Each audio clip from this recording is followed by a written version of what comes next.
Alright guys, we are now live. Video is looking good. Stream is up. Thank you for bearing with us for that first bit.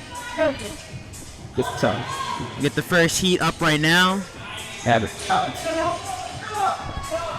We're in here, huh? Alright.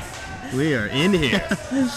Rainmaker. Right back where we left off 1 year ago. one year later. Exactly. Good to see you again, man. Great to see you. Good to be here. Year 5 of the Invictus Invitation. Put this up a little bit. How's your mic volume? You great? You good on the headphones? Yeah. All right, cool. Good to be, man.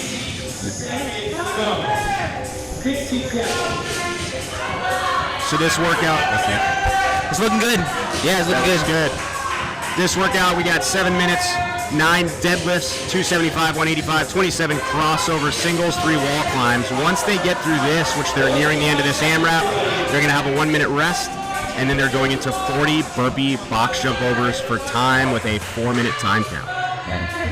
That's sorry.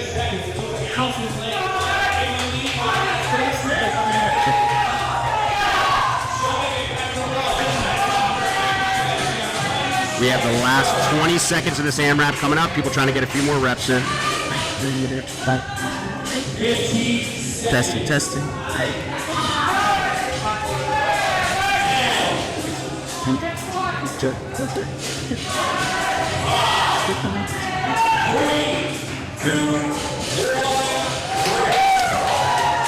Great work by these Masters athletes in Heat 1. 1 minute rest, and then they're going into their 40 burpee box jump overs.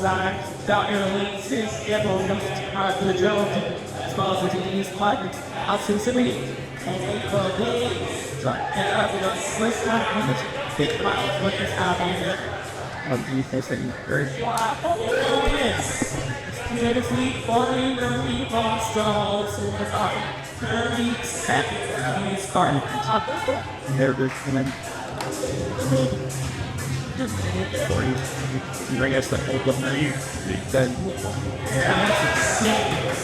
then nice to it and walk over the Yeah, it looks good, but I think more right here. Just this saddle pony. Saddle pony catch up. As it was small. Okay, cool.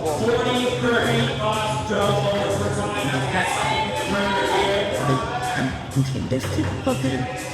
Try why to think of the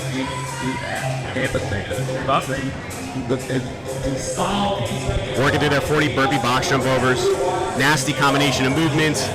Midline and hamstrings are smoked from the heavy deadlifts in the first part. Shoulders are fatigued from the wall climbs.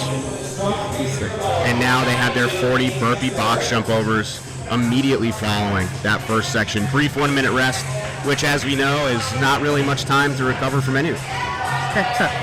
no, it's not.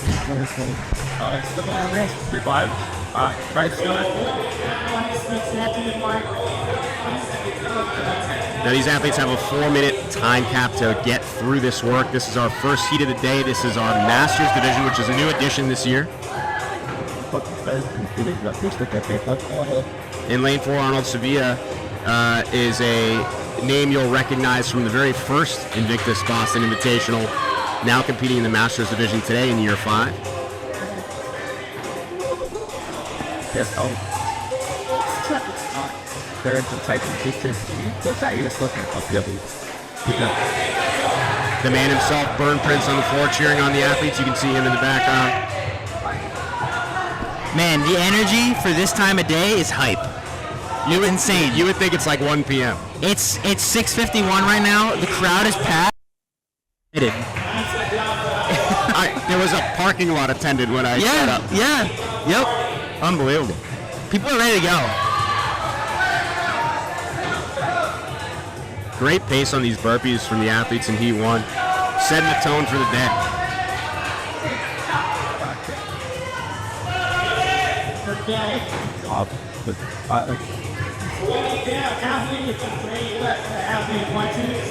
Lane 2 halfway done.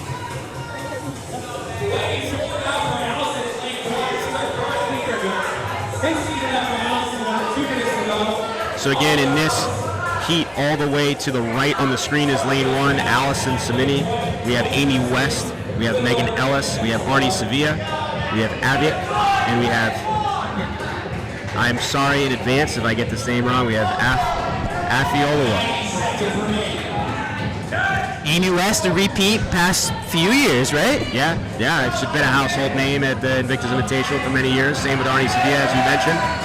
The other athletes, I believe, are new to the competition. Yeah. I was looking up some of the athletes last night. Ifilua? Maybe I hope I'm not pronouncing that wrong. Professor of psychology. Oh wow, very interesting. Yep. A lot of Amy West is an MD, a physician, a sports orthopedic. I believe Megan Ellis, I'm going to get this wrong, is a licensed social worker. I think Alex will be a physician assistant. We get a lot of medical professionals in this first heat. Yeah, this first heat, they're serving the people. Absolutely. Also very good at burpees, apparently. Yes.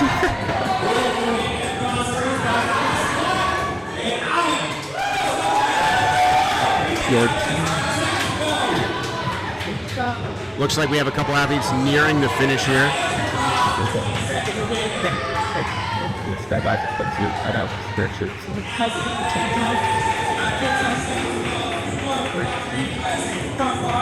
Allison in lane 1 done with her burpees.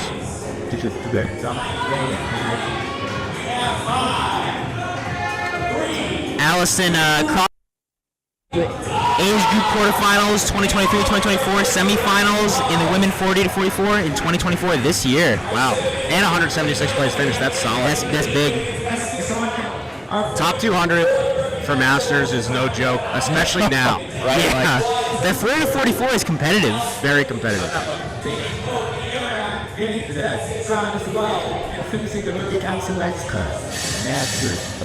Oh boy, we got our camera live. Oh yeah. This is saying hello to the people. No one wants to see us. What's going on? What's up, everybody? Got the little picture-in-picture in the corner. Oh so wow. You can get our live reactions. I love it. Yeah, we have the new software this year, so had some kinks like testing things out, but I think we're gonna have things working pretty smoothly. And the goal with the software is better than last year, so hey, we'll see if we can exceed that. always improving. That's the goal. That's right. So up next we have another heat of Masters. This is going to be a Masters men's heat. We have Angelo Barbudas in lane 1. We're going to have Henry Iglesias in lane 2. Henry is an Invictus Boston member and athlete. He's had a really solid year. We have Jay Thornton in lane 3. Michael Fish, who was a name from last year. Yeah, Michael Fish, in competitor. Lane 4, very big competitor. He's a One Nation guy here. We got Michael Shaw, and then in lane 6 we have Mike Gilbert, who was an Invictus Boston member for many years. Now he's over at Rack House Fitness. We also have in our elite division Derrick at Rack House, who brought all of Uganda last year to cheer him on. Crew, yeah. And he's competing again today. He is competing again today, so he's going to be here later on today. Him and Ray Sabat. Yep. Seem to be going head to head in over Instagram. Some friendly competition there. Friendly competition. So Ray is from Lebanon. Was here training for a while. Did really well in competition this year, and now he's able to come back for this event as well, which is awesome. Very cool. Yeah, I saw fittest in Lebanon 2 years in a row. Yeah, he is quite fit.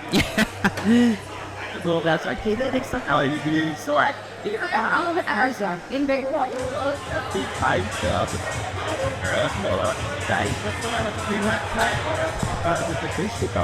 That's fine to have that audio turned on. Okay, that's the camera audio. Yeah, I just didn't know if that was. Oh, good, thank you. Yeah, this is all audio. This is Japanese with the pod. Alright, this is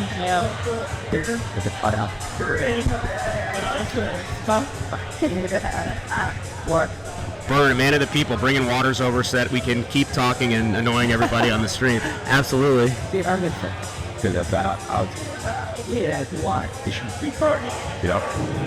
So we have, again, that Masters men's heat coming up next. We're going to have some men's RX heats following that and some women's RX heats following that. So good start to the morning. We're going to get to see a lot of these divisions competing in this first event. Rainmaker. Again, for those who are just tuning in, this is a 2-part workout. The first part is a 7-minute AMRAP. We have 9 deadlifts, heavy today, 275, 185. We have 27 crossover singles. We have 3 wall climbs.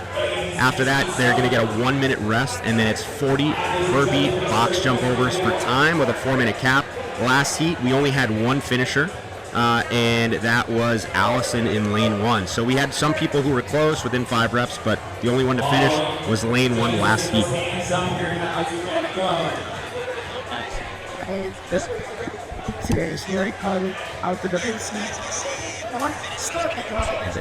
No, 7.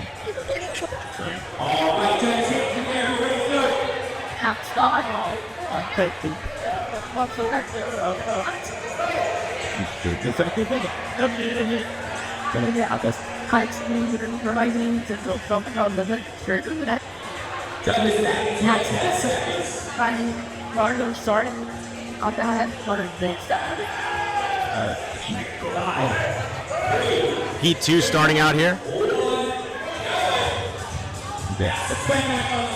This is our Masters men here in Heat 2.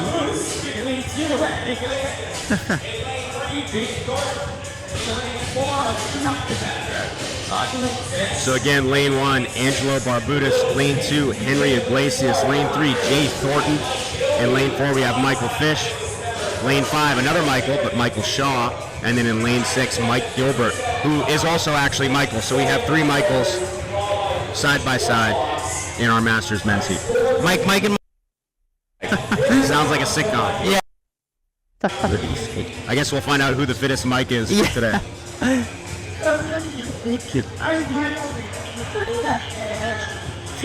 I'm hearing some cheers of nice Michael, which is great. Yes. You get to cheer for 3 athletes with one phrase. Everybody's getting some. One thing to point out is these crossover singles, a lot of these athletes are making these look easy. It's not an easy movement. It's something that popped up recently. It's challenging, takes a lot of coordination, but I'm very impressed with the level of performance on the crossovers in our first 2 heats today. Something that's interesting is in classes we're starting to see the crossover single as well now. It's not just a quarterfinals movement, it's not just semifinals movement. The CrossFit gyms are starting to incorporate a little bit. Yeah, like, let's practice some crossovers. And what I've found is there's some people who, as I'm starting to coach again at Cross Province, there's some people who have jump rope for a very long time. They jump rope for heart when they're in like middle school, and they're just have that ingrained in them. Yeah. Other people that maybe just started jump roping around CrossFit are having a different skill, different type of a movement, and something they're than they expected. Absolutely. You'll also see people using different kind of ropes for this. So with crossovers, it can be helpful to feel a little bit extra weight on the rope. So you'll see Michael Fish in lane 4. He's got the elementary school spaghetti rope with the macaroni noodles on it. Yep. So a lot of people are using heavier ropes so that they can feel the timing, just because it's a little bit different than your single or your double under. Sure. I think, was it last year the double under? The crossover was a double under? Is that right? Or was it singles? So you're saying here? Yeah, here. Yeah. Crossover singles last year. Crossover doubles have popped up at higher level competition. Oh, gotcha. Okay. We saw it originally at the games. So the crossover originally popped up at the games as a double under. Sure. It became the single under, and that's kind of the standard. Gotcha. It's becoming a more common standard. I couldn't remember. I knew they had it last year. I couldn't remember in what variation it was. Now, this is a good time for me to share a story about the first time that I tried jump roping in general. I grew up wrestling and boxing, and my first time in the boxing gym, they told me to, get on the jump rope and warm up, and I had no idea what I was doing.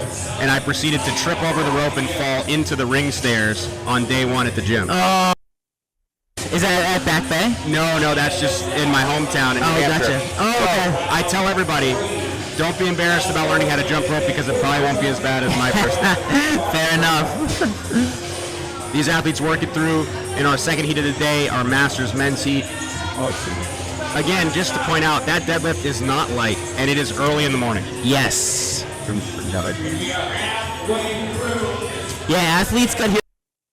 By the time I got here, people were already here, getting warmed up, ready to go. Yeah, moving and grooving. For good reason. I mean, early in the morning, especially as the Masters are starting out, it takes a little while to warm up. Yeah. You got to get those. Honestly, I think Bern runs a great event.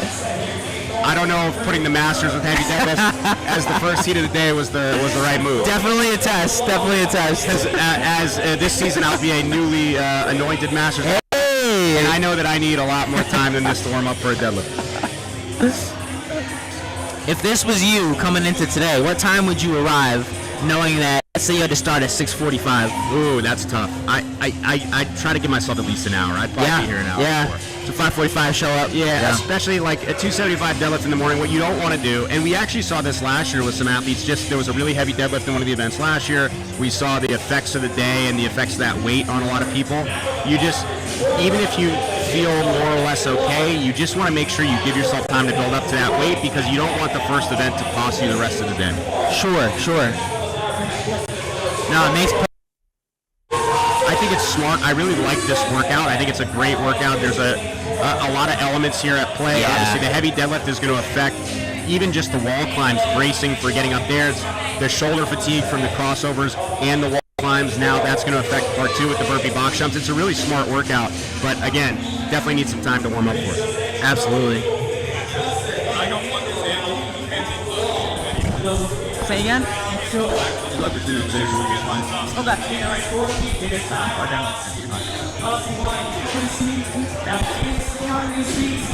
We have just over 90 seconds left in this AMRAP for part 1.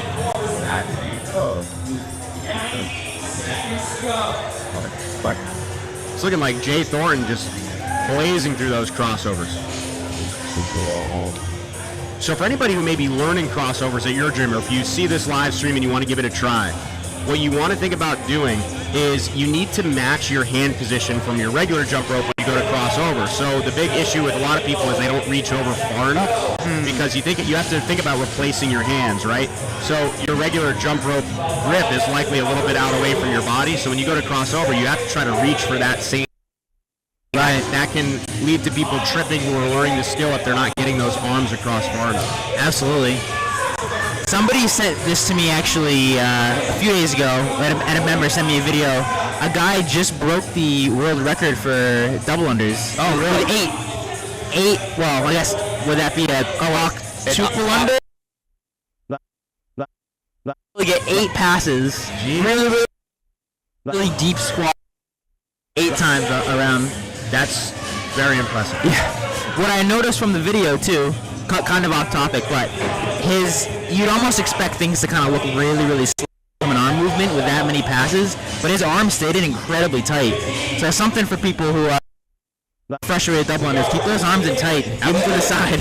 Yeah, or maybe you go for your octo on your Shoot their first octo. Too. Awesome. These athletes now done with the AMRAP. They're going to have a 1-minute rest and reset, and then they're going into 40 burpee box jump overs. This is a nasty workout. Okay. I guess the benefit of getting this done this early in the morning is I think most of the other events are probably nowhere near as bad as this. Right. Get this done first. Get this out of the way. And this, the name of this workout, again, this is the book club this year, so everything is back to that theme. Bern does a really good job of working the theme for these events, and this is Rainmaker, a novel by John Grisham. Well, I'll say about Bern, I've known Bern for many, many years, and he even names the workouts he has his training clients do. So I'll come in, Really? I'll literally come into the gym in the morning, and he'll have a workout for one of his private clients on the whiteboard with a name, and they're very creative. That's awesome. I love it. And these athletes start 40 burpee box jump overs. Again, they have 4 minutes to finish, so 4-minute cap on this. Holding 10-minute burpee box jump overs per minute is a hard pace in general, but doing it following that first section, very challenging part 2 to this workout. Absolutely.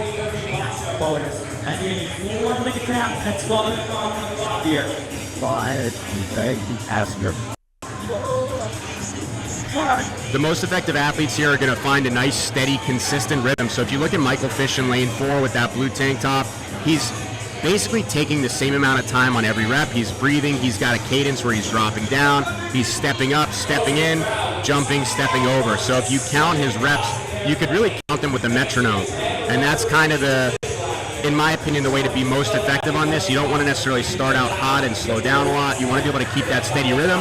And then if you start to get towards that back half or those last 10 to 15 reps, that's when you can really hit the jets and push hard to finish it up. Yeah. This is a short one. It's a quick workout. Quick workout. Good way to start. Yeah.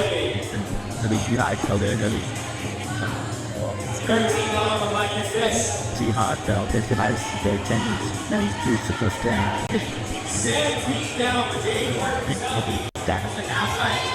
twice. I always love watching the Masters athletes.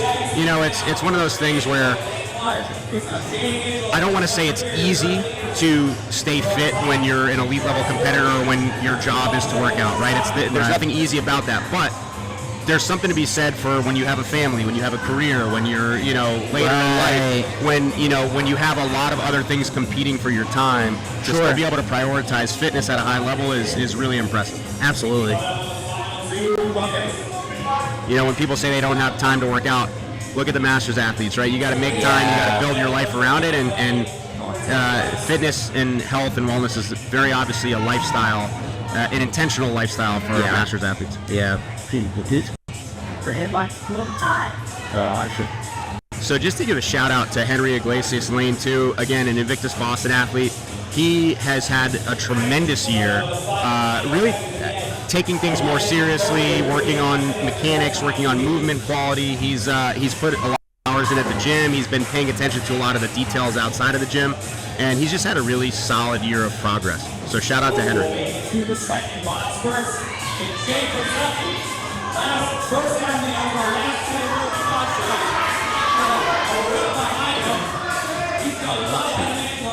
We have some athletes close to the finish here. Lane 1 picking up the pace. So Angelo in lane 1 moving.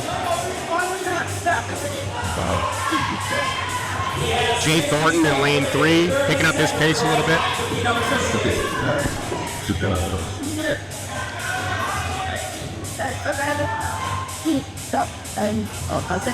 You can tell a workout's good when you watch an athlete take that brief pause at the top of a burpee. Their face looks like they're having a really bad time, and then they drop back down. And we get a second camera angle here. Love that. So Angelo in lane 1 is done. Jay Thornton in lane 3 is done.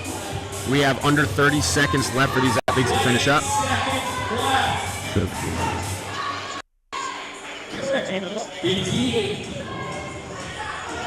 Coming up on our last 10 seconds here.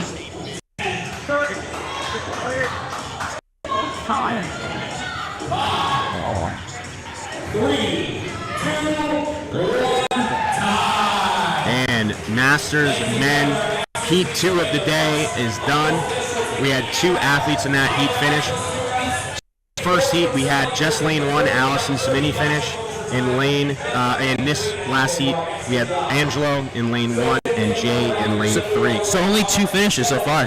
3 total. 3 total. 3 total from our first 2. So a tough time cap on this one. Yeah, tough time cap. I like it. I like it.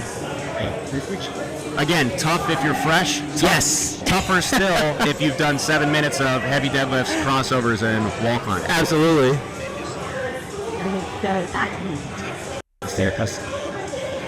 Quick shout out to the volunteers and everybody helping out today. When I got here, there was a small army of people who were moving around, bringing boxes out, weights, chairs, the whole deal. So, awesome job to everybody who's helping out today, making this move possible. Absolutely. So, coming up in our 3rd heat of the day, we have our first men's RX heat. So these athletes are coming out here, getting set up. Now the weights are staying the same from the last Masters heat, which is very impressive. Yeah. Talks to the quality of Masters athletes that he has here. Yeah. No joke, that's for sure.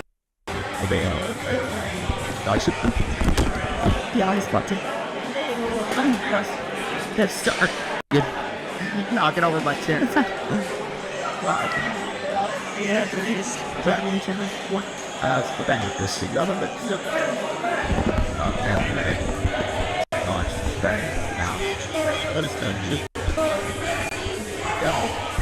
So in this third heat coming up, our first men's RX heat, we have Asher Bean in lane 1, who is an Invictus Boston athlete. Jason Miller in lane 2, another Invictus Boston athlete. Shane Yeomans in lane 3. Nick Gatt, another Invictus Boston athlete. Benny Bates in lane 5, who is not only an Invictus Boston athlete, but a coach. Yeah. He had some chirping back and forth on the Instagram, I think, with Tia? Oh, yeah, that makes sense. Yeah, Ben and You Tia. can see that? Yeah. Awesome. Little chirps back and forth. Lane 6, Anthony DeLisi, and in lane 7, Dana DePinto. Dana is from CrossFit 133 in Georgetown, Mass. Nice. Anthony's over at Southie. Ben Bates has some competitions at CrossFit Tilt as well. Yeah, Benny Bates is he's been training hard this year. He's been getting into the competition. All right. Good year, putting in some work. He was during quarterfinals this last year. He was dealing with some injuries, stuff, but he was able to bounce back and recover, and he's here ready to rock today. Beautiful. Sean Yeomans is also CrossFit Selfie, and then the like you said, Nick, Jason, and Asher all Invictus Back Bay. Yeah, that's it. The Back Bay squad. Represent. Southie always turns out some good athletes too. Those guys have a motor, man. Absolutely. Southie, I will say the athletes out of CrossFit Southie are very good at your like traditional CrossFit workouts. Those guys. Awesome. I attended Power Monkey Camp. Nice. I did in 2016, and one of the for those who don't know, Power Monkey Camp, it's a all-intensive CrossFit week-long seminar essentially. Yep. Workout, feed you. I got to meet Rich Froning, which was cool. But reminded me of it was we had David Newman of RX Smart Gear there. Yep. The jump rope guru. Yep. And one of his big messages was simple. He said, once you finish your jump rope, don't throw it on the floor. Place it like you're gonna be ready to pick it up immediately. Yep. And I just noticed. Is this Ben with the? Yeah, Ben going to the rope right now. Yep. Awesome job being really. I hope he does it again. Awesome job being really cognizant. No, I hope I didn't screw him up there. Cognizant of once he finishes the dollars, puts it down. Awesome. For that next set. Absolutely. Let's see if he does it again here. You can a lot of times tell people who have competition experience, or at least have people who have coached them on competition, because one of the things that I talk about a lot is we run or I've been running a competition class at Back Bay for those who are interested in kind of taking things to the next level. Yeah. And it's you've got some experience in that. I've done this for a while. Awesome. Experience? Yeah, a little bit. But a lot of it is we talk about super small details, because people who are interested in competition, a lot of times, yes, they need to move better in general, but they understand how to do the movements. But it's about how can you be more efficient? What are the little things you can do in a workout? How can you, set yourself up for success so that you can eke out a couple seconds here, a couple seconds there? To your point, little things like just being mindful of how you're setting the rope down is incredibly important. Like in a workout like this, I would have a backup rope ready to rock near my station. Sure. So that if, heaven forbid, something happens, the rope goes down, you're ready to rock with a replacement.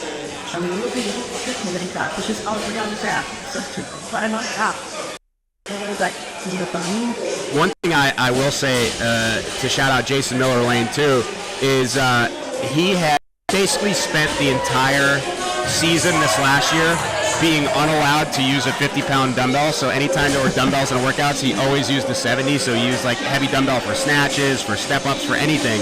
Yeah. And he got incredibly strong doing that. And he's handling these deadlifts really well today.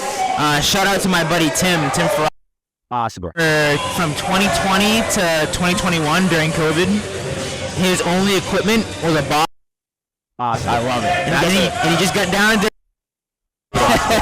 So Nick Gallant in lane 4, very similar during COVID. He basically borrowed a box and a dumbbell from the gym, and I remember sending him workouts, and it was the same thing. He was doing some of the most heinous workouts on his own, but you got to get it done. Just some Josh Bridges stuff. Awesome. Some devil's press, bury your head lunges, bury your head and work. Again, all of these athletes really proficient in crossovers. Not an easy skill, and everybody's making it look quite easy. Yeah. Now, so with the wall walks here, one thing to pay attention to with a lot of these athletes is you want to look at midline position. So watch how they're coming down. I'll give Nick a shout out in lane 4, doing a really good job of keeping his stomach tucked in, keeping his back tight, because these deadlifts, if you are letting your hips sag towards the wall on the wall walks or the wall climbs, it's really easy to put a lot of stress on that lower back, which you're going to then feel the next round on the Sure. Yeah, and we're just beginning. We're just beginning. We're in the start of the competition, so just beginning. Possible. I want to keep everything feeling fresh.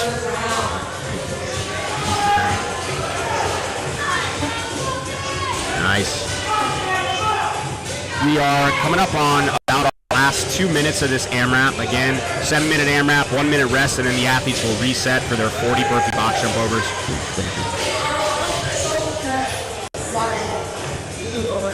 One of the other things you want to look at here with how athletes are locking out is I like to coach athletes to bring their hips to the bar and squeeze their legs versus leaning back, because sometimes leaning back to lock out, especially if you exaggerate it again, can put some stress on the lower back. Sure. I'm not necessarily saying you're going to get injured, but if those muscles fatigue, it's going to make your next sets harder. Yeah. I talked to Nick in lane 4 before the weekend, and I don't want to say he had a unique strategy, but his strategy was he knows that the deadlift's heavy for him, and he knew that in this first part he kind of just had to do some damage control, but he's going to really try to send it on the burpee box jump over. So possible.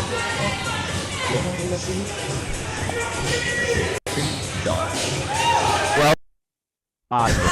I would love to watch him just sprint through these burpee box jump overs, but we'll see what happens.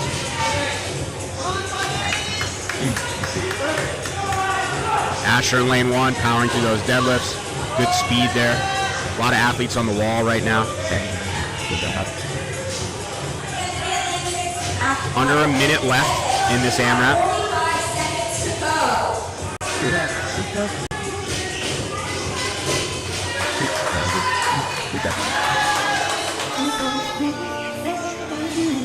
One of our MCs today, Cam Burke. I feel like Bern launched his MC career, basically. Oh, yeah. I had a quick phone call with Cam and Zoe. Zoe with the tie-dye Freedom shirt. Love it. Looking fly. That's a great shirt. I don't know if she self-tie-dyed that or custom one of them. Possible. But Bern might need a link with her and release a line of those. Absolutely. But I jumped on the phone call. Possible. Cam said before, this is his favorite comp. Yeah. He's excited to be here. It's the most possible. It's back to his hometown roots, because he's going all over the country now. Yeah, he's been announcing everything. He was at Wadapalooza. He's done a bunch of major competitions during the game season. So really, Bern asked for him by name in year 1 of the Invictus Invitation, and his career blossomed from there. It's a year. It's not an hour. So these athletes are taking their 1 minute reset, then they're going into 40 burpee box jump overs for time. A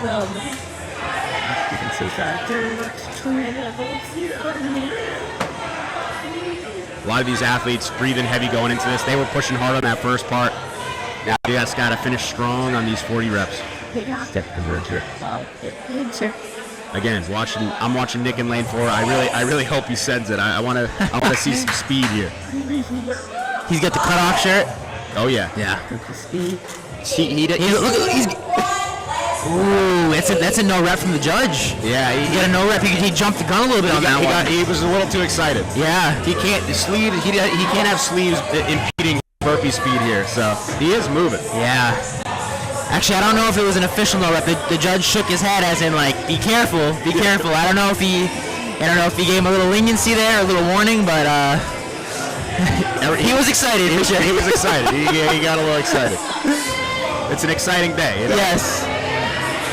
Honestly, everybody across the board is moving fast right now. Yeah. Now, again, just like we were talking about with Mike Fish in that Masters heat, you are going to see people settling into a cadence. It's a faster cadence, but if you watch, a lot of these athletes are doing similar movements every time, trying to keep similar timing.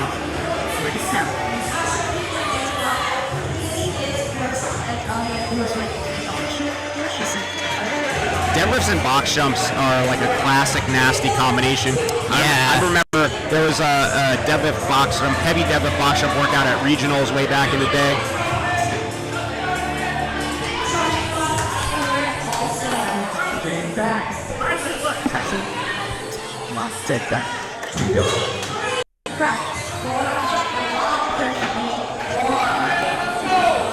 Nick more than halfway done with his 40 reps here. 8 hours?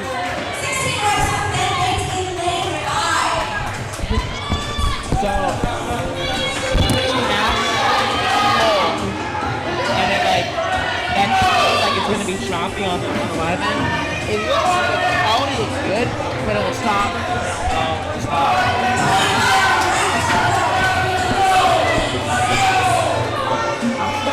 99% right now. Yeah.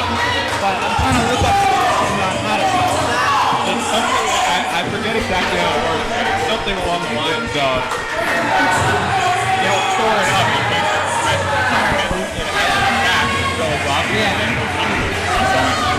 Nick on his last 3 reps, 2 reps to go. Last burpee box jump over for Nick in lane 4, and he did send it with a double bicep finish line. Yeah. So Nick finished. All right. We got athletes pushing through. You still have about 1:20 for these athletes to finish up.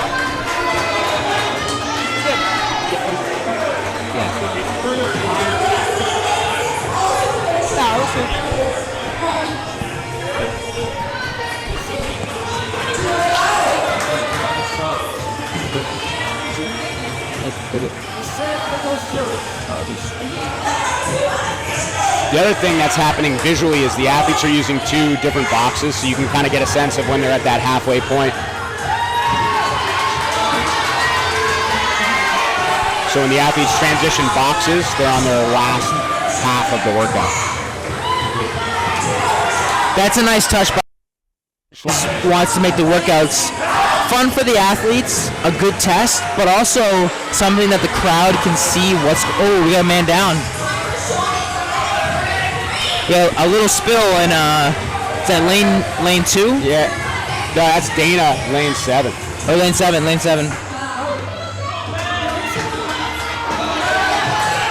Several athletes in this heat are done.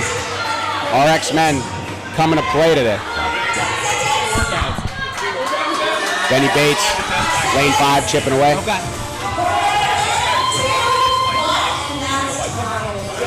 And time. Nice work. So we're going to be following this with another men's RX heat coming up. Lane 1, Sean Hoey. We got lane 2, Scott Tibert, who used to be an Invictus Boston member, who's now up in New Hampshire. Ryan Mickelson in lane 3. Mark Beltran, who is a coach at Invictus. Frank Walsh in lane 5. Dave Courtney in lane 6. And Lars Larson in lane 7. I'm rooting for Lars.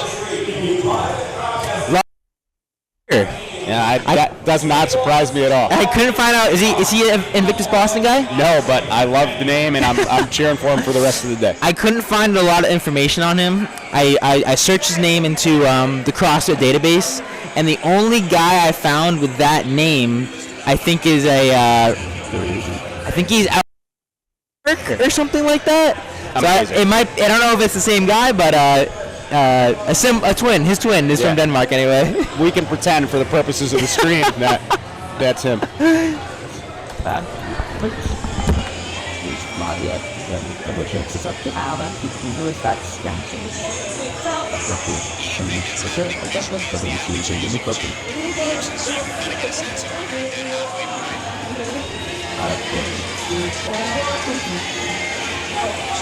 Got athletes making their way out to the floor for our next heat of RX men.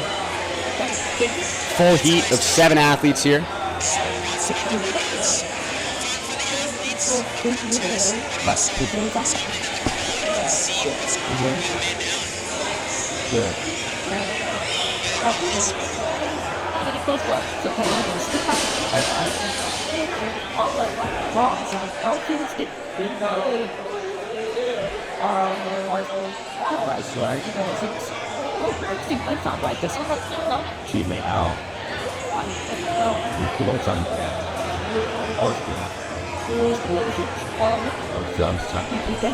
Athletes starting to practice their crossovers and warm up for the workout here.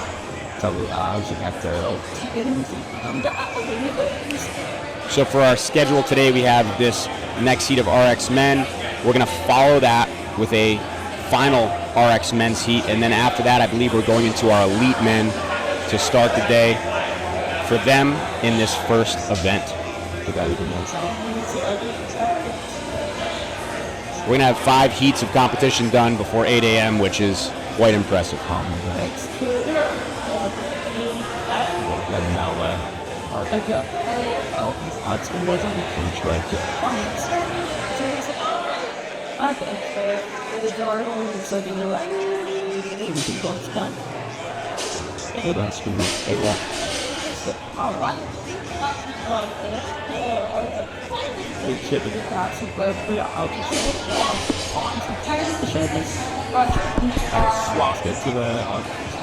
It's like my computer can die.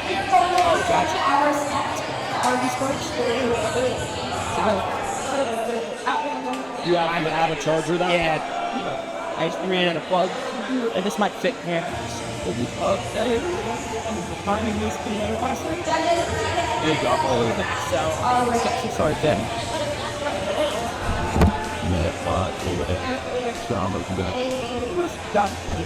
How's it going?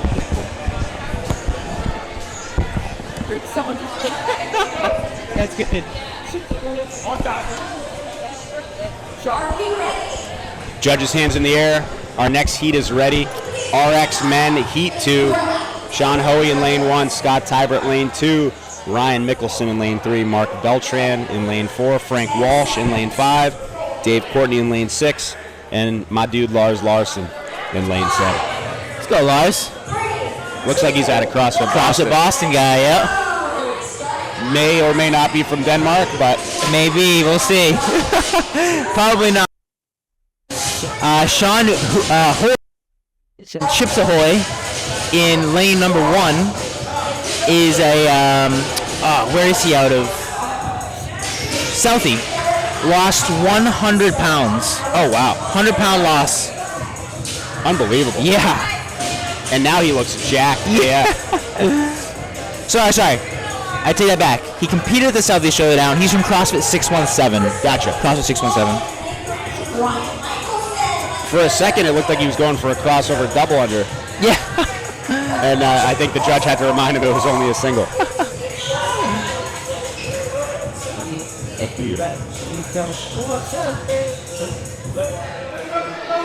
Frank Walsh here looking really smooth on those crossovers. Nice relaxed rhythm. Mark Beltran, lane 4. He's a coach at Invictus Boston, also over at CrossFit RBP. Really solid athlete, honestly, all around. He had a good season this year in the Open and in quarterfinals. He always surprises me. He just busts out some very impressive feats of fitness.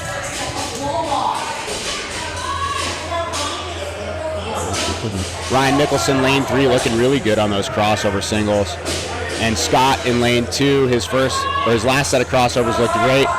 And same thing here, nice and smooth. He's got great speed there. Just tripped up a little bit, but cycling that rope quickly.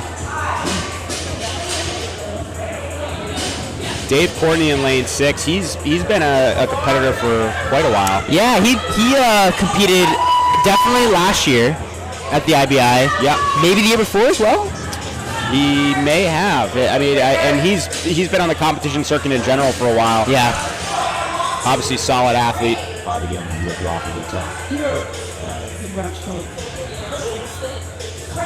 Lars Larson whipping through these single unders.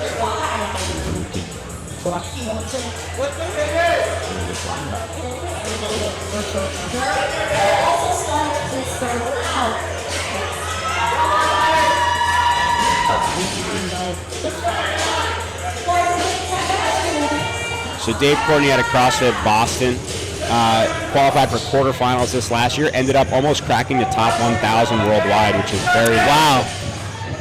So ended up basically 1,157th in quarterfinals 2024.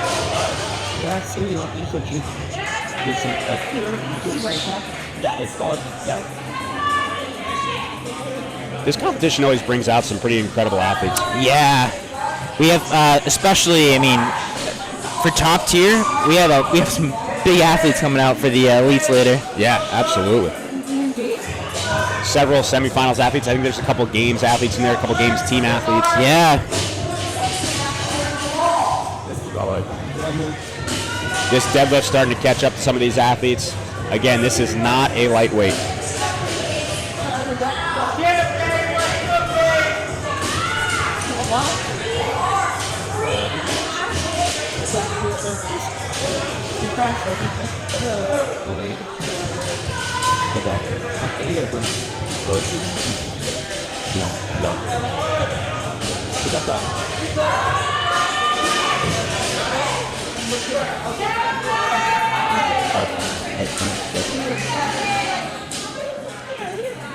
Frank Walsh, another quarterfinals athlete, basically top 2,500 in the world.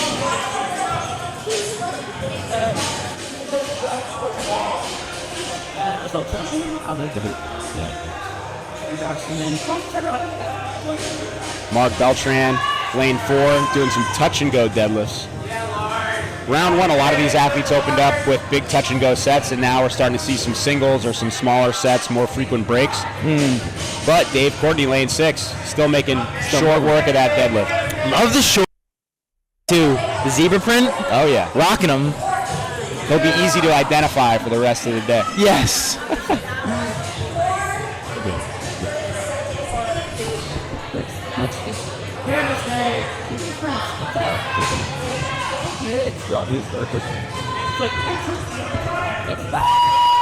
Also, impressive list of sponsors this year, which we'll get into later on. But I feel like Bern has grown the sponsorship list substantially every year. Yeah, he's done a really good job with that.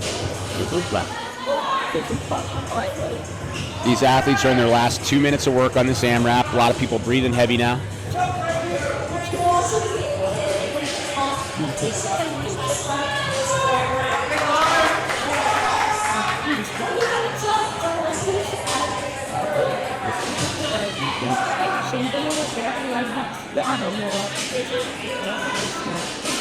Frank Walsh holding on to a big set of deadlifts.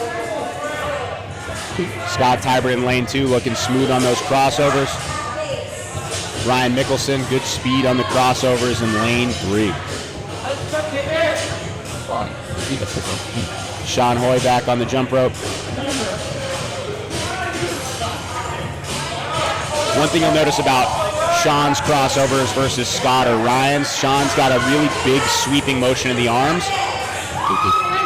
And that's allowing him to get those arms across his body, but it's also making that rhythm a little bit inconsistent. Yeah.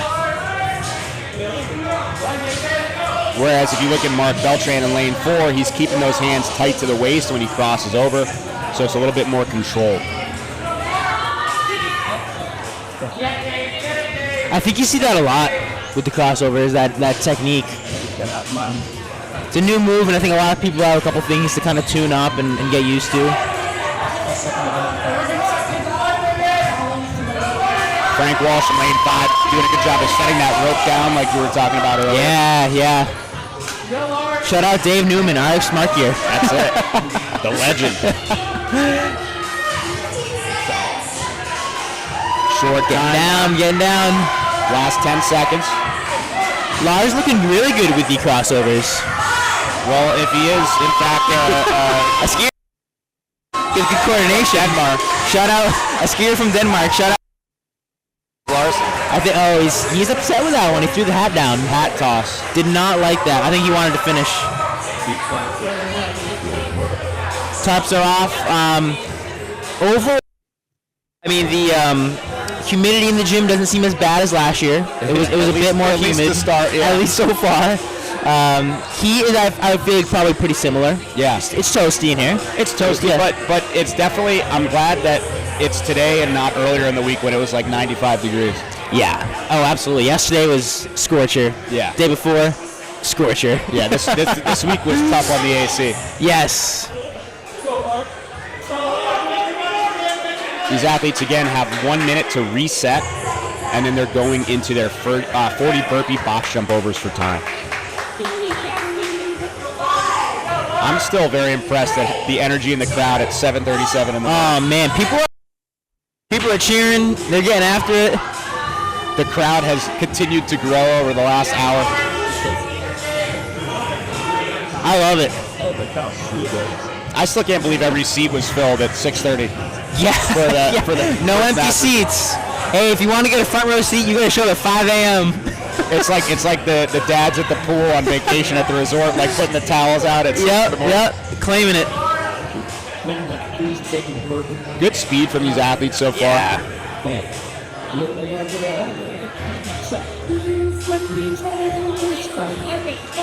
Scott in lane 2 stretching out a little bit. Hopefully he's okay, but looks like maybe back's a little tight from that first part of the workout. Little hip. He's rubbing the hip. I thought he was just doing a slow burpee, but then he started stretching, so I knew something was up.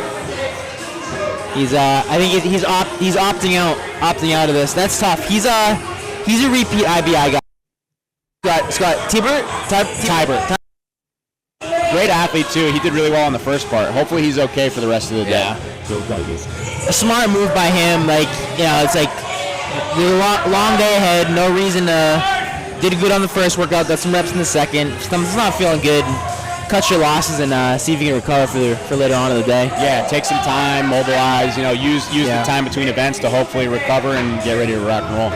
You know, it's I think that speaks a lot to the culture and the atmosphere of this competition. It's highly competitive in terms of the people that are doing it, but at the same time, I think it's not so like cutthroat as some of the other competitions are. It's something, and in the best way possible. I mean that. It's something Cam was mentioning last night.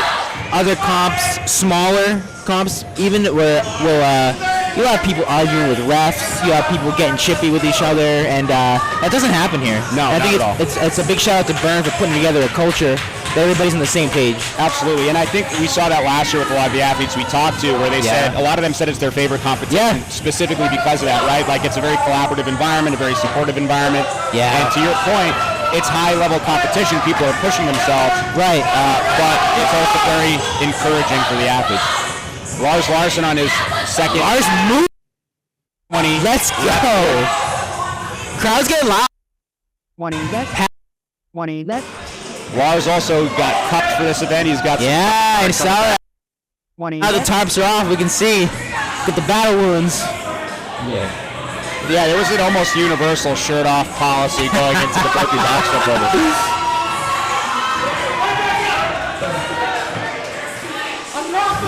Dave Courtney on his back half here on the burpee box. Let's go. 20. Rushing it.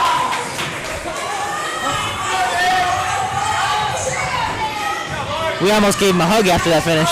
Yeah, he was coming towards us.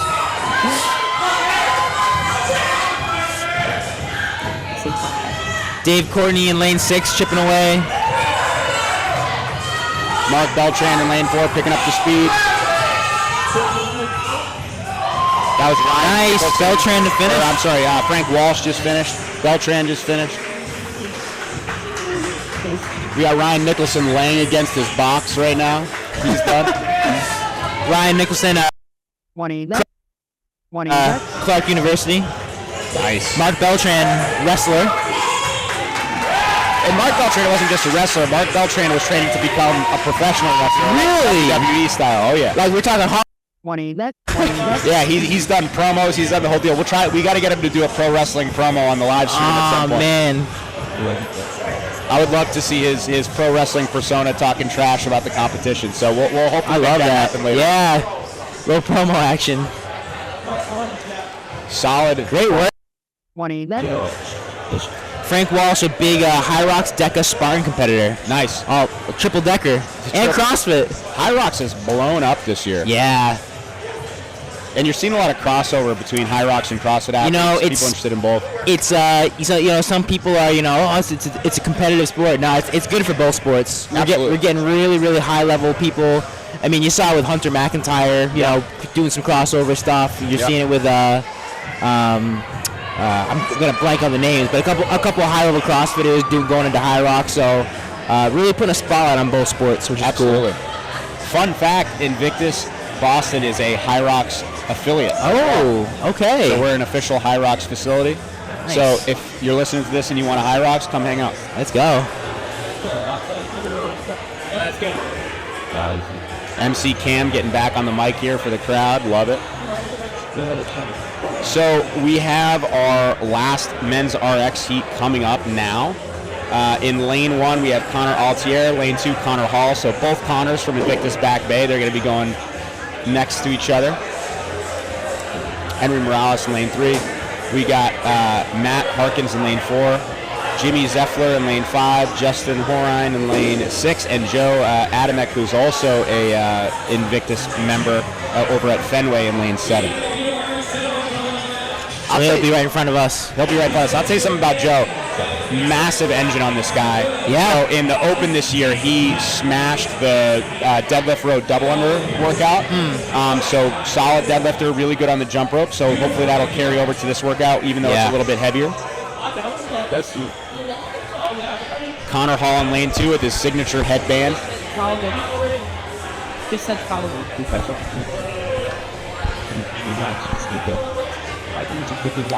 Yeah, we got Henry Morales is owner of Gear Performance in Malden, Mass. Nice.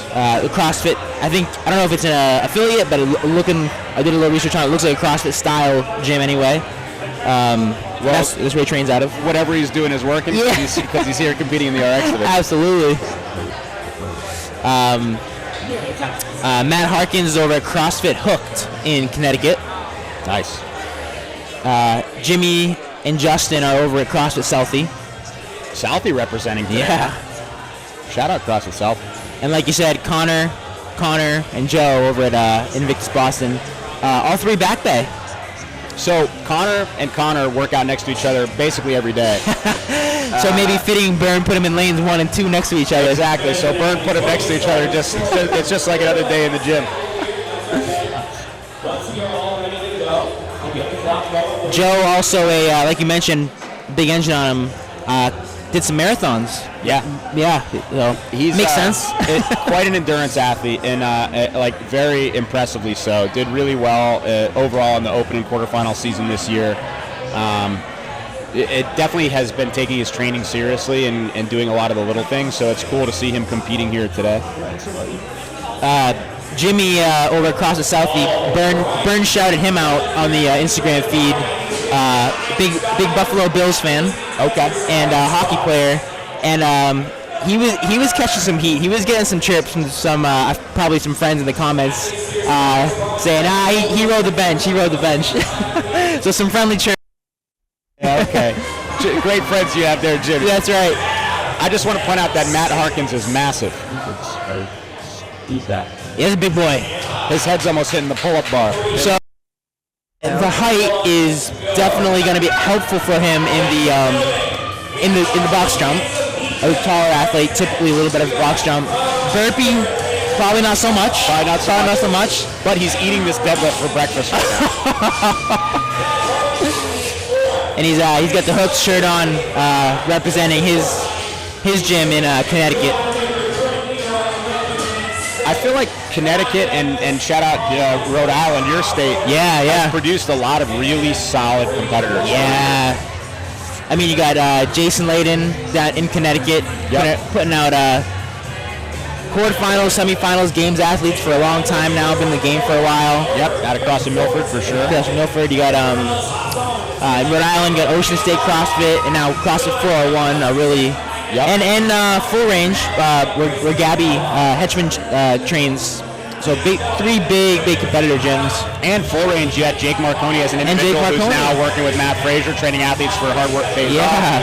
I mean, I also feel like the Ocean State alumni now are all over the place. So we have athletes here competing today who were on the CrossFit New England semifinals team, but they were originally a part of that Ocean State training. Sure. So you have a lot of people coming out of these camps that have now ggone on to other places. Matt Matt Harkin's still basically doing warm-up deadlifts in lane 4 with 275. Henry Morales looking smooth on those crossover singles. Joe as well, looking very smooth in lane 7. Justin in lane 6, taking a breath at the top of those deadlifts, maintaining good position. Now, that's going to become very important later on because as these rounds progress, if he can stay in that good position, he's going to be less fatigued, less lower back damage, if you will, over the course of the workout.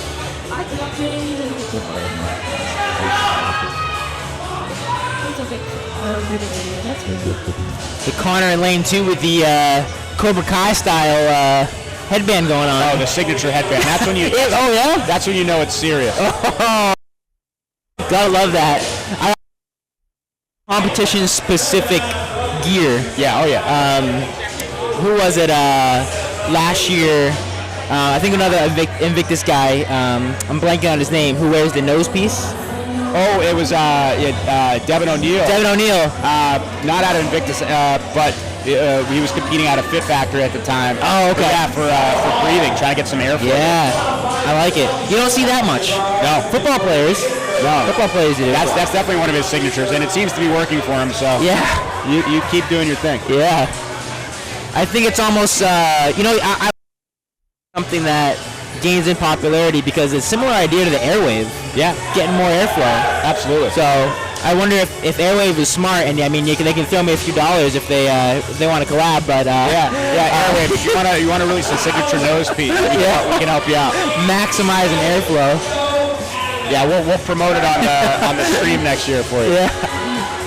I can be bought. So Yes. Connor Hall lane 2 looking really good on those crossovers. A lot of strategic breaks on the deadlifts, which is a great strategy, especially if it's a heavy weight.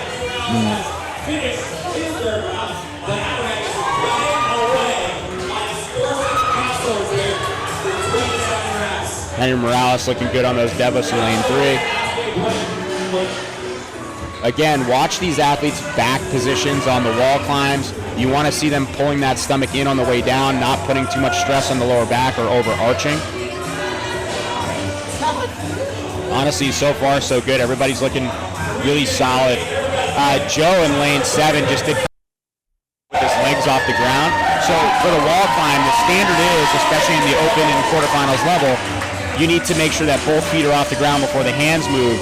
And so you'll see sometimes athletes will ride that line and they'll step one and then the other. But Joe just did a little hop where he brought both his legs on the wall at the same time and then kept it moving. Nice.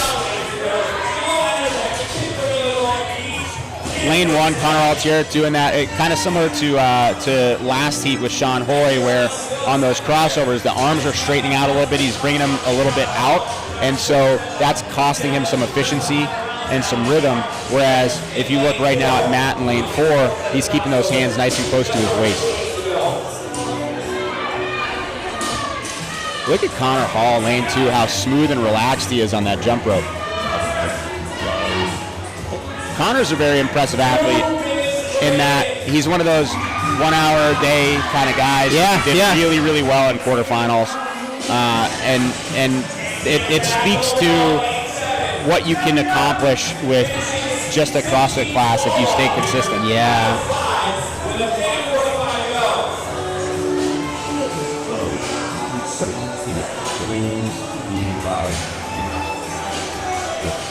These athletes coming into about the last 90 seconds here on this AMRAP. What? She gets a bit of Yeah, I thought we're on the wires.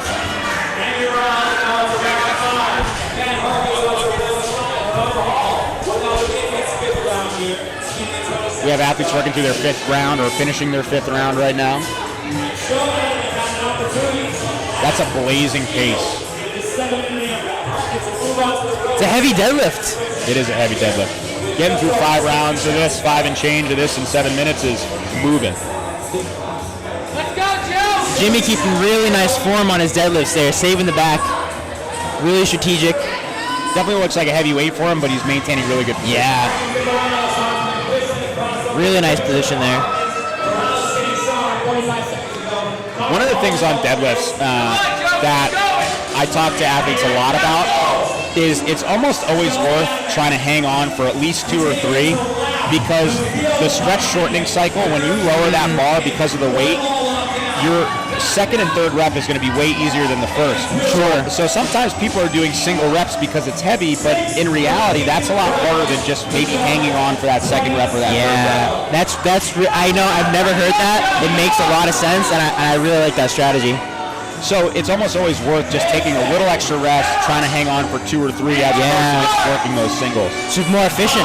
With other lifts like a clean or whatever, where the eccentric is so long, then it's a different story. But for a deadlift, because of the heavy load, because of how much benefit you get from hanging onto the bar, I recommend 2s and 3s at least. I like that a lot. So now these athletes taking their 1 minute rest. We're then going to see them go into their 40 burpee box jump overs for time.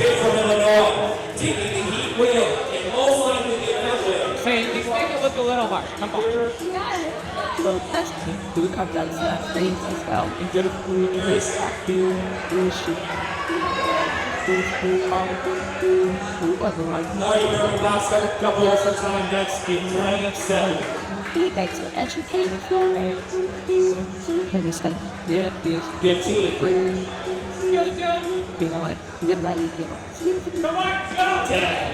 Let's go, man. Come on. 1, 3, 2, 1. And these athletes are off with their 40 burpee box jump overs.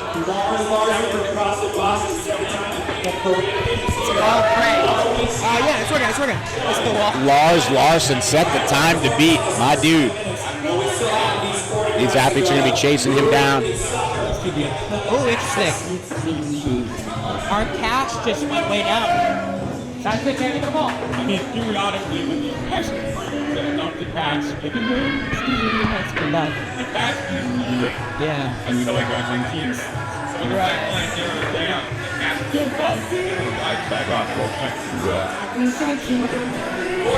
Nice steady rhythm from these athletes on their burpee box jump overs so far.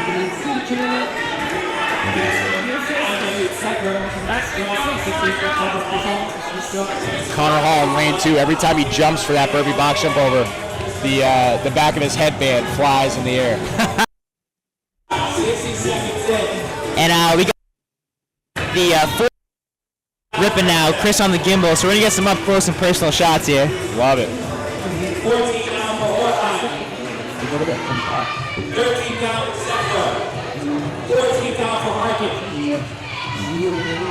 Athletes getting through 13, 14, 15 reps here, 16 reps in lane 3. Connor Hall is flying, he's in the 20s.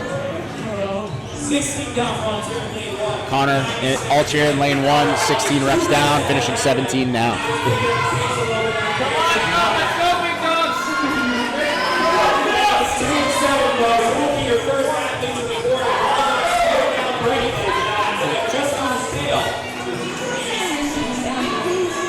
When these athletes switch to the second box, you know they're almost done with the workout. They're on that last portion. Connor Hall in lane 2, picking up his speed. Connor now in his second box.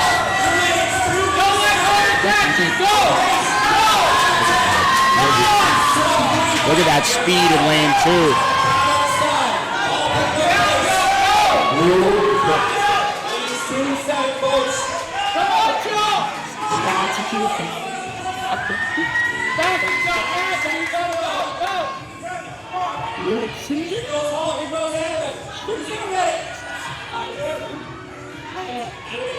Connor Hall in lane 2 is done.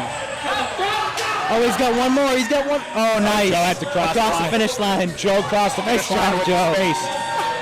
Joe crossed the finish line with his face in lane 7.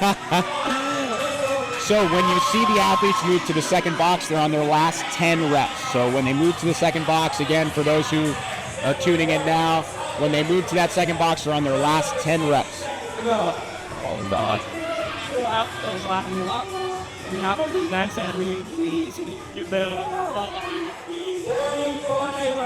Justin in lane 6, finishing up his last 10.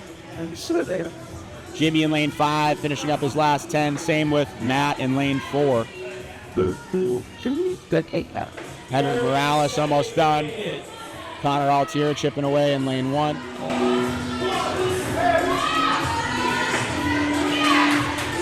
Last 20 seconds as a couple more athletes finish up. Justin and Jimmy finished up. Henry Morales finishing up. Matt Harkins finishing up. 10 seconds to go. So most of the athletes in this RX men's heat are finishing up under the time cap. 3, 2, 1, time. Well done.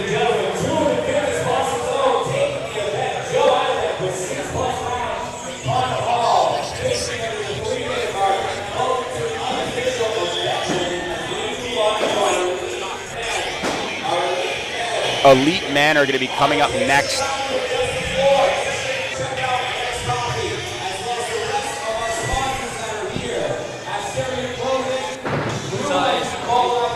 One camera isn't working.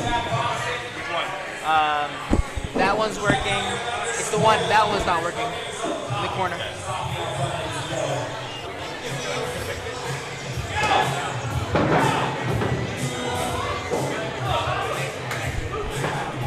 So our elite men's heats are going to be coming up next.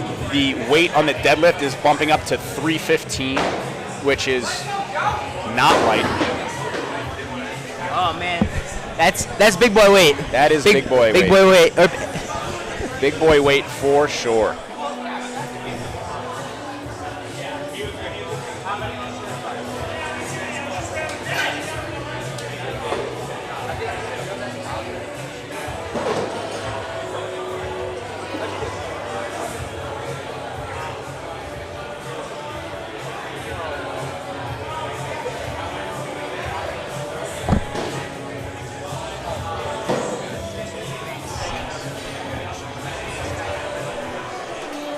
Our men's elite first heat coming up. You're going to see some familiar names. You got Trey House, who has competed in the Invictus Boston Invitational for many years.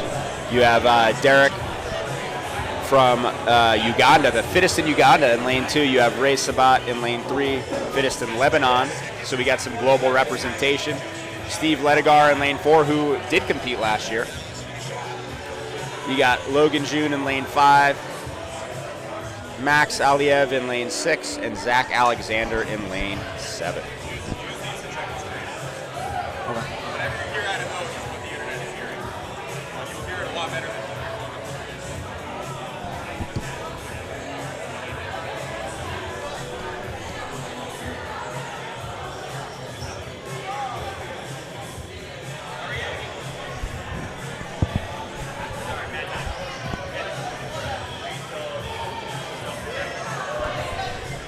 So in this next heat coming up, Zach Alexander took almost top 500 in North America East in the quarterfinals this last year, so very impressive finish from him.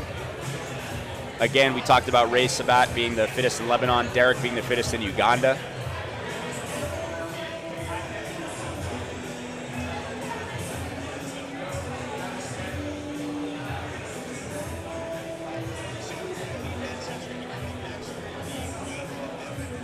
Weight on the bar is going up to 315 for our elite men as these guys get ready to take the floor.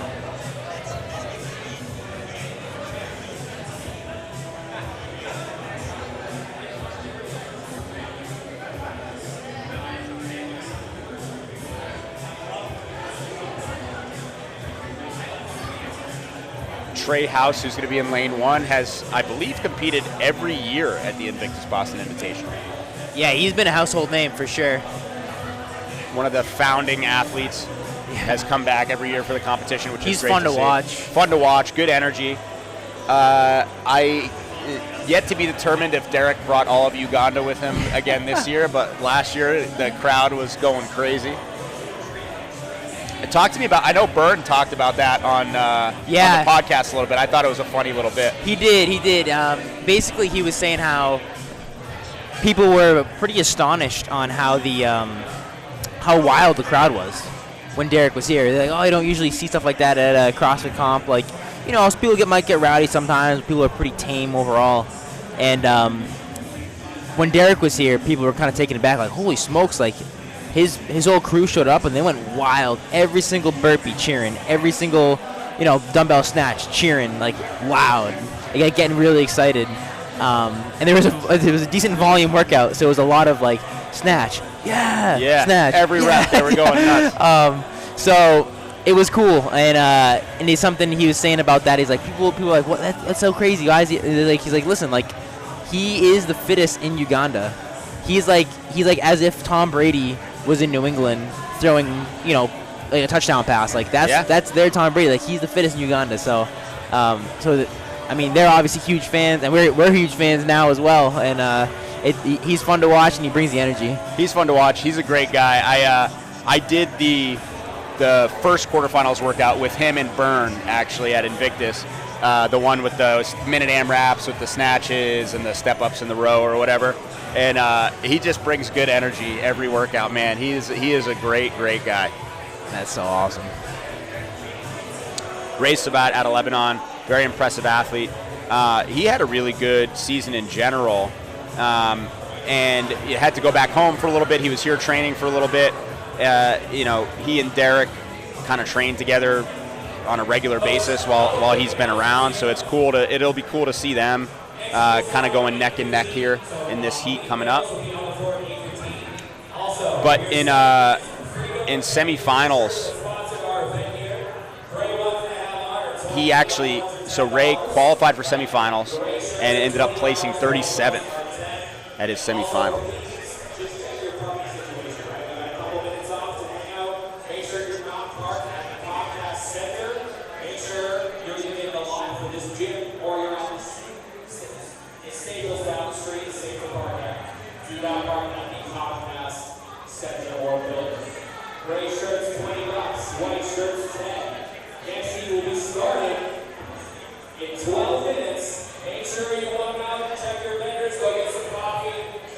We're going to have a little bit of time here. Next heat is going to be kicking off in 12 minutes. Shout out to Bern keeping the ship on schedule for the first batch of heats, man. It's not easy to do. And the athletes appreciate it, and the spectators appreciate it too. Absolutely.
You can just get him behind here. I'll just announce them. Yeah. Joe Adamek. Joe Adamek, if you hear my voice, come to the principal's office. Joe Adamek. Come over here. You're not in trouble.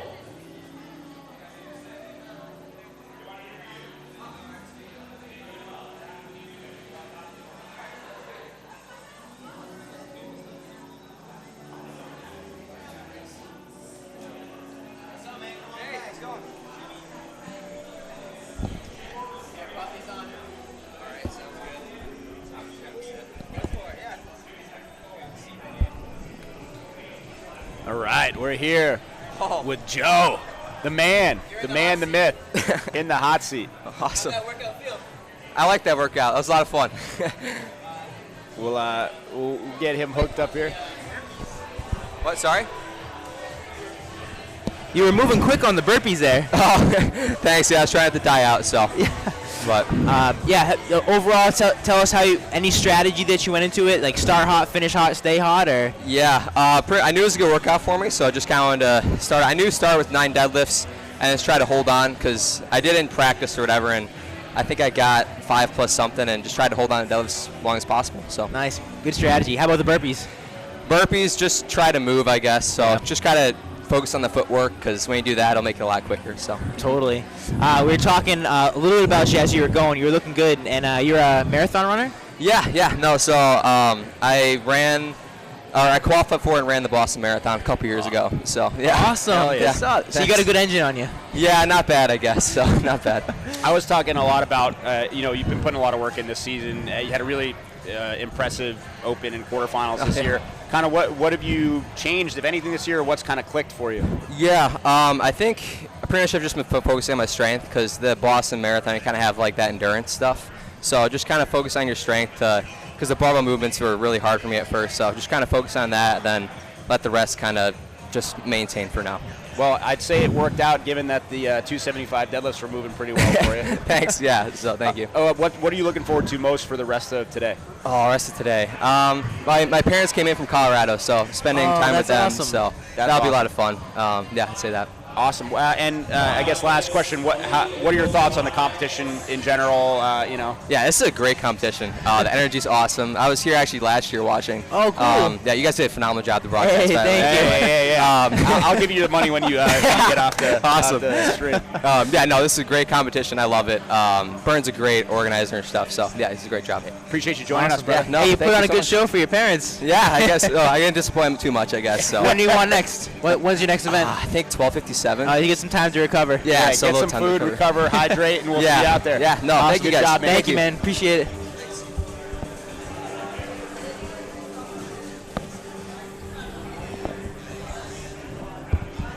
Cool. Parents coming in from Colorado. Very cool. Very cool. He's had a great year, man.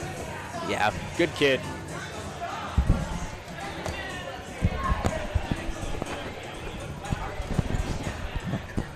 Got some judges getting briefs. We got our elite men finishing up warm-ups and preparations, getting ready for that next heat.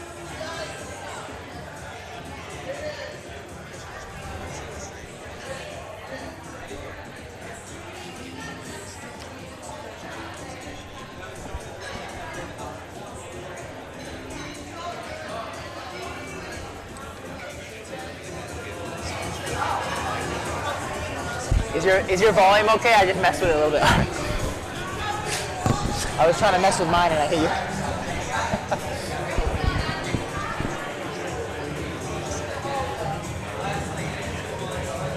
So, for those tuning in, we have our elite men coming up next. Again, this next heat is going to be our first elite men's heat. They'll be on the floor, I believe, in about 5 minutes or so.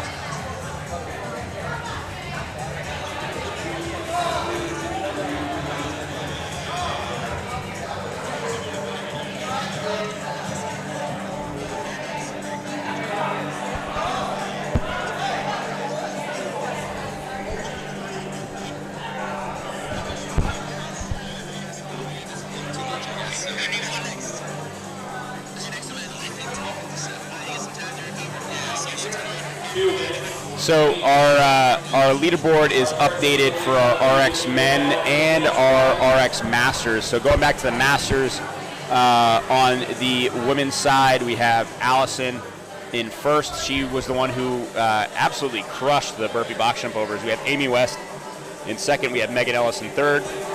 If we look at our masters men, Michael Fish in lane one. Iffy, or how we got to find out how to pronounce his name, but he did really well. He's in second.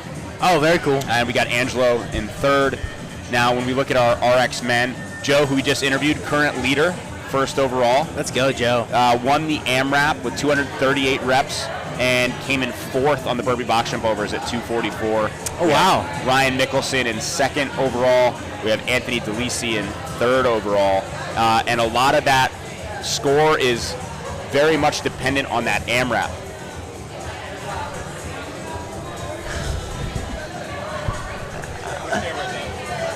What's that? That's this one. 5 lanes, 5 judges, and the picture around these guys at the start very soon. Alright. They're gonna. We don't have to do it right this second. Alright. At the next break, we'll do it. I mean, they're about to start a whole nother set of workouts, right? This is it. Oh, yeah, sure. Yeah. Do the next two. All right, we have our elite men taking the floor.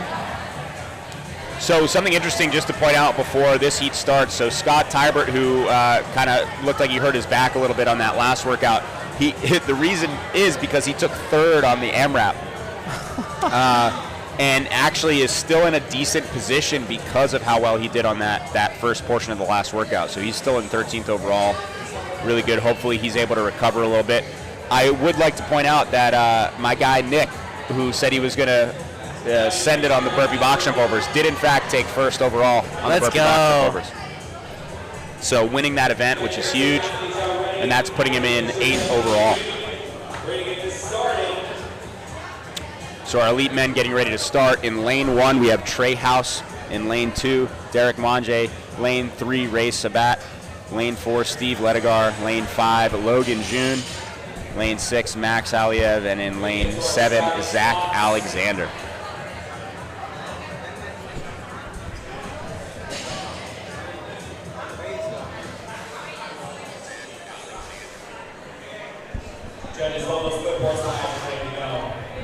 These athletes getting ready to put on a show. We're going to start to see some very impressive performances on the AMRAP and the burpees here. All right, folks, we have 10 seconds. 10 seconds. Here we go. Men getting ready to take the floor. Stand by. 3, 2, 1, go. 7-minute AMRAP. 9 deadlifts at 315. 9 deadlifts at 315 for the elite men. Some breaking these up, some going unbroken. Ray Sabat going unbroken. Derrick with a quick set.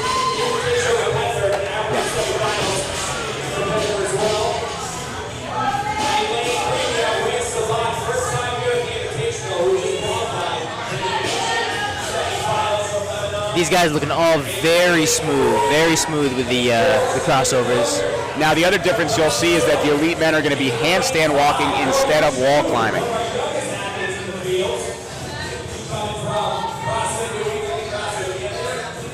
One other fun fact about Ray Sabat, not only is he the fittest in Lebanon, but he just got engaged. Oh, congrats, Ray.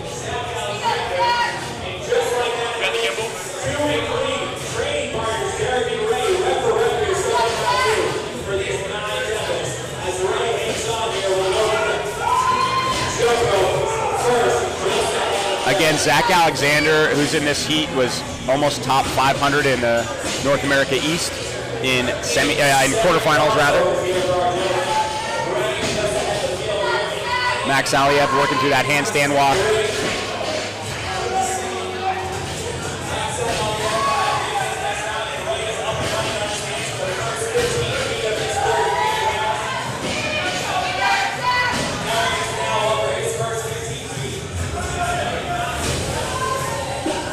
So Max Aliev is from Kazakhstan, or competed out of Kazakhstan, Ended up top 500 in Asia in the quarterfinals.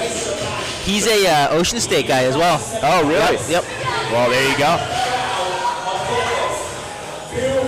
That's like a fitness factory, man. Not to be confused with Fit Factory. Right.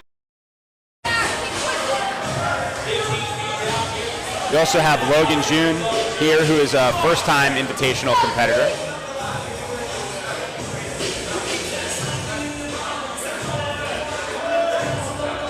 He was a quarterfinals athlete this year as well, taking top 800 in North America East.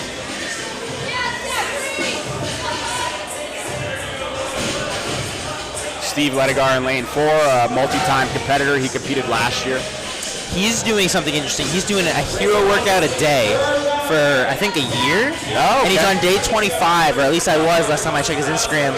I'm not sure if any of this competition counts as a hero workout for him. Maybe a whole competition day counts as one hero workout. As a hero workout. I say it would. Derrick going into his handstand walk in lane 1. So again, the elite division is going to be handstand walking instead of doing wall climbs. Now with the handstand walk, that lower back fatigue is going to play an even larger role because it'll affect how you kick up. It'll affect the body position on the handstand walk.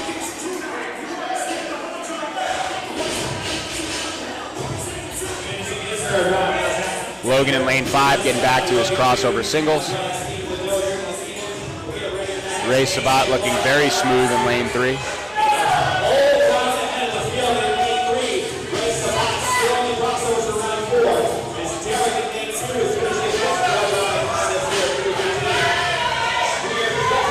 Steve getting a no rep on his last section on the handstand walk. These judges doing a great job of holding the standard today. That deadlift's starting to get heavy for these gentlemen. You can see people breaking up these sets.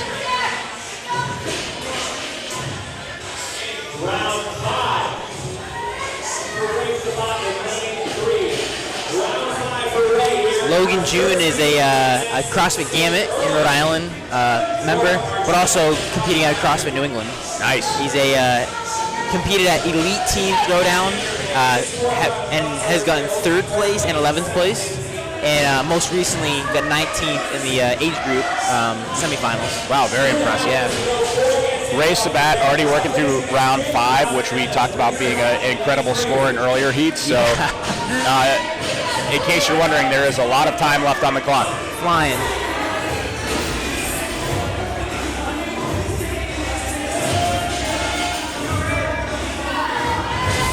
Ray working through these deadlifts. 2 minutes to go for these athletes. Derrick tightening up the belt in lane 2, getting ready to hit his deadlifts.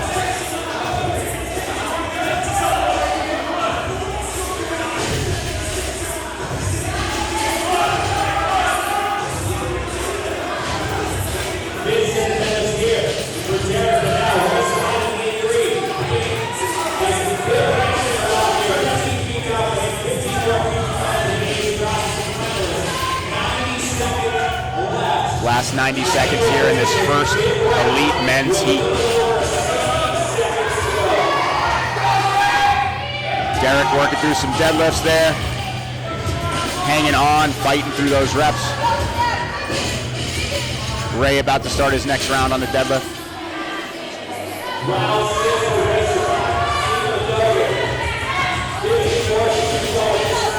Ray still moving that bar fast.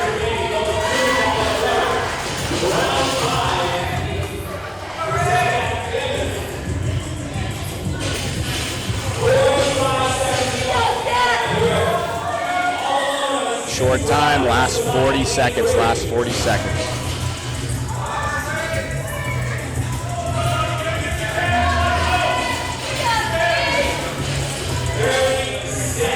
30 seconds.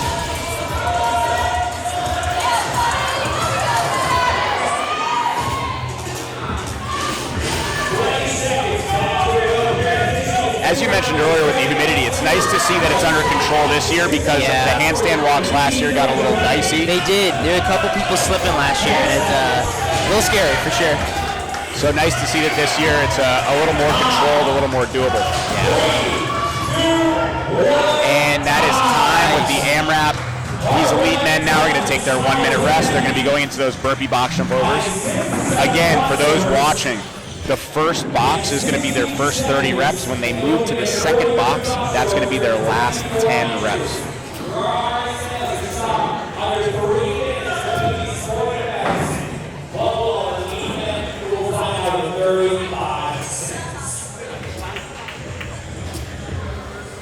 Just a minute rest, short time for these athletes to get ready for this second portion of the workout.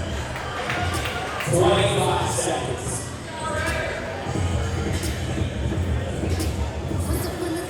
They'll hit their first 30 reps on that first box, and they'll move to the second box for their last 10 reps.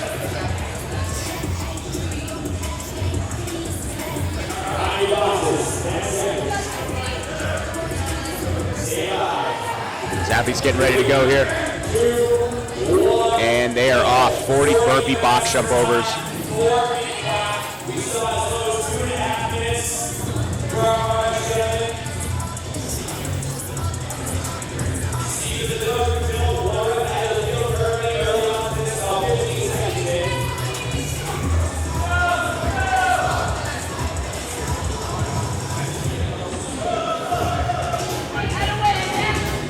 These athletes moving fast.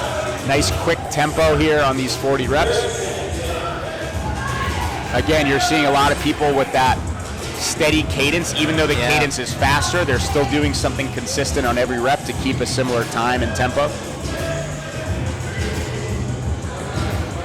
Derrick landing really tall on the box with his legs kind of bent over a little bit, so try to maybe save his legs a little on those box overs. Yeah, an interesting technique there. I haven't seen that a lot, but I'm sure it's probably feeling a little better for him to do it that way.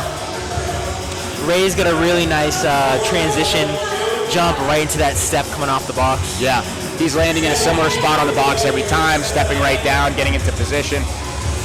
Now this must be something as a competitor you practice efficiency pretty often, huh? Absolutely. I feel like we do so many burpee variations in CrossFit and in competition that you need to figure out how you can move through these reps most effectively. Burpees are hard no matter what you do, but you have to find a technique that allows you to kind of keep moving without spiking your heart rate too much.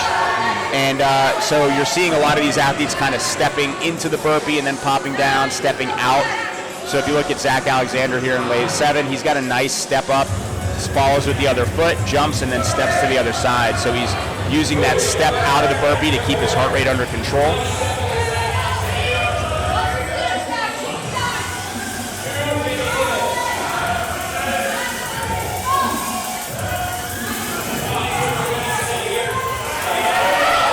Some of the guys are starting to slow down a little bit, maybe an extra step or a little bit slower coming out of that burpee. Absolutely. Zach Alexander's on his second box here. Same with Ray.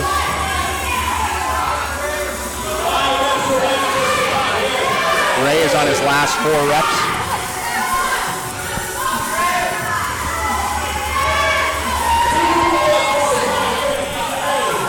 Zach Alexander's got 2 reps left. Ray's on his last rep. Derrick is on his last couple reps. Oh, we got Ray. 8 finishing. Logan Jr. moving to his Zach Alexander with the finish. Zach done. Derrick. Steve with the finish. You got Logan on his last 10. You got Max now on his last 10. Logan's got 5.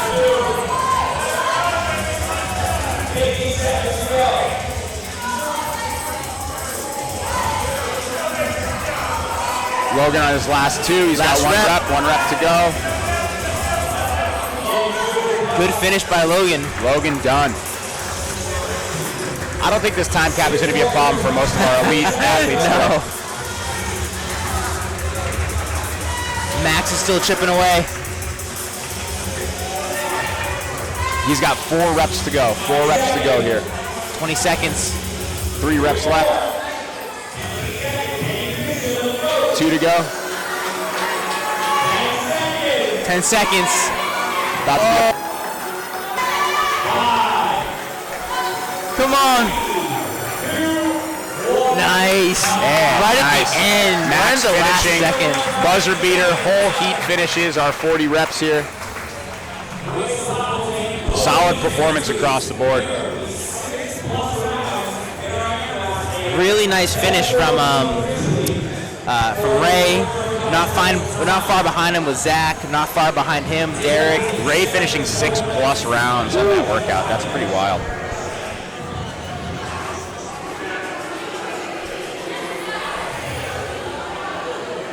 So just for reference, 6 rounds is going to be 234 reps. So Joe Adamek, who won that workout for RX, had 6 + 4. What? Oh, table? Yeah. Pull that power strip you have on your side. Just pull these a little bit. That way. Really gotta go like a foot or two. Yeah. It shouldn't be too bad. There or more?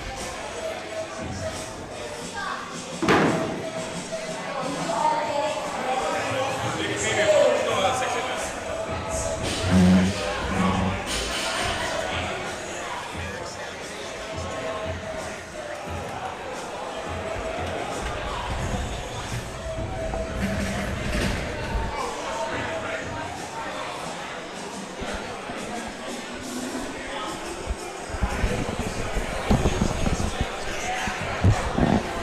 All right, so going into our next heat of elite athletes. We had to move the tables back because it was getting a little too close for comfort for us. Yeah, we almost got kicked. So our next heat, we got Austin Amory in lane 1, Cameron Mastromarino in lane 2, Jordan Zerba, who is a Ocean State multi-time competitor there. Went in to the lane games 3. in semis. Went to semis. With Ocean State. William McCauley in lane 4, Tim Diarajo, who competed on the CrossFit New England team at semifinals this last year. And he was at 2017 games with Ocean State as well. Yep, so Tim is a perennial competitor here. We got Steve Riley in lane 6. Repeat IBI guy. Yeah.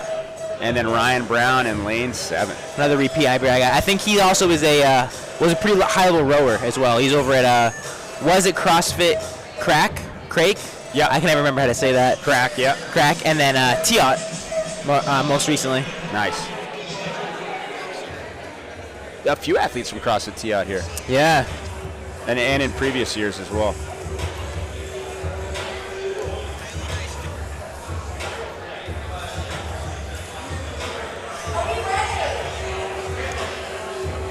Zoe giving us the countdown. 10 seconds for heat 2. Cameron Mastromarino in this heat took 760th in North America East in quarters this year. All right, these men are off. Tim Diarajo, lane 5, making easy work of this deadlift. He is a very strong athlete.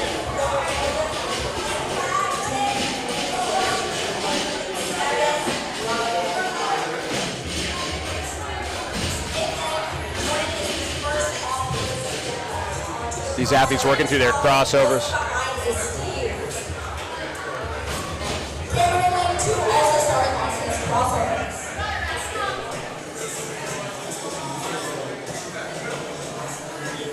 If that helps at all. I meant to send it to you earlier.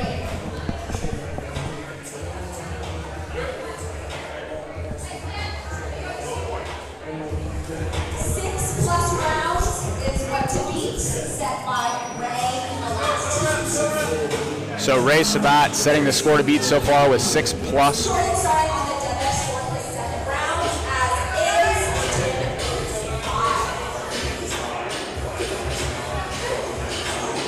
Tim in lane 5 and Steve in lane 6, both making easy work of that deadlift.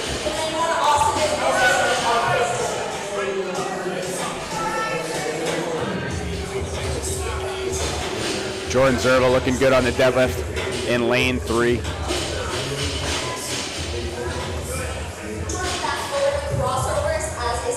William taking it one section at a time on his handstand walk in lane 4, which is smart.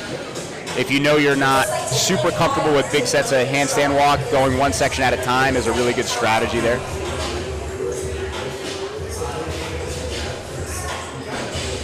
Tim making quick work of that handstand walk in lane 5. Getting back to that deadlift. Jordan looking very comfortable with the handstand walk there, moving right through. Yeah, he's a really solid bodyweight athlete. Yeah. Great gymnastics. I dropped into a workout at Ocean State last year, or a few months ago, during the open period, and our buddy Sam Pascal is a coach there, and competes on a team with Jordan and some of these other guys. And it was a workout I dropped in for, and it had muscle ups, rowing. It was a tough workout, and I'm struggling with the bar muscle ups, and he goes, just do what Jordan's doing. I'm like, that's easier said than done. Easier said than done for sure. Yeah, just do what he's doing. Austin Amory looking good on these handstand walks. Like you said, he competed here last year. Again, the handstand walk is taxing in a different way than the wall climbs in the RX and Masters division. The handstand walk, you're definitely going to feel that lower back more if you're not in a good position. And a lot of people rely on letting those feet kind of come out over the shoulders on their handstand walk.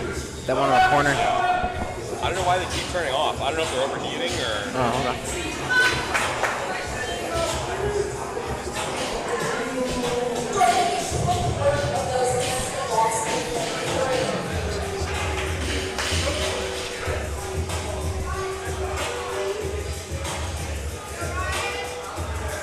These men are about halfway through this AMRAP.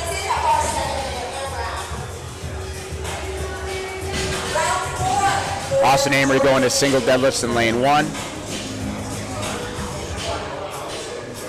He's over at CrossFit Southie. He competed at the IBI last year. Yep. Got William in lane 4, hanging on for a few reps here. Tim getting tangled up in his rope.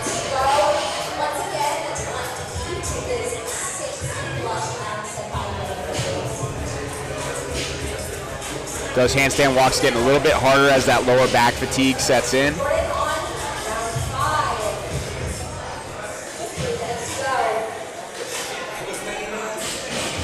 Ryan Brown looking really efficient. Oh, I screwed him up. I was going to say looking really efficient. You messed him up. That rope is just like...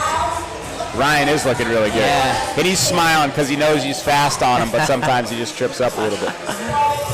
It's good when you have that kind of experience where you can kind of just laugh it off a little bit, because rope's one of those things where some days feels good, some days doesn't, and it can get really frustrating really quick, which can definitely dig you into a hole. Well, unfortunately right now, he's trying to rely on that fast technique, but he's tripping up. So in instances like that, sometimes you just need to take a step back, maybe slow down your cadence a little bit and get back into that rhythm. Austin looking pretty solid on those deadlifts. Also looking like he's about to pose for a that cover over there. Shredded.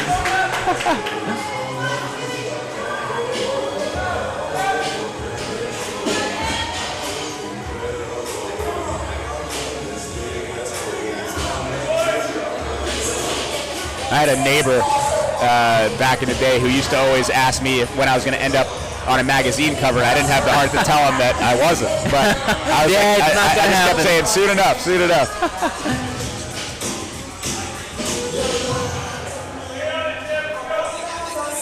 Steve Ryan crossovers. So what I like about Steve is he's got that exaggerated arm movement, but a lot of times that can help athletes learn the tempo and the timing when you're exaggerating the crossover, exaggerating the flick of the wrist, because you really want to make sure you're feeling that rope on each rep on your crossover.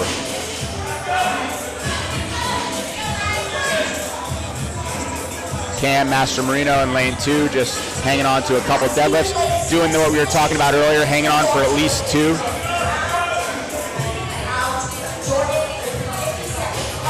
So he's doing doubles on that deadlift right now. Jordan looking good on those crossovers. Right now we're looking at Ryan Brown handstand walking in lane 7. He's about to get back on that deadlift.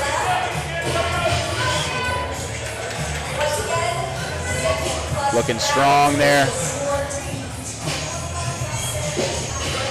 Nice. In front of Ryan, we have Steve Riley ripping through a set of deadlifts right now. 15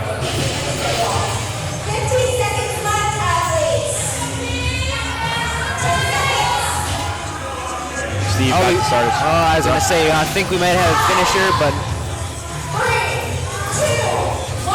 And time for that heat. They get that 1 minute rest and reset.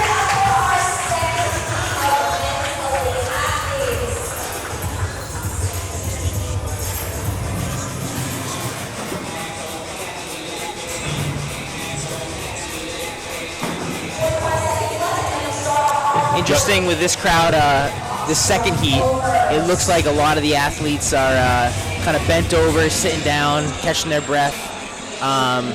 First heat, I don't know if it was more everybody's kind of looking to their left, looking to their right. I think they were trying to look like they weren't too phased. Yeah. Trying to play that mental game, yeah. you know? Like, I'm not. But here, kind of accepted it like, hey, it's hot out, we're pushing. Yeah. I'm out of breath. That minute rest gonna go by fast. They collectively agreed that it's okay to look tired for this heat. Last heat, it was all business. This heat, Yeah. 3, 2, 1. and these athletes are off. Again, they're going to hit their first 30 reps on this first box. When they're on their last 10, you'll see them move to the second box next to them.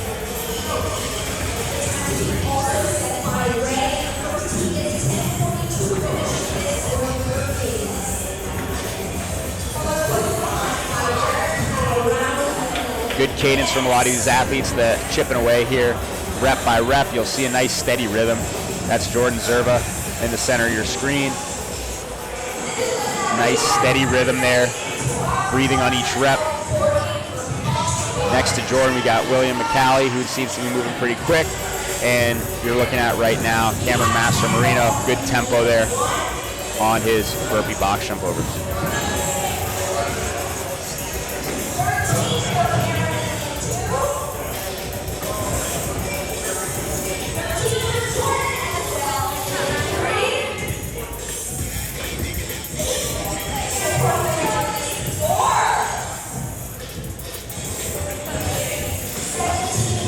These athletes pushing here.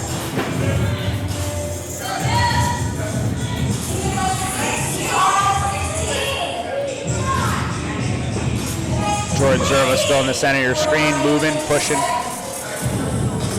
Shout out to our photographers today. Getting some action shots of these athletes. Yeah, getting in close. Judge is doing a great job here.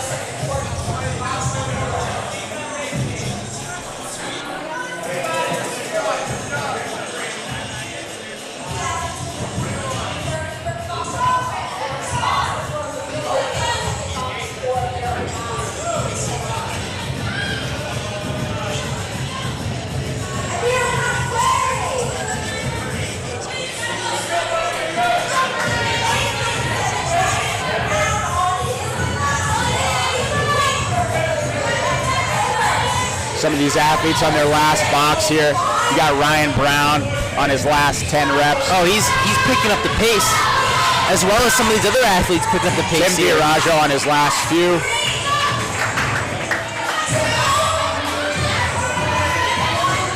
Oh, we got our first finisher. Ryan Brown finishing, Tim Diarajo finishing. We got three guys. Last rep. Jordan Zerva on his last 5. Interesting, the different competition technique and strategy with this heat versus the last heat. It looked like this heat saved their energy a little bit for those last 10, 15 burpees. Absolutely. And they really pushed. Yeah. It seemed like the last heat kind of really tried to start hot, and they kind of just had what they had left for the end here. Yeah, absolutely.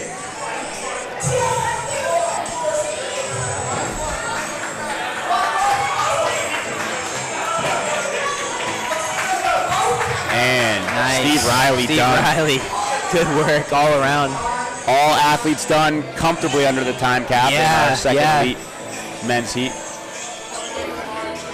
And we got one more elite heat to go for the men. Yeah, final heat of elite men coming up, and then we'll be watching our elite women. We got some household names in there, some people you recognize. I also, just to get ahead of it, got to shout out Sydney Pollock in lane 6 in our final heat. She was the crowd favorite last year. She was on the stream, so maybe they'll be back. I'm sure they'll be back. Yeah. She was sitting down right next to us.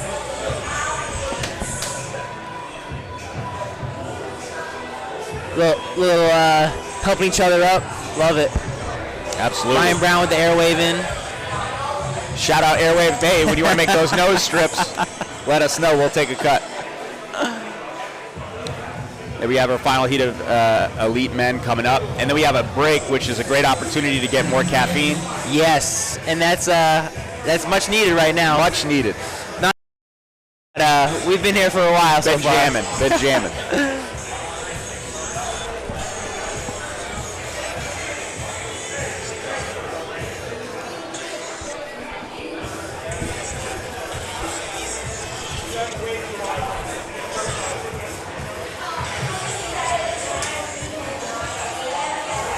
Athletes transitioning to the floor shortly here.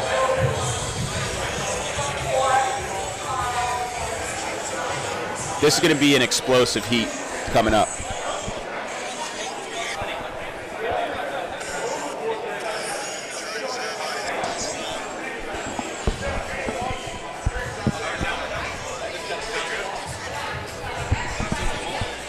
It does sound a little different on here versus here, but not by much. Not by much. So what I've been doing is fills up. I just click off, and it just freeze on YouTube. The cache goes back down, and I turn it back on.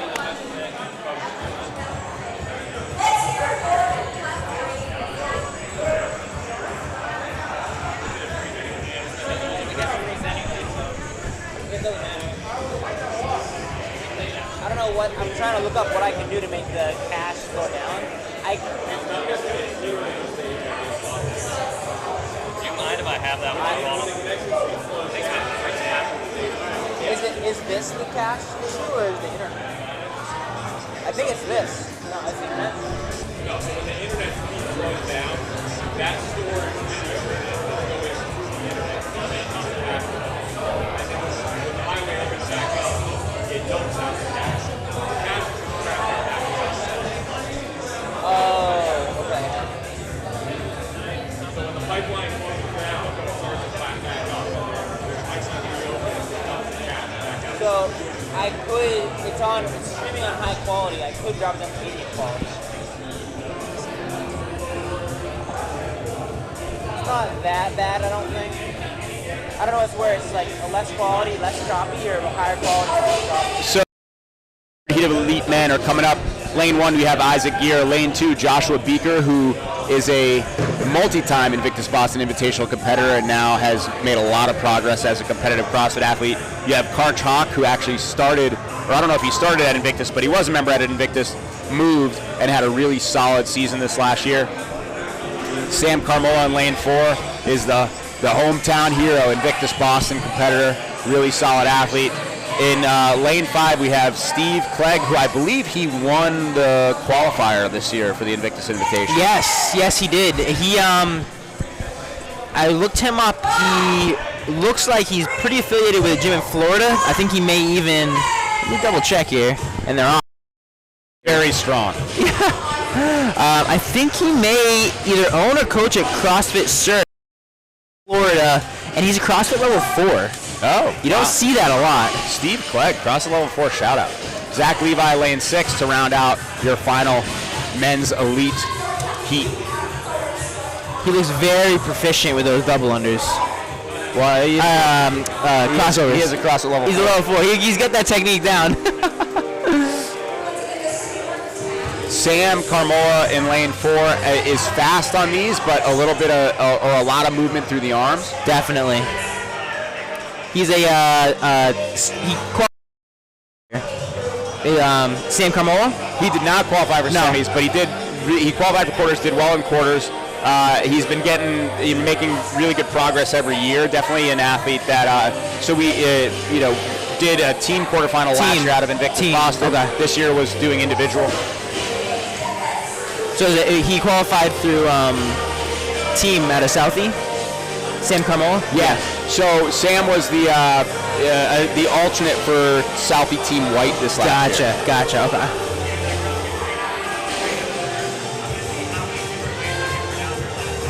I'm gonna forget his first. How to say his first name? Karch. Karch, yeah. Karch had the quarterfinals this year. And Josh Beeker, same thing. I mean, Josh Beeker has been a really solid competitor every year here. Yeah. He's gotten substantially better every year. He's been competing in with some of the top men. Took 101st in North America East in quarterfinals this year. So on the bubble for qualifying for semis. He's getting close. That's awesome. Both those guys repeat the IBI. Absolutely. Karch and Joshua Beeker. And Sam. Yeah, Sam competed last year as well. We got level 4 Steve here just crushing it. Those deadlifts look nice. I just took my level 2 and I would say looking good on those deadlifts. Yeah, he's checking all the boxes. Isaac Gear, another quarterfinals athlete, 271st in North America East.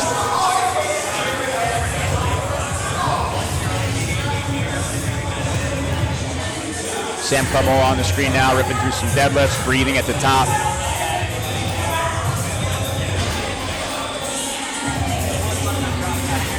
One of the things that Josh Beeker's doing on his handstand walk is he's kind of kicking the legs a little bit as he walks, so helping him with some momentum there. Again, you want to make sure that some of these athletes, it's okay if those legs are hanging forward a little bit, but you want to make sure that they're not overarching the back on that handstand walk, or these deadlifts are going to start to get really hard.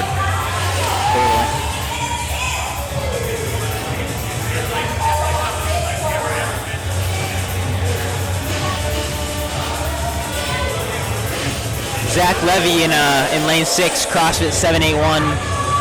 He was a 2024 semifinalist, ranked 37th. I'm not sure if that is through a team or if that's individual. Wow, solid. I think that's Indy. 25 years old.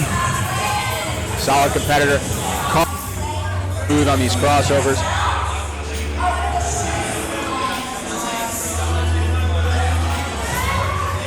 Isaac in lane 1 making short work of those deadlifts.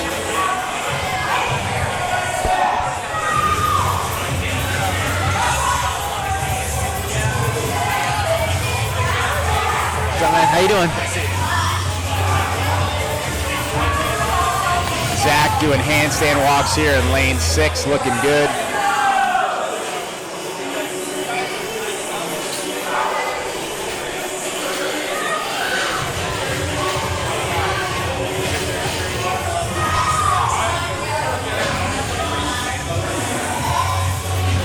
Karch hanging on to that deadlift. Josh Beeker looking very relaxed on these crossovers.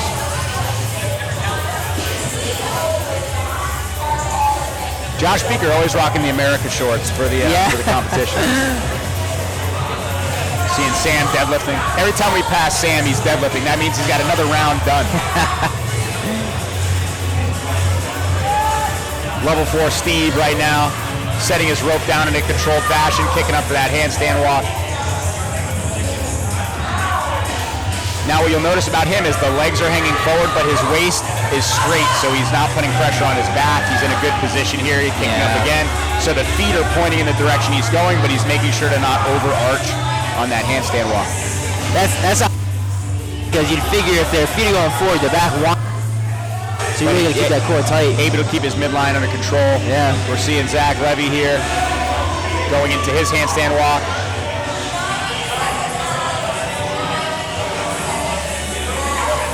Good body position there. A little bit of arch, but doing a good job of keeping things tight.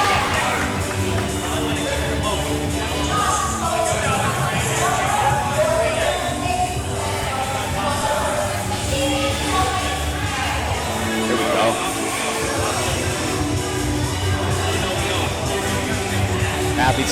back on the deadlifts here. Short time.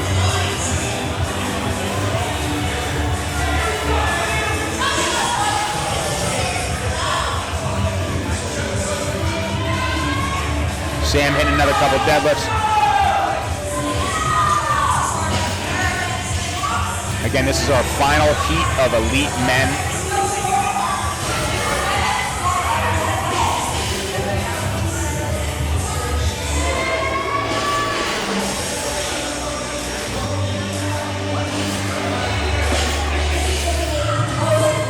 Steve getting back on the deadlift as well. 20 seconds left for these athletes.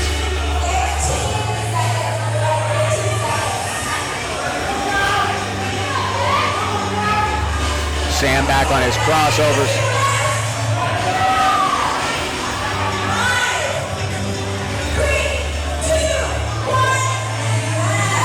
And athletes are resting. They're taking that 1 minute rest, and then they're going back to burpee box jump overs in 1 minute. Zach and Steve definitely taking some time on the ground here, breathing, recovering. It seems that this heat has agreed to allow themselves to be tired as well. Yes, yes. Study coming up a few years ago. What's the best recovery position? It's not hands on your head like your high school coach used to say. It's on your knees. Hands on your knees. That bend over position is going to get you more recovered. Many athletes are taking advantage of that position, taking advantage of that research.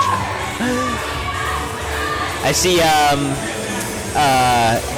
Steve some water from what might be his wife. Got the assist. Yeah, got the assist there with the water.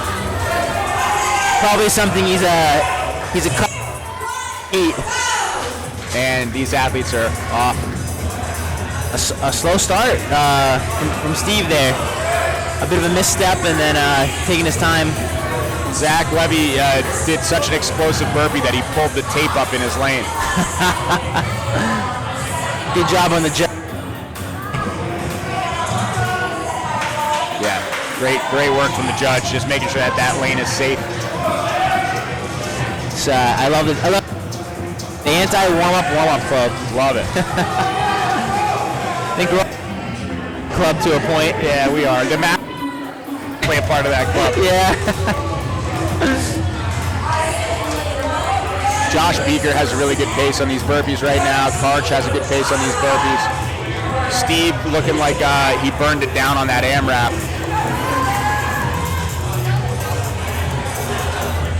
He's taking some rest.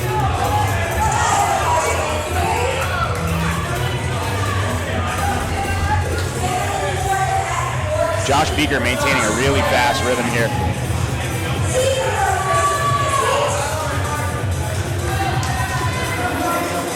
We're looking at Isaac Gear in lane 1. We're going to be panning down here. Really good tempo from Isaac. Josh Beeker moving in lane 2.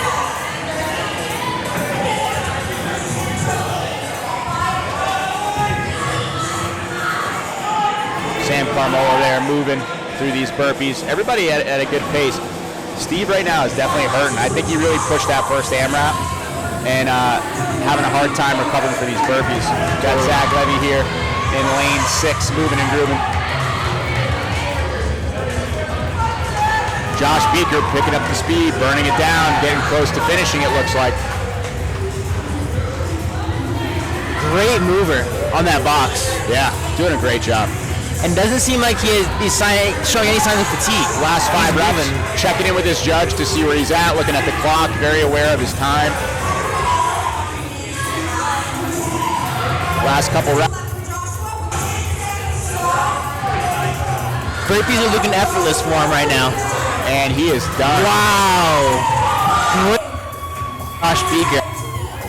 Tough to say what that's going to be comparable to the last 2 heats, but competitive. Very fast. Zach Levy's on his last couple reps as well. Zach Levy looking good. Steve Clay, you can tell burpees are not his favorite movement. Yeah. But he did very lot of rounds that first piece. Yeah. Steve, I'm right there with you, brother. I don't like burpees either, so that makes 2 of us. I've definitely done the shout out to the crowd for water move. Yes. Karch and Sam working through their last box.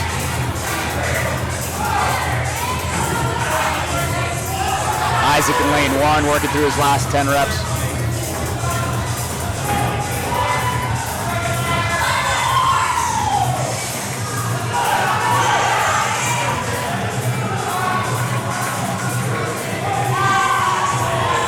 We had another motion from the judge to the wife of Steve Clegg, potentially for more water.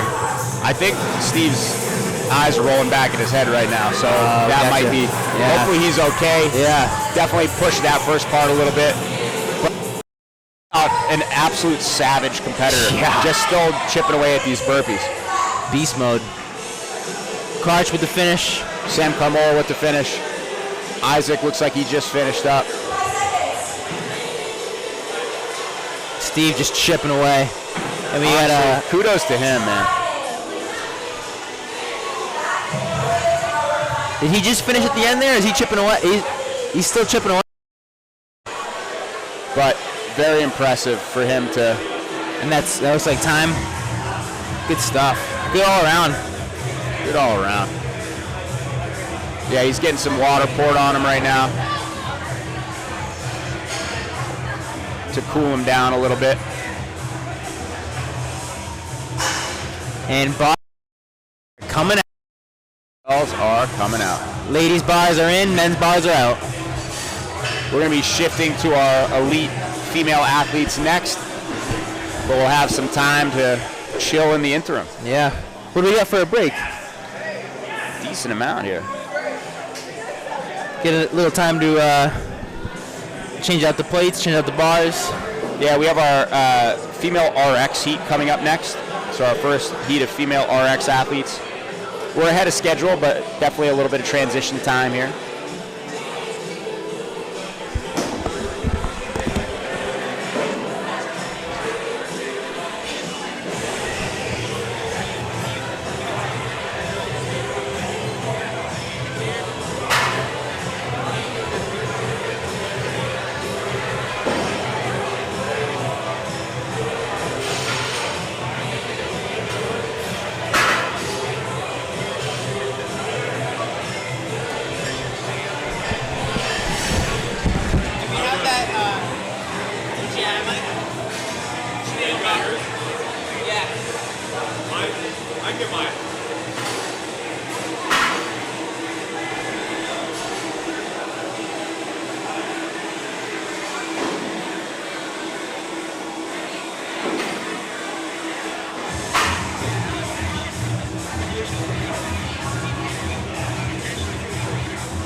Are you going to use that right now? Check the audio. It's plugged in. Oh, it is. Okay. You gotta turn on that input now. Say something. Thank you guys for doing this. Yeah, good. Hey, appreciate it. Thank you. Testing, testing, testing, testing, testing, testing, testing, testing, testing, testing, testing, testing, testing, testing.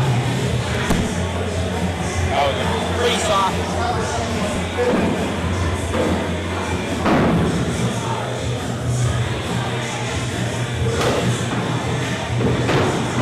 Testing, testing, testing, testing, testing. Alright, try it now. Testing. Testing, testing. Testing.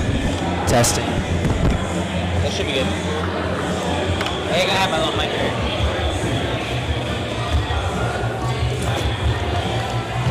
You want to follow her with the camera?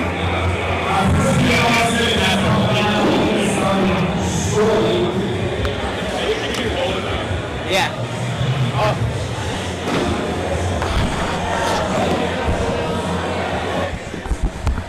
What's happening, man? Grab a seat. So sweaty. You're good. So sweaty. What's going on? What's going on? What's happening? Thank you, guys. Oh, yeah. Shit. Great work. We were commenting on how, I mean, you guys were the last heat. You were in the last heat, so you had a little bit of preview on how everybody did before. Yep. You were looking really smooth in those burpees. Thank you. Yeah. Thank you. A lot of practice on them. Yeah. When quarterfinals hit and I did really, really poor on that wall ball burpee box jump step down workout, started just incorporating that in my training. When I saw it announced for this, I'm like, all right, we'll just keep doing that. And it paid off. But they hurt a lot worse than they did in training. Yeah. Like 2 weeks ago, I didn't push the first part as much. So I did that first burpee, I'm like, oh no, we're already in the pain cave. So yeah. It was just survive and go. It's that kind of workout for sure. Yep. So once you finished the first part, you saved a little bit in the tank. When you came across the burpees, you basically walked across the finish line when a lot of people in the past few rounds dove across. Yep. So you looked like you had pretty much everything under control. Yep. Previous heat, it was like a 127, 128. And I knew my burpees were like 3.25 seconds. So I knew with 10 left, I was like, all right, I got a little more than 30 seconds time. Yeah. Push the first few, because my legs are starting to give out. Don't miss that last box jump over, step down. So I just want to be very conscious of that and execute in the last 10. So really good season this last season for you. I feel like training's been going well. What are some takeaways for you over this last year? What are you really happy with, and what are you working on going into this year? Biggest thing is just staying healthy. Yeah. Last year I couldn't compete because of a lower back injury I sustained in the winter. So this year's training is all about listening to my body and correcting a lot of those weaknesses. Yeah. My posterior chain and my core is a lot weaker. So every day for the past like 3 months I've been doing 75 ab wheel rollouts, a lot of core L sits. Nice. And it's transitioned really, really well to my weightlifting and overall just staying healthy. That's awesome. Same thing with my shoulder. I've been doing 50 pull-ups every day for about 4 months now. Okay. Same thing. My scat, my traps, everything feels really, really healthy. So that's awesome. That's been the big focus for this year. Yeah, smart, man. Last question. At this competition a number of years, what keeps bringing you back? The community, the way the events are run. Honestly, Bern is the man. Always hyping up the athletes, giving you something extra than what you'd see at a typical local competition. From the shoes, the giveaway, the sponsors, again, the whole environment and the way that, again, the CrossFit community comes together for me, that's what it's all about. Of course, I want to train and compete, but bringing everyone together and celebrating fitness is a huge component that's really, really important to me. I wanted to know if you had any strategy going into the second event. You did so well first one. It was great to see you rapidly cutting. So in that first part, 9 out of 10 effort. I had a couple guys that I knew were ahead of me in the beginning, so I had to push the envelope just a little bit more on those deadlifts than I would have liked. I would have liked to break them up a little more at the end to save myself and kind of recover into those burpees. And then once it was at the burpees, I was like, all right, find a cadence, recover on like the first 5 to 6. That middle 20 or 25 to finish out the first 30. find a pace you can sustain, and then once you get to the last 10, just go. Doesn't matter. Don't trip, and just move. So that was the flow for me. It's a little dance, you know, paying attention to people that are around you and then also focusing on yourself. How do you balance that? It's just kind of a feel thing. I've been competing now for multiple years. I had a great experience at the Fittest Experience in Texas, and I just try to pick up and take pieces for each comp where I'm looking left to right, but I'm not letting that affect my performance. It just gives me a gauge on how hard I need to push. Because at the end, if those burpees, if I didn't know the time to beat, I knew I was within 2 to 3 seconds, so I could take the gas off just a little bit there. Which makes all the difference. Yep, absolutely. Awesome. Thank you, brother. Thank you, guys. Good luck the rest of the day. Thank you so much. Appreciate it. Thank you, guys. I didn't mean to be on a spot, but I want to get you in. We have our RX women starting it off. Lane 1, Amanda Casal. We have Anna Zdarsky next to her. Antonia, lane 4. We have Cheryl Zhang in lane 6.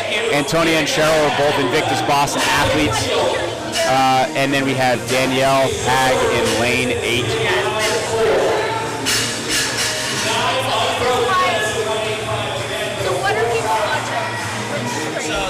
This and this, same thing, yeah. So then no one sees us. I think it was just on us, no? Was it on? For the interview, It was. Oh, okay, yeah. So we go back here. People can see us. But then now it sees now. And you can do like a picture. I didn't know what I was doing. I was like, oh no, like I just started the camera. That was good. We'll keep trying to grab like the heat winners. Keep grabbing them. And either do it here or we can get this like running, you can chase them.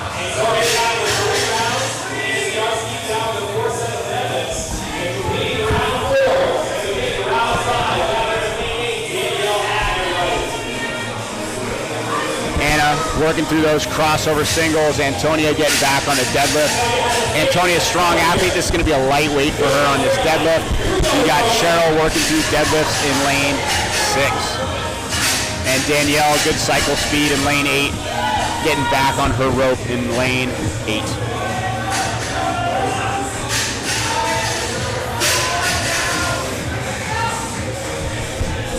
Do you want to hop on the mic for a little bit? Well, we just like chat over the comp. Fuck you. Yeah. Antonia working through her crossovers, looking good, looking smooth.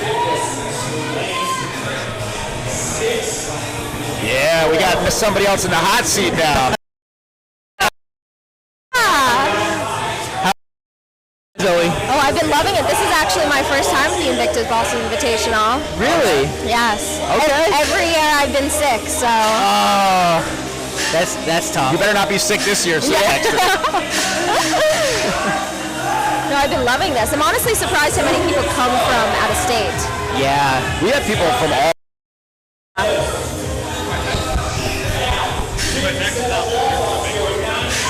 Anna looking good on those deadlifts.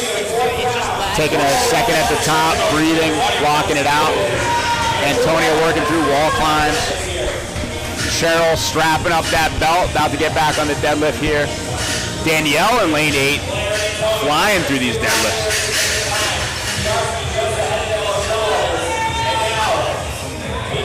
Again, this is our first RX women's heat, starting off the RX ladies. 15 seconds remaining. Almost there, then they're going to be on those burpee boxer boulders. Crossover's looking smooth for Danielle in lane 8. Everybody's really good at crossovers. I'm impressed. Yes.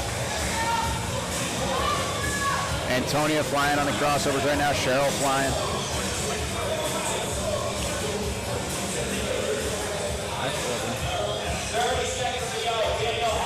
We got a sign in the crowd. Oh, what's this say? Go somebody. Go team. I think it says go.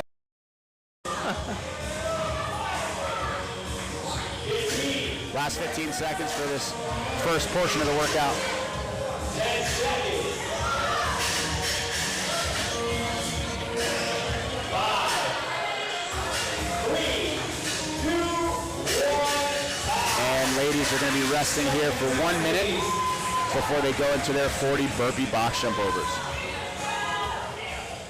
Every rep counts here. I love the way that they pick up the deadlift bar when they have 5 seconds left. Absolutely. We've seen some incredible scores. Gotta check out this, see if the leaderboard here has been updated. So far, elite men, Joshua Beeker, who we just talked about, won both parts of that last workout. Tim Diarajo in second, Ryan Brown in third, and Ray Sabat fourth, Zach Levy rounding out our top 5.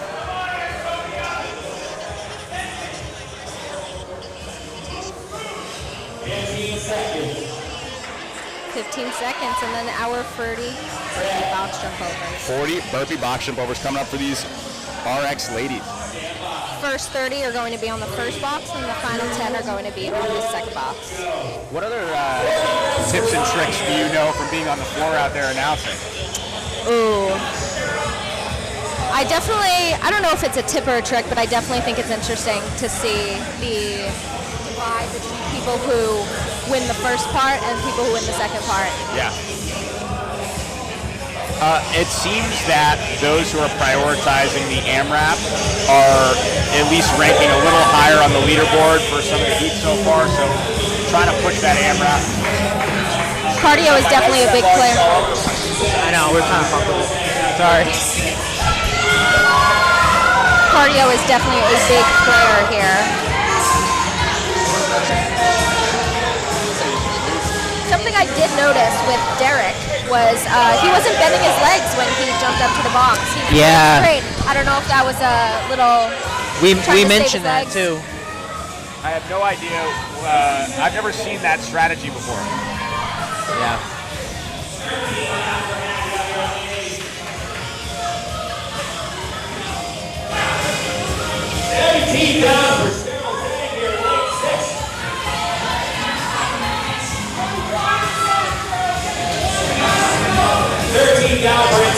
Antonia's got 13 reps down.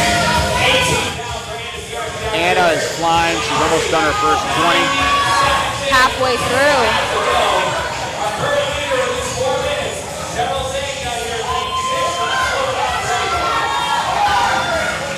Cheryl pushing.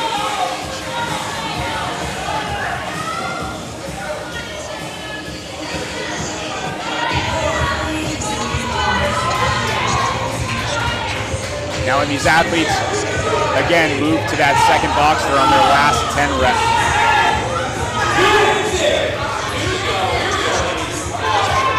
So far, everyone is still on that first box as far as I can see.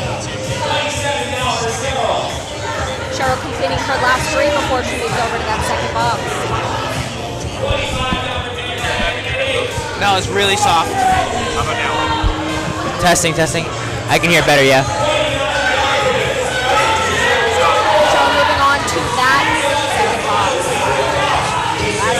I can't hear them. I can hear myself though. This volume 1 goes in headset 1. Assuming that these are plugged into the right thing. Yeah, this is I'm number 1.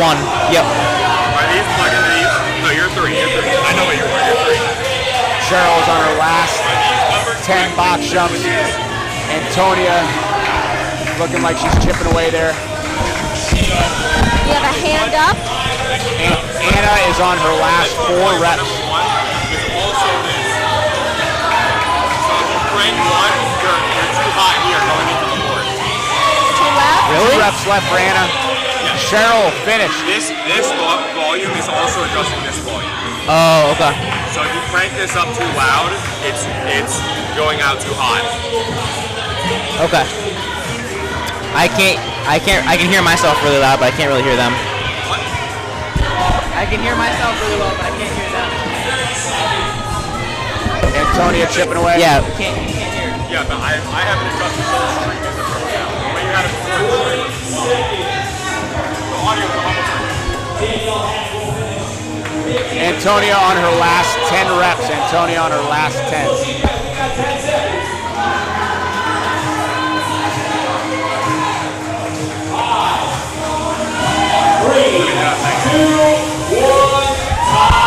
And time cap reached. First heat of RX ladies are done. Put it back in. Here's where it was before.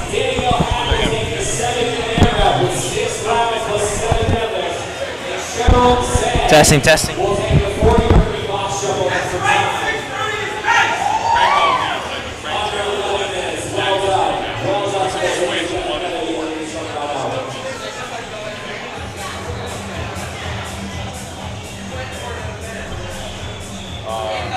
Which headset's not going to use?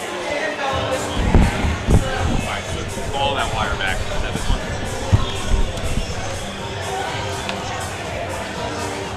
Flip back that wire. Is that that one?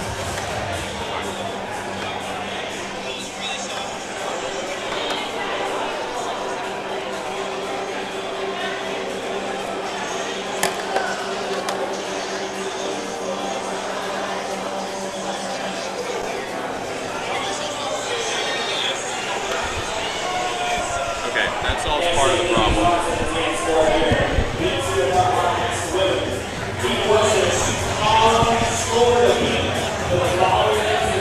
Okay. So if we don't use number 1, it should solve the problem, right? Just use the other 3. Well, these levels still need to be where they are for the stream. But this way you can crank the volume on all 3 headsets, and that's what's going to control that. So all the headsets are now max volume. Is that how we did it last year? With the mic out? Yeah. Well, we do. Mine, that's how you get the audio from this to the stream. But it only hears what mic 1 hears. Yeah. Testing. Can you hear me better now? Yeah, I can hear you a lot better. Oh yeah. All right, sounds good. We're in Can you hear me business. better? Yeah. Okay. We're now in business. My. And I'm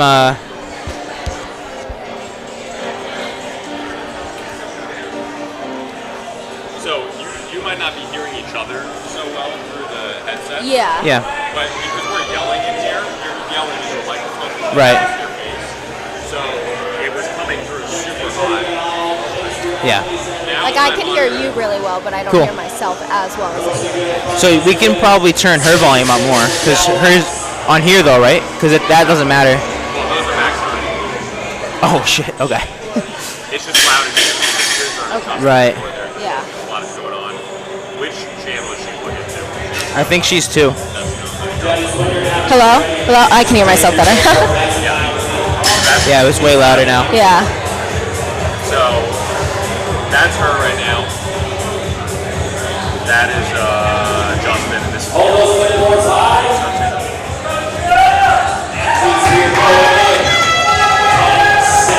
Testing. All right. Testing.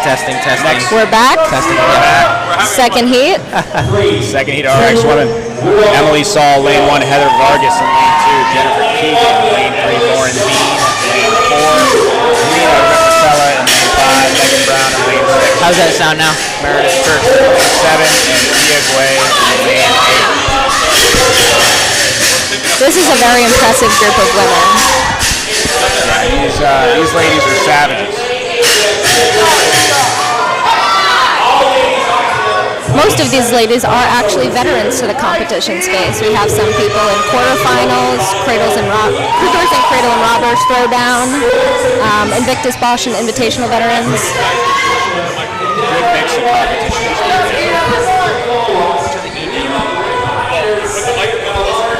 Right.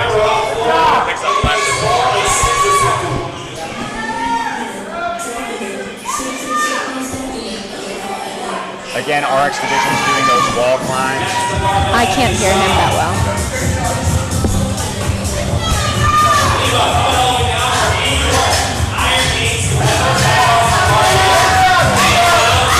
We have Tia working through the wall climbs. We have Meredith on the deadlift, Megan Brown working through the deadlift, and Lena Rippertella in the neon green deadlift.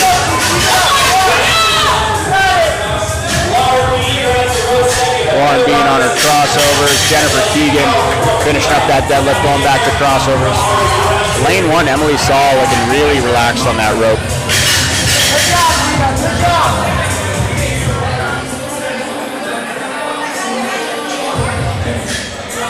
Back to the wall in the pink. That's Lauren Bean. Lena Rippertella joining her on the wall. Jennifer Keegan working through her wall climbs here, as well as Heather and Emily in lanes 2 and 1. Lauren first off the wall, back onto deadlifts. Really good speed on those deadlifts.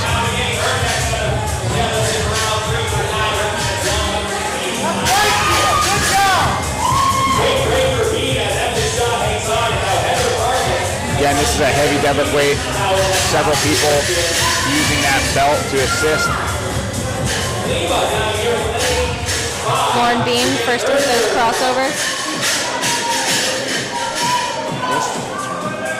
Brief trip, but now she's back in her rhythm.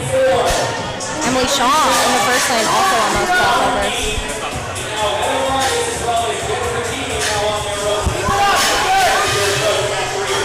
A little bit of a slower cadence for Jennifer Keegan on that rope, but that's allowing her to keep her rhythm. I'm interested to see the women who are maybe in the back of the pack, how they do on the burpees, if that has maybe been stronger too. Yeah, very good point. We talked earlier about Nick Dowett, who knew he had to pace that first part, and then ended up winning the burpee. Yep.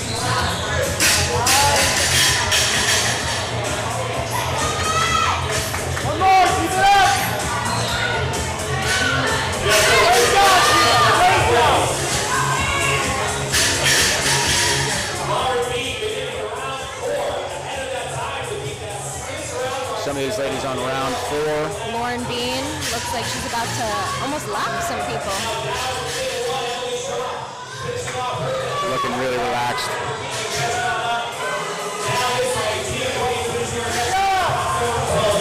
Tia going back to the wall here for wall climb. Tia actually just ran the Boston Marathon, her first marathon ever, finished in 4:07. Wow, that is quite impressive. Yes. Did not stop one day of CrossFit. That is also very believable.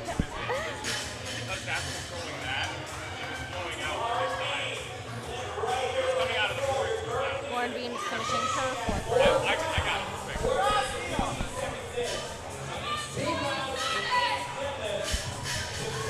Hello, fellow broadcasters. We have identified the technical issue. Love it. Lena Rippertella moving through these crossovers and also matching her outfit, which adds style points. Points for me. Rita went to the Iron Games last summer and has only been doing CrossFit for about 4 years. Well, very impressive performance here for only being involved for 4 years.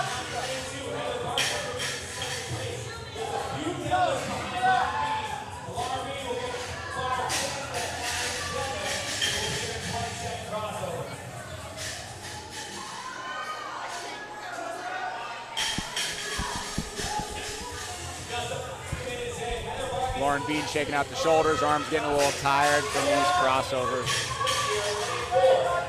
Still in the lead. Settled into a rhythm now. Looks like Heather Vargas in the second lane, maybe catching up. Heather at Synergy CrossFit.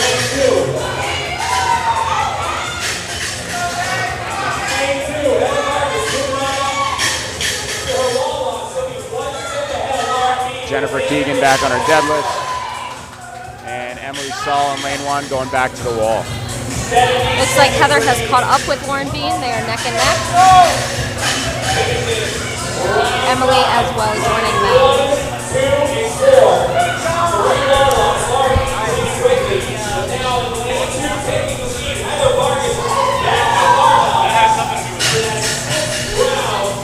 Heather Vargas finished her 5th round. Deadlift's looking smooth.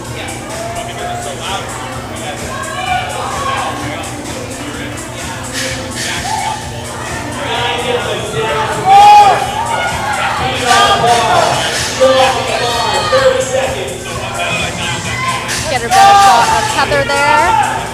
We got Emily locking out those deadlifts in front of us. Heather next to her on the crossovers. Last 20 seconds of work here. 15 seconds.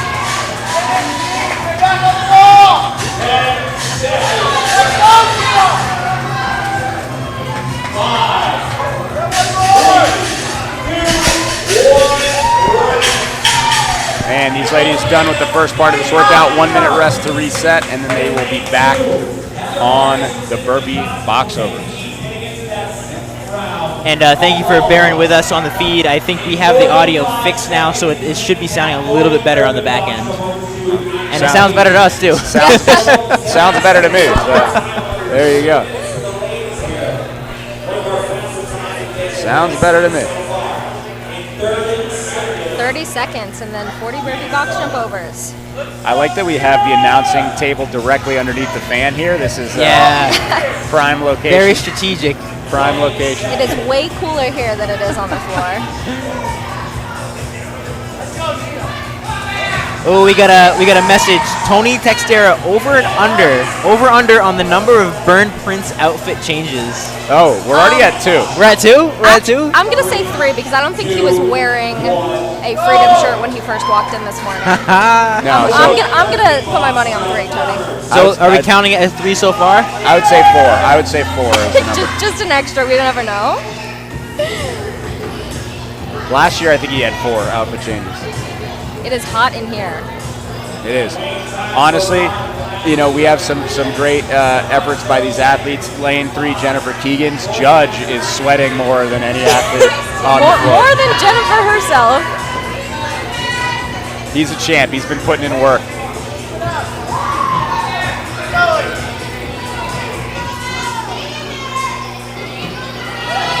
Again, these ladies finding a steady rhythm or cadence on these burpee box overs. Everybody has a little bit of a different strategy. A lot of athletes stepping up out of the burpee and stepping into that jump.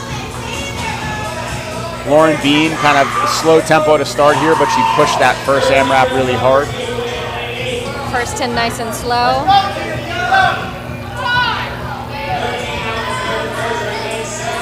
Tia has a good tempo on these burpee box overs here. Being short in stature definitely helps. And being a marathon runner. Yeah. Yeah. That was Joe Adamek's secret earlier. Right. Actuary by day, Boston Marathon finisher by night. Looks like Lauren's picking up some pace here. Jennifer Keegan moving pretty quick. We got Heather Vargas picking up that pace a little bit. Emily, first lane, also looking good. Pace looks similar between lanes 1 and 3 here.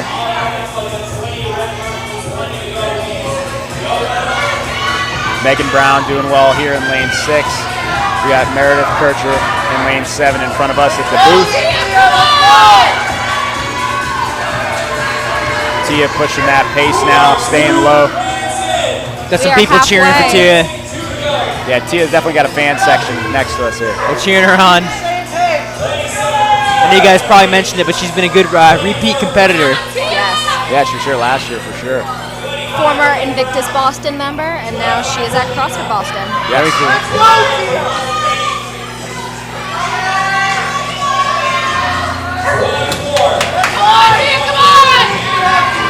Meredith in front of us.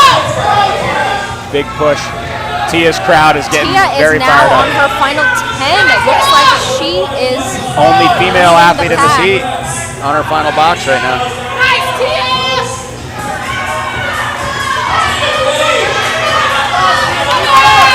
Picking up her pace now. Tia trying to finish. We got Meredith Brown on her last 10. Megan as well. Looks like all of our athletes are on their final 10. Very fast heat so far. One more for Tia. Tia over the line. Nice job, Tia. Hands up for a few of our other athletes. Last rep for Lena coming up. She finishes through.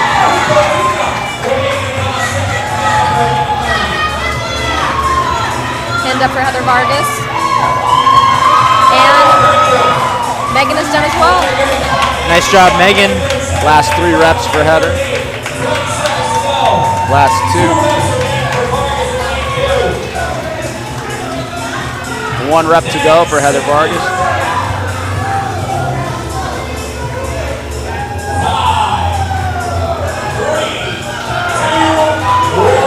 And nice cap reach for these athletes. We have 1 final heat of female RX coming up.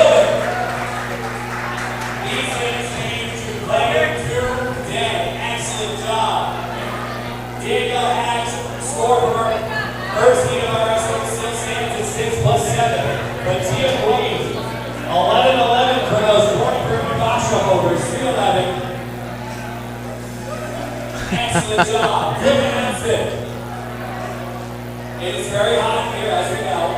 If anyone is feeling sweaty, overheated, a little woozy at a point in time, we have 2 fantastic physical therapists outside that can help you with whatever you need. That's for fans, that's for the Shout out to Physio X outside, my buddy Jay, who I went to undergrad with, and a fellow sports physical therapist. Nice. I know. I was just saying, I know who it is.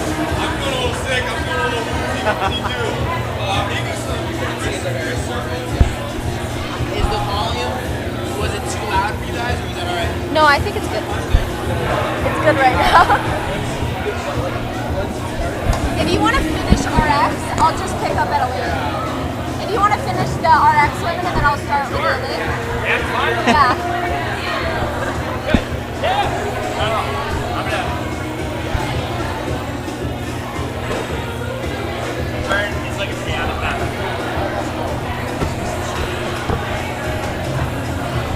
We have 1 more heat left for women's RX. So we got lane 1, Natalie. Is that what we're looking at here?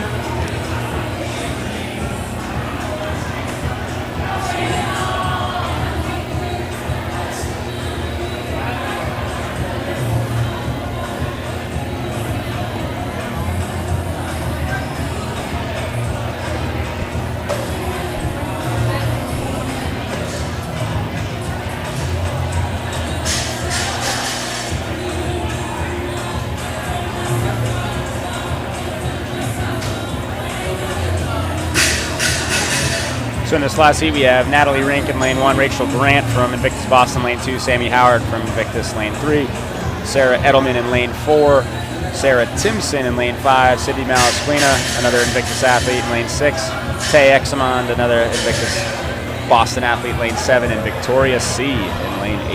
Invictus Boston represent Yeah, for you got this the last heat. Invictus stacked heat. Love to see it. Tayisha, a repeat from last year. She did a really good job. She was a finisher and winner of, I think, one of the heats. I want to say it was the rowing one. Yep. From last year, was it? Yeah. She crushed it last year. Happy to see her back again. She is a savage competitor, great athlete, great person. Ended up actually coming over and joining Invictus Boston after the Invitational last year. Yeah, and she's been a really great member of the community since then. That's so cool. Actually only started CrossFit in 2021. Wow. Come a long way. This heat is full of several quarterfinals qualifying athletes. Some great performances there. Sarah Edelman, who is going to be in lane 4, was top 2,500 in North America in quarterfinals, so some good finishes there. Rachel Grant and Sammy Howard both did really well. If we look at Sarah Timson here, she is actually a semifinals masters athlete competing here in RX today, which is pretty awesome. Sammy Howard actually qualified for the Boston Marathon, and she plans on starting training right after this. Oh, right after. Yep, yeah. right. I'll give her 1 day of rest, and then she can start running. CrossFit Victoria Rosado is coming from Florida. I think she trains. Mostly in her garage, but Yeah. in Miramar Beach Strength and Conditioning. She had her best quarters finish this year. 2023, she was about 3,500th in the world, and this year she was 478. That's quite an improvement. Natalie Rink represented Germany in quarterfinals this last year out of CrossFit Tiat, another CrossFit Tiat member. Das Boot. Well, yeah. Das Boot Nat. That's her Instagram. Das Boot. That all makes sense now. Yeah, so she took 380th in quarterfinals in Europe and took first in Beer Fest. First in Beer Fest. These ladies getting ready to kick it off.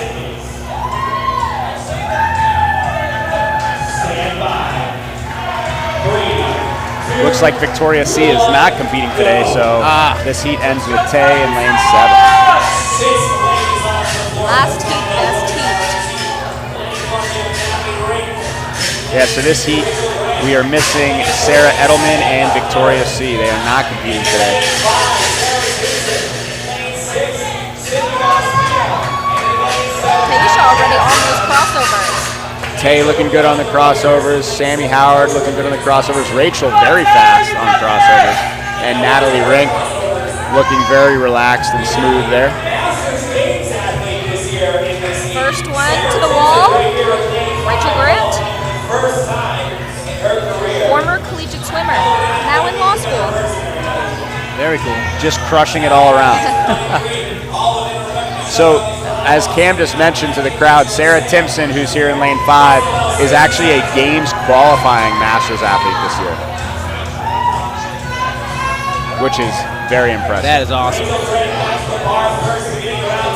Flying through those wall Is climbs. now on her second round, first to the deadlift bar. Followed closely by Natalie. A lot of these ladies now on that second round, working through these deadlifts.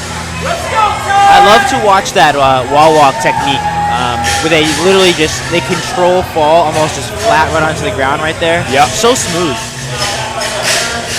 It's kind of like watching somebody who's really good at rope climbs do a fast descent. I love that. That's so satisfying. It is quite satisfying to watch. All of these ladies looking really proficient on the crossovers right now. Keeping a good pace with each other. Tayisha this time is first to wall walks. Tay is doing a really good job of just kind of staying just a little bit ahead of the rest of the pack. Not burning herself out too quickly. She looks good on these wall climbs.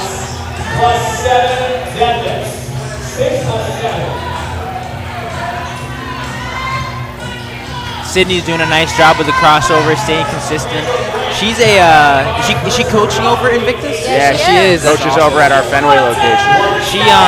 She judged last year, and I know she's also a PT. So shout out fellow PT. The fittest PT leaderboard in the games must be pretty exciting. Yes.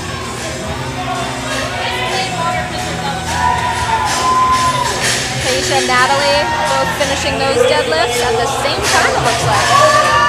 Rachel back on her crossovers, looking good. Tay on her crossovers.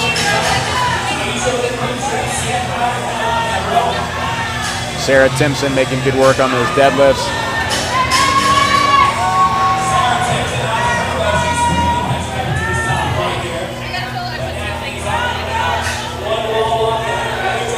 Natalie was first to the wall, followed closely behind by Tay and Rachel. Those three ladies definitely getting out ahead here a little bit, Separating themselves from the rest of the pack. although closely followed by Sammy Howard.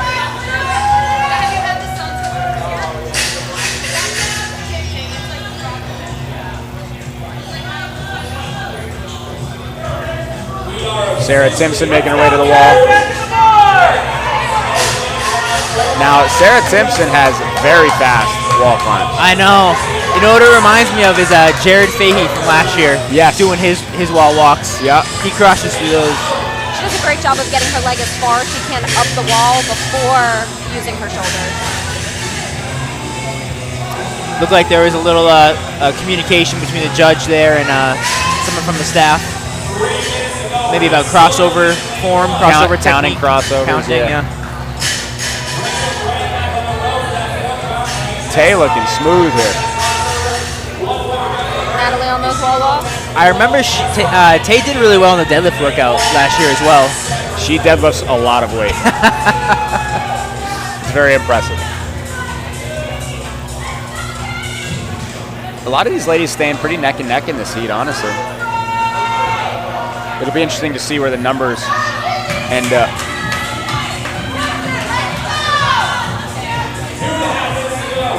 Natalie's slipping ahead a little bit here in lane 1.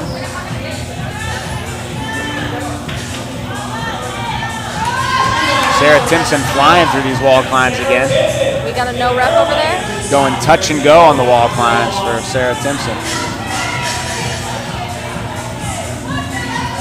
Oh, looks like she has to go back and do one more. Mark Beltran chiming into the live feed, that probably in the warm-up room out back recovering. He says first workout was epic. Yeah, it was. It was epic, Mark. You did a great job, buddy. Now focus on warming up. Get off the feed. Natalie's back on the wall walk, separating herself from Tay a little bit. We're coming into our last 90 seconds on this first section here. This is really where people are going to put the power in.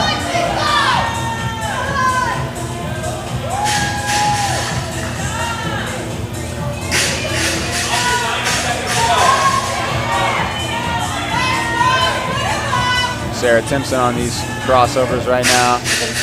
Looking smooth. I can see why she's a Games qualifying Masters athlete.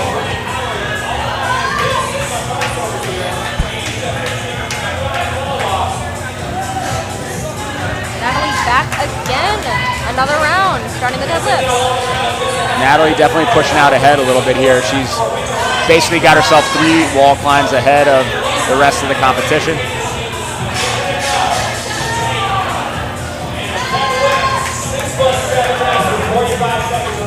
Justin Bartel is doing some judging. He was working the camera last year. I'm sure he's got it with him this year. He's gonna pull it out later. I'm sure he does. You got Sammy Howard getting a no rep on that set of wall climbs. 30 seconds. What was the call on that? Just didn't. I don't think both hands crossed that front line. That's tough. That's tough on a wall climb.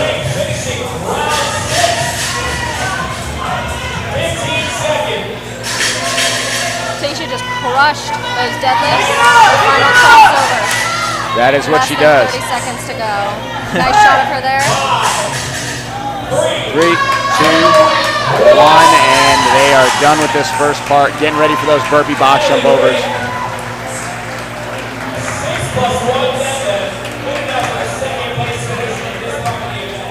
In about 50 seconds, these ladies will have 40 burpee box jump overs to be completed. 40 burpee box jump overs coming up next. Really challenging times to beat at 3:11 over the previous heat. These 40. I'd like to remind everybody how not fun 40 burpee box jump overs is. How not fun 10 burpee box jump Yes, overs is. yes. Yes, much less 40. It's like a how Joshua Beeker was saying that the qualifier workout for not qualifier, the quarterfinal workout this year was 50 burpee box jump overs, 50 wall balls, which I did, and not fun. Very slow, very slow.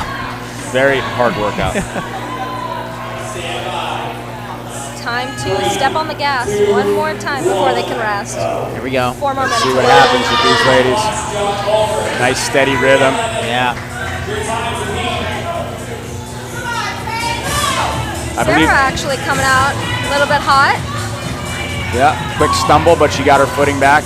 I believe the time to beat was set by Tia Lassie. 11:11. Make a wish. There you go. It's a good time. Yeah, Sarah Timson moving. And Tia was actually back of the pack for the first part of the event and then won the second. So I wonder if this is going to be the same with Sarah. She's going to get out ahead with the burpee box jump overs. And she really wasn't that far back. That first part was pretty tight between everybody, it looked like. Natalie got herself out ahead at the end, but it was pretty even across the board. Natalie's moving through these burpee box jump overs too right now, though. Natalie and Rachel, both looking very quick on those burpee box jumpers. Rachel just had a couple reps look like Derrick earlier. Yeah. Kind of staying bent over. Not that one, but the previous two before that. Trying to save the legs a little bit. Yeah. Step up. A little bit instead there, of yeah. out. Oh, we got another sign. Looks like Sid's mom. Sydney. There you go. We already got some signs for Sydney, and she's not even out right now. Sydney Lane, we love you.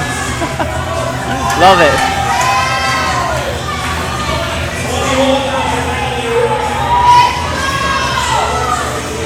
Ladies moving through these burpee box jump overs. Again, when they transition to that second box, they're on their last 10 reps.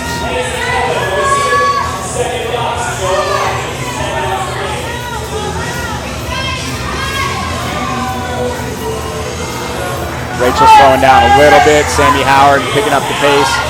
Natalie staying pretty consistent on pacing. Tay's still looking smooth as ever. Yeah, Tay's just Nice been job, Tay. steady on this whole workout. Just moving. Steady through the first part, steady through this second part.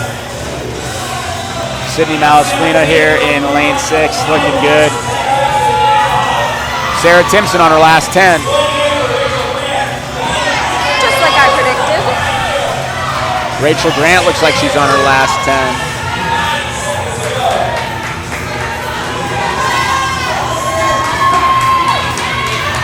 Closing it.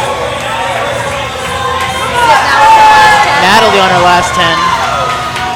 It's getting loud in here. It is definitely getting excited. Oh, we have a hand up for Natalie.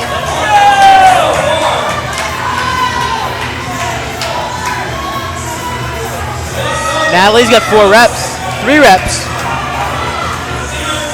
Oh, Sarah. Timson done. Sarah coming across the finish. Natalie's got 1 rep left. Sydney's on her last 5 as well. We got Sammy on her last 4, Rachel on her last 2. Rachel Grant about to finish out on her last rep, crossing the finish line. Sammy Howard on her last couple reps. One more for Tay. 1 more for Sid. Wow, everybody neck and neck with this one. Everyone finishing, it looks like, before the 12-minute cap. Sydney crossing the line. We got Tay done before Sydney. We got Sammy Howard done. Whole heat crushed it.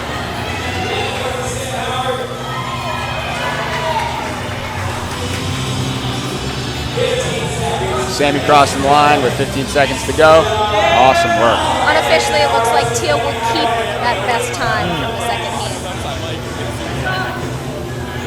But now These marathon runners are taking it. I The know. burpees. they are. Go figure, huh? Makes sense.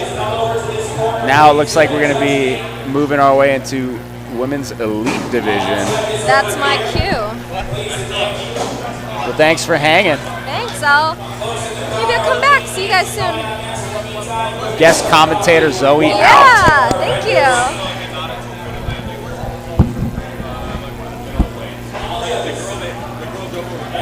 After knowing she knew she got no rep on a couple of them, no rep on the second last one. She did 2 more than the finish line. I was like, nope. Bro, I didn't even see that. Myself Did you see that? Did the no reps? Yeah, that's tough.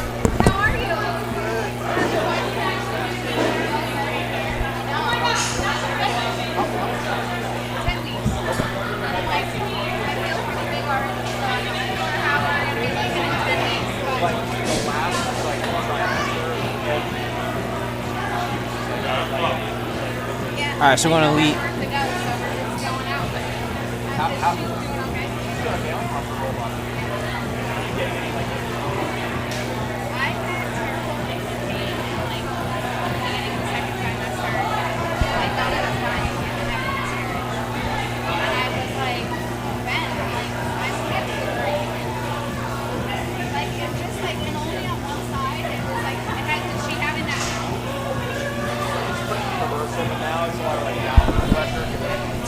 Tia won that, right? Yeah, mine was like super weird, but and it's not like did Tia win that whole thing? No, Sarah Timson. Yeah, she didn't win the whole thing. Danielle had won the first part, but then she didn't start. I'll grab Sarah. We sort of had to be on like every week. We have I think she was on here. I think she was on the no rap. No, that goes to not It wasn't this one? No. One of our like big things. I use Harvard slide like you want to do. Get that chair, get the middle chair lined up. Yeah, it is. No, but they can't. Come this way a little further so you're out behind the monitor. Where? Yeah, just go this way. You don't have your good. It's fine, right? No. I'm ready. Thank you. Crushed it. So fun. Great work. First of all, congrats on a really successful game season Thank thus you. far. It's been so much fun. I injured myself 2 years ago in semifinals. I blew out my shoulder. So just every time I get to train, I'm just so happy.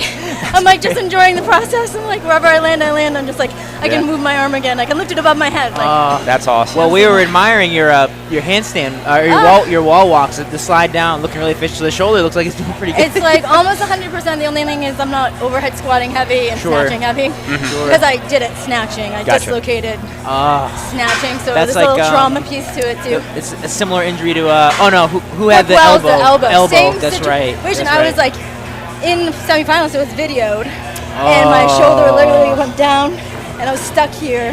My coach had to call like an ambulance. Oh They no. had to Reset like, it? put it, reset it. Oh, They had to put me under. They couldn't. It was so stuck. Oh. Yeah, and That's Dr. not Rocket good. fixed me. I don't know if you know Dr. Yeah, Rocket. yeah, Sean Rocket, yeah. My friend Alicia Gomes recommended him because he's like a CrossFit doctor. Totally. Knows what I want to get back to doing. So he made it really tight. So hopefully he'll never come out again. I think he also worked with Brooke. Did he work with Brooke Wells I too? think so. Yeah, I don't know yeah. if he did her surgery, but I've seen her interview. Yeah, talking with him back Yep. and forth. He's the so- official like lead physician at the games. He goes or to the whatever. games. And the year that I was like doing my follow-ups, it was the year that like Emily Rolfe had that injury in the first. She had the clot, and he found it and was like, "You need surgery." So it was pretty crazy. That And is a masters athlete had a stroke, so when he came to that visit, it was like he told me all this stuff. I was like, oh my gosh, that's terrible. Yikes. It's like good thing he's there, you know. Well, on a positive note, you crushed that workout. Yeah. How did it feel? Felt great. I just love this type of stuff. Just move and no heavy, nothing really heavy, and just go. Yeah. And with yeah. gymnastics, it's my favorite. So. That's awesome.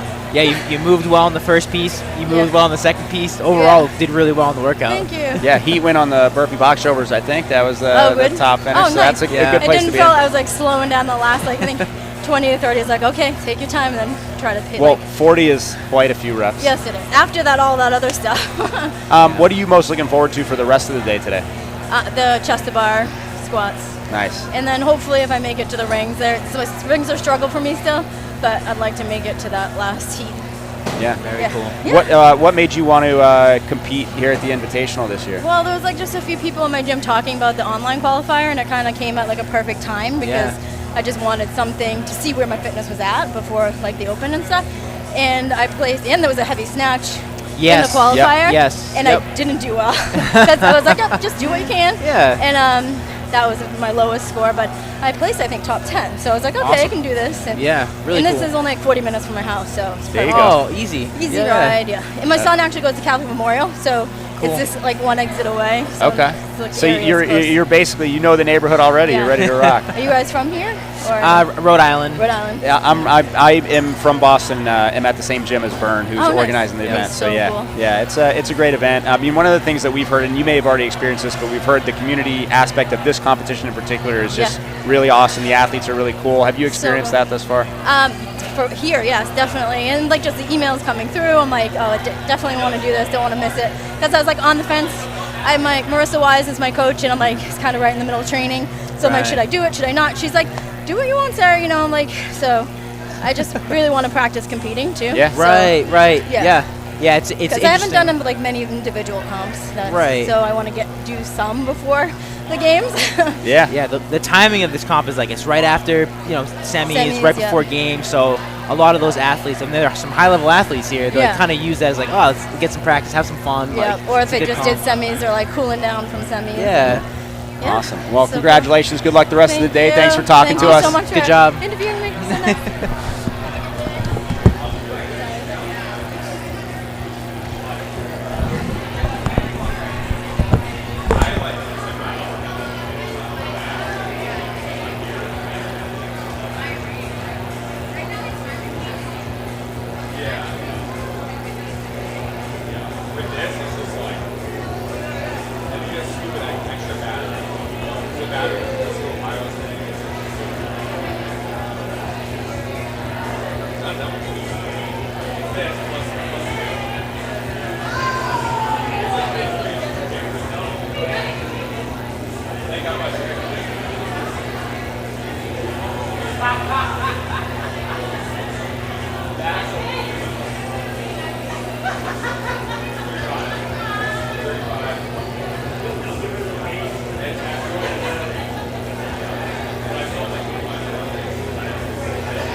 Alright, quick bathroom break.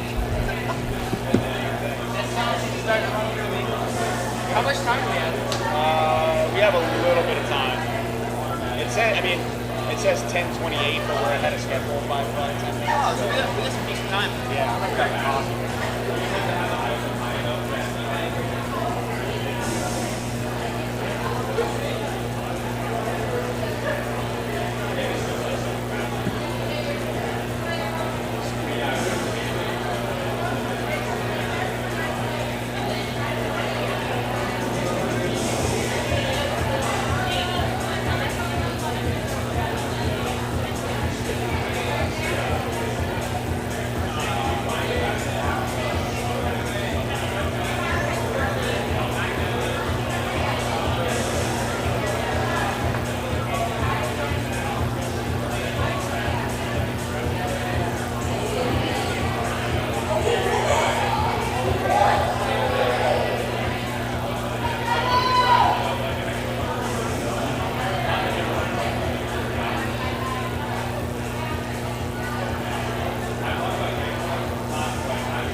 This is, I feel like she was fun to chop it up. She said, she's like, it was really fun. I got to prep the facts and everything. Yeah.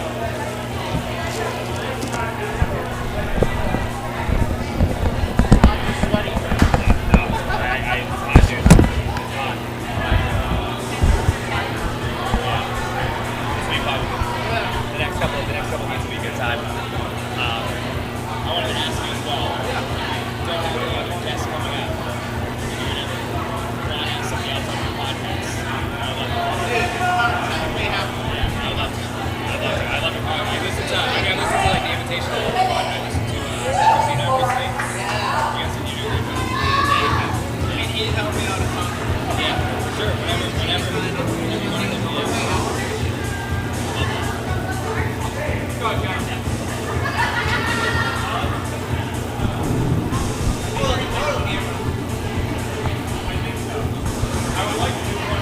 How you doing? So you guys know Lindsay is not going to be here, and Victoria from the previous team is doing RX because she got confused about the time. She got what? Confused about the time. Yes, I had a feeling she was going to miss. Okay, thank you for letting me know. So do I call that out? Like, do I say, like... Just say your name. I'll say something here.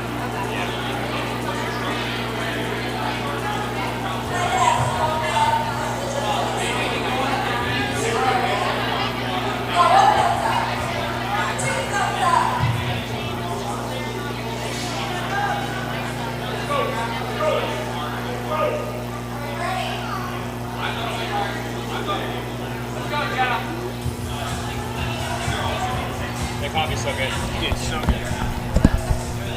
All right, we have our elite women about to get rocking here. I'm joined in the booth by MC Cam. What up? We got Miranda Keene, Sarah Sullivan, Kelsey Horan, Jenna Kivlin, who's an Invictus Boston athlete, and sadly looks like we're missing Alexandra Rizzo. Pulling up all my facts here. Here we go. Yeah, this is going to be a fun time to watch these ladies get after it on this one here, especially with the handstand walks. Yeah, the elite, the handstand walk is a spicy addition for the lower back after the deadlifts, especially if people are used to overarching on that handstand walk. It is. It's definitely it's for some people it seems like to be a way to kind of gain up on the competition a little bit, to pick up the pace if the crossovers or the deadlifts are a little challenging. You know, some people running right into it, but it seems to be still that the crossovers have been hanging up people a lot here in this AMRAP. Absolutely. What's been the most electric moment on the floor that you've seen today? The most electric moment, I gotta say, Joe Adamek from Invictus. Yeah. I was very, very lucky to meet him at Southie, and he actually came to my gym, Andover, for the Team of 3 comp we did in April, and he was running circles around his heat, and he was smiling the whole time. He's the only person here that didn't break a sweat in the AMRAP. Yeah, and literally.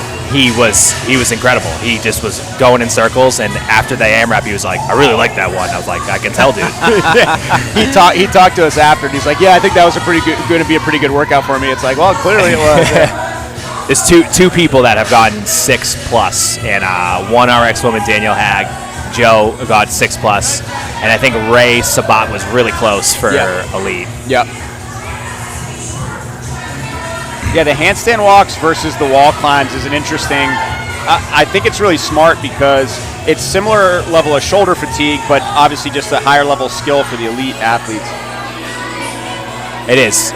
I mean, it's regarding like stimulus and time. It's roughly about the same time depending on how people go, but it's that skill factor and that, like you said, the core and the lower back that really settles in to slow down the pace, especially at these heavier deadlifts at 205 for the ladies. That's a heavy bar. It's not light. It is not light. Yeah, we're seeing with the elite, like the first couple rounds of handstand walks are a little faster than the wall climbs maybe, but then it kind of evens out over the course of the workout. Looks like we have one RX female athlete going in this heat as well. Yeah, she got a little jammed up in the last one. We're a little ahead of schedule, so she's hopping in here. Perfect. Hey, as long as everybody gets it in, it is what it is. As long as everybody has fun. Number one rule for Bern Prince: everybody has fun. Everybody has fun. Exactly. So far, mission accomplished. I'm having fun, and I gotta say, I'm drinking an Anna's and Rosie's coffee, and it is fantastic. I'm gonna have to try one of those next heat. So shout out to those guys. Somebody walked by on cue as I was ordering, saying it was the best coffee he'd ever had in his life. Really? It was literally like a paid advertisement while I'm in line. You should have the camera rolling. Seriously, I was like, well, now I have to get one. So we have Jenna Kilvin. She competed last year. She's over at CrossFit Tilt. She had the cool story of playing. I think she's college now, but high school football for Littleton. Yep. I think she played either like linebacker or like nose tackle or something like that. Like a pretty physical position. Yeah. I remember she was. I believe she was on the line, and she started. She's an incredible athlete all around, but to play football too is, she's got that dog in her. That's for sure. She looks good. She's a savage. She has been in Invictus Boston this whole last season. Watching her go through the open and quarters was really awesome. I got to do a couple workouts alongside her. So. Oh, very cool. Yeah, young athlete, super talented, really bright future as long as she can keep making progress. Sarah Sullivan, too, is a long-time Invictus competitor here. She's been here 3 or 4 years or so, about to kick up her handstand walk. Yep. And she's a repeat. She's coaching over at CrossFit New England now. Yeah. She made it to Wadapalooza one year as an intermediate athlete, I believe, and she was like right on the cusp of qualifying and just got in. Nice. And then she ended up coming in like 6th at the actual event in Miami. That's awesome. She's a really good athlete, super nice person, works super hard. Jenna working through her deadlifts, making quick work of that 205. This athlete in front of her, Haran, I believe. Kelsey Haran is a tilt athlete as well. Yep. Flying through those handstand walks.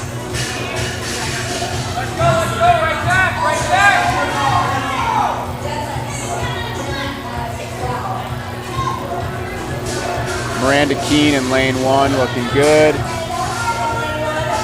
Sarah Sullivan ripping some singles on these deadlifts. Good position on each rep.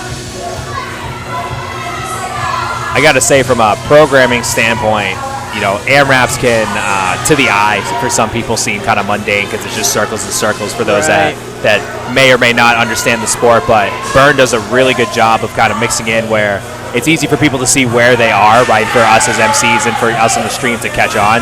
And it makes it more exciting when you can see people going up because they know, you know, they're in round 4, they're in round 5, and people in the crowd catch on. It gets them fired up for longer, and it makes for a really, really fun environment when you spend a lot of time designing these AMRAPs for a lot of visual success, we'll call it. Easy to see, easy to catch on to.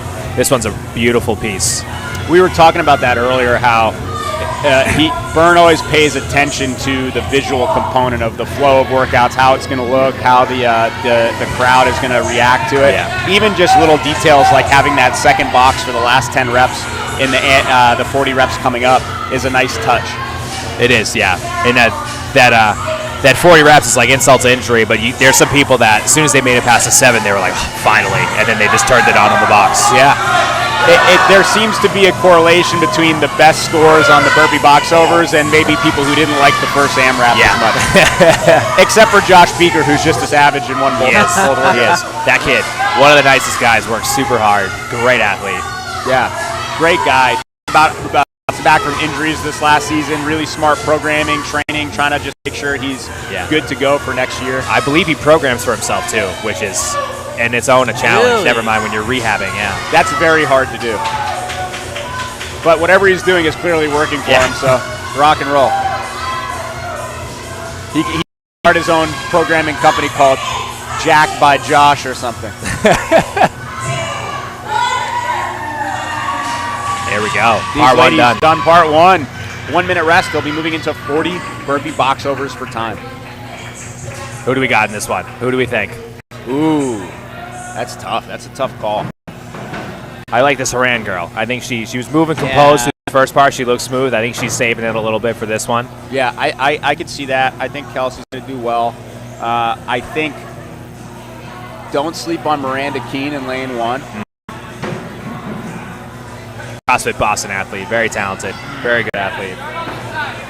Jenna's really mental as well, so I know burpees aren't necessarily her favorite movement, but she's also very good at just going into the pain cave, so I wouldn't be surprised to see her turn it on a little bit here. Absolutely.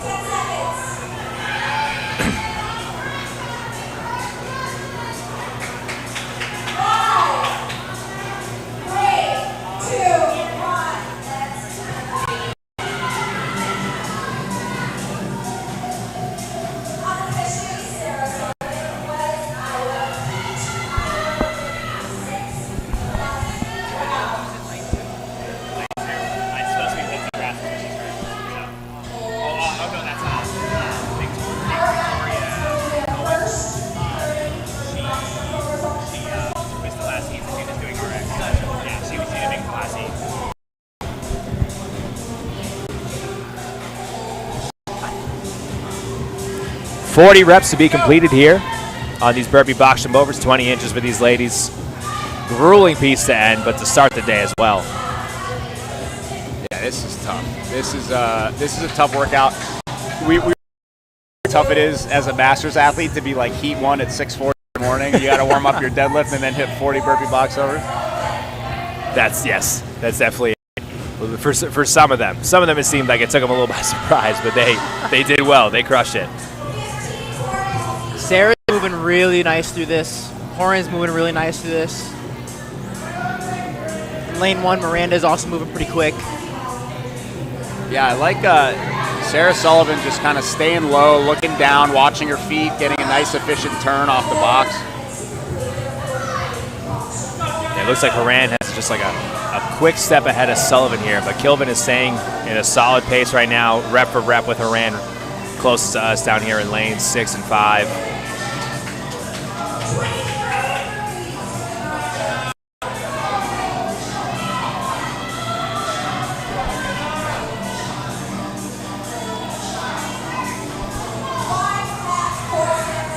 Looks like Kelsey Kelsey Horan is picking up the pace a little bit. Yeah. Had that reserve tank she's starting to use. Sarah Sullivan's done a good job of staying fairly consistent on each rep. She's on her last 2 on the first box, so she's going to transition shortly to her last 10 reps.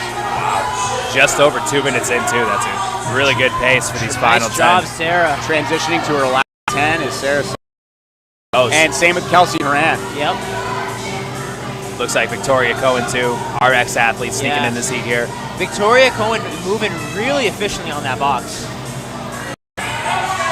Great transitions. Not spending a lot of time on the top, keeping the knees bent, stepping right down, going right back up. Looks like Miranda's on her last box, too. We have 5 reps left for Sarah Sullivan. It's going to be close. And Kelsey. It's going to be close. It's going to be neck and neck.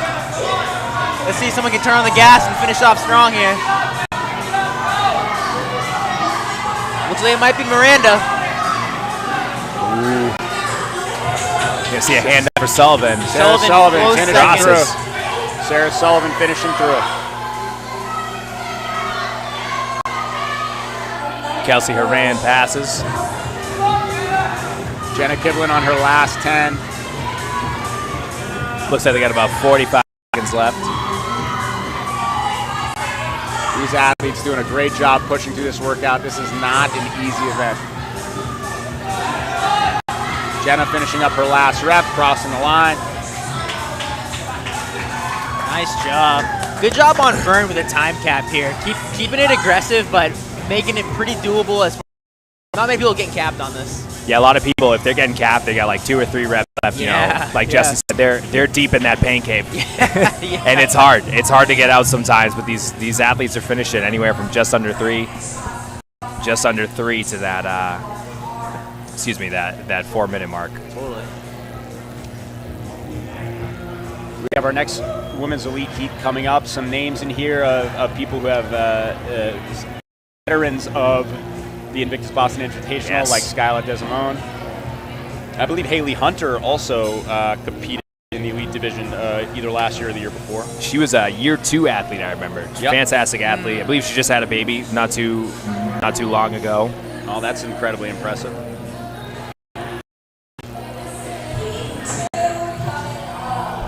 So in this heat coming up, 2 people I'm most excited for this upcoming season and for today is Ashley Iannone and Skyla DeSimone. Ashley won Southie last year, and she was awesome. It was anything you threw at her, she was able to do. She did a fantastic job. Skyla DeSimone is probably one of the youngest athletes in the field. She has done the pit teen throwdown multiple times. She's about 19 years old or so, doing the collegiate division qualifier now, and she's just, one of those people. Good people make good athletes. Sure. Yep, and she's the epitome of that. Fantastic person, incredible athlete, gets stronger and stronger each year when she shows up to this. It's really awesome to see. I mean, let's not forget that she also took top 500 worldwide in quarterfinals this year. Wow. Being only 19 years old, which is That's amazing. impressive. That's very impressive. Good for her. And Ashley Iannone, aside from winning the RX division in Southie, also a top 1,815th worldwide in quarterfinals this year. So impressive finishes for both of them. Yeah. She shed some light on her progress over the years in the Open, and this year being her best one, she's got a very long way to go for her in her career. She's going to have an exciting season coming up. I mean, this next seed is savage too. Liana Ehrlich also. So if we look at kind of finishes in quarterfinals, Ashley Iannone and Liana Ehrlich finished in very similar places in North America East for quarterfinals this year. So this should be a very competitive heat as far as kind of equally skilled competitors.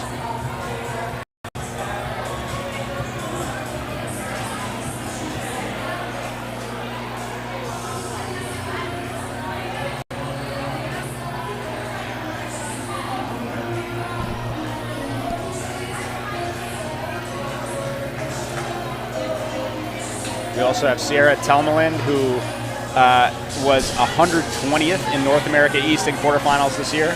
Wow. I believe she's been, from what I've seen, been to semis before at some point in time in her career. Yeah, she competed at the Granite Games semifinal in 2022, took 28th, and it looks like she also competed in the quarterfinal on team for Elm City CrossFit in Maine. I believe she's the owner of Elm City, actually. Oh, there you go. Elm City. It's really cool to see these CrossFit gym owners. It's definitely a challenging but rewarding task to be an owner, but never mind to be a games athlete or being a semifinals athlete as well. Tough to juggle both those tasks at the same time. Yes. And then we also have Katie Meehan from CrossFit Amisteg, a really great gym up in New Hampshire. Yeah. They run a very good competition up there, too. You emceed that one as well? Here I am for the first time. Oh, very cool. Yeah, so I'll be up there this year. Ryan Tangay, Yes. who his wife Jenna, I believe, has competed in Bigness in the past before. They're really good people. Yeah. They do a great job. Ryan's a really good dude. I've had some good conversations with him. We podcasted with him a couple years ago, and he's cool. They run a great comp up there. I saw him at Southie this year, actually, too. Yeah. He was there at Southie. Yeah, him and Jenna competed again there. She's very good. Here they go. And starting off strong with the deadlifts. I recognize Haley Hunter with her hot pink shirt, which I think she rocked at the Invitational in year 2. So I have her pulled up on the Cross website. This might be somebody else, but is she out of Indiana? Yes, She is. Okay. She is. She's out of Indiana. So making the trip down here, awesome. And she was in semifinals 2021, coming in 23rd and 27th. Good athlete. Very good athlete. I believe she was second place when she did the Invitational here, the second year of it, down at Rack House. Haley back on the deadlifts, making short work of those handstand walks, currently leading the heat. We have Katie Meehan closely behind.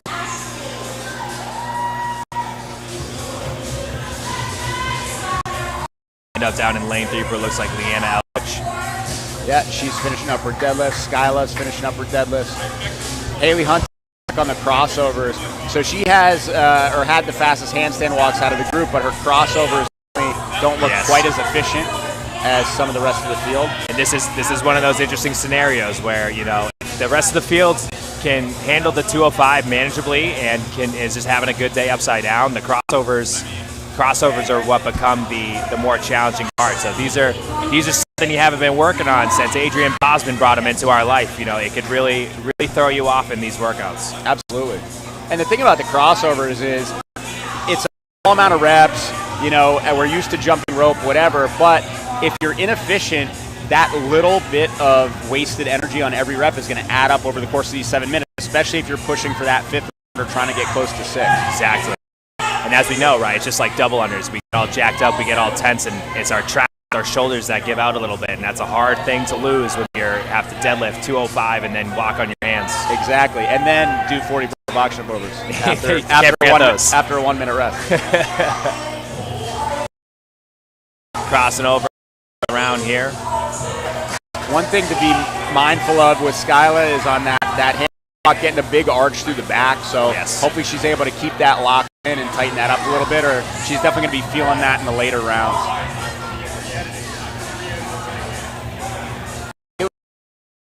Easily. You can tell she's a veteran the way she's approaching this. She knows her limit, she knows her weakness, she knows the deadlifts to break, even though in every set's pretty easy. And she's kind of saving her time and her energy for these crossovers that she's having a little bit more challenge with. It seems to be, as getting a little deeper into the AMRAP, picking up a little bit more steam. Yeah, she's getting a rhythm. Definitely getting.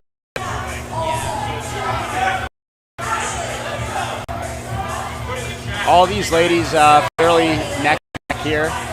Very equal level, skill level competitors, so they're all keeping the pace with each other quite well here.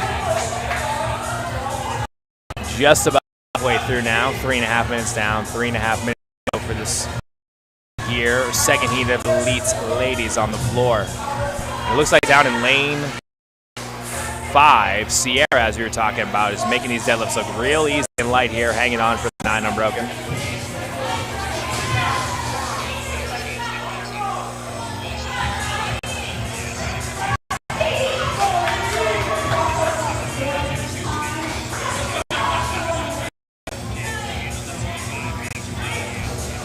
Skyla getting that arch to the back on these handstand walks. She's starting out, when she first kicks up, things are pretty locked. a little bit of loss of tension as she goes. I gotta say, I love this comment by over under on number of Bern K Prince outfit changes. We need a line on that every year. Yes. We need a prop bet on that every year. How many times Bern's gonna change the outfit? Somebody call Scott Tibert. He's competing here, but he can also run the line for Bern's outfit changes. Liana doing well on these crossovers. Sorry, Ashley on the crossovers. Liana's upside down, doing well on the handstand walks.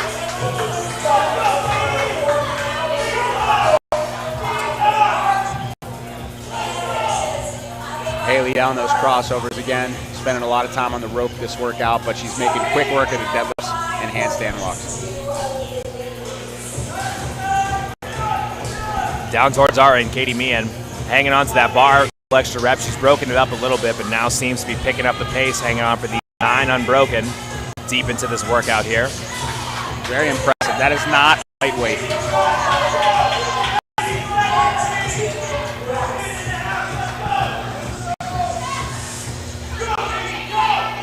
Haley sprinting through those handstand walks. Ashley moving through them quickly as well. Taking a quick break. The good thing about having to do it in segments like this is if your shoulders are tired and you need a second, you can kick down. You don't have to worry about going unbroken through the whole distance. Yes. And a lot of athletes today, probably not as many as should be taking advantage of it. A lot of athletes are strategically breaking up those sections if they need to save the shoulders. What's interesting to see too is like we have the 5-foot marks that they can stop by. They're going 15 and then 15 every once in a while. But that it seems to be they're after the 15 feet taking a longer rest each time, and maybe we take some time in the beginning or break it up after 5 feet or so. Starting to see some smoky triceps from not breaking enough. Workout is definitely one where the accumulated fatigue is going to surprise you. Yes. Coming up on our last 25 seconds or so here.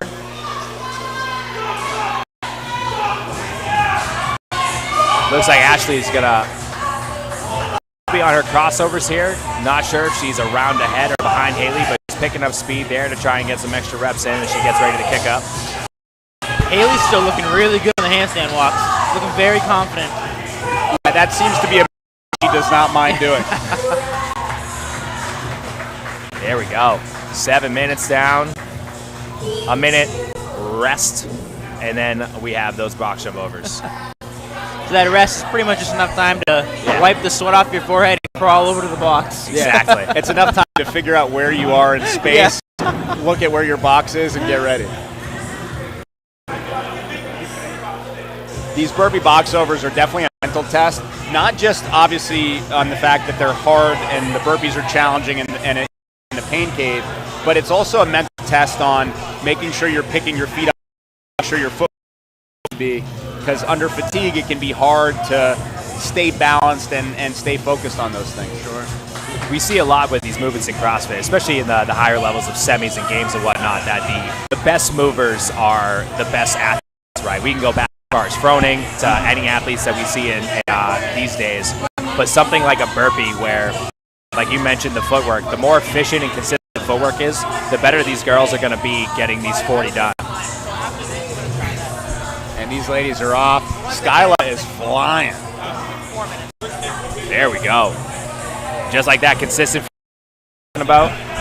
She looks good. Yeah, same step up, same jump, same step down every time. Nice and efficient, smooth. Let's hope it pays off. She's coming out hot. I think in this workout, you can afford to come out a little bit hot at the beginning just to get some separation, as long as you can keep a cadence in the middle, right? Those middle 20 reps, you really just need to stay tough and bury your head and keep moving. The last 10, you're almost done. Everybody's going to be able to. But if you can get a little separation in the first 10, hang on through the middle, and then push the end, I think that's a recipe for success here.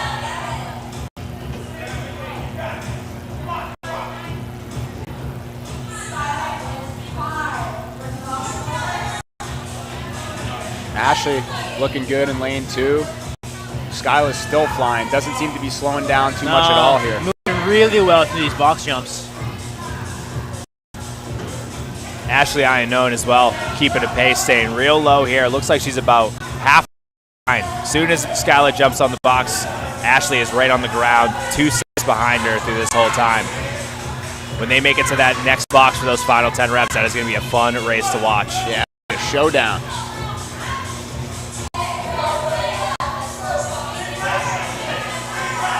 PQ photo up on the box, risking it all to get a good photo. What it takes. Anything for the angles. Love to see Anything it. for the angles. Shout out Patrick. And Skylar looks like potentially speeding up. Quick break there. I think it was just communication with the judge. Now she's on her last 10. There she goes. Final 10 for Skylar. Oh yeah, she's moving. She's got that reserve tank. There it is. This definitely might be the time to beat on this second part for the elite woman thus far. Looks like she'll be 3 reps ahead of Ashley as Ashley just jumped over for her first one. And we'll see how that goes. We're live again. So you go back to the result on what and then where's the like media wall setting? Danny, I think that's it. How do you operate with no brightness? Thought about no, so it looks sense. Or at least there was somewhere where it showed like 1080. Dude, I feel fucking like I feel like I have a bomb ticking next to me. Isn't it like You want to play with it?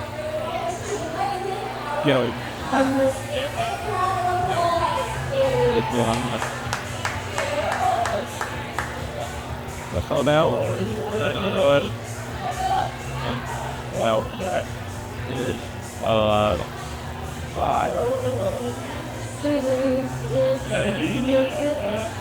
Yeah. Good to say it.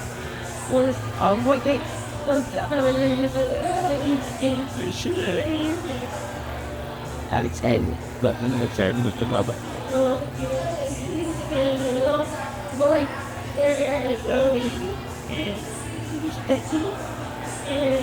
Box. Or there was like a pop-up window. Setting on second window. Okay. We good? Nope. Autumn is still No, I mean, they're all setting. Yeah, not really. The slowest one. Second. This heat has some superstars: Emily Burnett, Christine Middleton, who is a semifinals and games veteran. Katrina Digiacomo and Tori Dyson were both on Crossing New England's team this last season at semifinals. Sabrina Gordon, seasoned veteran of the Invictus Boston Invitational, and Sydney Pollack, who was on the podium last year and a fan favorite. Her entire family was watching the stream last year, so shout out to Sydney's family. Yes, this is going to be a fantastic heat as Katrina is up in her hands. And Christina Middleton actually qualified for this year's CrossFit Games with a team out of Ocean State. Well, there you go. Sydney just did a little pirouette turn. The pirouette. So that's pretty badass. Sabrina Gordon came in second place last year. Very, very strong athlete. You got to see her out in Metcon Rush in Maryland where she squat cleaned 265. It was incredible. Well, that's certainly a lot of weight. I'm going to assume that this deadlift probably isn't a problem for her. No, not at all. Christine Middleton, another really strong athlete.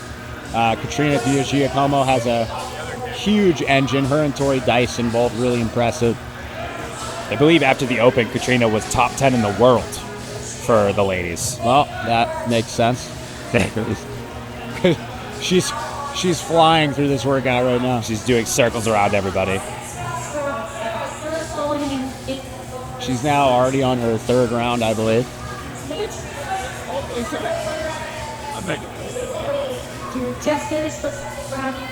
We have some Savage Elite men competitors today, but our elite ladies in this competition are absolutely off the charts. Absolutely. But they are very impressive. Very impressive bunch here for our elite ladies. Sabrina Gordon will finish up that second round. Tori Dyson beginning that second. And Katrina just put on the gas from the start. Pedal to the metal. No stopping for anybody as she's already on her third set of crossovers. Nice transition to setting the rope down, and then as her hands are already there, kicking right up into her handstand walk. Super smart. Obviously a seasoned competitor. There we go. 3 rounds down for her already. We are still in the 2-minute range here. She may have the highest score of the day of all divisions. So our very last heat of this, she very much could. She's going on the minute right now. A couple seconds behind, but she's staying with that on the minute fashion right now. I just want to point out Sydney is still doing the pirouette turn, kick down, very graceful handstand walk, really good body position. She's another athlete too who in the last couple of years has gone, grown a lot and has gotten really, really good at some of the things that have been challenging her before. She's a very hard worker. At a CrossFit 401 now, training down in Rhode Island. Ray just pumps out athletes. He does. He's right here. Oh, yeah. I mean, this guy. Good athlete himself. Very good coach. We were talking earlier about it, just like that Rhode Island crew, the original Ocean State crew. Everybody's kind of gone off to just create an ecosystem of elite athletes. I mean, Christine Middleton got started out of there in this lane, right? Obviously Sydney at 401 now. It's a big group of athletes that have been pretty relevant for a while now, doing their own thing, but still hanging in these the CrossFit Games and semis and all that. Yeah. I believe Kat was even on a team with some of the Ocean State crew this year. Yeah, she was on there with a few other people. Tori Dyson was on a team out of a semis team out of CrossFit New England. Tori Dyson's been relevant for a long time. Yes. Yeah. I mean, she has managed to stay at the top of her game for many, many years in competition, which is super impressive. Nice set. First 10 seconds. Sportsmanship stage. Pretty fast. What he said? What did Bern just say? Bern said to announce that whoever said the programming is dangerous can kiss his ass. Oh. Yes, they can. This programming is fantastic. Did somebody say it was dangerous? I guess so. They're interesting. It was probably some doctor somewhere that said CrossFit is dangerous. Somebody who said you shouldn't squat below parallel. Yeah, you don't break 90 degrees because then your knee's going to explode. Right. Yeah, definitely don't deadlift either, and just hope you never have to pick anything up ever again. Nice job, Sydney, with a pirouette. I mean, pirouette with the handstands there. Crowd favorite. Oh yeah, the crowd loves a good pirouette. Honestly, she has probably the best handstand walk position of anybody all day. Not necessarily the fastest, but I'd say just best overall position. Great position. She must have some sort of gymnastics background. Absolutely. Emily in lane 1, breaking up her handstand walk, smart. Katrina has not slowed down since the beginning of this workout, so she's on round 37. Don't think she's sweating either. She looks like she's just warming up right now. Yeah. She is flying through this. Christina Middleton seems to be catching up a little bit. I think the deadlifts are definitely what is helping her hang in around Katrina's lead as she is beginning what I think is round 5. Katrina hanging in on those deadlifts, going about 3 or so at a time. Good opening set for Katrina. Sabrina Gordon here making short work of those deadlifts. Sydney looking really good on the crossovers. And she'll kick back up for this next handstand walk here. Tori Dyson a few steps ahead of Sydney down here in lane 6. Tori Dyson has so much competition experience, just able to keep a level head in all these situations. She's seen it all before, competed at every level. And she's someone, too, who she's been in New England for a long time. She was, able to train with Katrin Davidsdottir, Matt Frazier, Cole Sager, all these athletes that have been through the Cross New England and Ben Bergeron program. Yep. She's had a very fortunate and a very good training crew in her past years. Definitely training environment is everything, and when you can spend some time around competitors of that level, it definitely makes you better. Absolutely. Christine Middleton looking good on those crossovers, kicking up into her next handstand walk.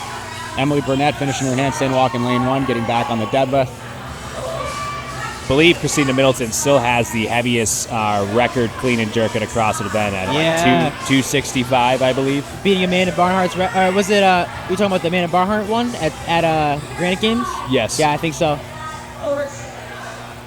These ladies are done with their AMRAP 1 minute rest, resetting That for was the burpee quick. box jump overs. That was quick. Katrina took the last 10 seconds of that AMRAP off because she was so far ahead of everybody else that she just she gathered herself. Extra 10 seconds to fly through these 40 reps that she's going to do here. Skylar DeSimone set an impressive time in our previous heat, under 3 minutes. That was really smart on Katrina, though. Like you want to talk about competition experience, right? That's a heavy deadlift for her, or heavier deadlift for her. Obviously, she's making easy work of it. But instead of picking that bar back up, knowing you're already ahead, you've already done what you needed to do on the first part. Give your back a break, take a second, keep that heart rate, or start to bring that heart rate down for the burpees so that you can push this second part. Yeah, it's an elite move, especially when you're in the final heat where you know what you need to beat. And once you get there, definitely a good move to do. And now she is flying. There she goes. Flying. And it's hard to tell on an AMRAP if you're ahead or not, so that takes pretty good awareness. It does. Looking to your left, looking to your right. So definitely a veteran move on her end. Middleton is keeping up. Middleton is keeping up with Katrina right now, but she is about half a rep behind, and Katrina is not slowing down for anybody early on here. No, she's moving very fast. All these ladies are moving. It's funny that people look like they're moving slow in comparison to Katrina, but they're all Everybody's flying. moving fast. Yeah, Christine Middleton keeping a great pace. Honestly, Emily Burnett in lane 1 keeping a pretty solid pace here as well. What part? Katrina's slowing down just slightly, but she's put herself ahead in a good position. She's just got to keep moving. She's staying low, looking down at her feet, not standing up on top of the box, being really efficient, getting from one side to the other. Another thing, too, about Katrina when we talk about footwork is she's facing the same way every time she turns off. Yes. And that avoids you from getting, 1, super dizzy, but 2, it's a little faster. For her to move at that pace and know and be consistent with this footwork is remarkably impressive. Absolutely. She's finishing up her last 3 reps on the first box. She's going to be making her way to the final. She's now on her last box. Last 10 reps for Katrina. Flying. Absolutely flying. We are still just passing the 2-minute mark now. Just passing the 10-minute marker, in this case the 2-minute mark here. She has 5 reps remaining. Last 4. And these are clean reps all the way through. She's making sure that she gets the standard every time. She does what she needs to do. She's on her last burpee box over, and she is done. Wow. Flying. Incredible performance by Katrina Giacomo.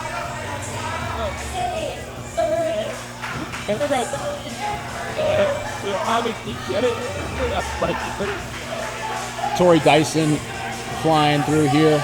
She is now on her last 10. Sabrina Gordon on her last 4 here. Sydney Pollock on her last couple reps.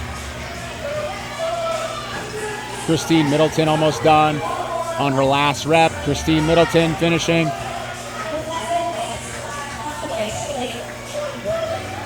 Sabrina Gordon is done. Sydney Pollock is done. Tori Dyson on her last 5.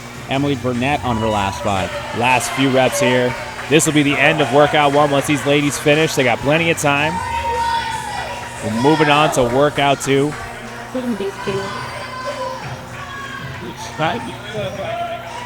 Nice. Tori Dyson done.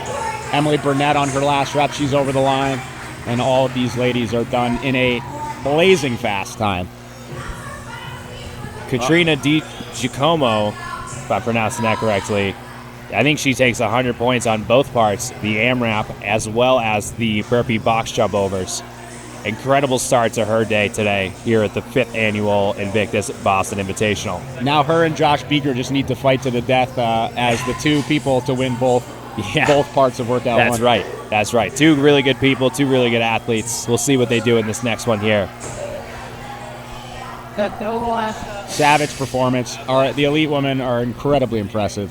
We're going to take some time as we set up for workout 2. Let's do it over one now. Stay tuned. Katrina. See what, but set a speech. Yeah, for that.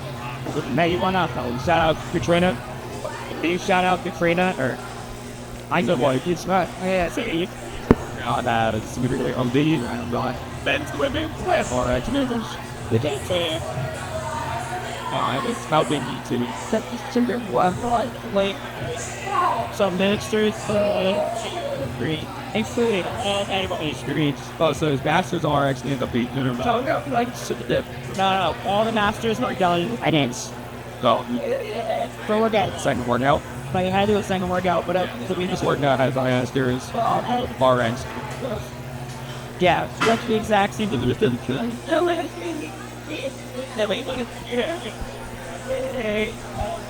Yeah, I mean, what you I would say right now would be to try to redo it. I think some better loss and they can do it. Yeah, let's try. I mean, we're gonna get somebody on the interview real quick, and then we'll I would literally just rip the word out of it, leave it for a minute. and then plug it back in. Yep. Step. Yeah, bucket.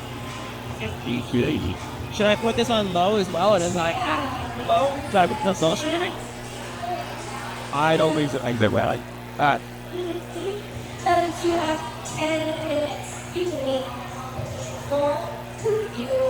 I would say to try it.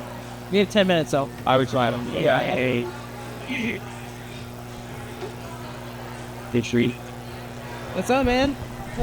Not competing? We're doing no. That's resting. That fit Billy out. Nice doing. Still pretty cool. What's the timeline on that? Thanks. I know.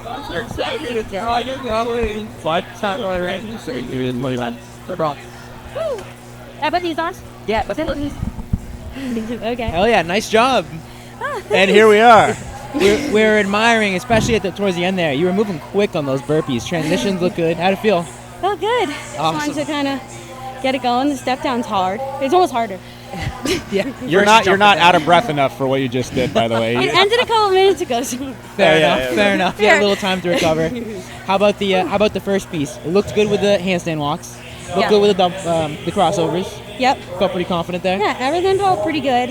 My coach KJ was just like, "We're good the deadlifts. We don't die in the box jumps." And I was like, "I don't want to," but I listened. Smart. So I broke him up the last 2 sets and Just kept a little bit in the tank for the second piece. Yeah, so I could Smart. just send it and call it a day. We noticed a couple people were doing that as a strategy. Like, all right, don't completely burn out on that first piece. Save a little bit. So smart. Yeah. It worked out. Worked out. It went well. So Congratulations on a really good season overall. Semifinals on team and everything. How are you feeling after this past year? How did everything go? everything went really well. There was no plan going into this year. The year prior, my back was injured, so I last minute got in a team. We did fun. It was fun. We didn't make it to semis. Then I just spent the summer recovering, doing a lot of zone 2 training, bodybuilding. Nice, all right. And then started to ramp things back up come the fall. I did Wadapalooza on a team of 3 at New England. Yep. Then Kenny asked to work with me, and he was like, "What do you want to do this season?" I was like, "I still have no idea." And somehow we got a team together, a couple people from Ocean State CrossFit, Yep. Tristan and Tim. Yep. And then Tori Dyson from New England, and Nice. Like so I said, most of your super team is awesome. here today. yeah, exactly. Tristan's in Italy.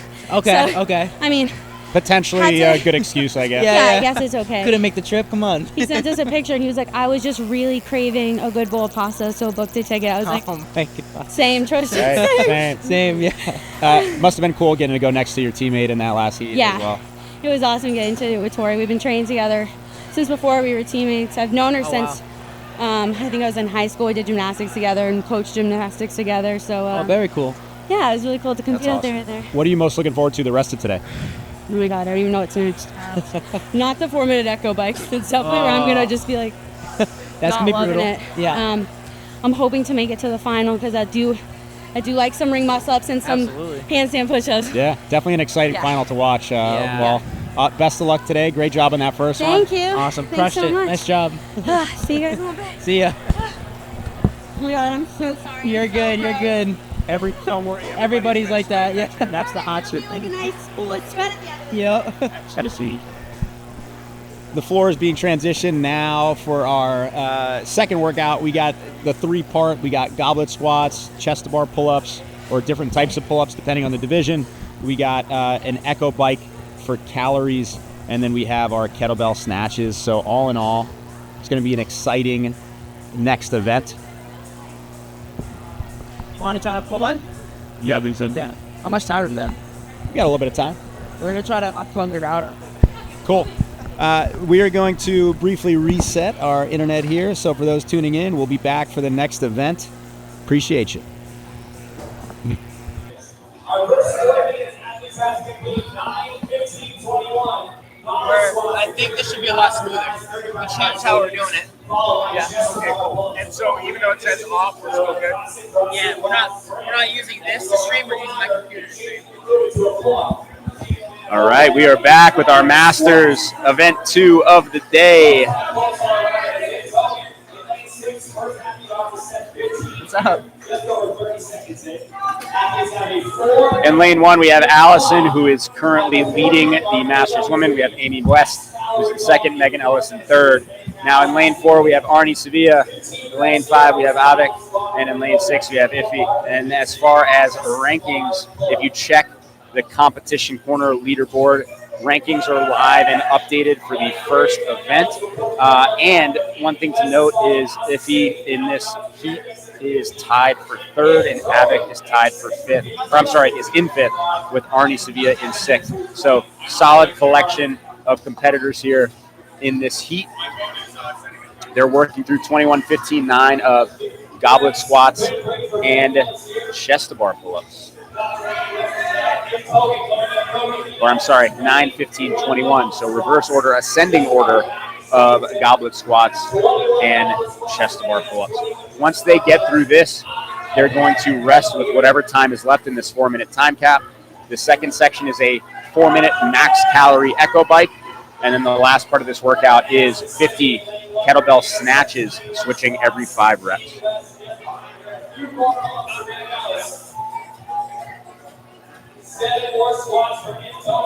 Again, this heat, lane 1, we have Allison, lane 2, Amy, lane 3, Megan, lane 4, Arnie Sevilla, lane 5, Adamek, and in lane 6, Iffy.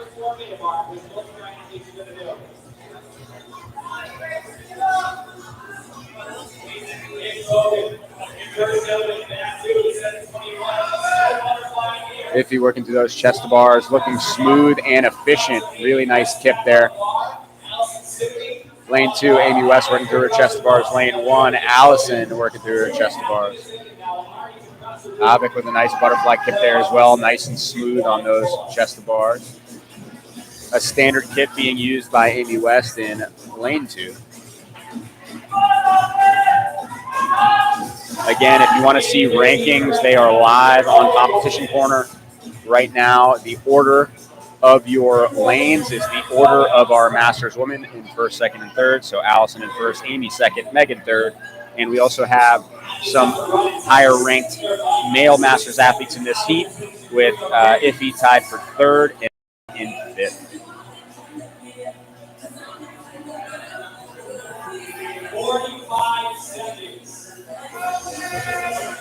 Now you'll notice that a couple of these male athletes are done. They get to rest whatever time is left in this 4-minute block here. And then everybody will be making their way to the echo bikes for max calories in 4 minutes for part 2 of this workout. Amy in lane 2 doing singles.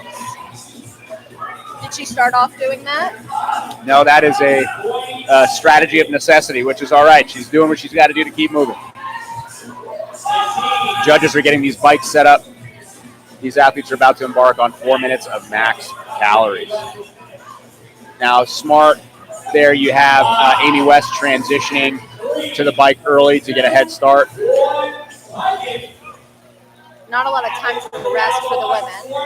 Now, these women are going right into their bike.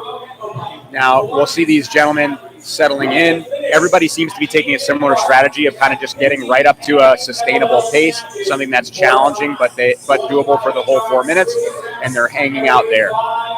Maybe the last minute, 30 seconds or so going full out, but we will see. I think you're going to see most athletes take this approach today. 4 minutes is a long enough time where, unless you are a maximal power athlete, and there are very few of these type of athletes who I know personally, where they can kind of sprint and recover and get more calories that way than by doing a consistent pace. One of them who comes to mind is Blaine McConnell, who is a former professional arena football player. He's on the U.S. bobsled team. He can jump like 400 feet in the air. He is the type of athlete where he'll do like a 20-second sprint and then an easy pedal for the 40 seconds left in that minute, and he'll be able to do more calories that way. But that being said, most athletes are going to find a pace that they can hold that's a little bit challenging, and they're going to try to stay there for the 4 minutes. Especially considering that they have another workout to do after this, so they do not want to fully hit the gas. Absolutely. I tested this workout, and the kettlebell felt like it weighed twice as much as it does. Those snatches after the bike are very, very challenging.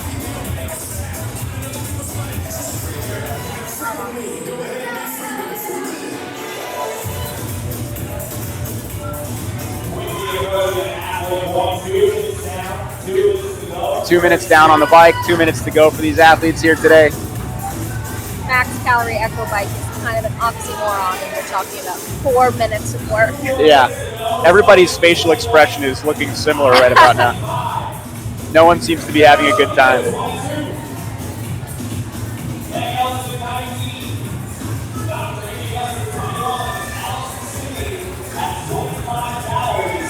25 calories down in lane 1 for Allison. She's in first place overall for the Masters going into this event.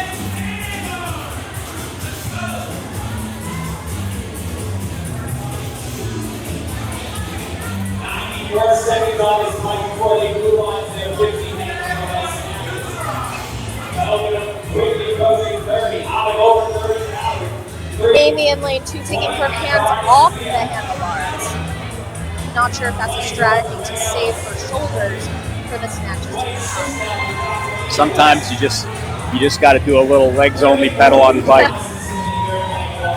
For calorie numbers here, you'll be seeing in these heats and then with some of the RX athletes trying to get above 60 calories for the gentlemen, trying to get in the 45 to 50 plus range for the ladies. And then when we get into our elite athletes, I think you're going to see some gentlemen averaging or approaching 80, 75, 80 calories. And some of the ladies trying to approach north of 60, 65. Here going into the third part of this workout, they don't have rest because they are working for the full 4 minutes. Exactly. They're working right up into the end, and then they're getting right on that kettlebell. The best thing that they can do is just get their first set or two done on the snatches instead of waiting and resting. You just want to start moving, feel out that weight, get the body going. Don't think about it. Don't think about it. The more you think, the less you're going to want to do it. Exactly. And you're going to have to rest at some point anyways. So iffy with a quick transition or early transition there, which is potentially smart. Now he's going to get started on this kettlebell right away. Now I personally prefer 5 on one arm and then 5 on the other because I feel like I'm quicker. Yes. But I know that some people like the consistency of doing alternating every single round. It's definitely quicker, especially with the kettlebell. I mean, when you're talking about dumbbell snatches, it's still going to be faster to do 5 on one arm and 5 on the other, but it's a little bit more work. It's a little more cumulative fatigue on each side, so that's a trade-off.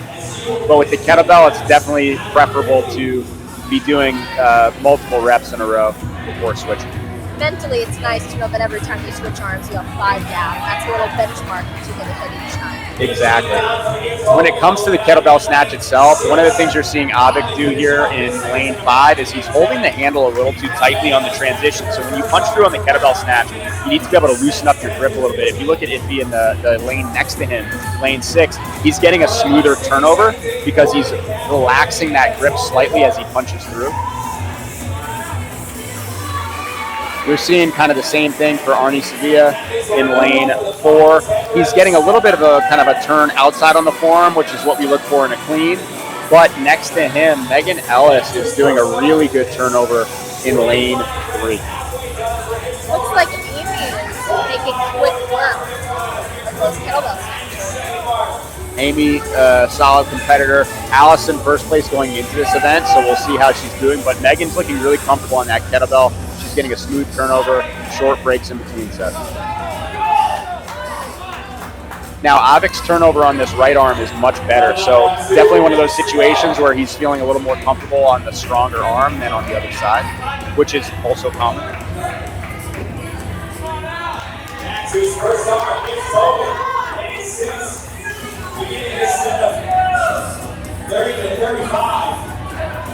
Again, these athletes have 4 minutes to complete 50 snatches. They have 2 minutes to go. They're halfway.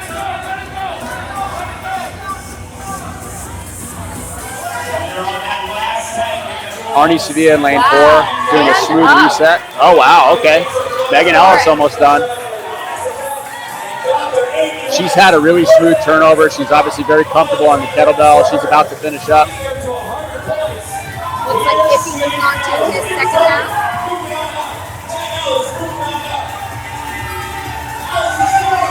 All three ladies.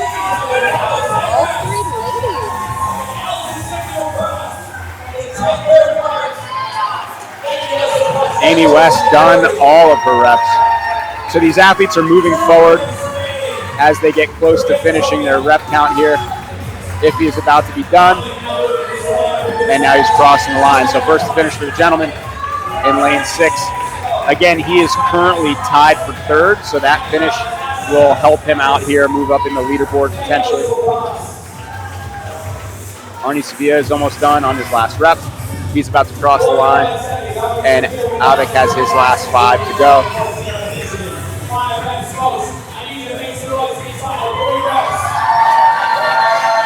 Ladies finished up here as well. Avik finishing up, crossing the line. We are done. I don't think any of them needed the 4 minutes. Nobody needed the time cap. First round of Masters athletes done. Phenomenal work.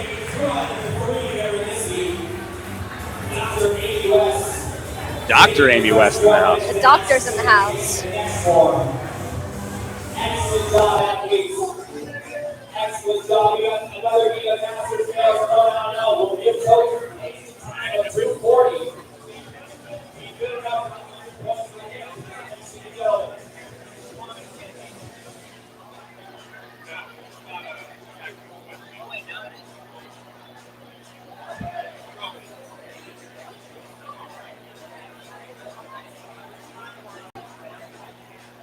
Solid first heat.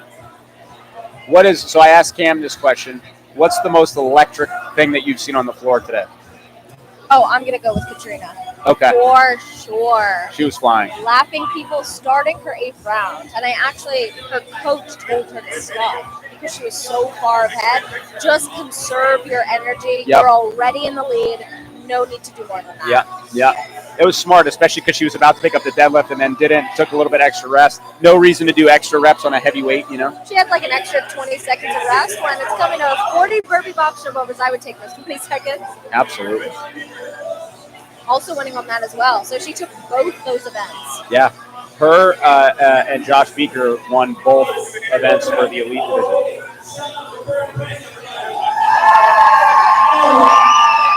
The crowd going crazy for Bern Prince. Rightfully so. As they should.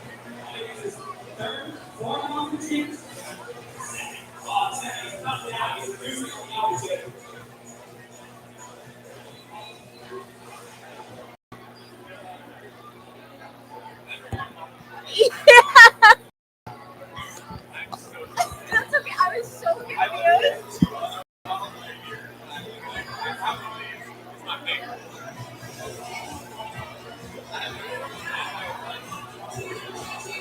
I was like, he definitely has one of his own. And then I have one. It was honestly funny just to like watch it do it.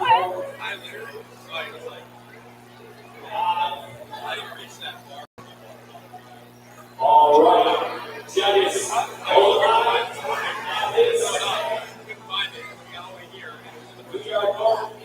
That's always how it happens. Heat 2, of the Masters going in at 10 seconds. This is our Masters men. Now, in this heat, our current leader is in lane 3, Jay Thornton. Behind him is Michael Fish, who is going to be in lane 4. And over in lane 1, Angelo Barbudas is currently rounding out your top 3. Also in this heat, Henry Iglesias, lane 2, Michael Shaw in lane 5, and Mike Gilbert working through his chest bars here in lane 6. Angelo looking really smooth on those chest bars in lane 1. Jay Thornton representing CrossFit Southie in lane 3. Michael Fish, hometown hero from One Nation Needham.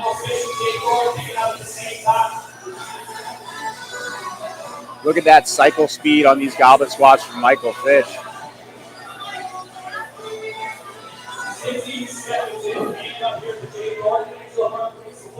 Back to the chest bars. Now this is an ascending workout, so they're starting with the round of 9 or the easiest round, and each round is going to increase in reps. Round 2 is 15, round 3 is 21. Mike Gilbert in lane 6 working through those chest bars. Very different beast going 9, 15, 21 than 21, 15, 9. Very different beast indeed.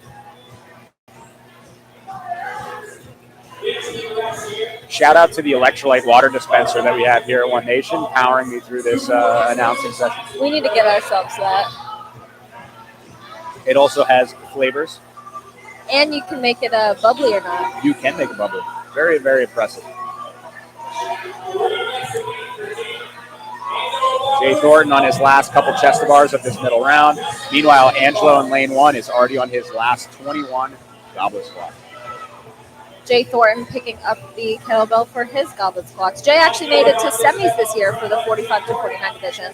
Very impressive. Honestly, a lot of these Masters athletes have crushed it. And to point out, we had a female Masters 45 to 49 who qualified for the games, who's competing in RX women today.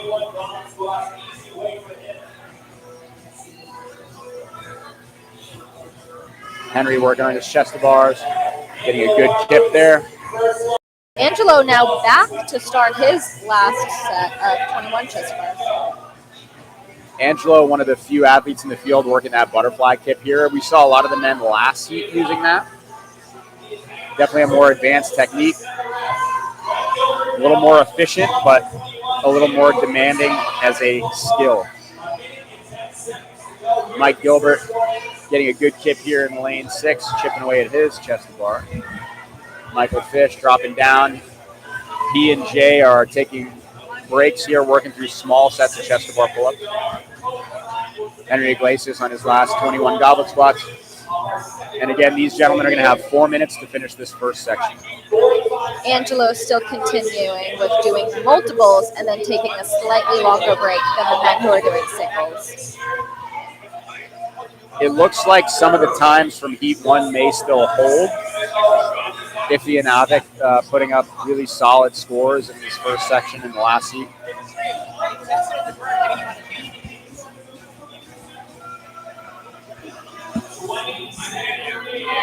$20 seconds remaining.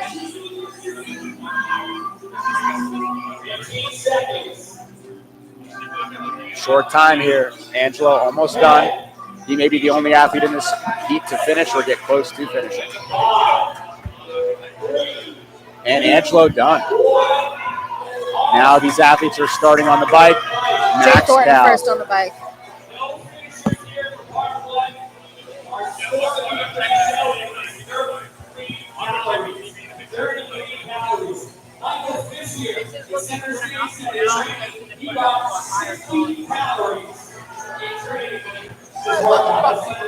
So Michael Fish in training, breaking 60 cals on the bike. Let's see if he can do it today.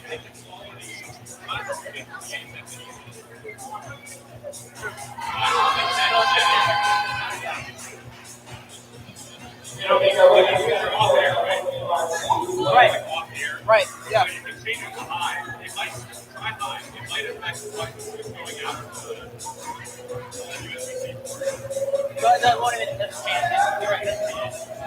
These gentlemen pushing through this bike. Angelo's RPMs over there are looking quite high. He's got a solid cadence going. You can get a general sense of pacing if you just watch the cycle rate of the arms of these athletes. Mike Fish also looking like he's going pretty fast as well. I mean, Mike Fish crushed this in training, so let's see what he does today. Definitely helps to have long legs. It certainly does. Jay also picking up some pace. Jay, who has had 5 knee surgeries. Wow. That is several knee surgeries. That is 5 too many. 5 too many. Mike Fish has the crowd going wild right now. There's some people screaming for him. What's the score to beat so far? That is a great question. Let us consult the leaderboard. So, it looks like we're still waiting on some of these scores to get entered. So, unfortunately, we don't have any benchmark comparisons. I do believe if any of these gentlemen can get above 60 calories, that's going to be a pretty solid number for the Masters.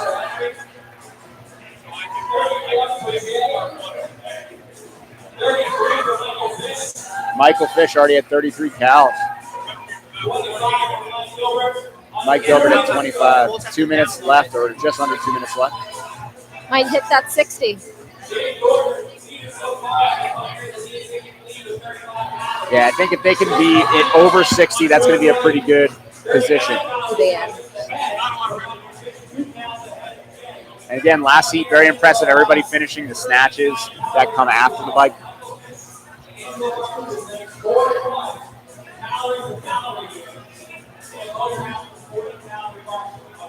Seems like Jay and Mike are having a good showdown here. A little over a minute remaining for these men on the bike.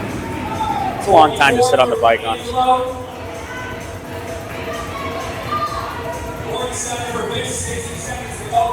You get through a minute on the bike, you're pushing pretty hard, you're out of breath, and then you realize you have 3 minutes to go. 3 more.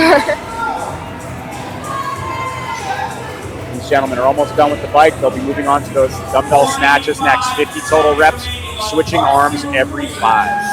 About 40 seconds left here. After this 4-minute bike ride, we got 35 seconds to go. Gilbert crossing the 40 mark. Michael Fish at 57. Jay Norton at 53. Henry at 28. Angelo at 57 now. Oh, close to 60 cals. Looks like Mike Fishman has done it. He's a bigger athlete, so I could see him doing some good work on the bike. He competed last year as not an age group qualifier. Yeah. He was just open. Open division last year. He's fit. He's good. Giving himself some time before he move on. There we go. Tarps off. Let's go. Henry getting right to work. Henry getting right to work on the kettlebell, which is smart. You just want to get started here. Yeah. Just get started. Again, Mike Fish looking really efficient on that turnover at the top. You'll see that kettlebell stays connected to his forearm. It's not punching him. And now he's switching and going right into the other arm. Really Jay good speed on the lockout. Picking up his kettlebell for the first time. Jay pushed that bike hard to try to stay competitive with Mike, so he needed a little bit extra time before getting on that belt. Now again, going into this, Jay was leading overall. He won both portions of that last workout for the Masters.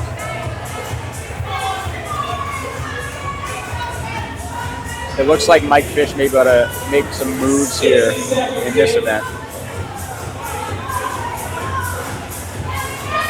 He's really looking the most relaxed on the kettlebell snatches. Mike Gilbert in lane 6 is looking really good as well on that turnover. He's keeping it nice and tight to the body. He's punching through. Angelo kind of grinding through those kettlebell snatches in lane 1. That turnover is a little slower. Henry Iglesias looking good in lane 2. Michael Gilbert in lane 6, great transition, did not even put the kettlebell down when he switched hands. Yeah, he's doing a really good job staying relaxed on these snatches, looking good, looking in control. Slow and steady, look at that. That was probably the coolest switch I've seen today. That was gorgeous. If you want to know how to change hands on your kettlebell snatches, just watch Mike Gilbert in lane 6. Very proficient with the kettlebell. Now he's moving forward into his last section. Mike Gilbert currently leading the men on the snatches. Yeah, you can tell he's comfortable with the kettlebell. It's not new to him. I mean, I guess when you're switching like that, you might as well be in Yeah, front. we definitely practiced once or twice. Mike Fish now, second person for the last section here. Gilbert's on his last 4 reps, 3 reps. Gilbert's barely breaking a sweat. Easy money. It looks like he was going to take this event. Crossing the finish line. Nice work. Well done. Mike Gilbert, also a new father. Congrats, Mike. Oh, we're back on the Mike, and Mike round here. Yeah, we got all the mics. Go, Mike. So Mike Gilbert with that dad strength finishing the kettlebell snatches.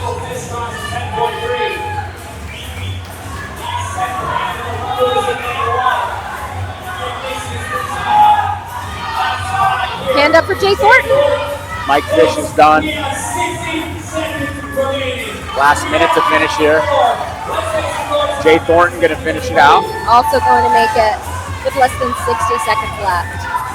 We have Angelo and Henry Iglesias on their last snatch section here. Hand up for Angelo. Looks like he's also done. Angelo done. Henry pushing through the end here.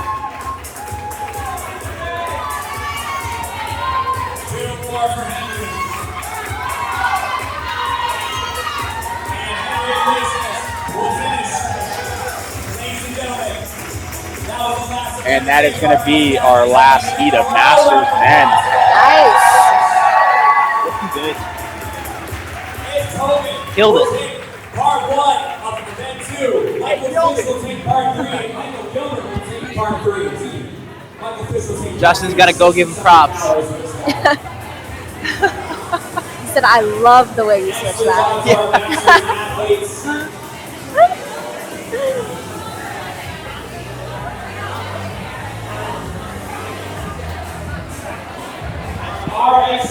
I just have to go tell Mike Gilbert that I love his switching technique. Transition. I need him to teach that to me. I believe his judge said he went basically unbroken on the snatches. That's what it looked like. Very impressive.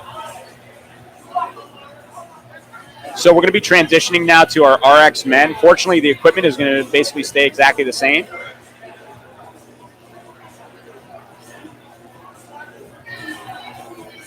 So again, starting off our RX men, we're going to have Asher Bean in lane 1, Jason Miller lane 2, Shane Yeomans in lane 3, Nick Gallett in lane 4.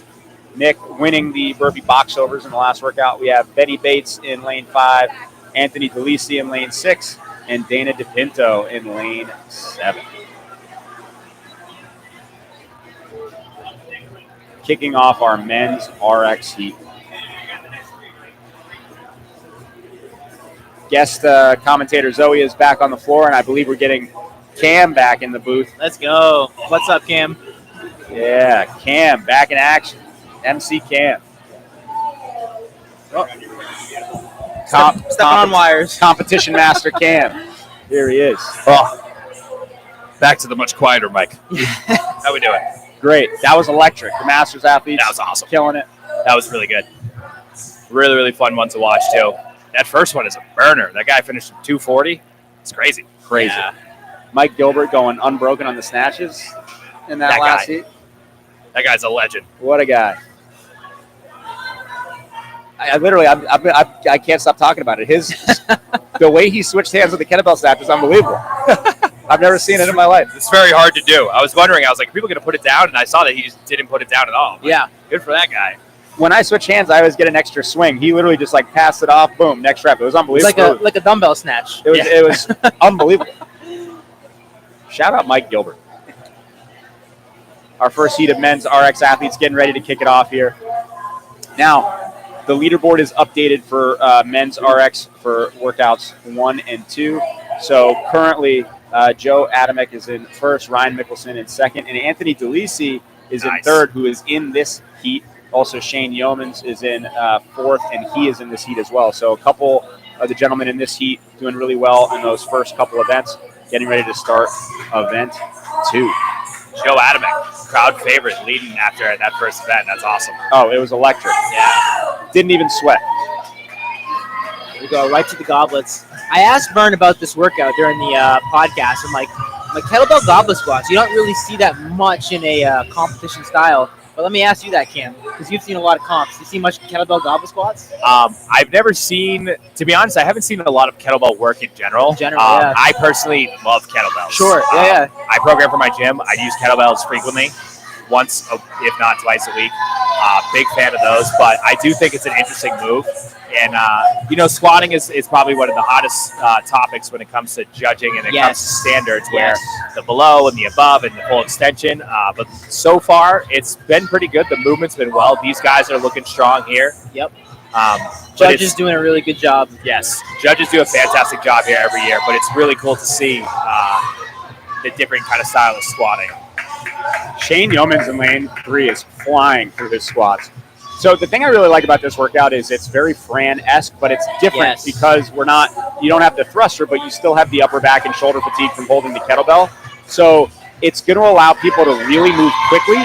The chest-to-bar pull-up is obviously a harder variation than the regular pull-up, so you're kind of trading the challenge of the thruster for the challenge of the chest-to-bar, and I think it's a really well-designed workout in that regard. Absolutely, yeah. It's a little bit of a different fatigue, and even just holding the kettlebell kind of gets the biceps going a little bit, and we know that obviously goes in the pull-ups. Different hold here, but right here, Benny Bates, first one onto the set at 21. He means business right in front of his family. He's looking good out there, slowing down a little bit, but he's hanging on for that set of 21. Absolutely. The quad's going to be burning with that set of 21. Burning. And we talk about Mike Gilbert being a new father. Benny Bates is an expecting father, so that's exciting. That's right. End of August, baby boy. Baby boy Bates. Love it. Here goes DeLisi. First one to his 21 chest-to-bar here. Unsurprising, he is in third overall for the RX men. Jason Miller with a quick break just before him, but DeLisi still hanging on here. And here goes Benny Bates. 21 reps. Jason Miller in lane 2 and Asher Bean in lane 1 are two of the most electric people at Invictus Boston. I love it. They always bring good energy, crowd favorites, getting everybody pumped up. So good to see them on the floor today. Looks like DeLisi will finish first. We are 2:30. 12 seconds faster than our Masters athlete that we saw by Ip Tobin. Savage performance. Nick Gallant on his last set of goblet squats. Benny Bates finishing up. Second in the heat. Nice performance from Ben Bates. Oh, Bern delivering pizza. Hey. Look at pizza on the stream. Healthy. This is paleo pizza. Pizza on the camera. This man. Pizza on the stream. Oh. The man right here. Bern.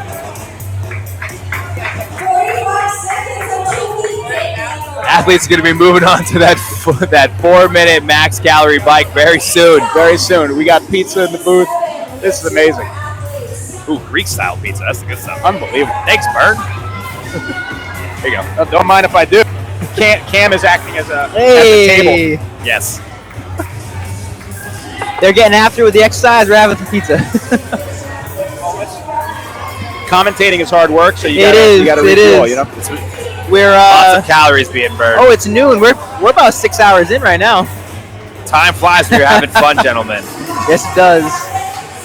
Time flies when you wake up at 4:30 to get here. And onto the Echo bike. Working through that bike now. These guys have 4 minutes to accumulate max calories. 4 minutes for max calories. Michael Fish came up to me in the last seat and he said, I got about 60 calories in training. And I was like, holy moly. And then he proceeded to get, I think, 65. Wow. Is what he got. Yeah. 65 is what he got. That competition feel does something to you. Push that much harder. 65 is a great benchmark to shoot for that RX division. I think if these guys can be around there, that's a really good score.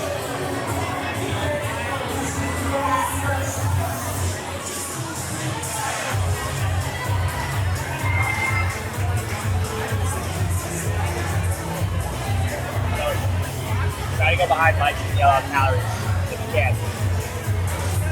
can maybe just make up some number to scare people. 200 calories. Wow, he's crushing it. Wow, he's already at 80 calories 1 minute in.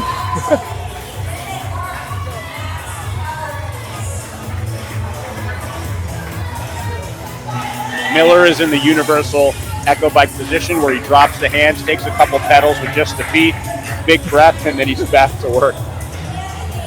Nick Gallant was leaning hard into this bike like it was a 40-second ride, not a 4-minute ride, and he is quickly changing his position and pace. We'll see if getting out ahead there pays off. I love the guys not looking at the screen because they're just hoping, they're just trying to make sure that they can have their vision and see what's ahead of them. They don't want to black out on this bike because they have to sling a kettlebell around. Literally, I don't think I'd be looking at the screen or the clock.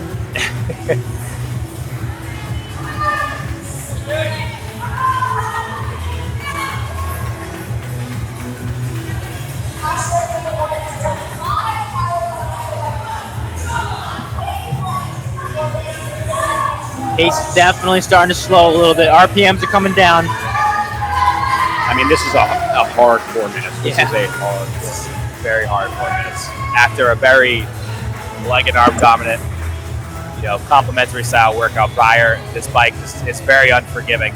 Yeah. Well, hopefully you didn't want to use your quads because you just came off 45 goblet squats. The Echo bike is just a uniquely terrible machine. It is. It really is. I will say, from an athlete perspective, the Echo bike is it's a very grueling tool. It's an awful machine. But from either a gym owner or a gym manager perspective, it's fantastic because they just don't break. You can leave it in the middle of a hurricane and it would probably look cleaner than it was before it was out there. Yeah, well, the rain would help clean it a little bit. They would. They're just great. They're fortified. They're awesome. I do agree with that. You could drop a bomb on these things and they'd still work. They would. I love how the guys are looking around like, your bike hasn't moved. You're still in the same spot. You can't see the other person's monitor. I think they're trying to get a sense of if anybody else is as miserable as they are right now. They're trying to that might be it. They're trying to judge by emotions. Right. Who's are you in pain? Yep. And me too. Yeah. I feel you, brother. Who's going through it right now? Yeah. Looks like we're about 20 seconds away from those 50 kettlebell snatches. Jason Miller transitioning to the kettlebell early. Now, I was telling this story earlier. Jason Miller was not allowed to use a regular weight dumbbell for the last entire season. So he used a 70-pound dumbbell anytime there were dumbbell snatches or push press or whatever. And so hopefully this kettlebell weight feels pretty good for him. It's a great way to train. Great way to train that. Anthony Delisi looking really, really good. Dana DePinto right in front of us right here from CrossFit 133. Interesting technique, moving the foot in and out, but it's working for him. It's really smooth as he keeps it close. He pulls it overhead. Yeah, he's almost jumping jacking that foot out on each rep. Now it seems like he's kind of stopped doing that. Yevens and Delisi, both Southie guys here, looking pretty strong with this kettlebell. Looks like Delisi's about 2 or 3 reps ahead of Yevens. Ben Bates looking good on the kettlebell as well. Yeah, he is. Yeah, I love the addition of the kettlebell. It's a tool a lot of people don't think to use for competitions unless it's like a lunge maybe. But it's a very, useful tool. Definitely helps you get better with moving other objects as we know. But this is an awesome addition to the competition this year. Shane Yeoman's looking really good on that I was turnover. going to say, it's tough to see him from our angle, but he's looking smooth, really smooth. What you really want to see is you want to see that kettlebell basically stay connected to the forearm. So a perfectly executed kettlebell snatch, you're starting to lock out kind of halfway up essentially, and you want to relax that grip so that kettlebell turns over smoothly on your forearm. Looks like Delisi will be finishing up his left arm for the 3rd time to make it 30 reps here. Believe DePinto is in the same boat right now.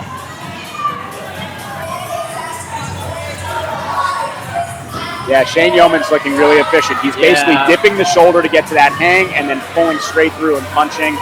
Very minimal extra movement or wasted effort on that kettlebell. Nick looking good too, right next to him in the blue. Yeah, absolutely.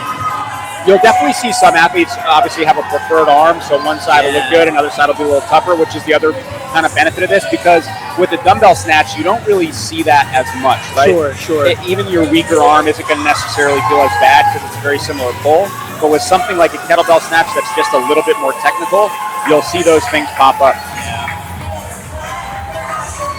That's why I really like the addition of the kettlebell here. We're used to dumbbell snatches at this point, right? But kettlebell snatches, at least in CrossFit, are not done as often. I believe Jason Miller just finished. Jason Miller takes the heat. Well, that's what happens when you use a 70-pound dumbbell. Snuck just ahead of Felici. Nick Gallo's moving up now. Shane Yevon's moving up. Bates as well.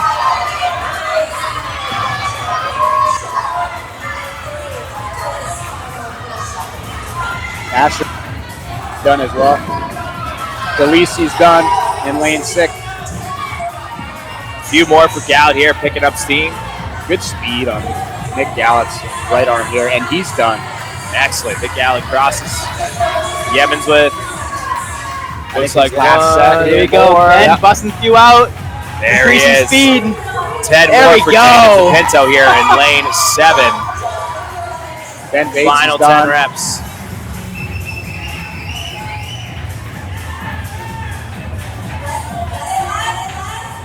Dana DePinto finishing out his last set here on his left arm.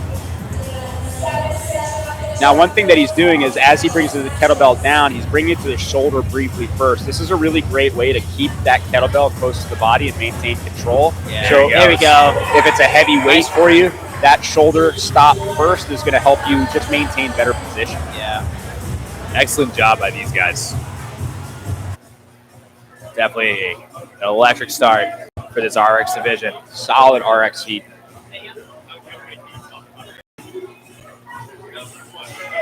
So in this next heat coming up, Scott Tibert in lane 2 hurt his back in that first workout going into the box jump overs.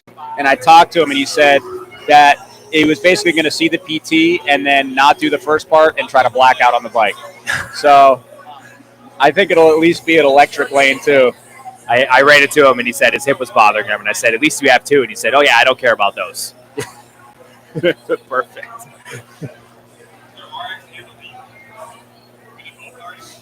No, we're on men's RX. So it's up to all. We finished Masters, and now we're on men's RX. Yeah. We each have like.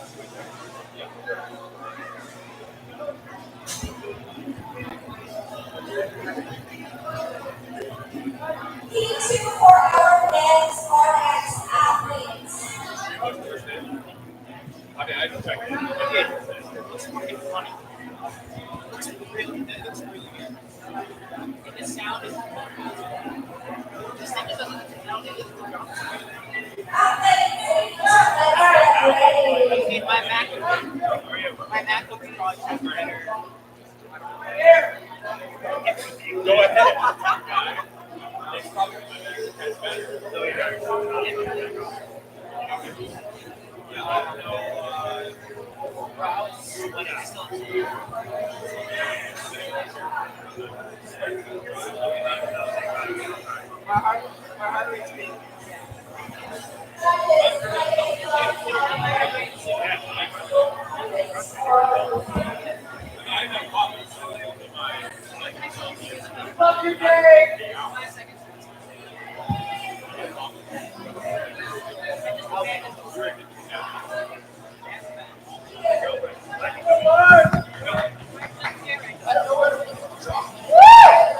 All right, men's heat is getting started up. Men's RX heat 2.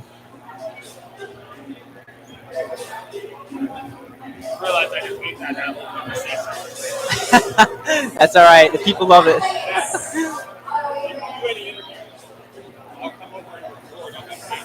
Okay, cool. RX men, heat 2, 10 seconds. What's that?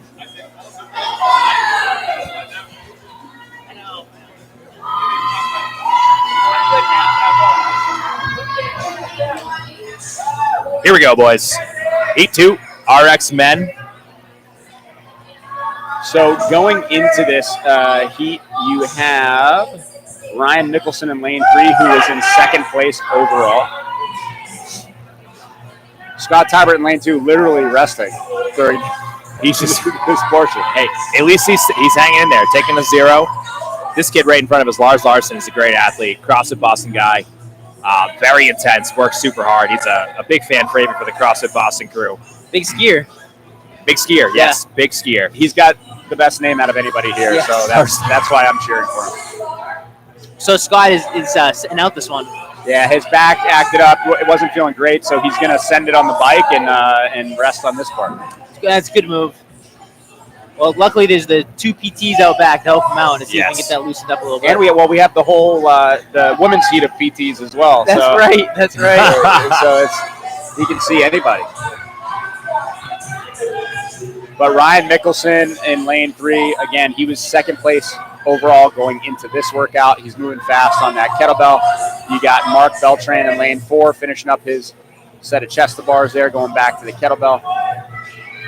In lane 1, Sean Hoy flying. Sean Hoy, a 617 athlete. They got a big following that always comes to these local comps. Looks like he'll be the first one back to those 21 chest to bar. He just hops right onto it. He is moving right on the horse. Minute 40-something seconds in, and he's already on his set of 21. Let's see how much he hangs onto. He's got some nice snappy butterflies too. Yeah, he's looking like he's going to hang on for all of it. Yeah. We were talking about him earlier. He lost 100 pounds. Yes. Yeah. Yeah. Super impressive. So quick break, but he's right back on the bar. You got Ryan Mickelson. Looks like he's going to hang on for maybe all of his 21 here. Another break for Hoy, and it looks like. And Mickelson is the first to finish. 2:10 for Ryan Mickelson. Wow. Impressive time. That is not going to hurt his overall standing. You see him, he's laughing and smiling a little bit. He liked that. Was fun. Look at he's fired up. He's like, what's next? I got all this time to rest now. I'll hop on the bike now if I have to. I am predicting the future right now that he has a 4-minute echo bike coming up sometime in the near future. Yes.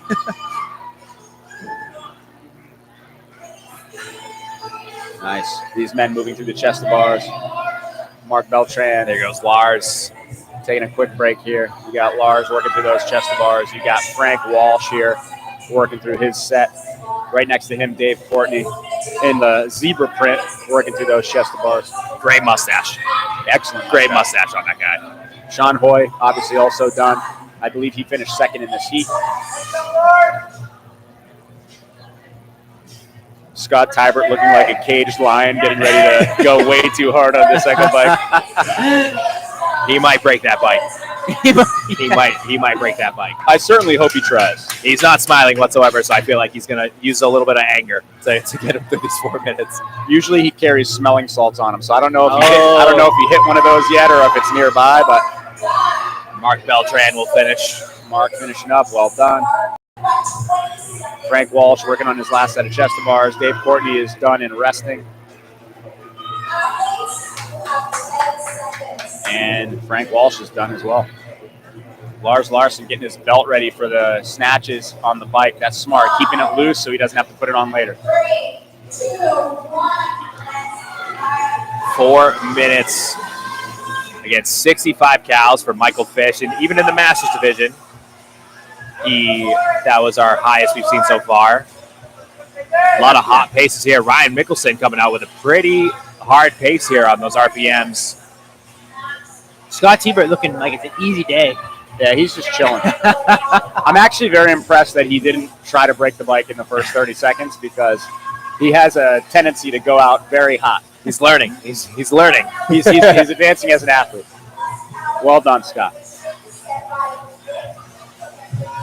Yeah, a lot of these guys look like they're holding a pretty solid pace. Yeah. Very similar cadence across the board for everybody, at least right now. We'll see where this settles into in the second and third minute. We got, let's see, who's right next to Beltran? Who's lane 3? Ryan Mickelson. He was second overall coming into this. He took a quick break, took the legs off for a second, just stick up arms. Legs might be his little beat. Goblet squats, maybe? I can't imagine why the legs would be tired. Yeah, I mean, listen, looking at the Masters, we had some very solid calorie numbers. So Michael Fish, 63, Angelo Barbudas was 61, and then you had Jay Thornton right behind him with 60. So really, I mean, those are great calorie numbers for anybody, especially for Masters.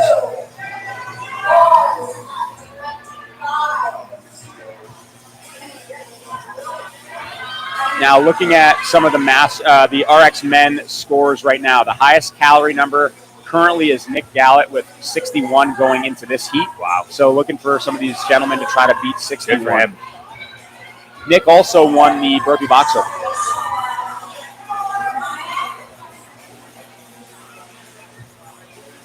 These guys hanging strong here.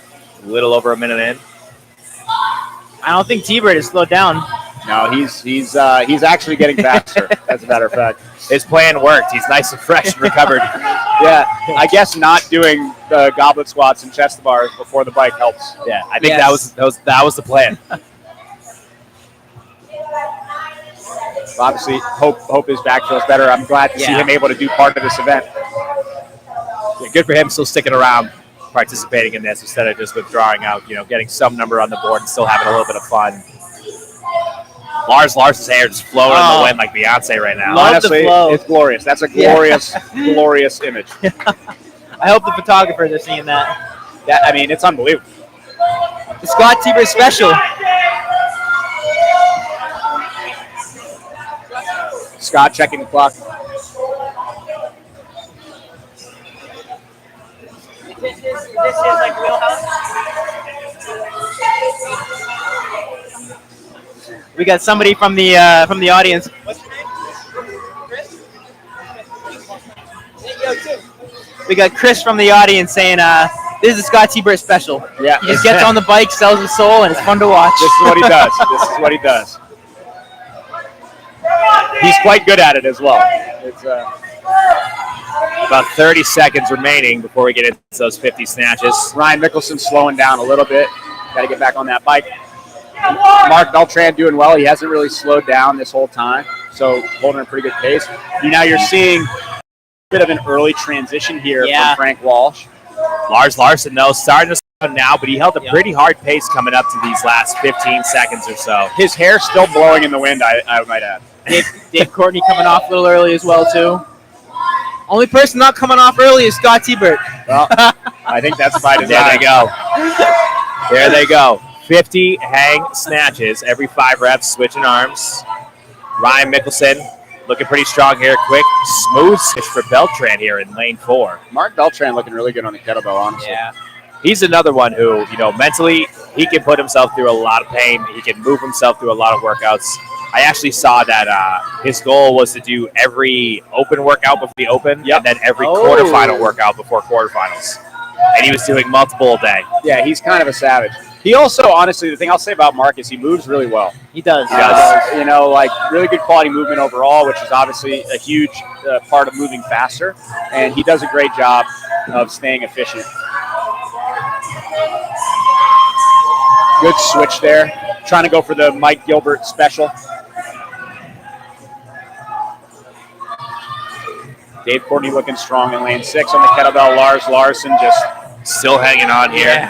Channeling his ancestors on the kettlebell snatches. Dave Courtney looking good too. I think the zebra shorts giving him some power, giving him some speed. It's definitely not slowing him down. We'll put it that way. Ryan Mickelson still keeping up the pace that he had. Our 3rd place athlete overall. Looks really strong punching it up. Just trying to hang on. He's slowing down a little bit between reps, but he's just trying to keep on for those 5 reps before switching. Absolutely. As well as Sean Hoy. Hoy looking good. In this environment, it's hot, it's sweaty, it's humid. Kettlebells are already hard enough to hold on to. These athletes are hanging on for dear life, trying not to throw a kettlebell in the crowd right now. Just don't throw a kettlebell at us. Yes. Yeah, don't hit the table, please. Mark Beltran moving forward into his last section. Flying right now. 10 reps remaining for him. Flying. Ryan Mickelson moves on up a couple reps behind Beltran. Sean Hoy moves up just right behind Mickelson. Mickelson will be about a rep ahead of Hoy. Lanes 1 and 3. And Mark Beltran sprinting through that last set of kettlebell snatches. Gets the Bern chest bump. Bern getting fired up. The Bern chest bump of approval. Sean Hoy and Ryan Mickelson in a battle here for second and third in this heat. And it looks like it's going to be Ryan. Ryan finishing through. Sean Hoy is following shortly. We still have Frank Walsh, Dave Courtney, and Lars Larson on the floor. Lars moves on up. Frank Walsh is also in his last section here. He's trying to finish his last 10 reps on his last 5 now. Frank Walsh on his last 5 reps. Dave Courtney moving forward as well. Dave and Lars in a showdown here to finish up in this heat. And Frank Walsh finishes through. 5 more for Larson right in front of the table here. Lars picks it up first. Larson and Courtney head to head here. Looks like Lars may be able to squeeze this one out. CrossFit Boston athletes. And Lars first over the line. Dave Courtney finishing up just behind.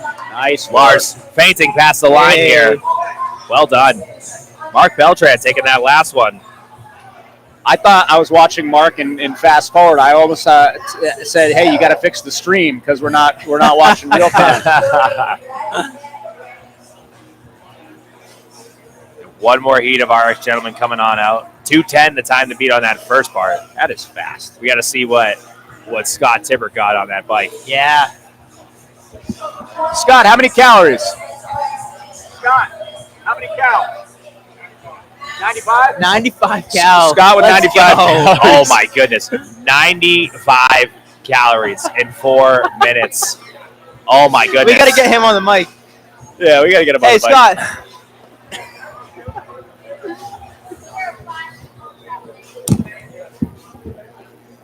Get in here. Have a seat, brother. First thing. There we go. Nice. First thing, how's your back? You good? Yeah, it's not well. It's not well. It's been better. On a scale of like good, well, not well, it's in that range. It's in that range. Perfect. Go ahead. So, obviously the game plan was, well, given that I can't do the first part of the third part, I'm just going to send it on the second part. Yeah. How did that turn out for you? About as expected. I don't really feel my legs right now per se, which might act as almost like a painkiller for the back pain I've been having. Yeah, perfect. But it's my wife's birthday today, so I was already sleeping on the couch for coming here instead of going to Portland with them. I figured I had to make it worth it and do at least something right. Yeah. So obviously, I don't think anybody's going to beat that calorie number today. No.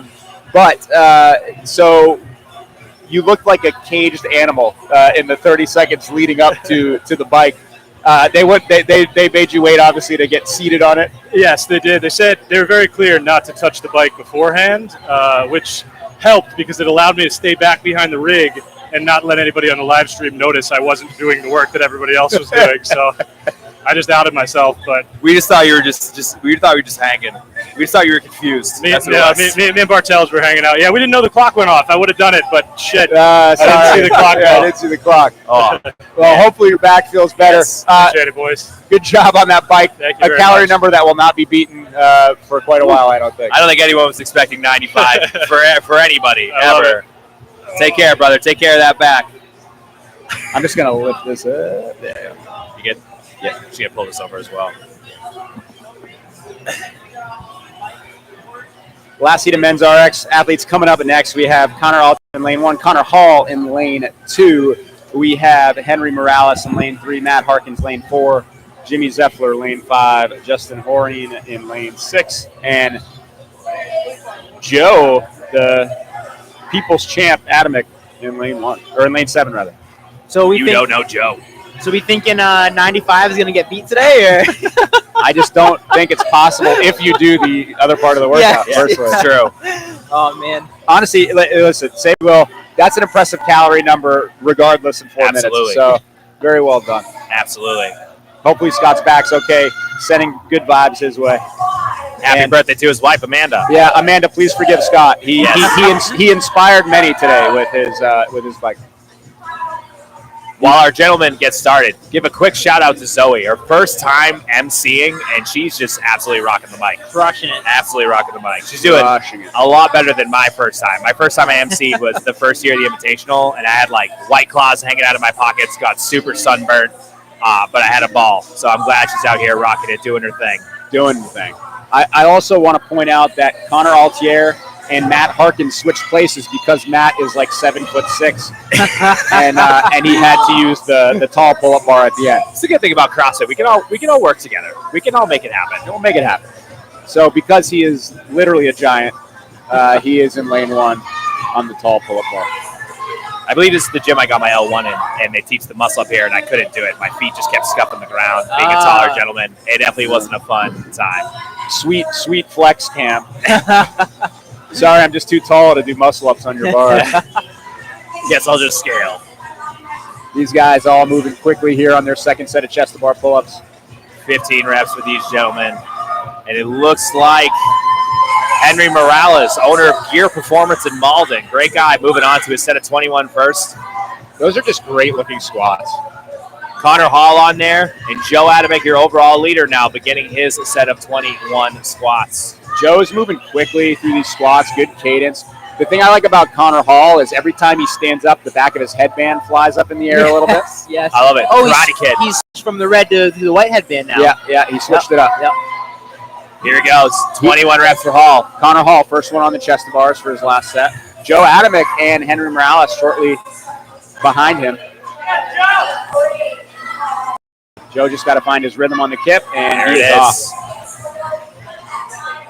Henry Morales back on the bar. Quick break for Henry. Connor Hall still hanging on there. 2:10 is the time to beat. And Connor, 2:04. Wow. Getting the people going. That was electric. Event win. All headband. Part of the event win for him. All headband, baby. He's going to have time the rest for that bike. Joe Adamek is getting ready to finish out here. You got Henry Morales chipping away at that last set of pull-ups. If Joe can stay in the mix here, which he is with a second place in this heat, that's really all he needs to do right now. He's got to stay tough on this bike. I think he's going to be good on the snatches. He earned himself some cushion on that first workout. Henry Morales still working through these chest to bars. Jimmy Zeffler coming through. Finish this quick tap there right behind Zeffler. Zeffler coming through with great hair. He's a great kid. Him and his buddy Justin to his right. They always do comps together. Good hair, good time. I said earlier when I was emceeing, this is our most handsome heat that we have.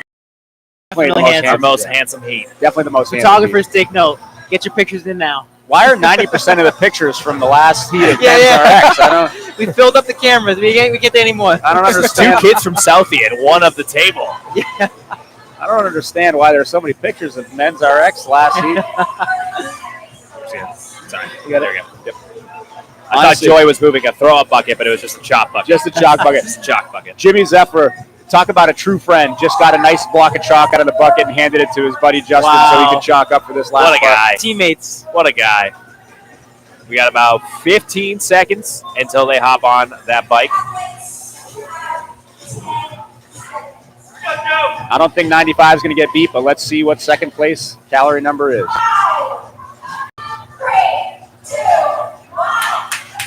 Here we go. Connor Hall starting And that they're bike off. fast and furious. Joe getting that bike started. Connor Hall looks in the same pace as Scott. So does Matt, but they did do the first part of the workout. They did. So we'll see what happens. But they look good. They look fast. They look strong. Joe Adamek is doing good. Jimmy looks like he could be a model for Rogue right now on the bike. Matt literally looks like that bike's about to start pedaling into the parking lot.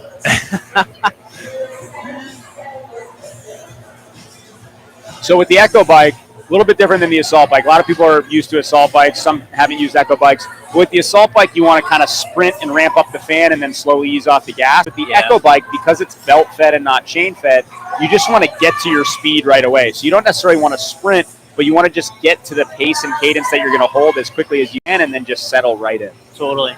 you don't get the same reward for sprinting as you do on an assault bike there. Not a lot of rollover for pushing real hard and then trying to lay off it a little bit. As soon as you lay off, it's going to stop and it's going to work against you. Yeah. Exactly. So you just want to get right to your pace. And Connor Hall still looking very strong on that cadence. Same with Matt Hawkins. Yeah. Joe Adamek, honestly looking good right in front of us. He's got the endurance. The marathon runner. Joe is That's fit. right. Joe is fit. He's had a great season. He's having a great day today so far. Yeah. I think I'm taking Connor Hall on this one. Lane 1, right? Yeah. They had the switch. Yeah. Yeah. Matt Harkins. Matt Harkins is lane 1. Connor Matt Hall Harkins lane 1. Okay. Matt Hall looks looks good too. Matt is looking good though. Listen, if you're that big and you have that much power, you just got to use it and abuse it on the bike.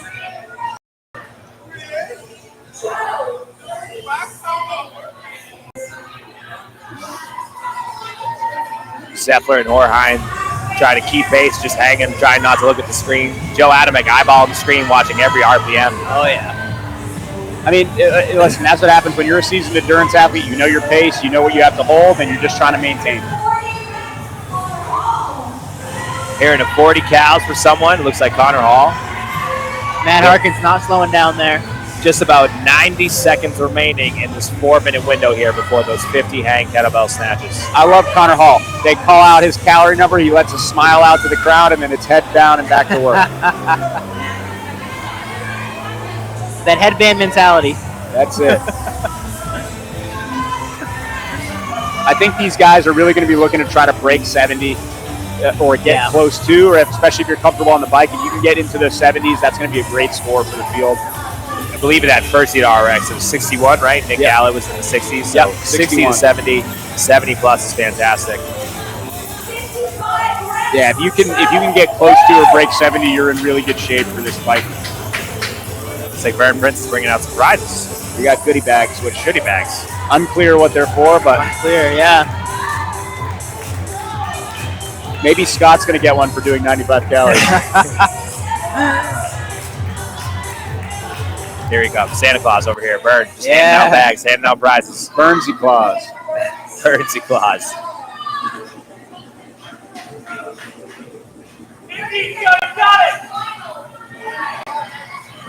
These guys nearing the end of their bike calories here. About 20 seconds left.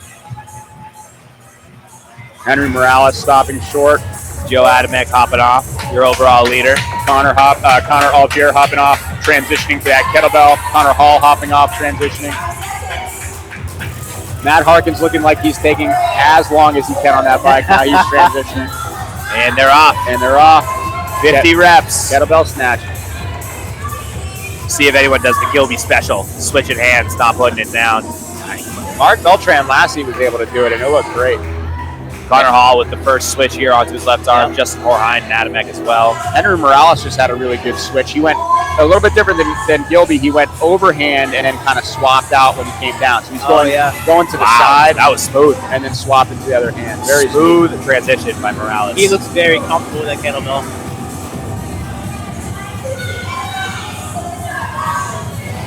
Matt Harkins looks like this kettlebell is a stuffed animal right now. Joe Adamek looking really good in front of us here. Transition on the floor for Harkins, but he picks it right up and just starts gripping and ripping right from the floor. Connor Hall hasn't put it down yet. I believe he's back on his he's moving. Arm for the what could be the third time his right arm, or might be finishing. Joe Adamek right there with him. 20 reps for Hall.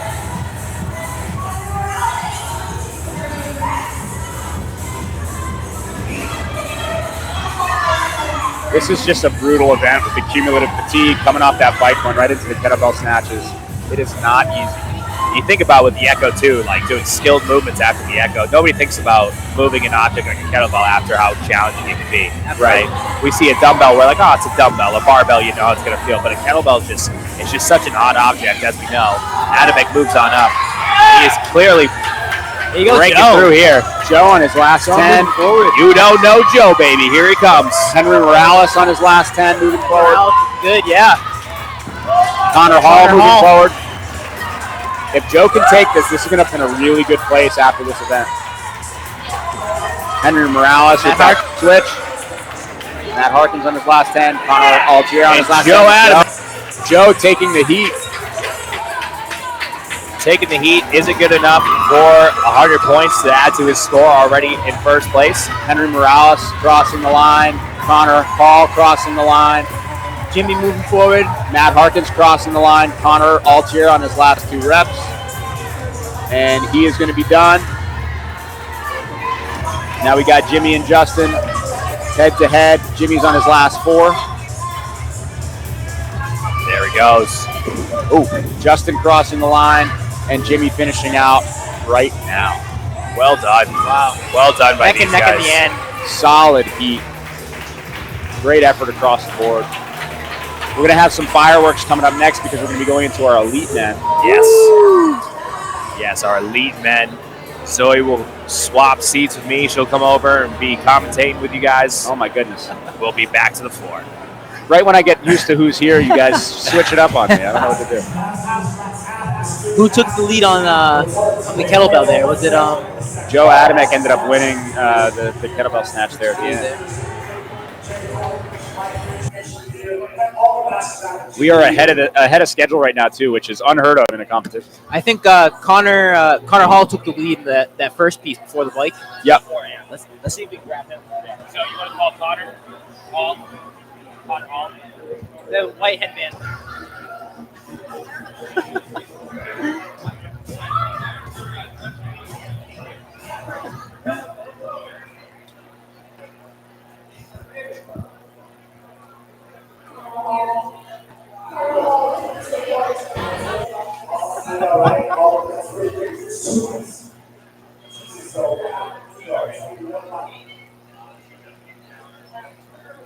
Hey, here we go. I'll make this quick.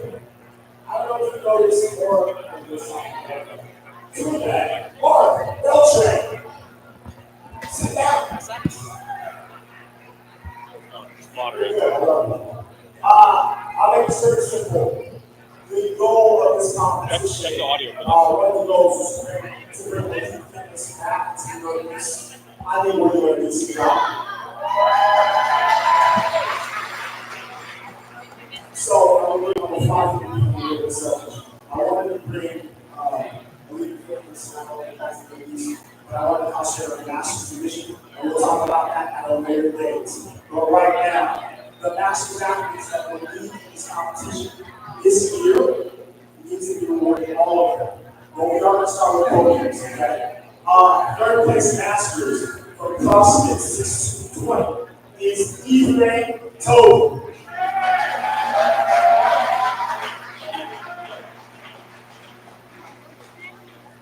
Well, today, I hope maybe you're having a taco from Dickies, or you're having some food from Boy. Was this is this hard? Oh, I still need that. I don't know. All right. Well, Ife, wherever you are, this is your prize. Hello? Good. Second place, Michael Fish. Can I give a happy birthday shout out to Jake? No, it's triggering me if you say the principal. Oh, okay. Also, this is what you get with the Masters division, which I love. No, stay here, Mike. You're good. What's up, man? Mike, the proud dad that he is. Jake. Happy birthday to Mike's son, Jake. Happy birthday, Jake. I just love watching Bern in the line. Oh, man. And if we're bringing elite fitness back to the Northeast, there's cash prizes for first place. We've always done that every year, and we continue to do that. Winning the cash prize at first place is representing CrossFit South, Jay Thornton. Thank you. Appreciate it. Please, look. Hey, check the envelope. Make sure it's in there.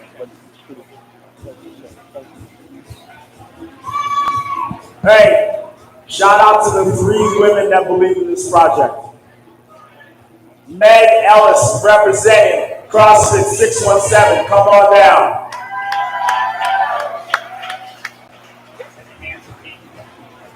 Thank you. This was fun. heard that over the loudspeaker. I would say Amy, but that's disrespect. It is Dr. Amy West, second place.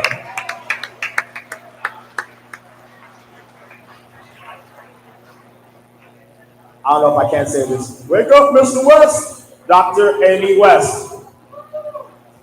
Maybe I'm going to get some new swag. When I find you, Amy, this is yours. First place. I didn't see you, but I know you're. There you are. Again. And I mean this, and this is a big deal for me. Allison, come on down. Okay. There's an envelope in there. Make sure you get it. Yeah. Hey, thank you very much. I'll stop talking. Oh, no, I'm not going to stop talking. No, I got one more thing to say. Everyone all day has been saying, Bern, you're doing a great job. Bern, you're doing a good job. No. You guys are doing a good job. I got the people on the announce team over there. The badass MCs. Zoe, Cam, the badass announcers. The badass DJ. Good. Nate is your head judge. Volunteers in the front and the back. I am not doing a good job. They're doing a good job. Keep up the good work. Zoe, you're on. The man, the myth, the legend, Bern Prince. Oh, man. You sounded great, man. I'm not sure. All right.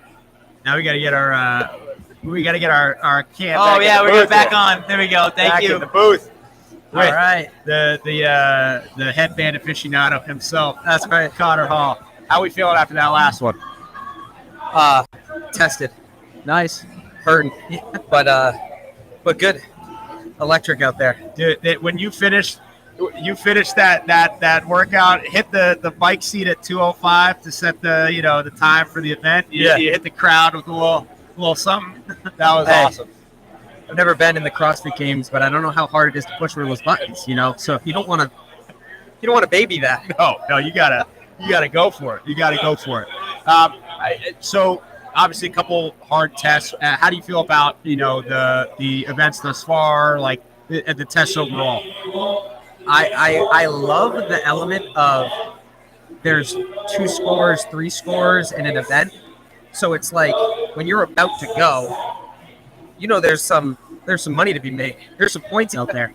Like you got to perform. Normally if you have a bad event, you got a little rest to reset. It's like when the lights are on in this format, you really got to be accumulating points and be ready to rock.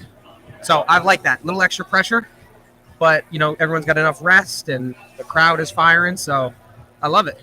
Oh, You went really nice, really fast off the first piece of this workout here with the chest bars, with the goblet squats. And me and Josh were talking back and goes, oh, he's got a new color headband and all that too. He's got the headband power. Oh yeah. Is that something you normally do for workouts?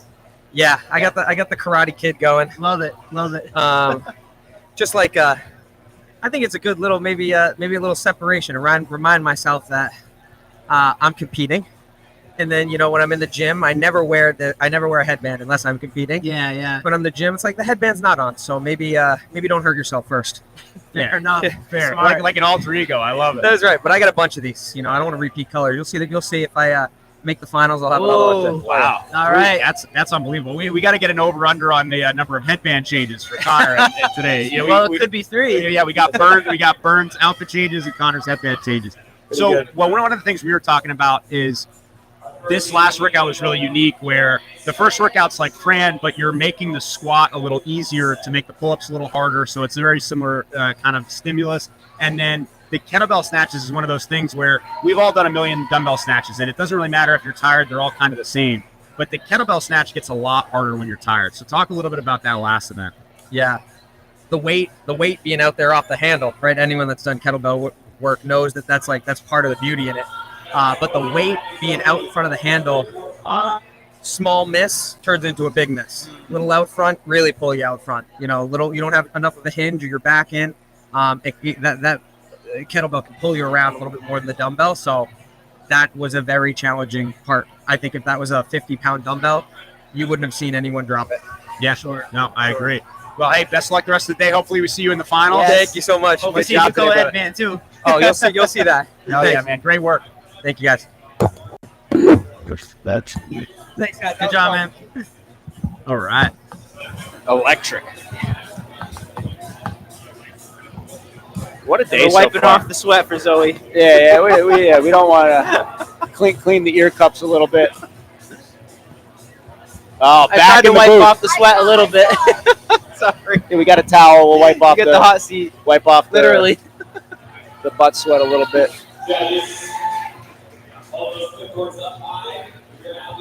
Now back in the booth.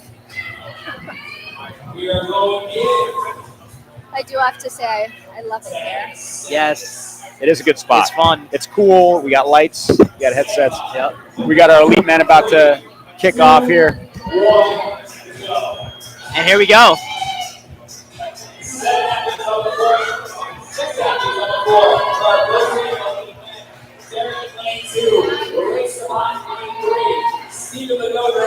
This elite men's heat, we got Derrick lane 2, Ray lane 3, Steve at lane 4, Logan in lane 5, Max in lane 6, and Zach Alexander in lane 7.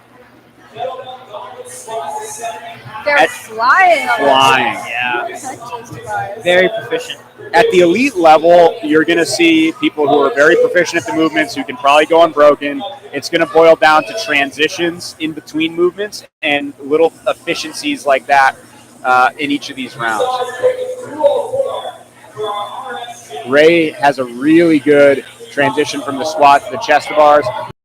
Tested this workout. I tested it next to Ray, and I can personally tell you that he's very Looks like he and Derrick are. They're going head to head. We got synchro chest to bars here in lanes 4 and 5. Right as I say that, they stop synchro, but that's all right. Logan in lane 5 is one to watch. Yeah. Really nice technique. CrossFit New England and CrossFit Gammon when he's not at school at URI. Really nice transition, too. Just kind of dropping down right on top of the kettlebell, going right into his squat. Deep squat. Very deep squat. And Ray Sabat is going on to his last set of chest to bars already.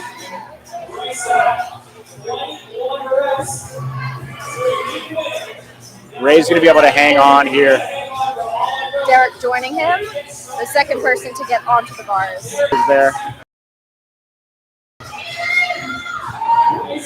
Ray is very good at gymnastics, but you can see how hard this last set of chest to bars is. But he has done 201 to Ray.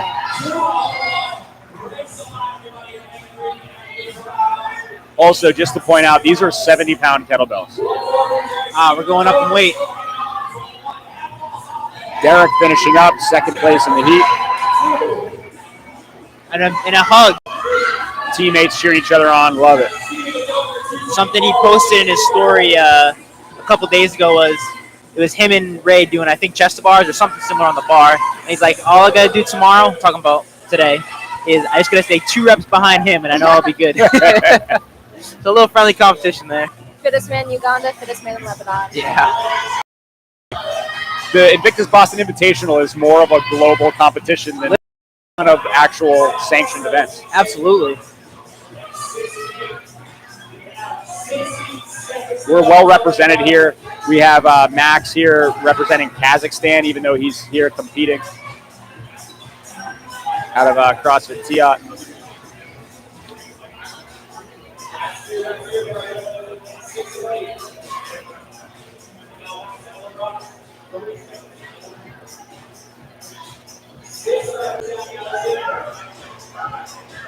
Zach Alexander powering through his last couple sets of pull-ups here. The rest of the heat is done. Everyone else resting. Doesn't look like Jack is going to have much time to rest before he gets on the echo bike. But he is now done. 20 seconds to go until they start on their bike calories. I'll take 20 seconds. Yeah. Shout out to Bern for being 25 minutes ahead of schedule today. Incredible. Incredible. That doesn't happen in the competition. No. It's the opposite. And he's all business. He's like, we're ahead. We're going to stay ahead. Yeah, yeah. And starting on the Echo Bike.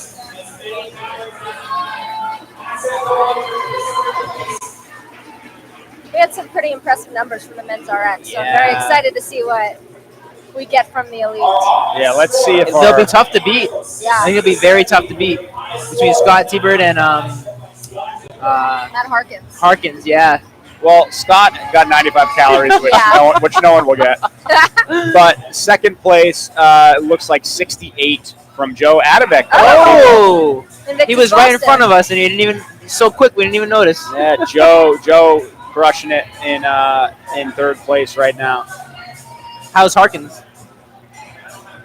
Harkins is his calorie number hasn't been updated yet. This is still updating live, so we don't have everybody in yet. And actually, Joe will move up to first because his point total hadn't updated yet. So Joe Adamek still holding on to first overall with that 68 calorie number. It looks like Matt Harkins actually was second with 79, which is a lot of calories. That is a lot. That's gonna be tough to beat. That will be tough to beat. Looks like Ray's a lot keeping of our the athletes RPMs are up. at 60 already. Ray is moving. He's looking like he's hanging out in the low 70s on RPMs right now, maybe high 60s. And he's short stature compared to the rest of the athletes. Yeah. So he's actually at a disadvantage. Absolutely. He is until you factor in how fit he is. Yeah. And then he's doing just fine. Then he's even the playing field.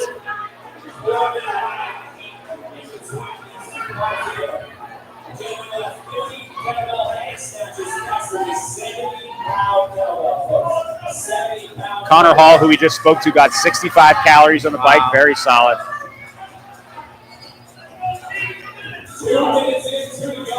Halfway done this bike for these gentlemen in our first elite men's heat.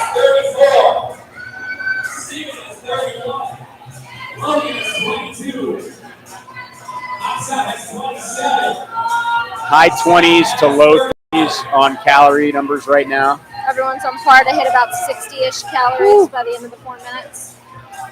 Max is moving along well. He's not slowing down. Representing Kazakhstan. He's training over at Ocean State as well in Rhode Island. Amazing. Another country represented at the Invictus Boston Invitational today. Yes. We have one of the female athletes from Germany who I believe is in top 3 overall. Natalie, das Gutnacht. Yes, that's right. She's in second place overall. Sarah Timson in first overall for RX, who also happens to be a Masters athlete. Wow. Steve looking good. He's got determination. You'll get that after doing a hero workout every day. I was going to say, this is just another day for him. Yeah. I asked him, I'm like, you going to do a hero workout today? He said, yeah. I believe it. He's going to do one today later on. He's like, no, it won't be a long one, but I'll do one. I got to keep it going. I think he's 26 days in or something like that. That's awesome. Yeah.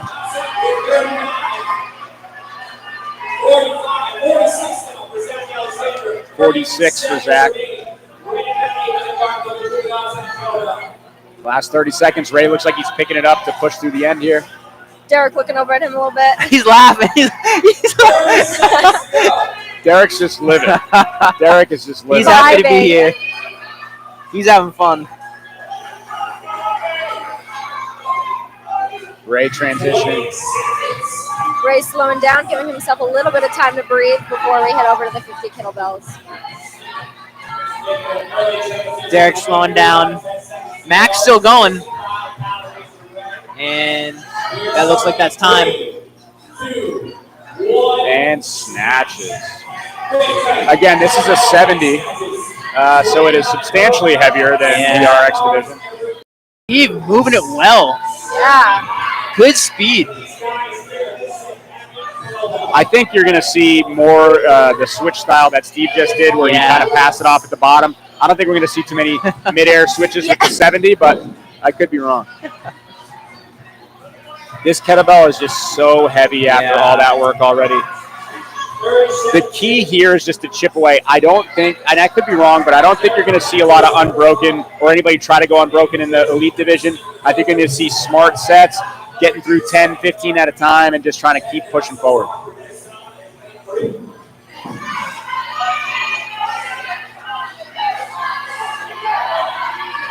Zach Alexander chipping away.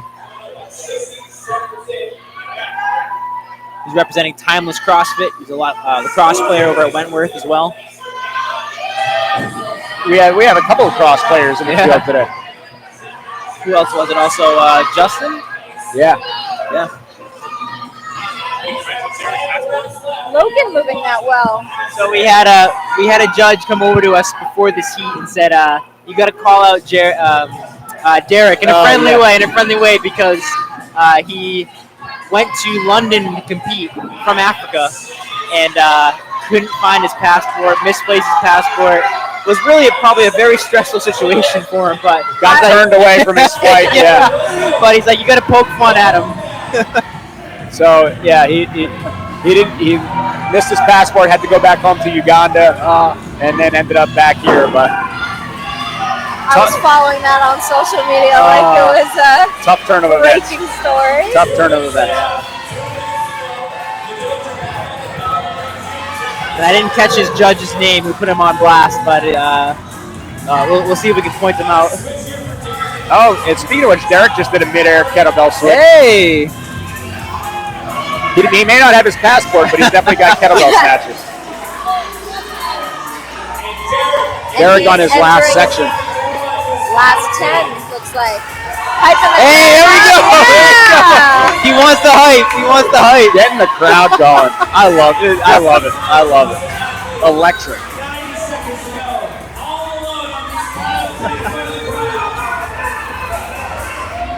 Mid-air transition, we got 5 left. Hey!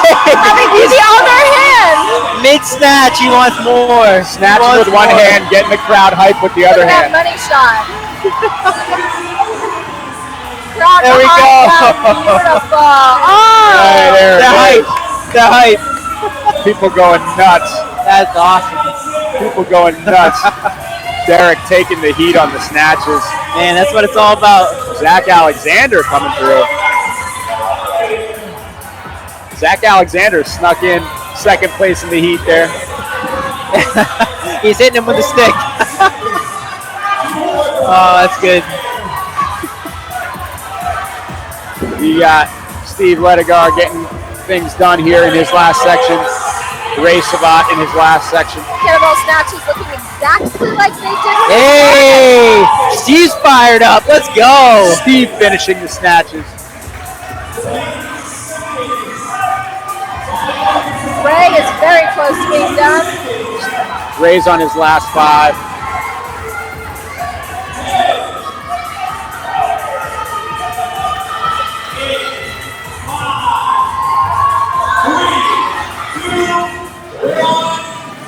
Wow.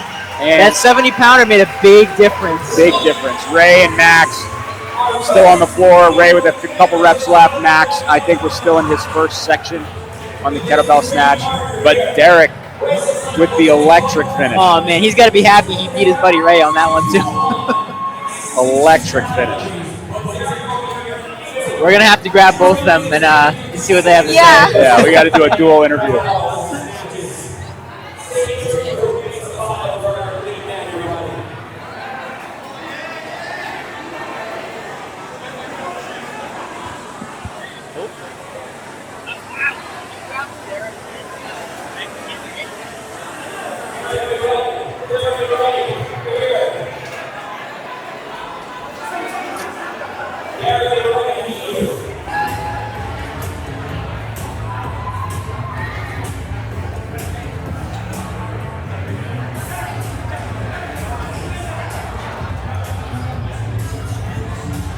Testing.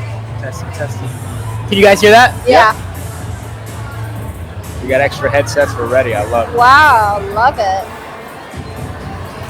Here Derrick comes. Yeah, there he is.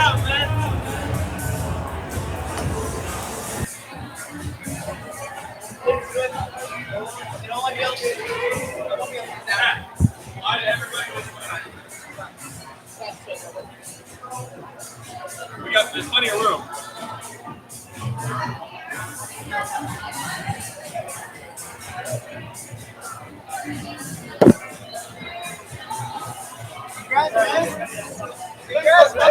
Hello.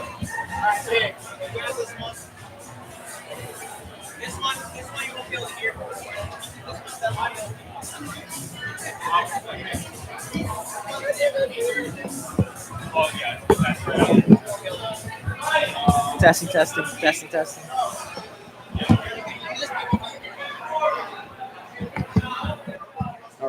Where do you have a seat, man? Yeah. That's all right. All right, we're here with the people's champs, Derrick and Ray. Derrick and Ray. I love you, guys. Hey, what a finish! First of all, Derrick, electric finish at the end of that workout. You got the kettlebell in one hand. You're getting the crowd going with the other hand. I was pumped seeing Ray behind me. I'm like, oh yeah, I got him. So we were talking about yesterday on Instagram. You were just saying you're like if I could stay a couple reps behind him all day, I'll be good to go. Yeah, that's what I was. He was just saying that thing. Trust me, behind the camera, he was talking a lot of shit. So obviously you guys have been training together for a while now, and then obviously going back home to Lebanon, coming back. What is it like to be able to train together again going into this competition? It's always different when I train with Derrick. I posted last week my first session with him that every session with him is a dogfight. It's like you're competing every session. I love it because good competition, healthy competition. If he wins, I'm happy for him. If I win, he's happy for me. It's like my brother. Thank you, love man. you, bro. That's awesome. How does it feel to be able to compete with Ray in the gym every day? It's amazing because like me and Ray, we are different athletes. Like he has things I'm better than him. Also him, there's the things which I can't know, like I can touch him. Like that first workout, I knew I can't get next to Ray, but once I be like 5 reps like before him, I'll be able to achieve my goals. Then that's the last one. I'm like, oh yeah, I got his guy. He's an amazing athlete. Like he pushes me every day in training. Even if it's back home, we talk every day on FaceTime. We text every day because we follow the same program. We have one coach, me and him. So it's amazing being able to compete with him. Now, are there any strategies that you guys have learned from each other? Yeah, we talk before every single workout how we're planning on breaking it towards my strengths and towards his strengths. As he said, we're two very different athletes. So, for example, we went into the deadlift workout knowing that I can sustain more reps unbroken. He's going to have to break them earlier. And we spoke about that, and we knew that this is going to be our strategy going in. That's awesome. I mean, that type of training environment, being able to have somebody like that to share ideas is huge. And you guys look great out there. You got the crowd excited. That's for sure. I love him. I love this guy. Hey, thank you guys. Good luck. Thank you guys. Appreciate it.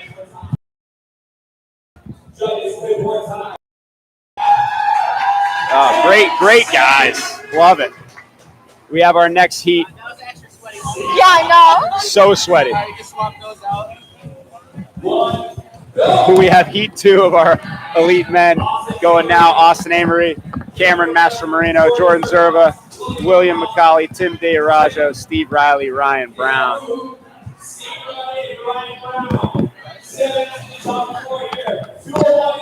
We got the sounds of headphones being wiped down right now. Jordan Zerva looking really good on the chest bar. Same with Tim Diarajo. These guys are flying.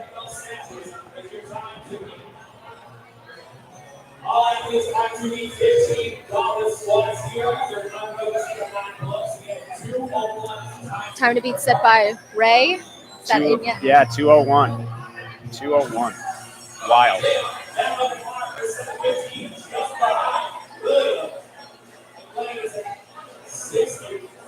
Scores are getting inputted in pretty quick. The last heat obviously isn't in yet, but when it is, we'll update you.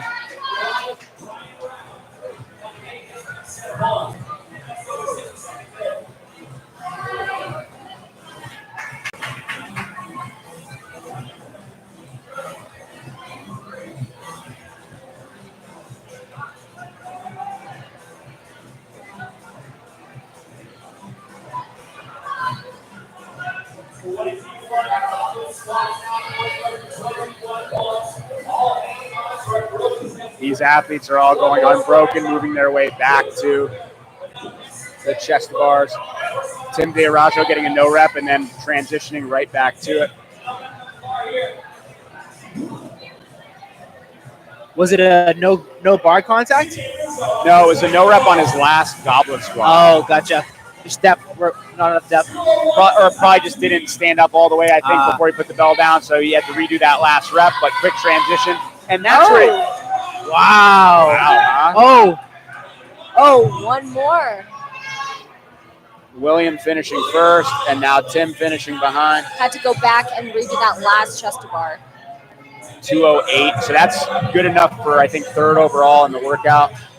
Ray, it looks like, is going to keep his lead as of right now. But that comes with competition experience, right? Tim got the no rep, reacted immediately, just went back, got it done. Yep. Didn't, argue with the judge at the time. Now he's trying to get a better idea of like what's going on with range of motion. Yeah.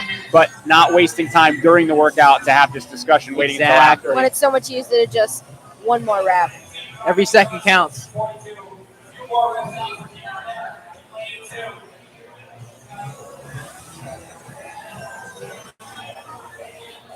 Going into this event, Tim Diarajo is in second overall. We have Beeker taking the lead, Ryan Brown in third, Zach Levi, who is in last seat, and Ray Sabat were tied for fourth.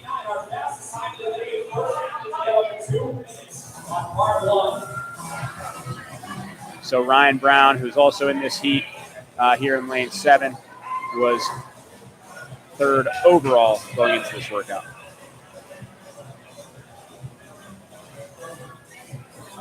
Looks like all of our athletes are done, have time to rest before they hop in the epidite. To tell you how tight the scores are, there's a 1 second separation between the top 4 times on the burpee box jump overs. So it's literally 1 second slower for each place. Literally every second counts.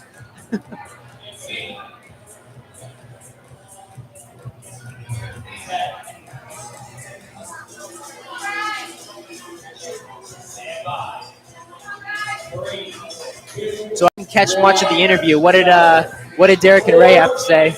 They just talking about how Derrick loves Ray. That was very obvious. I saw him kiss him. We got that. But they're training partners. They have the same coach. They follow the same program. They check in every day.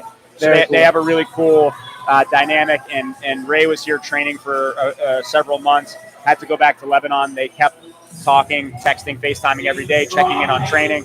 And so it's cool for them to be able to compete side by side here today. What I like is they talk strategy because they both have different strengths. So they approach the workout differently, and they discuss that with each other beforehand. So they already talked about this workout before they did it. Oh, they knew how it was going to go. Yep.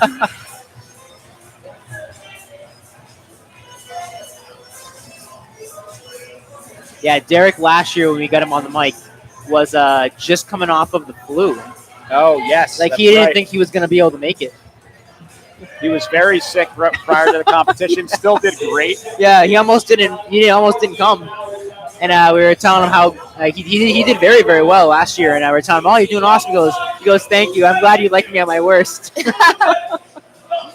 this year he said, "I'll show you my best." Yeah, exactly. That's absolutely. It's amazing what adrenaline can do when you're in this environment. I will probably get Christine on at some point over Ocean State. She's been doing well. She had a similar situation this year where she got stung by a bee on her foot. I think like 2 days ago she posted on her story, her foot swelled up huge. You know what? I saw that. Yeah. I was like, why? I'm like, is oh her no, foot so is she not going to be able to compete? But she's here, so I want to ask her about it. How's your foot feeling? Yeah. Oh, tarps off mid-bike. Love it. I'll give you a little power boost. Right now, no one has come close to the 95, is it? 95 reps? That's Scott? I don't think 95 is going to get beat today.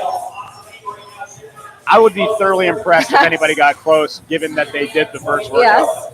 So I'm seeing 2 different postures here. One in lane 1, we got Isaac, right? Yeah, Isaac. So he's got a little more Austin, sorry. Yeah, hunched over. He's got a little more hunched over, almost like more of a shoulder style posture. Versus we got lane 4. Is that Will? Yeah, Will. Lane 4. A little more upright, probably getting a little bit more like lung expansion. But I mean, different body shapes, different type athletes, both kind of using that, I think, to their advantage from a strategy standpoint. Well, I was going to say Austin's a little bit of a shorter athlete, so he really has to put his weight into it to get more calories, whereas William's a little bit taller, so he gets to use that to his advantage. Yeah. It's also just interesting, maybe Austin's used to that bike setting, but his seat is set very far back. Yeah. And when you're not tall to begin with, that's a really hard position to bike from because his center of gravity is so far behind the pedals. So I don't know if that's just maybe he didn't adjust it from Derrick and, between the first seat and now, or if that's intentional, but sure. Because a lot of times we think about adjusting the height of the seat, but not necessarily the seat position. Ryan Brown was 60. Coming up on their last 35 seconds here. Last 35 seconds. He's moving too. He's good at RPM. He looks comfortable on the bike. Looks really comfortable. He's got the background of being a rower, so he's got that cardio, long distance, endurance background. In really good position going into this workout too, so we'll see what happens.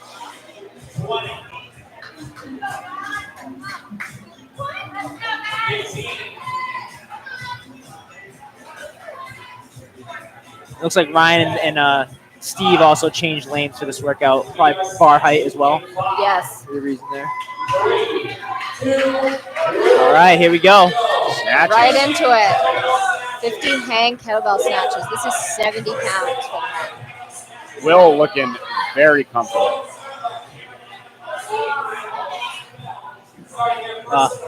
Try to get that transition, I think, but it slipped the grip a little bit. Had to kind of reset. Jordan looking very comfortable too. Yeah, Jordan looking really smooth. So that technique from Jordan Zerber right now is really exactly what you want. Just nice, smooth pull, close to the body, good turnover. Kind of a smooth transition. Didn't exactly drop the kettlebell, but let it hang there as he grabs it without letting it touch the ground. Saving some energy a little bit. Seconds. Yeah, every second counts. And Will and Tim both looking pretty strong here. Will looking really strong. This is it seems like his weaker arm. This right arm is super fast. Yeah.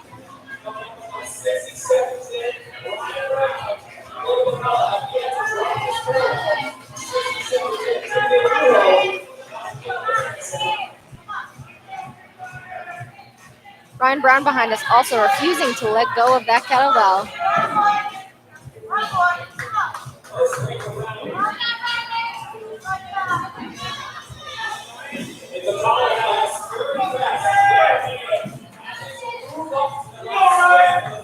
Jordan's still moving really well. Doesn't look like he's slowing down at all. No, not at all. Crowd's getting hyped as we get ready to see our athletes move into the final 10.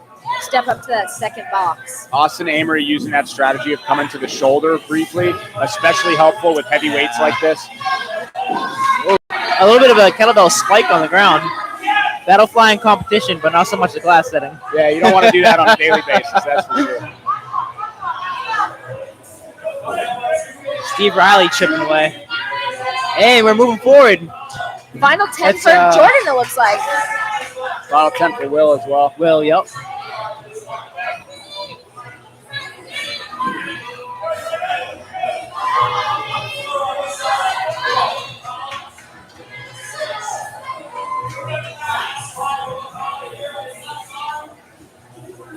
Will McCauley flying. And Wow. Will is done. Animal. Will, in this heat, won the first workout and the third workout. Is he an Invictus guy? No. No. But he's fit. He's fit, definitely fit.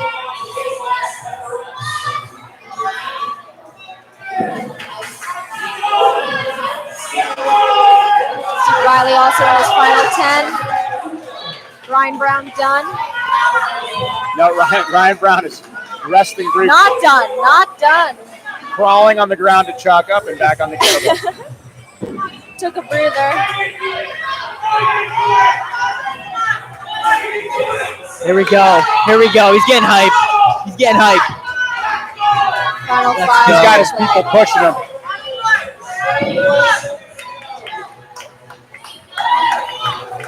Steve Riley done.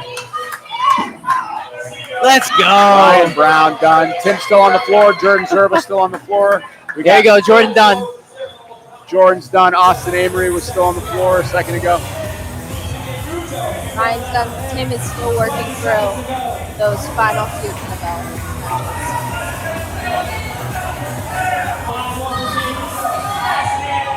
That 70's no joke. No joke. That thing is heavy.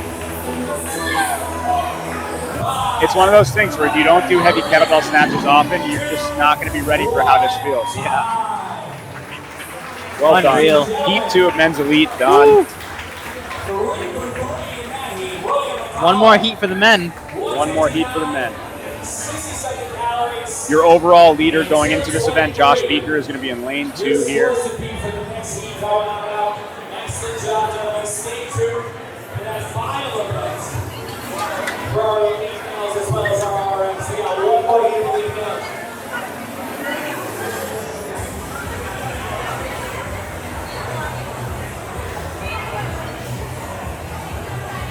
Who ended up coming up first with that, Will? Will ended up winning the first and the third portion of that workout. Obviously, we'll see what calories look like when we get those numbers in. But overall, really solid performance. Nice job, man.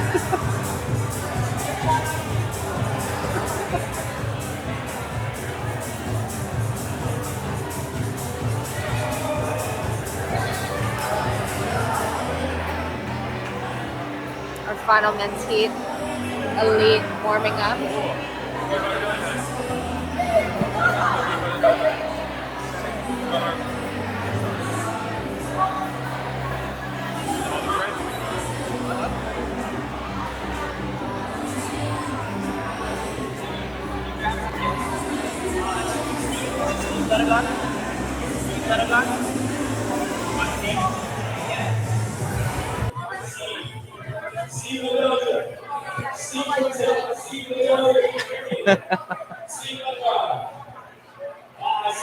I want to talk to him about those hero workouts.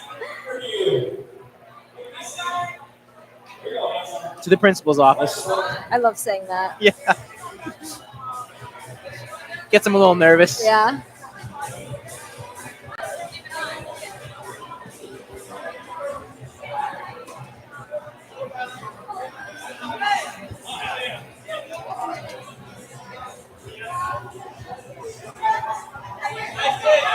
Hello. Yeah. Welcome to the booth. What's up? What's going on, guys? How are we? Finger's looking a little bloody. Oh yeah, it was a pretty rough one. Yeah, Nice. I'm all good though. Hell yeah. So we got to ask about this hero workout a day situation. Tell us how that started and how it's going. So honestly, it was just kind of something that I saw online, and I was getting a little complacent, like fitness journey wise. I wasn't finding too much joy in it. Kind of felt like I wasn't doing anything for anybody besides myself. So I figured this would be a good way to kind of honor those that can't do this anymore. So kind of make an impact that way as much as I can. As soon as I get through the first 30 days, going to be looking for like collaborations with Mass State Police, Navy SEAL Foundation, things like that. To That's kinda awesome. raise money for veterans, people who lost their lives, families, things like that, first responders. So kind of my way to bring fitness and charity together. So you've been doing that in addition to your regular training? So I always do the CrossFit Tilt programming, just their workouts of the day, maybe hit a strength piece or two, but I always prioritize the hero workout. That's awesome. Have you seen other people kind of get inspired to start doing the same thing, or have you heard other people talking about it? People at your gym? Yeah, so some people have reached out to me, asked to hit a hero workout. Like I said, I've been talking with Mass State Police Foundation, going to kind of collaborate with them. So people have been reaching out, but it's still early on in the journey. So just kind of feeling out what the vibe is actually going to be moving forward. This first month is kind of like the tester phase. Number one, to see if I can actually sustain it, and number two, to see how much traction it can get foundation-wise. So it's been pretty cool. That's awesome. Yeah. How does it feel coming off of kind of that going into a day like today? It's definitely a little bit rough, to be honest. Nervous system is a little bit shot, a little tired, but I mean, like I said, there's people who've lost their lives. I wish they could be out here, so I wasn't going to give up this opportunity. I wasn't going to sacrifice a workout honoring somebody else just so I could do a little bit better. You know what I mean? Like these guys out here are incredible. So just to be on the floor with them is such a blessing. So. Now, are you planning on doing the workout after competition is done today, or have you done it already? I have not done it already, no. I did take the morning to myself to kind of get my head straight for the competition. But yeah, I will be doing one later on tonight. Do you have any idea which one? Yes, I forget what it's called off the top of my head, but there's one that's 800-meter run, 400-meter run backwards, and then repeat. So it's kind of like, it'll be a good little cool down. Yeah. Kind of flesh everything out. Exactly. And like yesterday, I did one that was called Hey Buddy. It's like short 9 to 12-minute workout. So nice. I've been strategic about it in terms of, training wise, but still getting it done every day. That's awesome, Love man. that. Well, great work today. We wish you the best of luck for the rest of today. Best luck on your journey with the hero workout. So Thank you. hell Really yeah. appreciate you having me. Yeah, man. Thank you so Good much. job today. Thank you.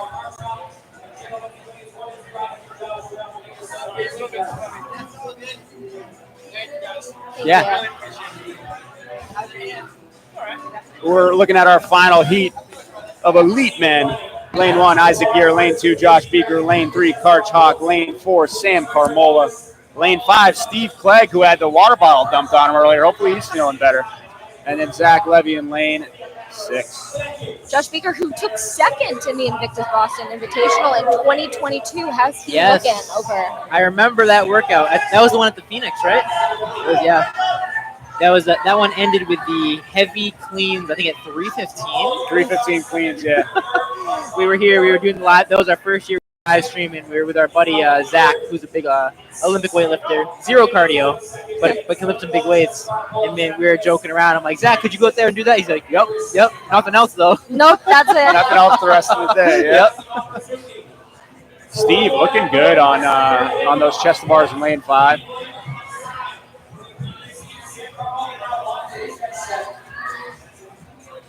Sam Carmola with that smooth butterfly. Sam's gymnastics are really, really good. He's been working on it for a long time. Josh Beeker looking great. He was talking about his shoulder being healthier now. He's been doing a lot of strict pull-up work in his daily training, so that certainly pays off for this. Oh, looks like Steve is done. Wow. Steve is done sub 2 minutes. That's incredible. Sam Carmola coming at the over the line 2:02 just after Ray. Clark coming through. Josh Beeker's done as well. Coming through. These guys are flying through this one. Neck and neck on that, huh? Hey, do you guys want to establish a little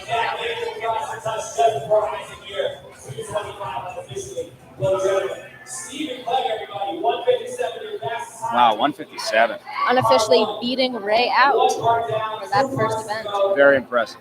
62 or more fouls, and we have scored 18 fouls. Good amount of rest time for these men before they hop on the Echo Bike. Ray currently leading the calorie number at 62.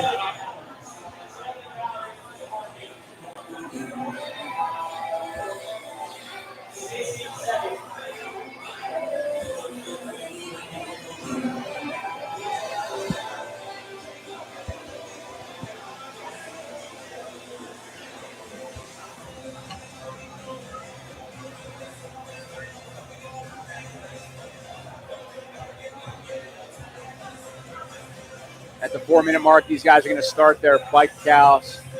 4 minutes of max calories. We got some big, strong boys in this heat. Looks like there might be some confusion on the bike a little bit in the last lane here with that Zach.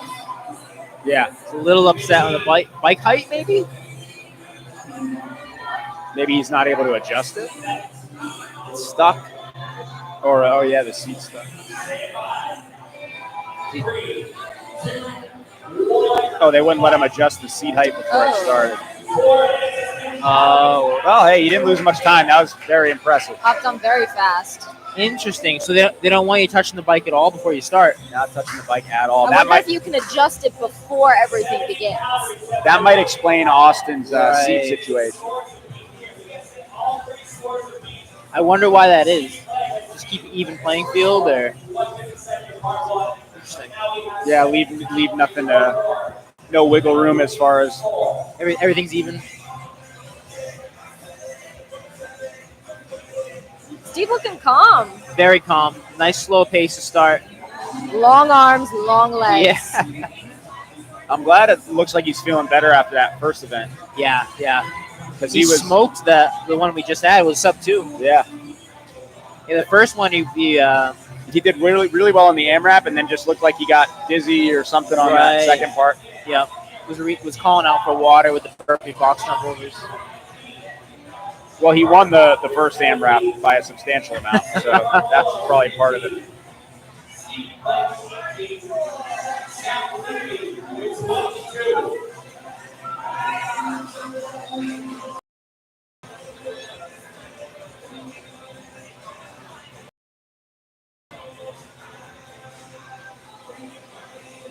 Yeah, looking very calm.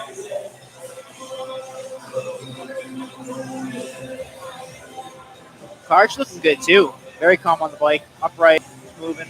Josh Beeker keeping a good pace. Karch is very good on the bike. He's a powerful athlete, but he's got a good engine, so he's really good with machines like this. Oh, best of both worlds. Looks like for the most part, all of these men are more upright than we saw in the previous heat. They look comfortable. I would say most of these guys are in kind of optimal biking position. If you look at Josh Beeker, lane 2, his leg is almost straight at the bottom, but he's also upright and close to the handles. That's kind of the ideal position for breathing and power. Same thing, Sam Carmola is kind of right where he needs to be.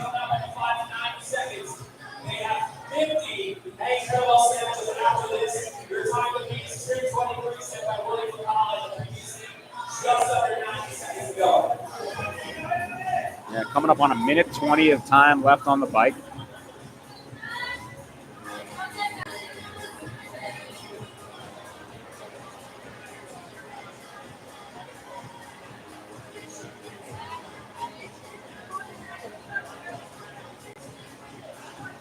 Zach Levy was doing really well coming into this event. He's here in heat 6 at the end.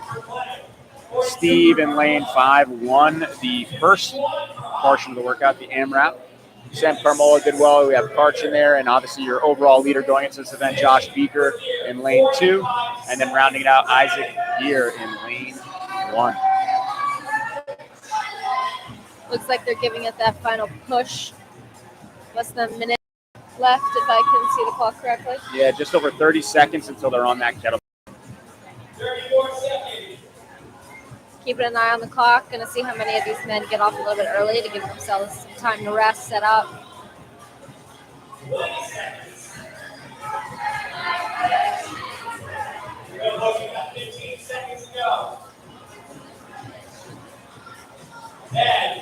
A lot of these guys pre-chalk the handles of their kettlebells. Transitioning in 3, 2, 1, and snatches. Steve getting right to work. Same with Isaac here in lane 1. Zach Levy getting to work here in lane 6. Everybody working through it. Solid. I like the technique by Karch right now, doing overhead and shoulder, back down, as you were mentioning earlier, Dustin. Yeah, keeping it nice to the body. What it does is it prevents you from getting pulled out of position as you go back into that hang. Because if you swing that kettlebell down in an arc from overhead, it's going to pull you forward. And so Karch is saving his back, saving his legs a little bit. Ideally, when you come down into that hang, if you want to move as fast as possible, you basically just want to dip the shoulder and then change direction again. And you want to keep it nice and close on the way down. Steve doing a really good job of getting some fast reps, switching on the ground here, taking a brief rest. He's going right back to work.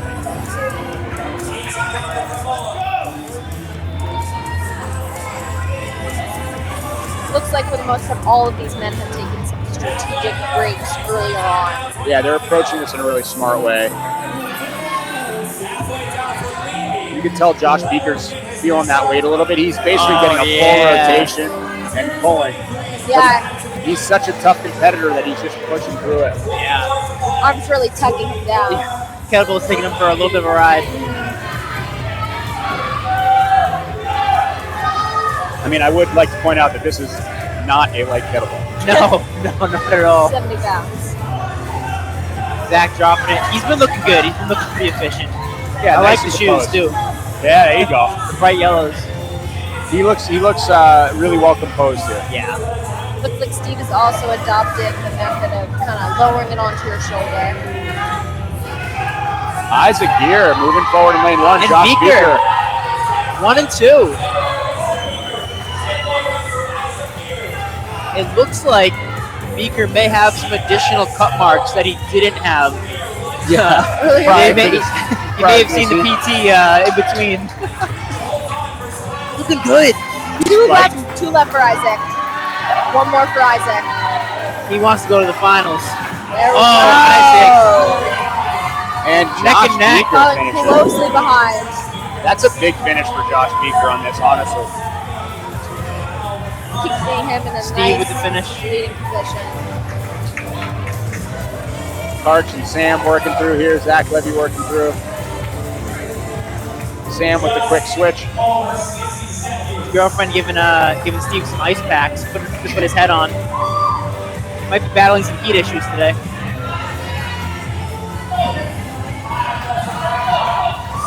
Sam Carmola done.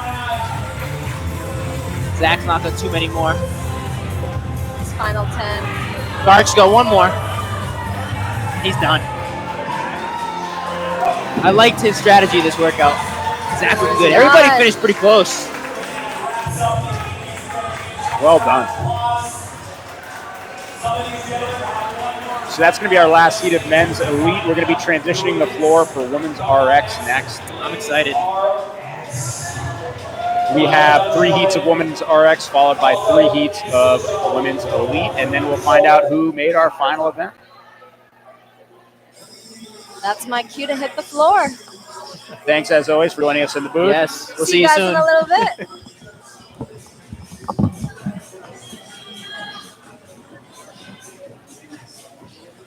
You want a couple of tacos?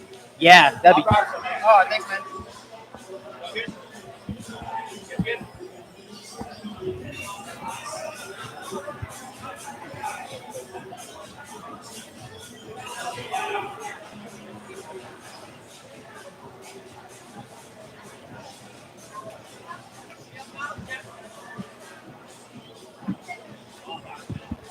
Yeah. You want anybody?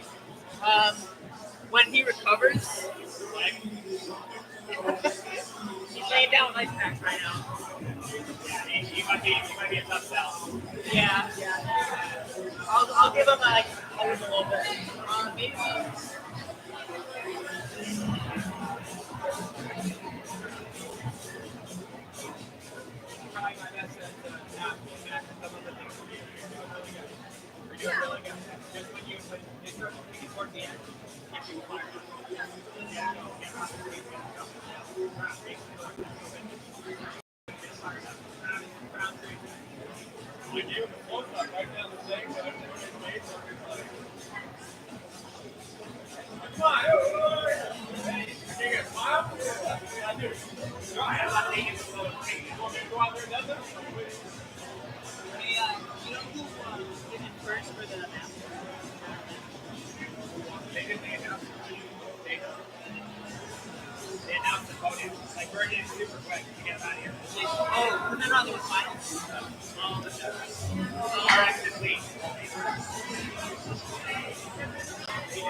Go ahead and schedule. Is there a final for the match? No, that's those old fights.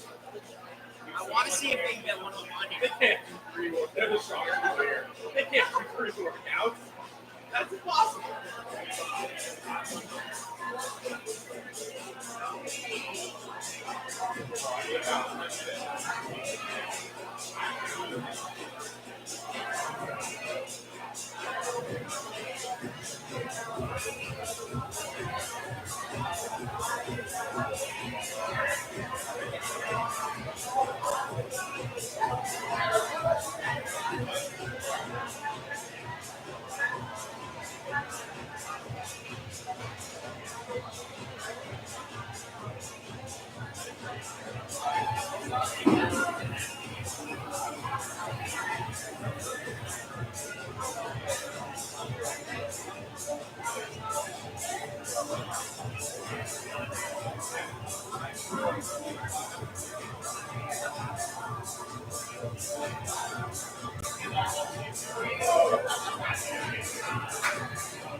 I've been following you on this, so probably, yeah. It doesn't matter. If not, I think that one just turned off, maybe.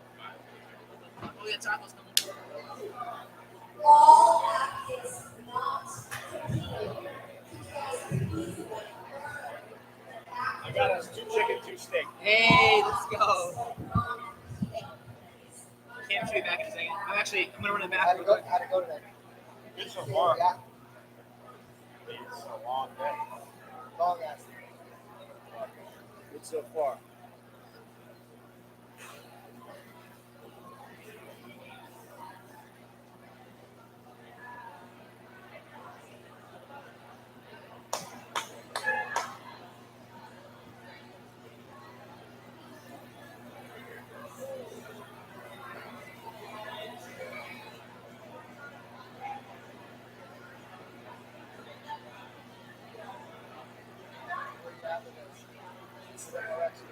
Yeah, he's almost an hour ahead of schedule.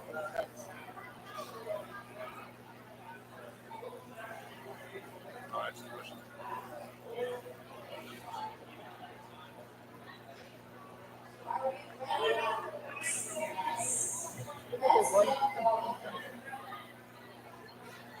In 10 seconds. 5, 3, 2, 1, let's go. Minutes are next. 2. Yeah. 21, no, it goes up. 9, 15, 21. Follow spots, chest spots. 9, 15, 21. That's pretty good.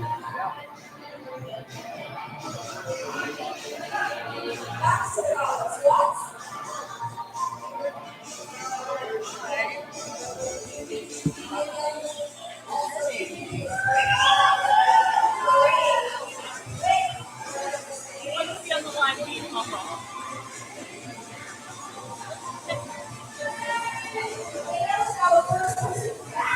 We got a special guest, Wilson, with us. Yeah. Wilson. What's up, buddy? Color commentator. I'm going to move these tacos away from him. What's up, buddy? We just kicked it off with our first heat of RX women. We got Anna Zadarsky in lane 3, Antonia Suzujar in lane 4. We have Cheryl Zhang in lane 6, and Danielle Hag in lane 8. We'll get off the taco cam for a second. Shout out to the who made the tacos? What's the taco's name? I It's forgot. Vicky's. Is it Vicky's? Yeah. Vicky's, yeah. Good people. Shout out Vicky's. Oh, Thicky Tacos, baby. We're back. We're back. Honestly, that taco just brought me back to life. Let's go. I'm excited for that. Here with my man Wilson. I don't know if we can see him. Oh, we saw him. Oh, we got him on the cam. I went to order the Vicky's tacos, and they go, "Would you like an adult beverage with that?" And I had to think for a second, like, I think, oh man, I think for the quality of stream purposes, we'll delay that for a little bit. We got to keep the mind sharp. Tends to fade as the day goes on. Yeah, exactly. I'm We don't already, need extra I'm help. already struggling. I don't Wow, already finished. That might 209. I think they said. Anna Zadarsky. Woo! Flying. good for her. 209. I was surprised at the sub 2s. I was blown away. So going into this event, Anna was in 9th place overall, and that is probably going to propel her up quite a bit with that finish there.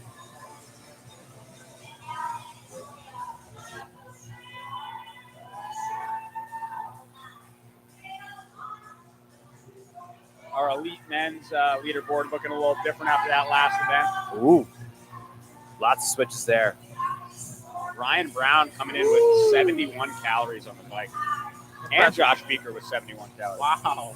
I think William McCullough, where was he? Cows, he had around 70 as well. 70, yeah, 70 and he did really well on that first one, He did. 158. He was the first sub 2, and then was 223 was I believe it was 223 for the snatches. For the snatches, yeah, William was 227, which was good for first overall. Yeah. moved very well throughout that. That was awesome. We still got some snatch scores getting updated, so that stuff will be in soon. But our RX ladies in this heat, again, Anna Zadarski already done. We got Antonia lane 4, Cheryl in lane 6, and Danielle Hag in lane 8. So we have Amanda, Anna, and Antonia, all in lanes next to each other. Jeez, not making our lives easy, I'll tell you that much. 3, 2, 1. And starting on that bike, 4 minutes for max calories. I'll say after watching her in the first AMRAP, Danielle Hag, I got my money on her with this Echo Bike 4 minutes. She had a great engine. She moved well, especially on the Burpee box jump too. She was really pushing hard, can dig in deep. She looks solid right now, even though we're just a couple seconds in, but she's looking like she's coming out with a hard pace. Yeah, hard pace, settling in. She's got good composure. Antonia's looking like she's got a good pace going right now, too. We did an internal throwdown in Invictus where Antonia and Sam Carmola were partnered, and I saw her do some damage to the bike in that workout. So she actually recently told me she PR'd her hang power clean at 225, which is bananas. Man, she's a strong girl. Certainly not light. And she's competing in Switzerland in August. That's incredible.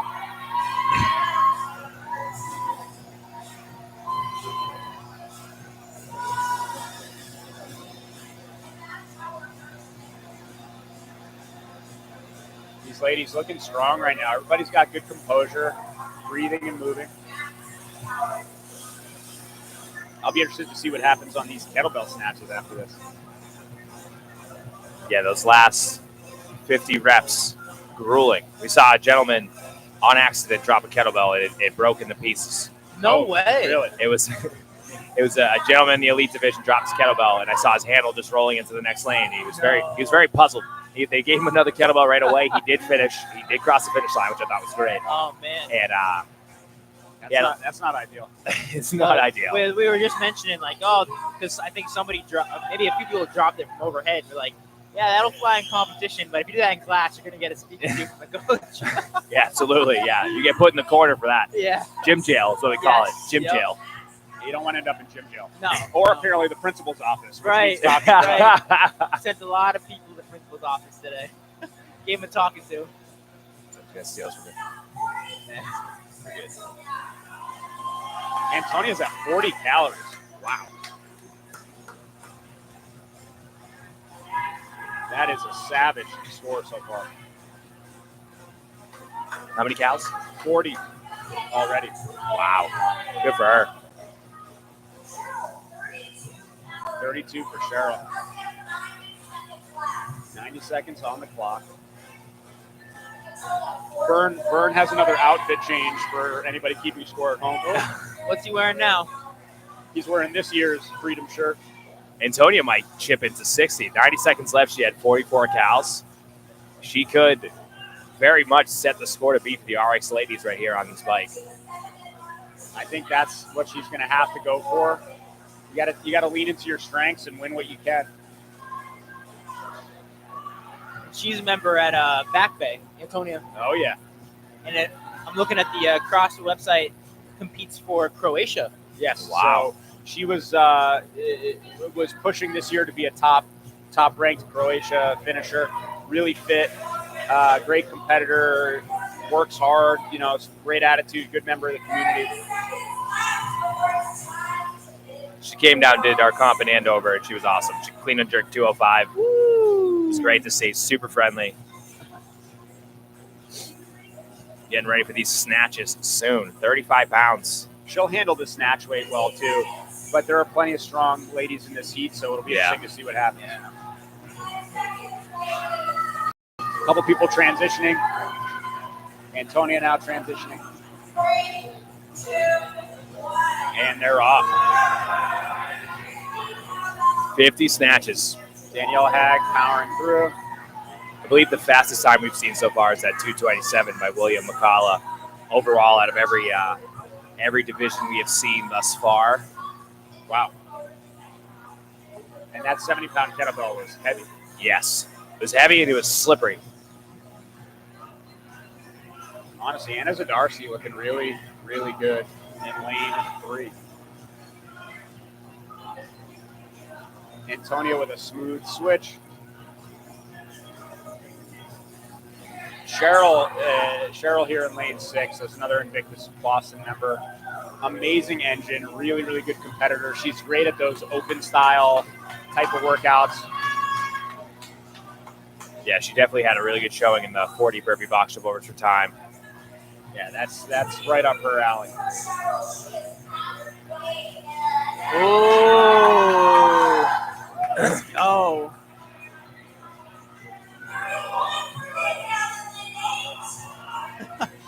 So we getting the people going. I love it. I love it. She's crushing it. These ladies have not put the kettlebell down yet. I think Cheryl Zhang might have one time. Danielle Haggett's still hanging on. She's about to finish up before she takes a step closer to the finish line.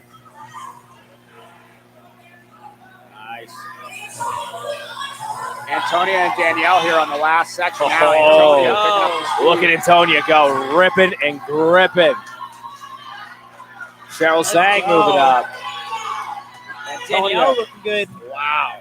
Who can cross it first? 2 left for Danielle.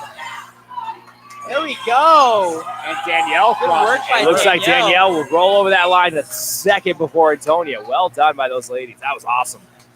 I'm telling you, that last 10 rep race, when you step up there with someone, it's a whole different ball game. They were sprinting through those last 10. Cheryl done. And on her last 10.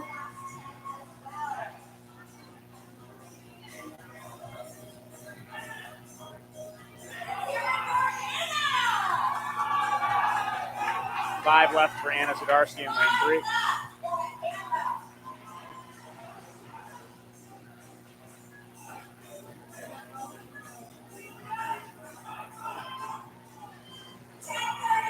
And Anna crossed the line. Solid work. First heat of RX Ladies opening the day. We're going to see the total cows that Antonia got, if she got to 60 or not. The waiting game and the suspense is killing me. I got to keep refreshing the scoreboard, you know?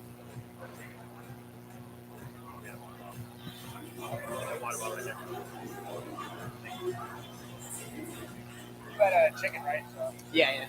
Little switch.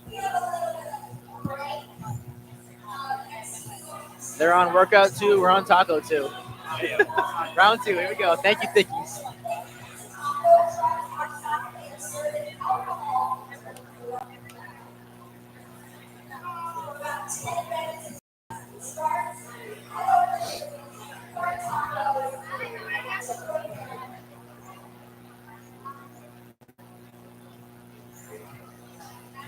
It was 2:09 was that time to beat for that very first part? I believe so.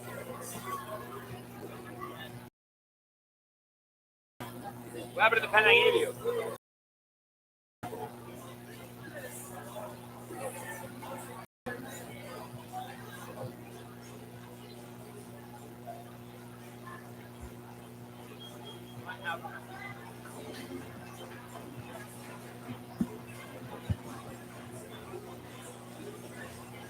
Oh.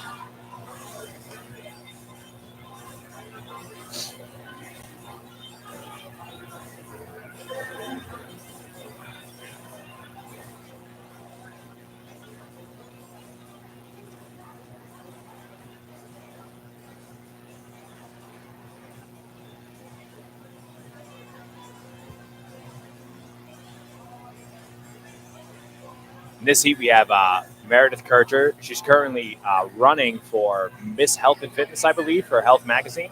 Oh, wow. Well, Yeah. There you go. Hopefully this competition today will help her cause. Absolutely. Absolutely, yeah. She's running to raise money for a cancer foundation, I believe. She's also a softball coach and I believe, either state or a city police officer as well. I believe she might be a state cop. Did she compete last year here as well? Yes, either last year or when it was at Rack House a couple years ago as I was well. going to say, I remember the name.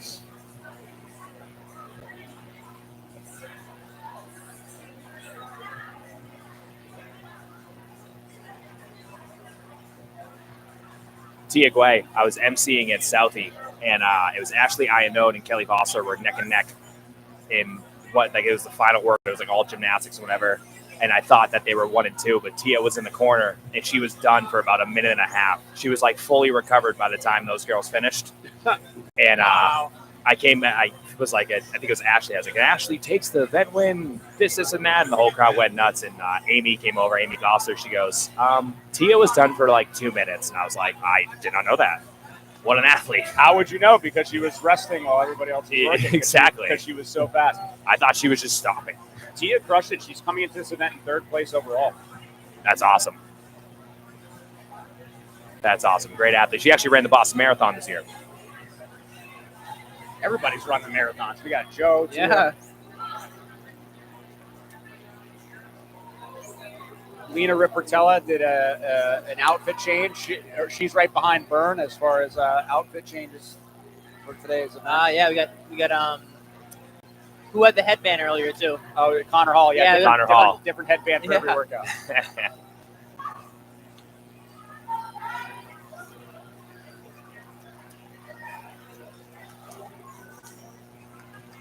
Last year, I think Chris Boothie Badass would come out, I think, with a different NBA jersey on every workout too. Yes, that was awesome.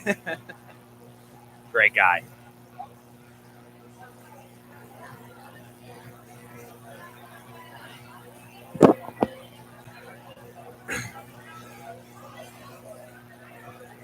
So we got 209, about 60 calories. And he couldn't quite catch that final score for the last one. That's because everybody was so fast that we didn't know what time it was.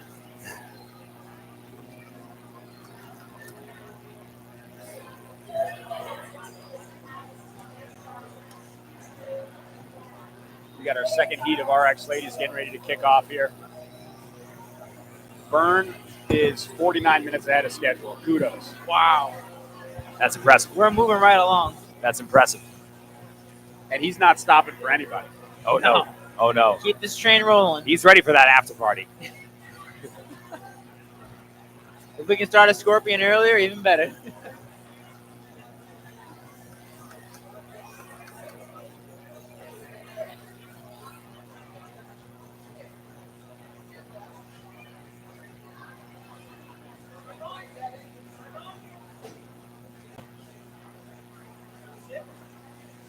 Meredith Kircher's over at CrossFit 5+. Yes. In Beverly. Yeah.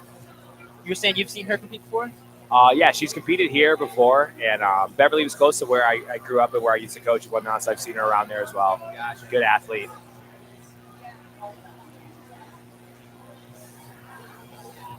Sarah Timson's also in first place, who is a CrossFit or 5+ athlete as well. Oh, okay. Long-time CrossFit 5+, as well as a coach, I believe. In going into this event, we have Heather Vargas, Emily Saw, and Lena Rippertella, who are all in this heat. They are around 10th and tied for 11th going into this workout, so kind of on that top 10 border. Sure, they can make some waves in this one. 3 parts here, 3 scores. A lot of points are up for grabs in Yes. this second event. Yes, even though it is 2 events, I mean, there's 5 scores throughout the day so far, and it's just a little bit of a different way to format it, but a lot of opportunity for athletes, you know, in that 10-11 cusp, similar to Heather Vargas, to make some noise here. We were talking to Connor Hall. We were talking to Connor Hall about that. He was saying how he likes a setup like this. You can't ever let off the gas. You got to kind of just like keep attacking every workout with every point. Every point. Kircher, first one up there. Great. Yeah, really good. Tia Guay's a big fan of the gymnastics here, so it's a good part for her. Lena Riportila finishes off. Lauren Mean as well. Lauren was looking strong on that first workout on the AMRAP.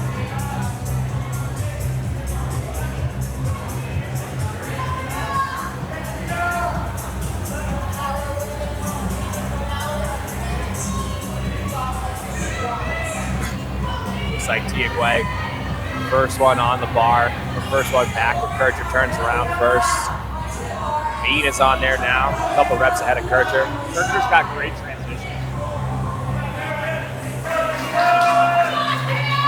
You know, even though it's going up the ladder, traditional 9, 15, 21, that middle round is what makes or break you. But now that we're going up the ladder here, right, how do you break up the 15? Do you break up the 15? Or do you just wait for 21 to see what happens as Tia Guay goes unbroken so far, getting her 21 spots? She's got no problem with those. Looks good. Tia's currently leading the heat on this first bar. Again, time beat is 2:09. Which we are approaching. Lena's coming in from across from Divided, New York. Welcome to Boston. Welcome to Boston. We just won another championship. Yeah. How are you? Here we go, Tia, 21 down. Last 21 pull-ups. Pull-up. Time to beat is still safe, but Tia's looking to win this heat.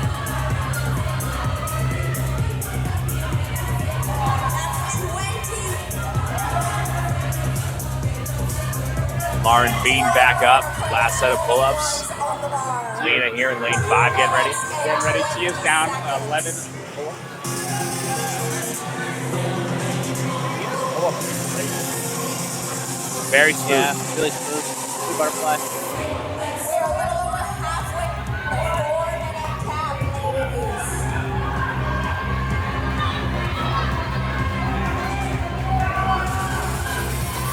Quick break for Bean and Lena over here. But Kircher is back.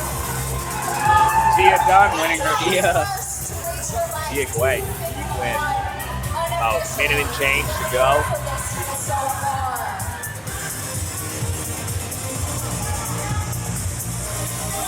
Lena's going to be getting close there. Yep.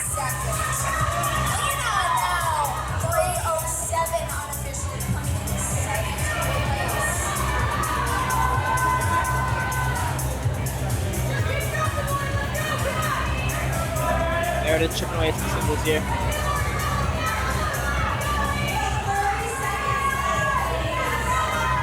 Heather Vargas still on the set of 21, right in that top 10 mix, as well as Lauren Bean. Lauren Bean has opportunity to still finish ahead of Vargas, as well as Emily Shaw in lane 1. Yeah, Lauren looking to make up some ground on Emily and Heather Vargas in Boston. And right now she's ahead of both of them and finishing. So Lauren Bean getting some points on Heather Vargas and Emily Saul, who are both ahead of her going into this event. Well done. Good way to start this 3-parter here. She had a great engine on that first workout too, so I'm assuming Lauren is going to do well on the bike. Yes, this is a good one for her. Good one on the bike. Meg Brown, very talented Southie athlete, is very strong on the bike.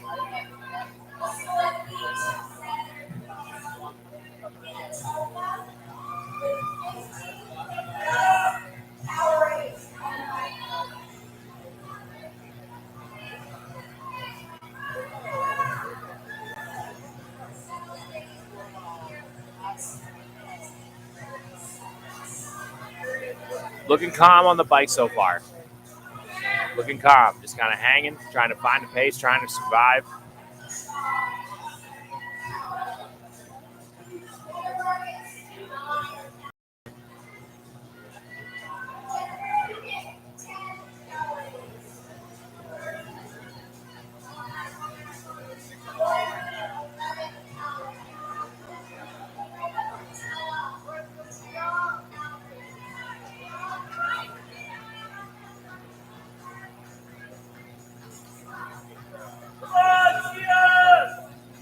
Little over 9 minutes in.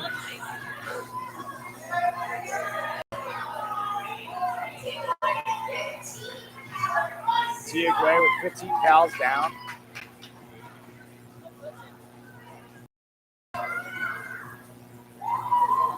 Guest commentator Wilson happening right now.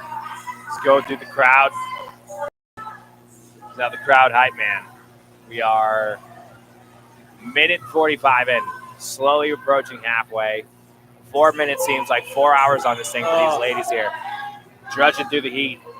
A lot of glances at the clock happening right now. Plus Is it side, over yet? plus side, it is a fan. It's cooling them off.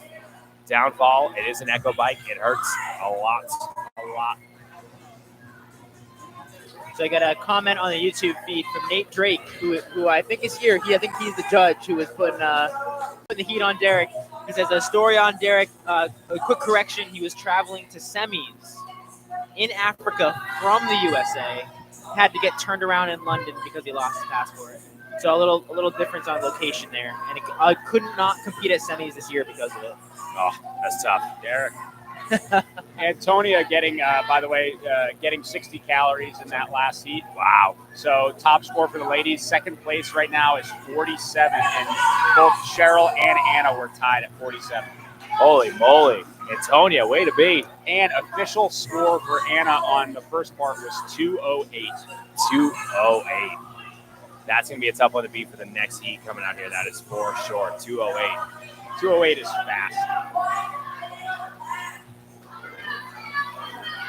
Final minute on this bicycle before those 50 hang snatches. Coming up on these snatches, I know Meg Brown's a strong athlete. Kettlebell for her.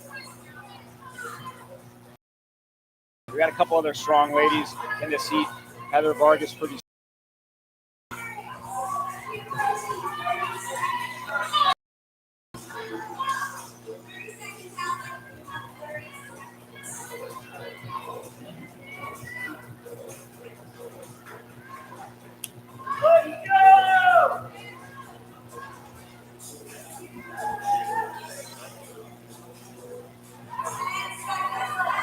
Ladies starting to transition to their kettlebells now. Chalking up.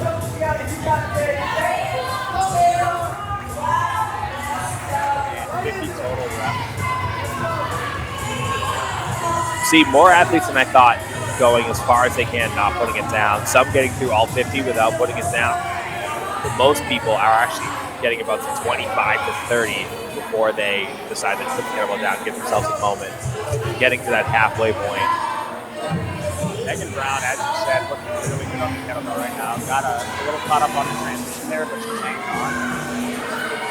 She's a selfie athlete, Megan Brown? Megan Brown, Yeah. CrossFit Selfie. Getting married in 2 months. Hey! Getting married in 2 Congrats, months. Megan. Lane 1, Emily Saul on the line. Looks like Heather Vargas is right on her tail trying to keep up. Emily Saul ripping and ripping that kettlebell, trying to get this 50 done as fast as she can. She wants those points. She knows she's on the cusp. Final chance to get some points on here and move up to get into that top 5.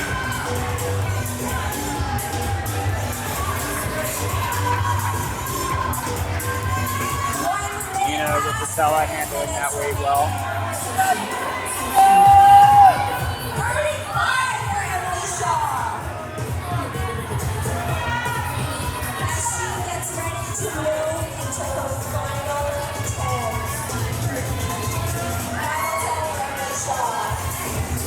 Halfway down for Guay here, 25 reps down, 25 to go. Kircher with a quick break. Moving good. Megan Brown hanging on to that kettlebell right now.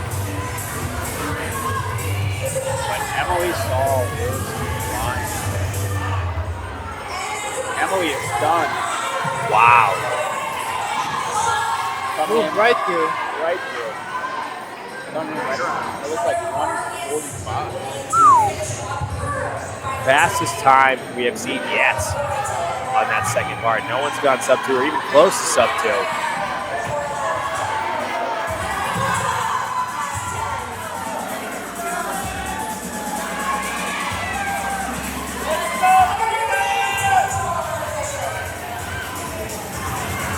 One more for Tia before she'll move up for her final 10. Meg Brown, Lina Riportella moving on as well. Meg Brown almost done. Heather Vargas is done. Lina will finish as well. Jennifer Keegan in the mix here on her final section. Lina done. Megan Brown done. Tia finishing up.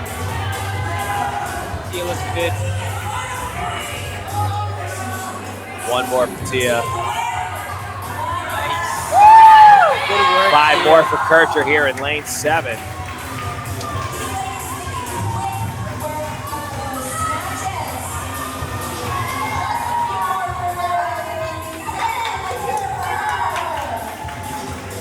Kircher crosses. CrossFit fashion. Drop it to the ground. Done.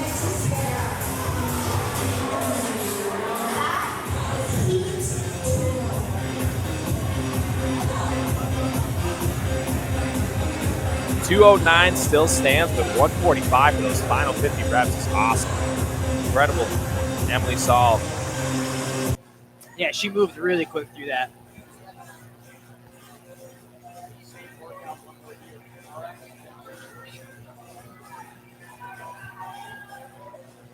We have our third and final heat of RX ladies coming up next to close it out. See if we can get Tia.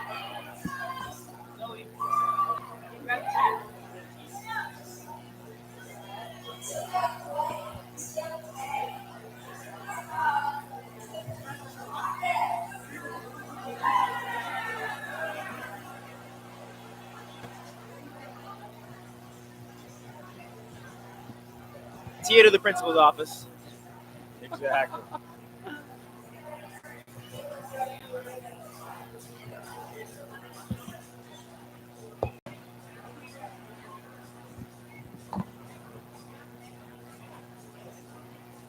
You're in trouble.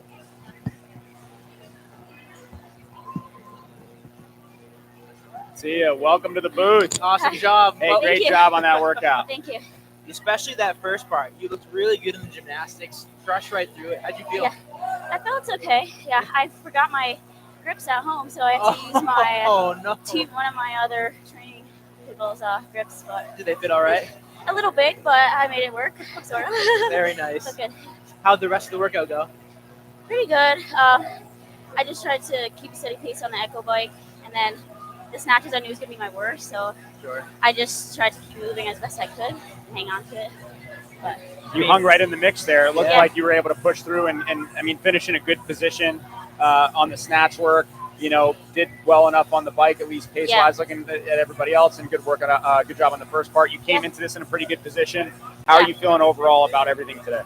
pretty good. I didn't really know. Last year I didn't do that great, so I didn't really know what to expect. But I've been training really hard, especially working on strength stuff, and it's paying off a little bit. So That's happy awesome. about that. Yeah, we're excited to have you back for year 2. Were you excited to come back again? Oh yeah, I really was. I go to Boston College, so I'm Awesome. familiar with Boston. I love Invictus, so Very cool. yeah. And you just ran a marathon recently. Yeah, I did Or the Boston Marathon. Boston. Yeah. Very cool. Yeah. Congratulations. Thank you. Thank Solid. You're a great job today. Good Thank luck. you. Awesome. Thanks. Good stuff. You leave him right there, yeah. Good job. Yeah, in the booth. A lot of marathon runners today. Everybody's running marathons.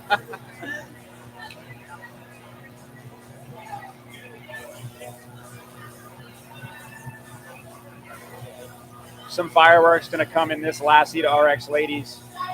Oh, so Victoria was missing from the first heat, and I think she had joined She in went with with the the elites, elites, right, But yeah. now she's back in her proper lane. Now she's back where she needs to be. Yes. Love it. Oh, we got Chris up close and personal on the adjusting the. Look at that Look at that mustache. Shout out to Chris for helping a lot on the back end. The live stream is up and running and finally smooth because of him and his knowledge of this stuff. So shout out Chris. Is that the handsome man with the mustache? That's right there. Look at that mustache. Now we're getting the hair. Yeah, looking good. He has no Love idea it. we're talking about him. But No clue. No clue. Looking good, buddy. This will be a fun heat to watch. You got a lot of top 10 ladies in this one. Yeah, absolutely. Sarah Timson in the lead, first place. Natalie Rink. Rachel Grant in fourth right now. I believe Tayisha Examond as well is in that top mix. Yeah, this is a lot of the top ladies are coming into this event in this heat. So some fireworks for sure.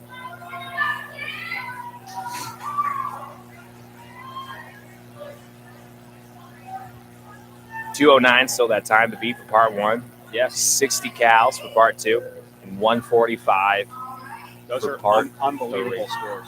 Absolutely. 209 in that first one by Anna was blazing speed. 144 correction in that kettlebell snatch. Here they go. 9:15:21. in lane 1 all the way down. We have Natalie Rink. We have Rachel Grant in lane 2, Sandy Howard in lane 3, Sarah Edelman in lane 4, Sarah Timson, who was your leader going into this event, in lane 5, Sydney Malaspina in lane 6, Tayisha Examond in lane 7, and Victoria in lane 8, who is now back with her people after jamming with the elite ladies. And she's ready to party. She's got some good butterflies going on. Sarah Timson, 45-49 CrossFit Masters Games qualifier this year. Yep. It's just all gas, no brakes from the start here after those 9 chest to bar. Beast mode. And she had like a major shoulder surgery, as she was talking to us about all kinds of stuff. Road to recovery. She's been staying healthy and has had a really good year. Good for her. Good for her. She's a fantastic person. She's right back up for 15 reps. Those pull-ups are very fast, by the way. Yeah. Real good. Down here in lane 8, Victoria Cohen. Beautiful set of chest to bar pull-ups here for 15 reps. Smooth kip every time. Tay flying on that regular kip on lane 7.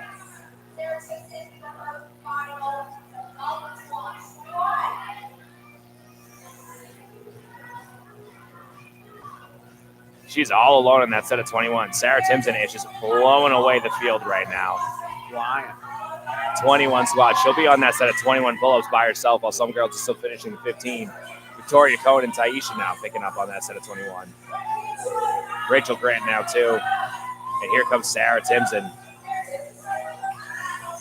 Wasting no time. Yeah, flying. Such a competitor.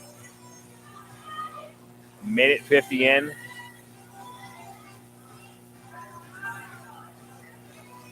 209 could be beaten. 2 minutes just crossed. Or 208, I believe. 3, 2, 1. That's the last pull-up. Yeah, run and touch the bike. Well, that'll be good for second overall. Well done. That 209 from heat 1, or 208 rather, is flying.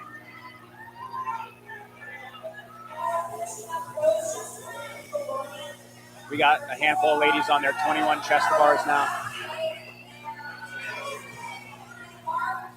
That finish from Sarah Timson is certainly not going to hurt her being the overall leader going into this event. Absolutely not. Almost had Anna by a second there, but still put up a remarkably impressive time here. Victoria Cohen, final set of 21. Rachel Grant, your 4th place athlete currently. Victoria Cohen, I believe, is in 8th right now. We'll see who gets to the bike next.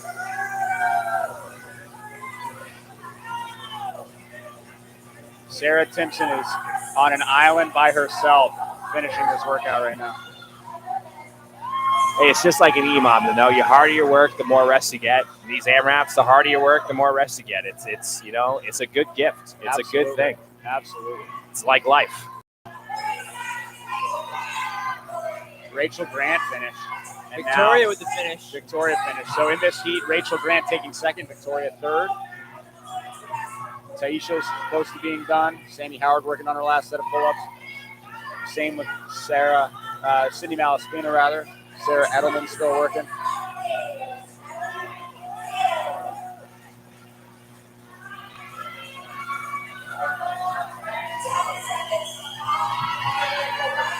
few more reps for Examond. She will finish. Tayisha finishes. Sydney Malaspina done.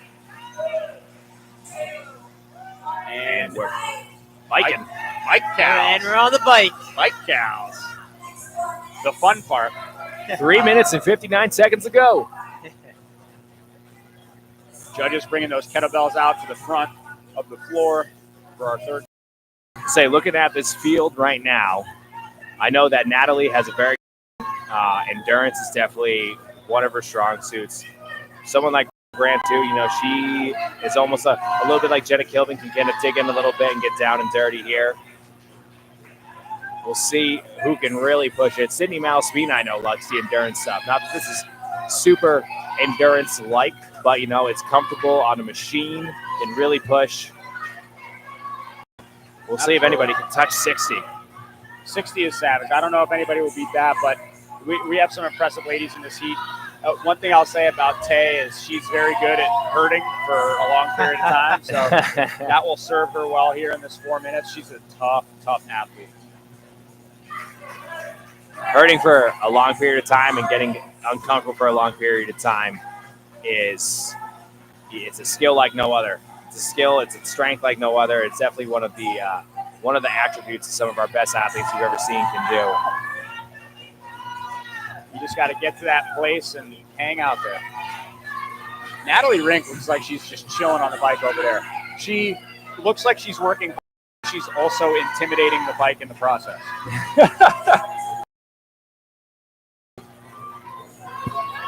Natalie by Pie. Yes, I saw that. Her and her husband Angela, who's in the Masters division, they make fantastic pies. They go to CrossFit events. They are paleo friendly, very healthy for you. Wow. Very, very good pies. Buffalo chicken's my favorite. Good to know. And it's working. She's pushing hard on the bike. She looks good. She's looking good. Rachel Grant's still hanging in there. Hey, whatever pie she had going to this competition is doing the job.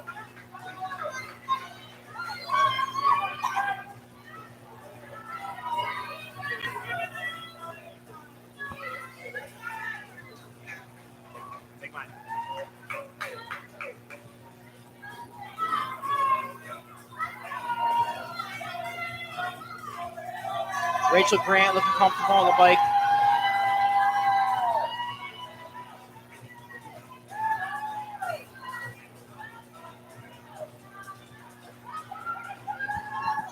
Go up to Mac and tell him. Take your mic and just tell him that, hey, it's not working.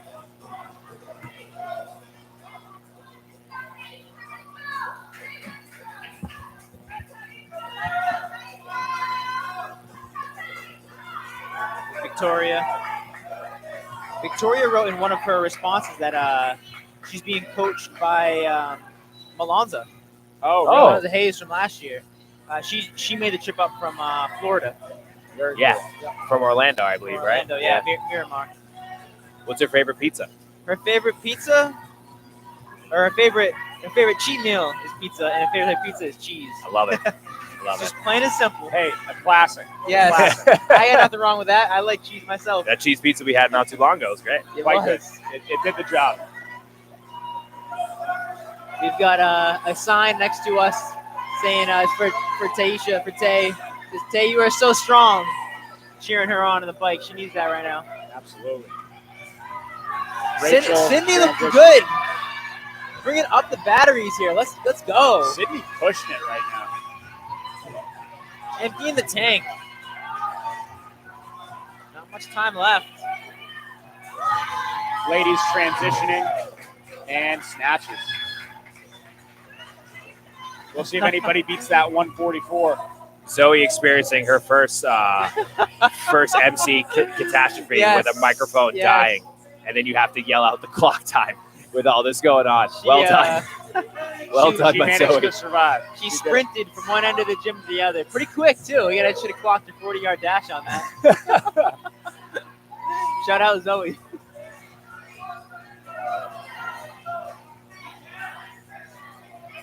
Athletes looking good. Victoria moving well. Natalie Tay moving well. crushing it. Taisha is smiling through these 50 snatches here. This is like a recovery set for her. She's got no skin on No her hand. problem. No problem. Easy day. Natalie Rink and Rachel Grant, though, rep for rep here, switching hands. Looks like Grant will be about one rep behind Rink as she will switch back to her first hand to get up to reps 15 before switching back to the left.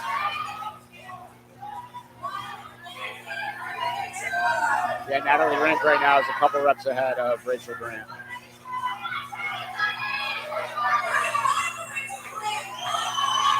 Here we go. It's getting loud.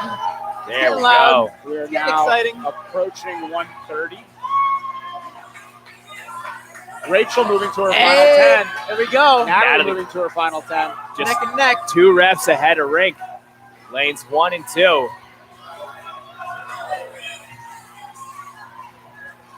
Rachel on her last 5. Rachel needs this one. Rachel needs this one, sitting in 4th place currently. Here we go. Tayisha moving up. Rachel across. That'll be good for maybe a top 3 overall in the event. Natalie will pass. Sammy Howard moving up for her final 10. Sarah Timson has 10 more. Tayisha done around that 2.5 minute mark. Sandy Howard done.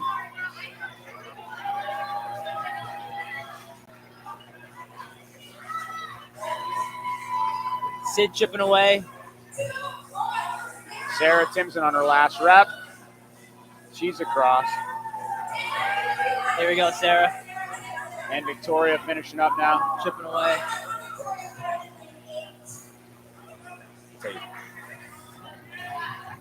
A few more for Victoria Cohen down here. Sydney Malaspina finishing strong. Here we go.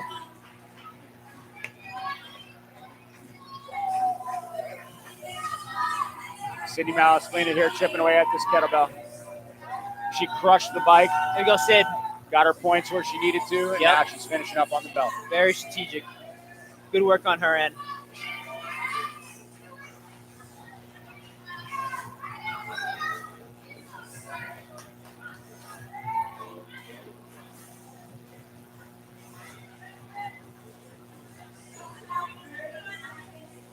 A few more here for Sydney. Crowd getting around her, trying to get her through these You got it, final you got it. sets Let's go. here.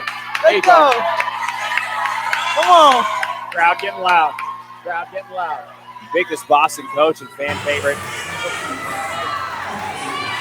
Final 10 for Sydney. So about 15 go. seconds. You got it.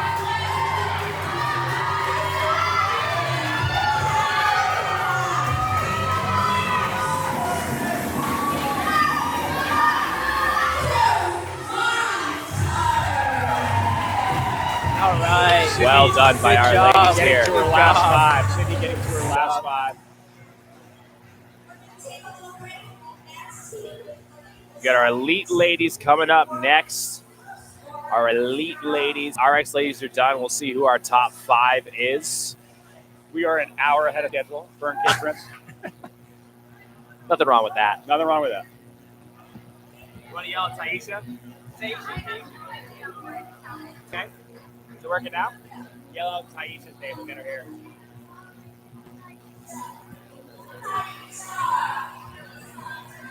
Let's talk. Gonna get Ty. Gonna get Tay over here. Interviewed on the mic. Yeah, we're on Tammy. Yeah, get it on. We'll blur it out. Tayisha's missing a little skin there, but that's what you got to do with these competitions. Got to lose a little skin to get the points. Tayisha,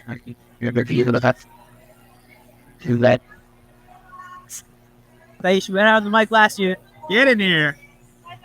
What's up? Come on over. How we doing? Bloody, but we're good. Bloody. Oh, put it up to the camera. There we go. Yeah. CrossFit Battle Scars. Extra points for that one. Nice. How'd you feel going into that workout? Honestly, a little bit worried. Biking is not my strong suit, and I've been working on that for a lot of months.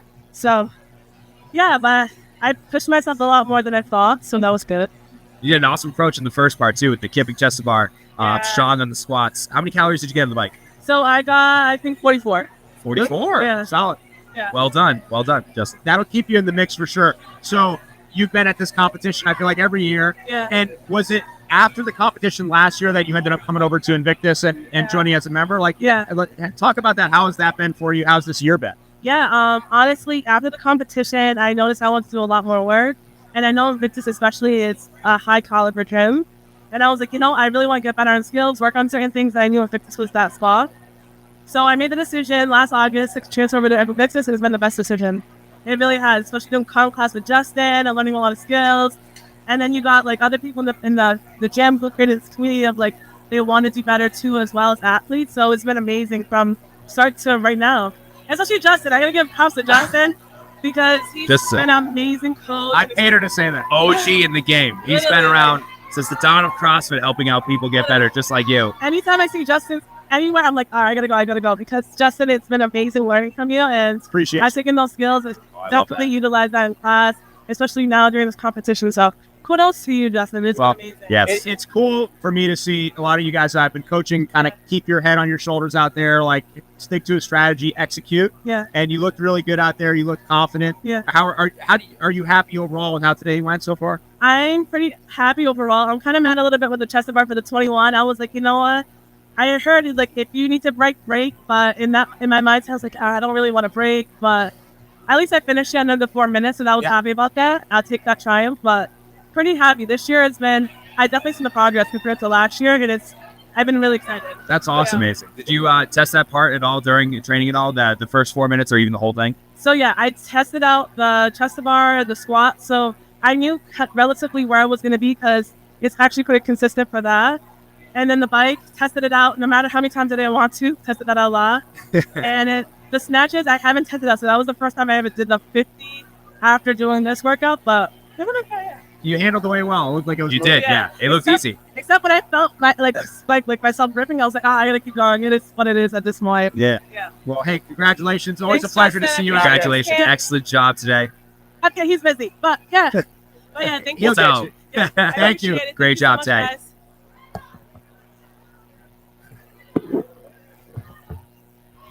All right. We're going to get Zoe back over here. We're going to hop back on the other mic. Zoe's going to come on over.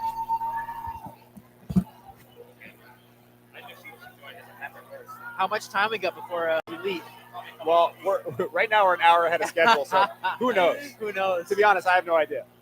I kind of want to get Victoria on too. Yeah. She's been working with Alonza. See if we can.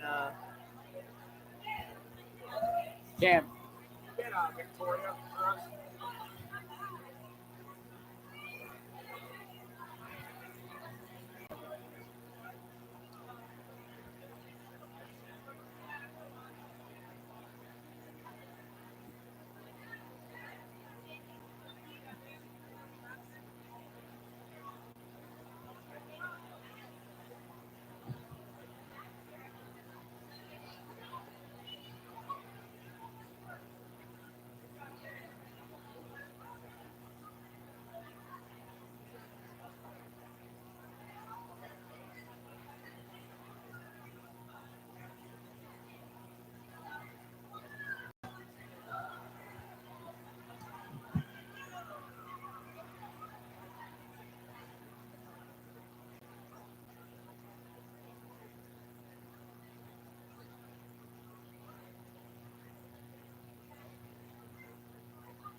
Hey, she's coming.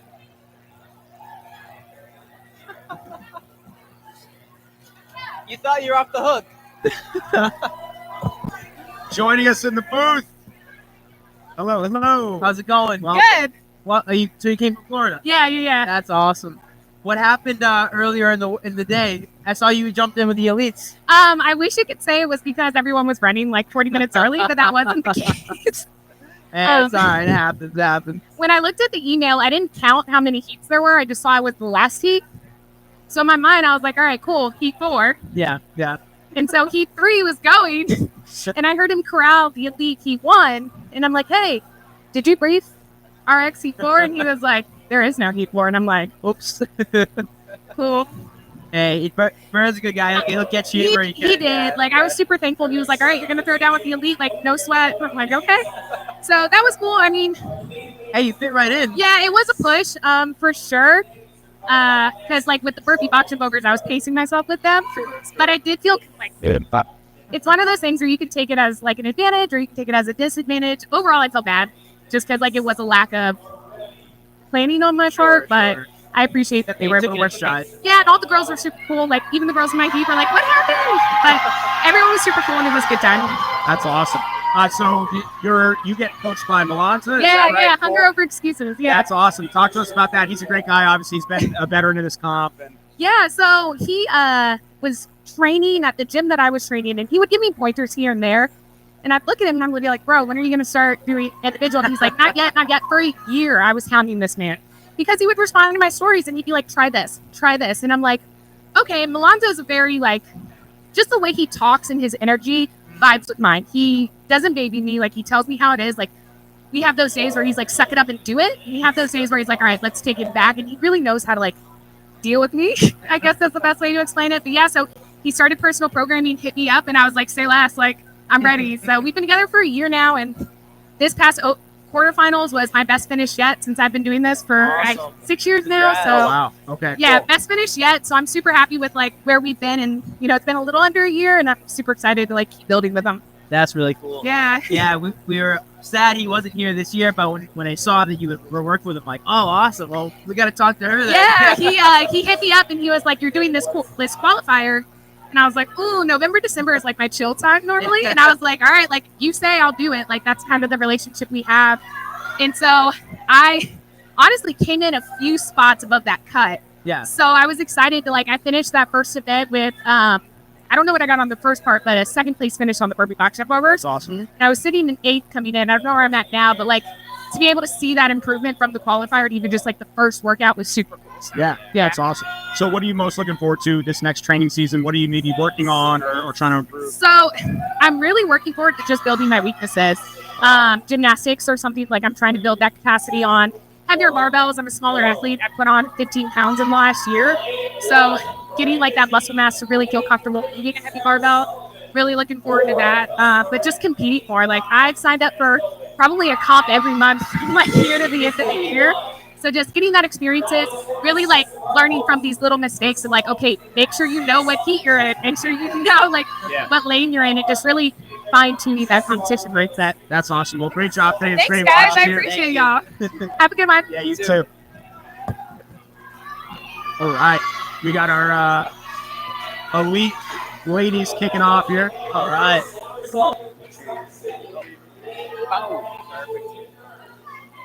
Elite women kicking off heat 1.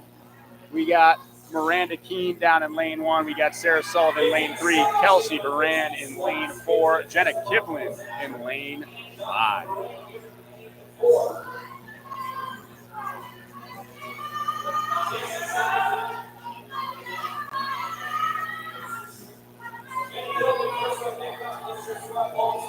We got Bern Prince, a meeting of the minds in front of our camera here, going through standards. Is that with the one of the judges he's talking to? Yeah, one of the volunteers for today. I think they're getting ready to set up stuff for the last workout. Yes. Jenna getting back to her kettlebell for goblet squats here. Sarah as well, onto the goblet there. Sarah had a pretty good showing in that first workout. If we check our elite scoreboard going into this, Sarah Sullivan coming into this tied for 4th place overall, so really solid finish on that first portion. Kelsey Horan chipping away. She's got 2 chest bars left. Jenna working through those goblet squats.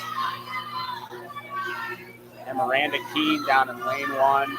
Smooth on the goblet squats.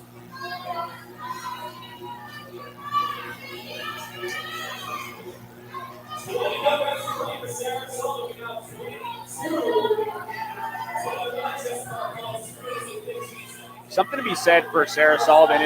It's hard to be top 5 when you're not in the heat with the other athletes who are top 5, right? Yeah. And obviously with competition sometimes the way it gets seeded or laid out for heat times, it doesn't always work out that way. But for her to have that showing, to be coming in top 4 while not getting to compete alongside those other top 5 athletes is very impressive. Absolutely.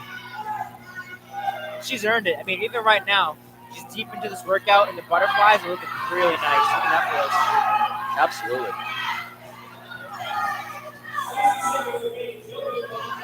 They're now at the 3-minute mark, so definitely a little bit slower in this heat.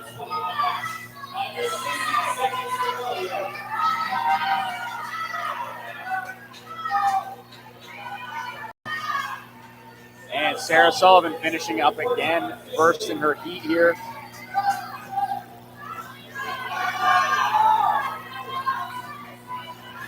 Smashed it. I'll be interested to see how some of those RX times hold up for this as well.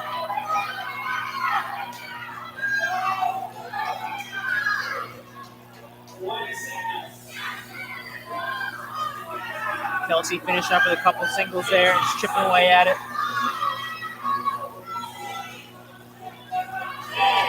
Miranda, same thing, chipping away, single Jenna. reps. Nice, good finish, Jenna. Jenna done. And bike. And there we go.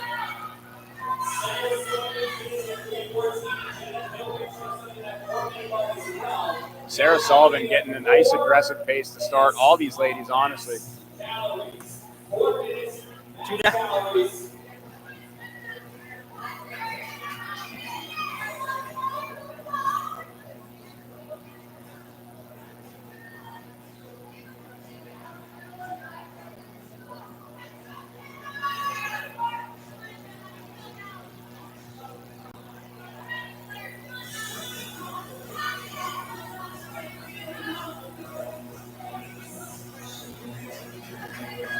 I kind of like the outfit change for a lot of the ladies, choosing like the big like pump cover style, like for the chest bar. Yeah. And then tarps off for the assault bike. A bit of a power boost. I like it. Absolutely. It's cool. Absolutely. A little bit like a Batman from not Peter Parker. That's Spider-Man, right? Yes. I don't know what Batman is. Oh, Jesus. That's a tough start. Zoe back in the booth. It's not. I don't even know if that's Bruce Wayne. DC Bruce or Wayne. Marvel. That's what it was. Yeah. Yeah. Bruce Wayne to Batman was the reference I was trying to make. But we're deep in the competition now. That was a tough turnaround. We're just gonna move past We're that gonna move one. on. We're gonna move on. From all angles, not great. Powering through on the bike, 4 minutes here to accumulate max calories. Again, our first heat of elite women right now.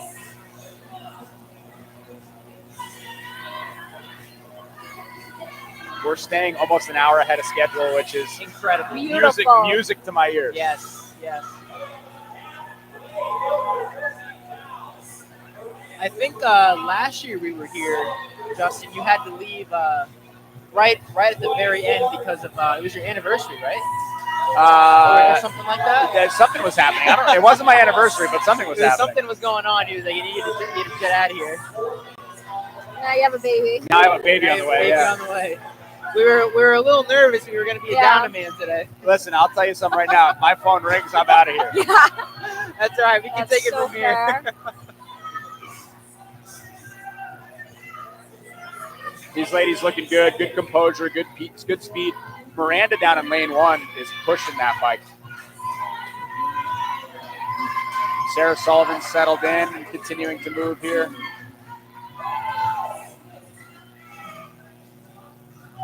Kelsey's keeping a good cadence. in lane 4. Kelsey and Sarah were neck and neck the last heat. Yeah, absolutely.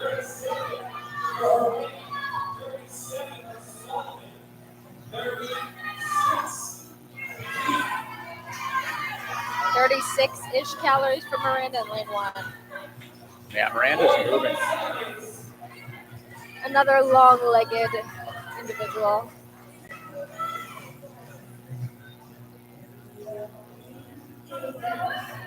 Ladies coming up on their last 30 seconds. I haven't seen Justin pull out the camera today. I think he's just doing the Just judging. judging. Just judging, yeah. Taking it easy. Yeah. He didn't want to make anybody else look bad today. That's right. He takes some great photos.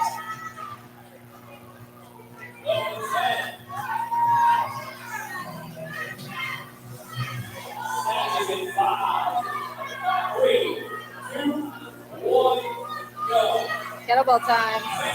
And moving on to those kettlebell snatches. Again, they're going to do their first 30 in this first box. They're going to move forward for the last 10. The crowd is definitely getting going right now. A little more energetic than at 6:40 this morning. Oh, yeah. Although we did have pretty good energy for 6:40. The seats were packed. The seats were packed. This is 53 pounds for the elite ball. That is That's heavy. a heavy kettlebell. That's a medium sized dog. That is. It certainly is. It's much larger than my dog.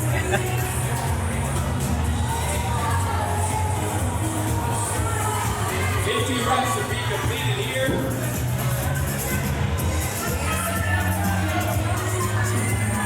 10 down for Rand, 10 down for Tibert. 10 down for Sabat here. Connor Hall, one of the RX male competitors, just sprinted back to the back wall to get some shock from one of the other athletes. Love What a that. good guy. Just doing his part, helping out.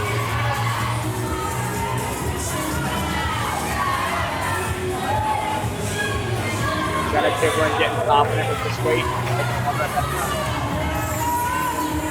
Slow and steady, but she's moving that It is a heavy, heavy belt. Sarah making it look light. Moving through really nicely. If you think about essentially the difference in weight, right? It's a 20-pound about difference between the 35 and the 53, obviously, and the 53 and the 70. But as a percentage of the weight, it is such a larger jump for the female athletes to go from 35 to 53 than the men 53 to 70. So this is a substantially heavier weight for the ladies there. Sarah's definitely swinging it a bit more, kind of using that momentum to her advantage. Miranda, honestly, looking really good down in lane 1 as well. Kelsey looking good.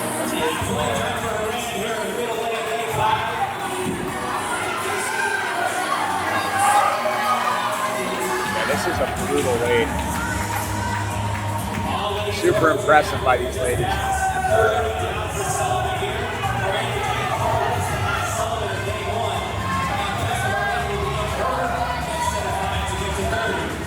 Just chipping away. Jenna here in lane 5, taking one set at a time. Sarah Sullivan looking good. Kelsey Moran looking strong.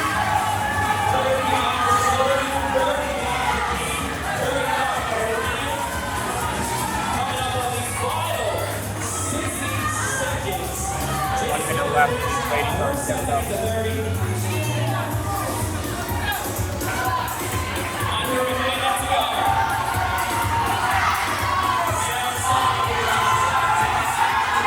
Sarah Sullivan, Hey, here we last go. position. She was in a great spot coming into this event, so this is certainly going to help her out. She's going to be in the running.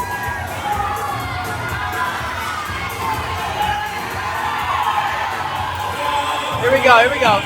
Get some shock on there. Finish that off. Last 5. Come on. Step in the air.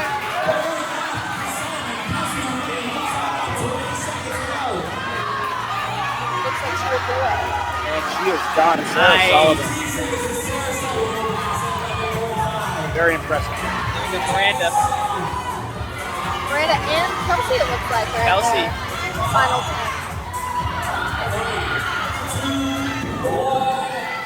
Miranda got to her last 5 reps, so she got 1 rep out of those last 5. It was close.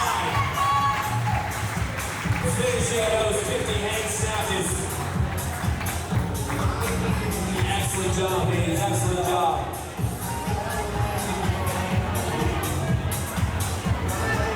G2 starts 5 minutes. Sarah Sullivan's going to do 2 times the heat at 3:14, as well as 3:45 on parts 1 and 2, estimating to 40 hours. 48 calories.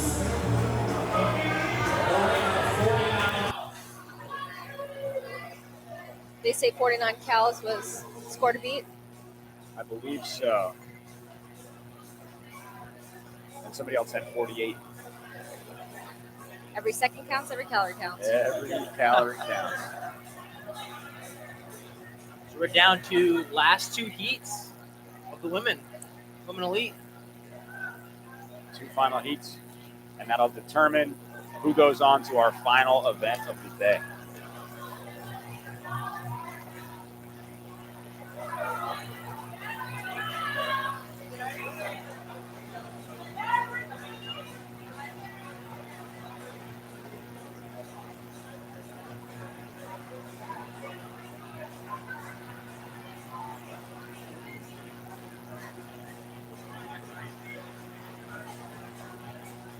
Strategizing, talking with the judges, trying to figure out standards for that squat. Feeling up that weight. Yep. Definitely heavier than they remember. It always is.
I wonder if I bet you Steve is still around.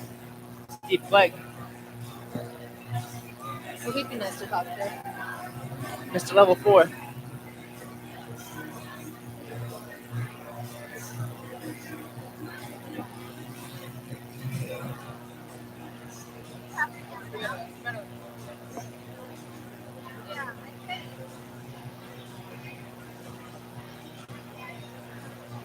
Start this next heat in about 2 minutes. 2 minutes, each of these ladies on the floor.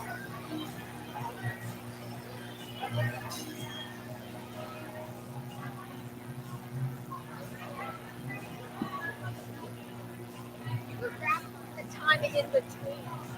Oh, yeah. Like before, yeah.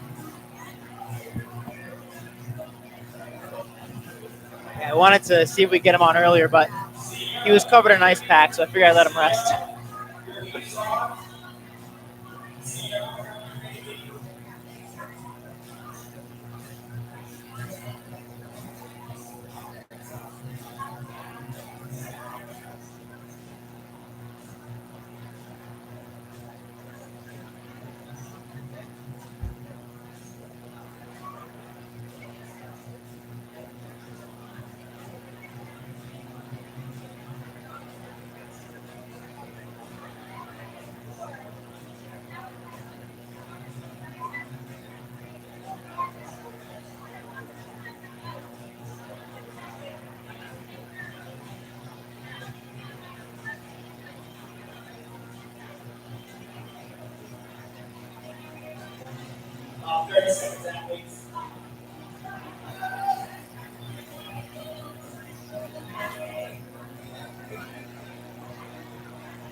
All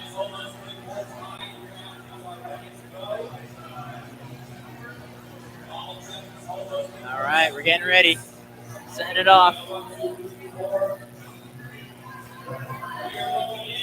We got our second heat about to kick off. Haley Hunter in lane 1, Ashley Iannone in lane 2, Liana Ehrlich in lane 3, Skyla Examond in lane 4. We got Katie Meehan in lane 6. And they're off. And they are off. Katie Mahan and Liana Ehrlich, ones to watch from previous event.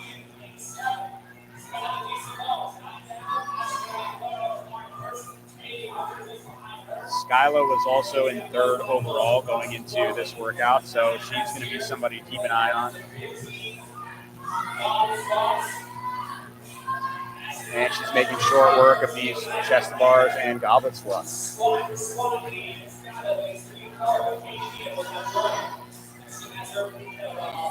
This definitely looks to be her wheelhouse more so than the first event. Absolutely.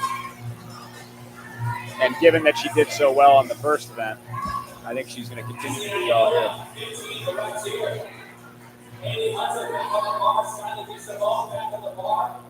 Solid pull-ups from Skyla in lane 4.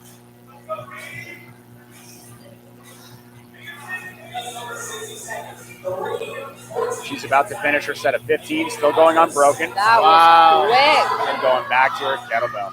Crushed it. But right next to her, Liana Ehrlich, same speed. Yep. You got these first four lanes now on their last set of goblet squats. Katie Meehan is finishing up her chest to bar. She'll be going on her 21 goblet squats after this. We're at 1.5 minutes in this first portion of the workout.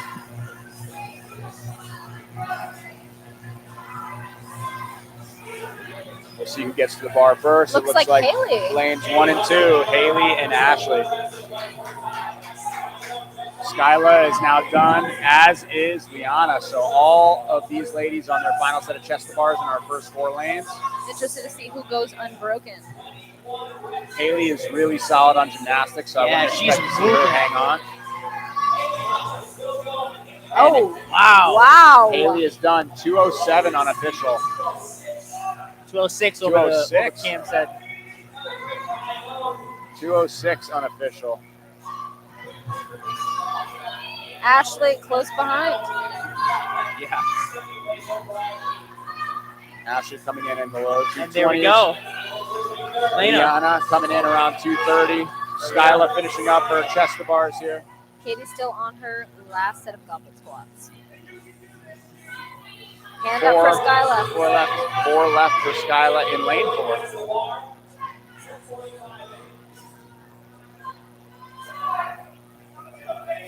Two left. One more. And she will be done. And done. Katie on those chest to bar. Katie looking good on that butterfly kip. Last set of chest to bar pull-ups for her. Looks like she maybe got a third of the set done there. 45 seconds. Again, at the 4-minute mark, they're going to get on the bike and they're going to start working through those calories. Nice. Skyla in lane 4, chalking up her kettlebell ahead of time. Smart. Thinking 2 steps ahead.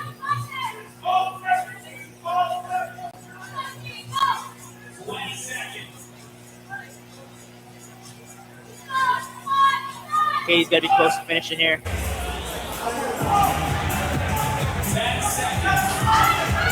Get some coaching. Looks like Touch she's the bike, done. touch the bike. We have 5, 3, 2, Just 1. time. And here we They're go. off. 4 minutes.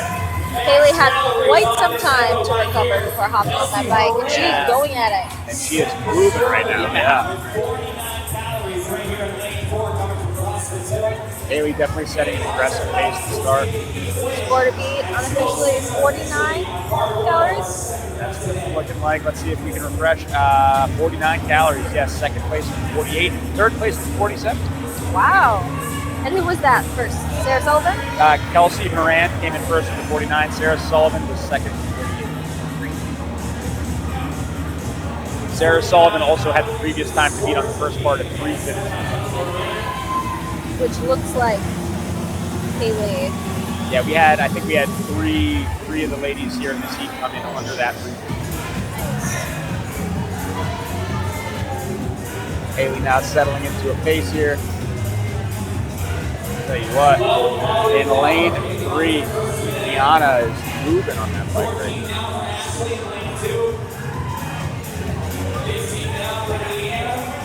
Yeah, she's plugging away. Ashley and Skylar also look like they're powering through that bike. These first 4 lanes have been fairly close this whole workout thus far. They're all pushing hard. Haley's standing up on that bike a little bit. Whoa! They haven't seen much of that. Getting a little push. Yeah.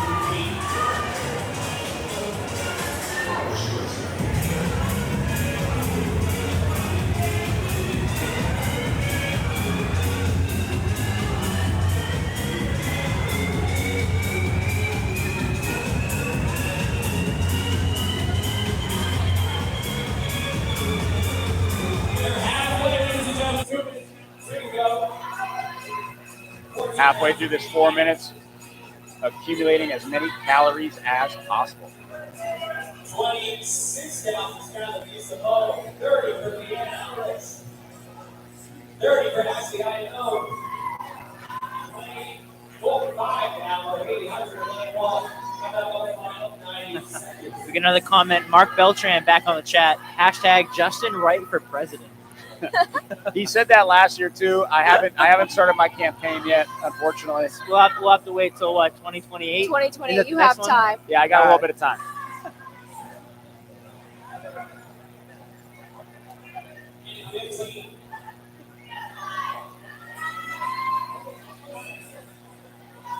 I'm happy to take campaign contributions now, though. So anybody on the stream, I'll give you my Venmo. Yeah.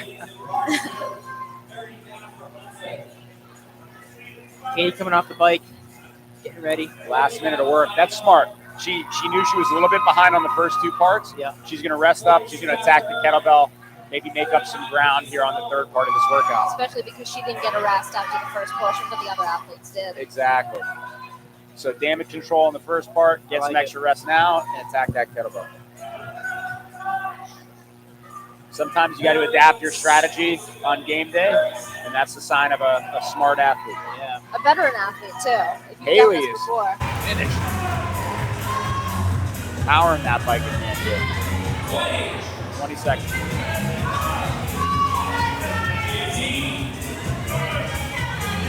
They're still moving. It's like Skylar's slowing down off the bike. Haley's staying on to the very end.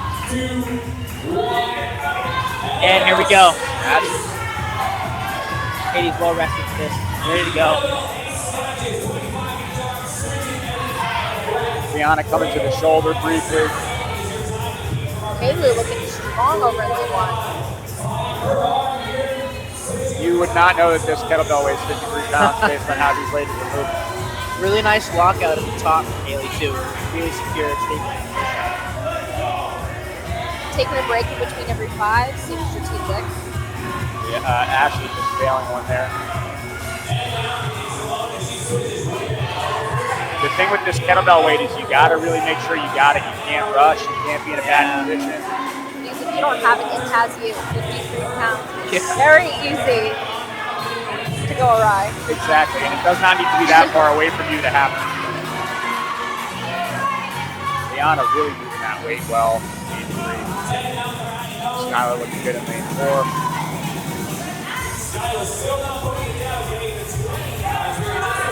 Haley breaking in between sets, but each set looks really strong.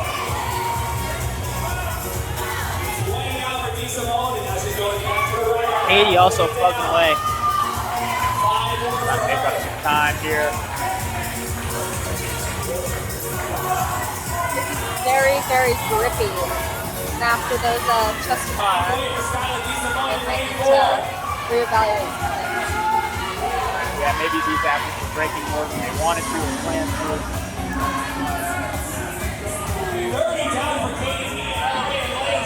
Still highly impressed by how fast they're moving this thing down the belt. Katie's over halfway there, 30 reps.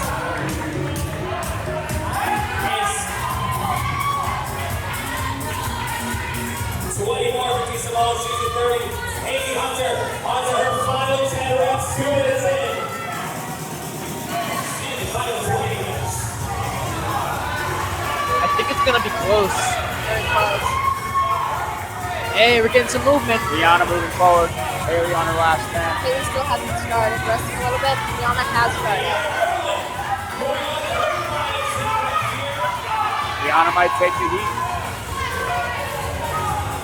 Katie moving into that Katie moves position. forward. Katie on her last 10. 5 left for Liana. We got a hand up in the air.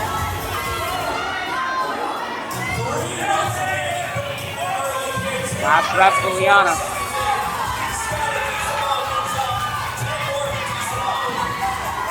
And there she finishes. Liana's done. Katie's got not much left. Haley's still chipping away on that belt. She got to that last section, but she's still working. Katie, Hey! a good second place. Katie second in the heat. Nice finish.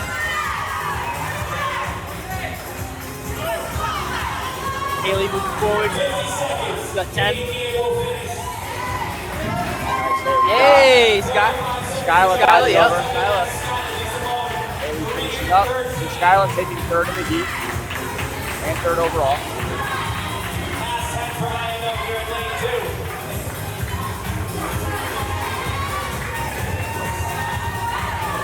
Still working away on this Looks like she's going to be finishing them shortly here. Actually, in her last two here. And Haley looks like she's done. Haley's done. Here we go. 15 seconds to go. 10 seconds for INO. Oh, last 5. Oh, it's gonna have 3 left. 3 to go for Ashley. Working until the very end. Just like that, we're about to come into our last heat of Elite Women. This is gonna be a fun one. I'm excited for this one. We have some fit ladies on both the gymnastics and the power side in this next heat.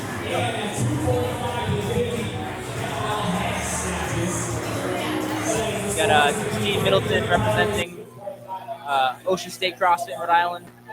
Sabrina Gordon, I know she was at OBA. I think she might be somewhere else now. Semifinals, I think games. Yeah, Athlete as well. she competed with a different team for this last season. She was competing on CrossFit Milford 2 seasons ago. This past season, she was somewhere else. 12 Labors CrossFit. 12 Labors, yeah. So 12 Labors ended up taking second at the games in 2016. They're in Columbia. So they've been around for a bit. They were also the team behind the Mid-Atlantic CrossFit Championship, that competition that was going on for a while. Oh, yes. Okay.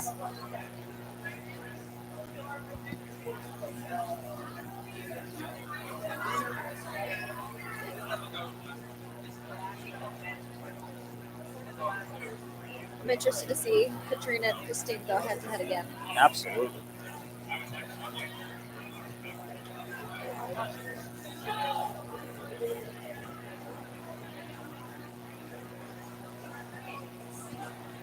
All right, ladies are finding their places, adjusting their bikes, getting warmed up.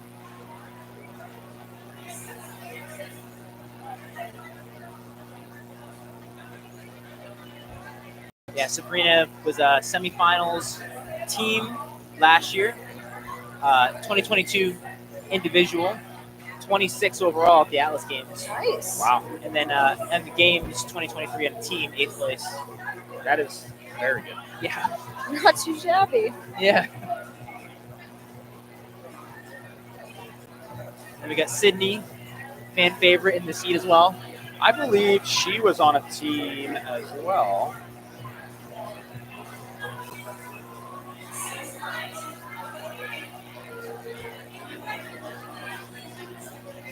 So she was 131st in quarterfinals North America East, but she did the team quarterfinal with CrossFit 401 this year as well. Yep. And I know their coaches are here. I saw Ray. Ray's here. He's got another athlete, Max, from Kazakhstan.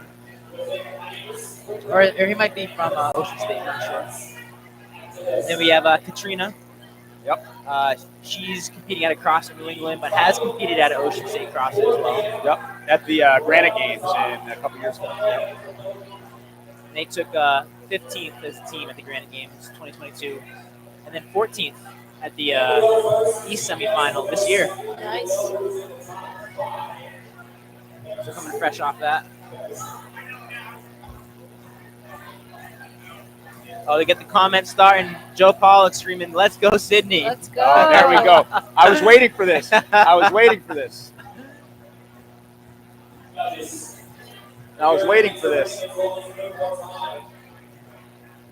These ladies getting ready to start. 9, 15, 21. Kettlebell goblet squats with a 53-pound bell and chest to bar pull-ups.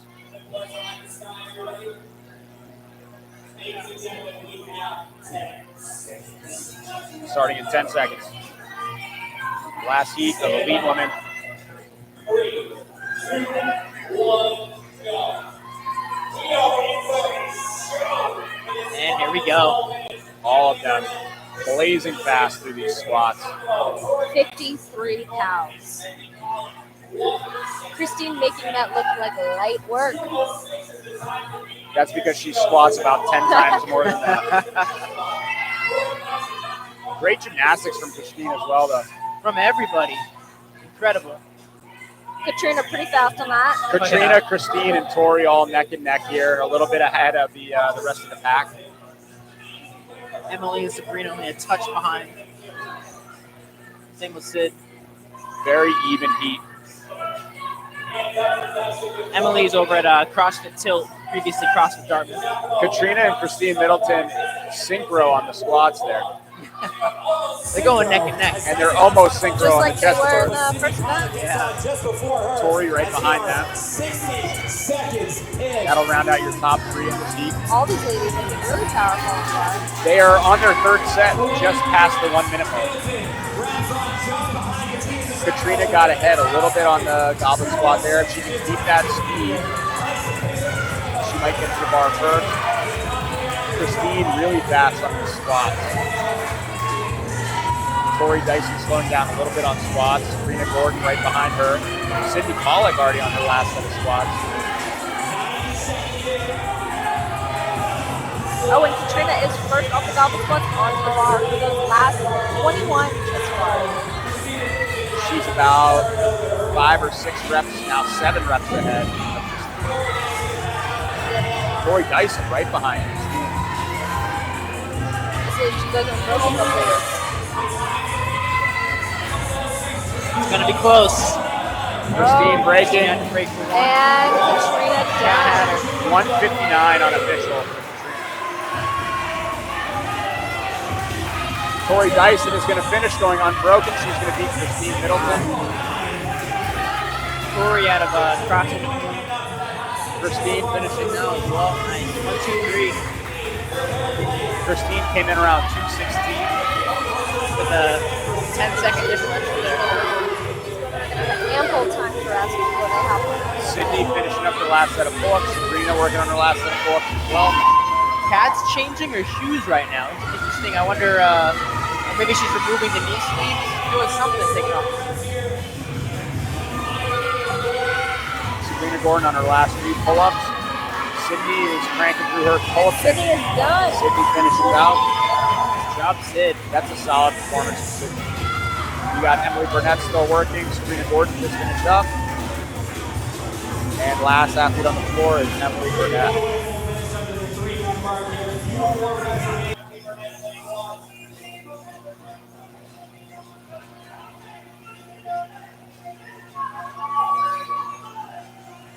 "45 seconds left."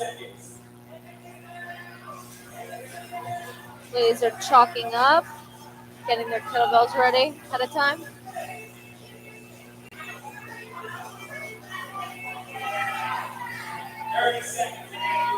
And Emily There we Burnett go. finishing up. We got 30 seconds to go.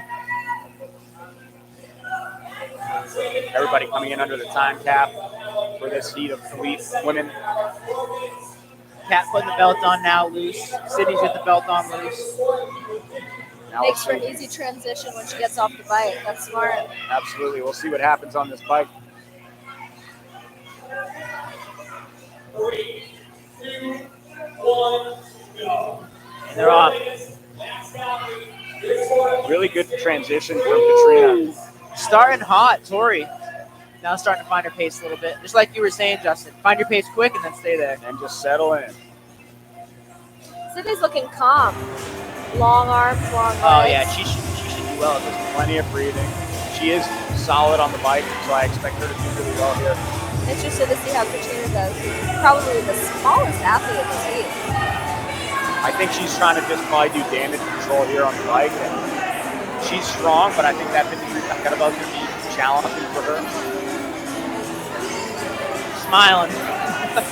But what I will say is she's put herself in a really good position. She's built well for the last workout for the final. So all she has to do is get there in a good enough position.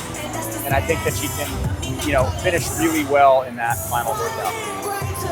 60 seconds in. Emily Burnett now has 14 1 minute down. Katrina Middleton with 14 calories. 3 minutes to go. That is the unfortunate part. 15 calories here. Tori Dyson with 14. Sabrina Gordon with 14 as well. These athletes all kind of closing their eyes and settling into the zone here. Try not to think about all the time ahead of them. Sabrina looking cool and confident there. Nice RPMs. Yeah, Sabrina actually kind of looks the best out of everybody right now. Even the steady pace. Just trying to hang on and survive. 53 calories is the cows to beat.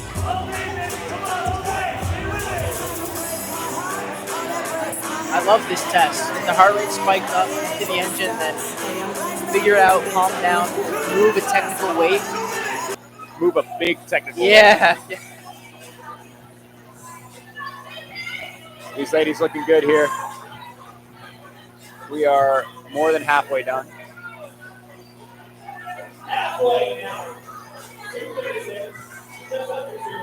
Ran off just bike.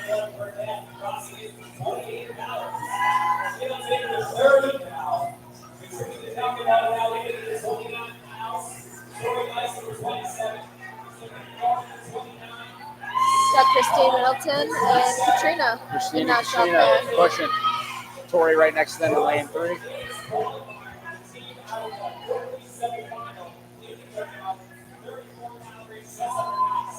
Christine also has her belt on. Yeah. They're going to strap it up tight and get that kettlebell moving once they hit the 4-minute mark here. Sydney too looks like it's going with that strategy. All the others, no belt. If you're going to use it, putting it on before the bike gets to move. Keep it loose, breathe, and then all you got to do is tighten it up and go. Short time here, under a minute left.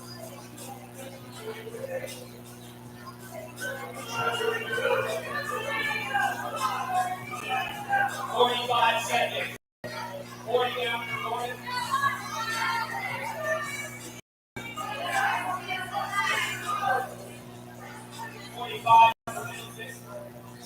Christine Middleton at 45 cows, 30 seconds to go.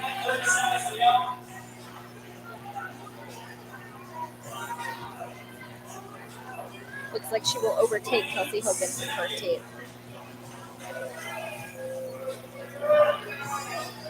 You're going to see these ladies transition right to the kettlebell. And Tori's first off the bike, giving herself a little bit of rest, chalking up. Cat's off. Christine's off. Sabrina's off. Sid's off. There we go. Katrina moving that weight well. Yes. Yeah. Really leaning into that swing and using the momentum. Using 2 hands at the bottom for the transition. But not dropping it. Sid looking good there too.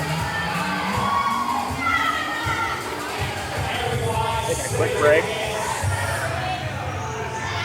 Sydney looks strong on the kettlebell. Easy. Christine also flying through those. You can tell she's had a really good year of training since we last saw her last year. Oh, absolutely. She's like really progressing now. And podium last year, but came back better, stronger, made a ton of progress this season. Getting some team competition experience under her belt as well. Really solid year for Sydney.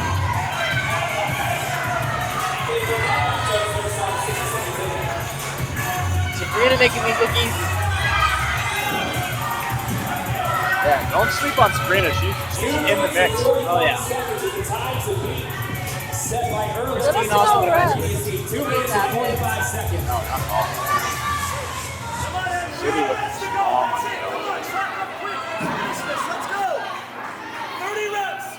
Tori's doing a good job there, getting a strong lockout, taking it one at a time. I'm very impressed with how Katrina's moving weight.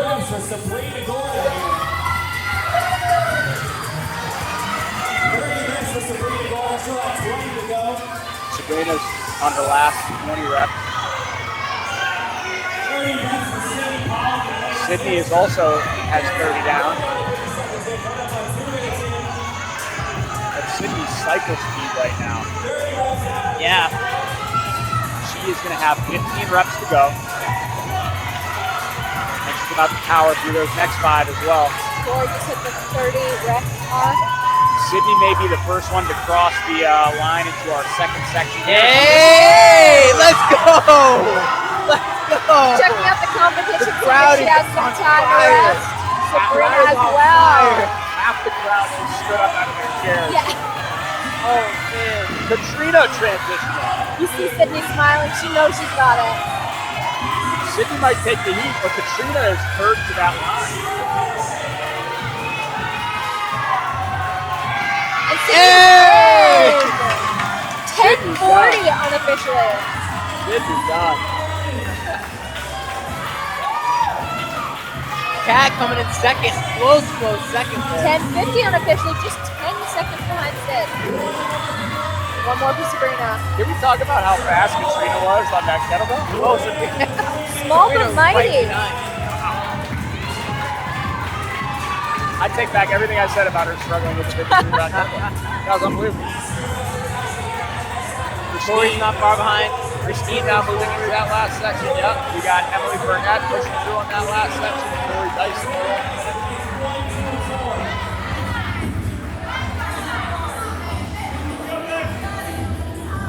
I love the way Bern set up the floor for this workout. It's got me fired up. Tori Dyson on her last 3. People out of their seats for this one.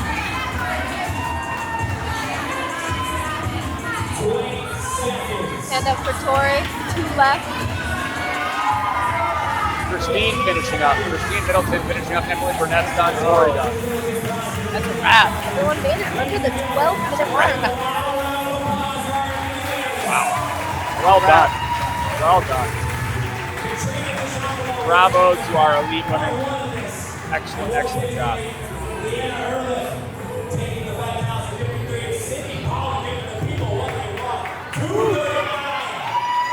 Yes, sir.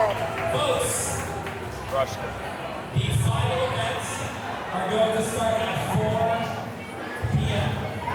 We gotta go 45 minutes. 45 minutes. Well, no, less than that. Less than that. Whatever time Bern decides, that's what we got. 30 minutes it looks 30. like. About 30. But we are 30 minutes ahead of schedule. That's incredible. Keeping some good pace. So unofficially, it's looking like what? We got Joe Adamek taking the top spot in our RX men going into the final workout, followed by Connor Hall, Ryan Nicholson, Anthony DeLisi, and Sean Hoy. For our RX ladies, Natalie Rink, Sarah Timson, Rachel Grant, Daniel Hag, and Anna Zadarsky. And for our elite men, it's looking like Josh Beeker, William McCallie, Ryan Brown, Tim DeRajo, and Steve Clegg. Elite women are going to get calculated after this heat, but we'll be getting briefed on our final workout here and getting set up for that shortly. You got the ladders out. You got stuff moving around. Like a pro wrestling match. Speaking of, we got to get that promo from yeah. Coach Mark.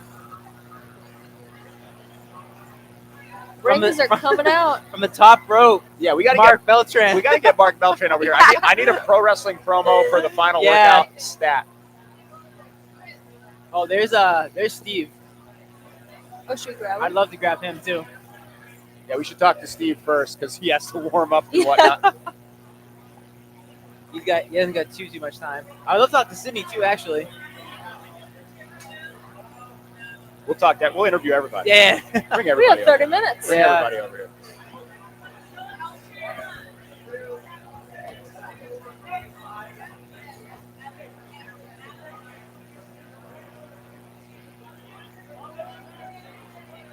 What is it, dude?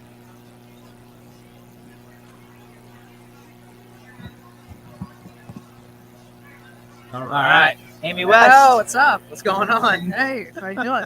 Feeling good. How'd the final workouts feel for you? It was good. It was good. You know, it was actually the one that I was most worried about. It was one I did the best on. So, you know, it's all good. Funny how that works out. Yeah, seriously. So, it's just a lot of fun, you know. I saw on Instagram. Did you come in yesterday? Yeah, yesterday. yeah. Well, Thursday night, yeah. And you're hanging around. Was the Loop? Yeah. So I'm doing a research project with them back home. So Very cool. I've been in communication with them for a couple of years now. But now we've actually was able to go and eat and hang out with them. So Their facility looks awesome. it's really cool. Oddly enough, I used to live in the building they started in on Boylston Street like 10 years ago, and then now they moved to that big building in Fenway. So it's been like a very full circle moment for me. So yeah, it's cool. Yeah, I was psyched. I was psyched to see your name here because you've been like what? Is this your third or fourth year? Third time, yeah. Every Awesome. year I'm like, go up to Boston, say hey to everybody, and get my ass kicked and go home. It's all good time. So, awesome. so it's a good time. Yeah, How do you feel about the addition of the Masters division now and kind of move forward in that direction? good. I mean, it makes it a little more fun for me to be there. I mean, technically, I'm not that age yet, but it's been the same year, so it's like, Sure, put me in sure. that division. You know, it's all good.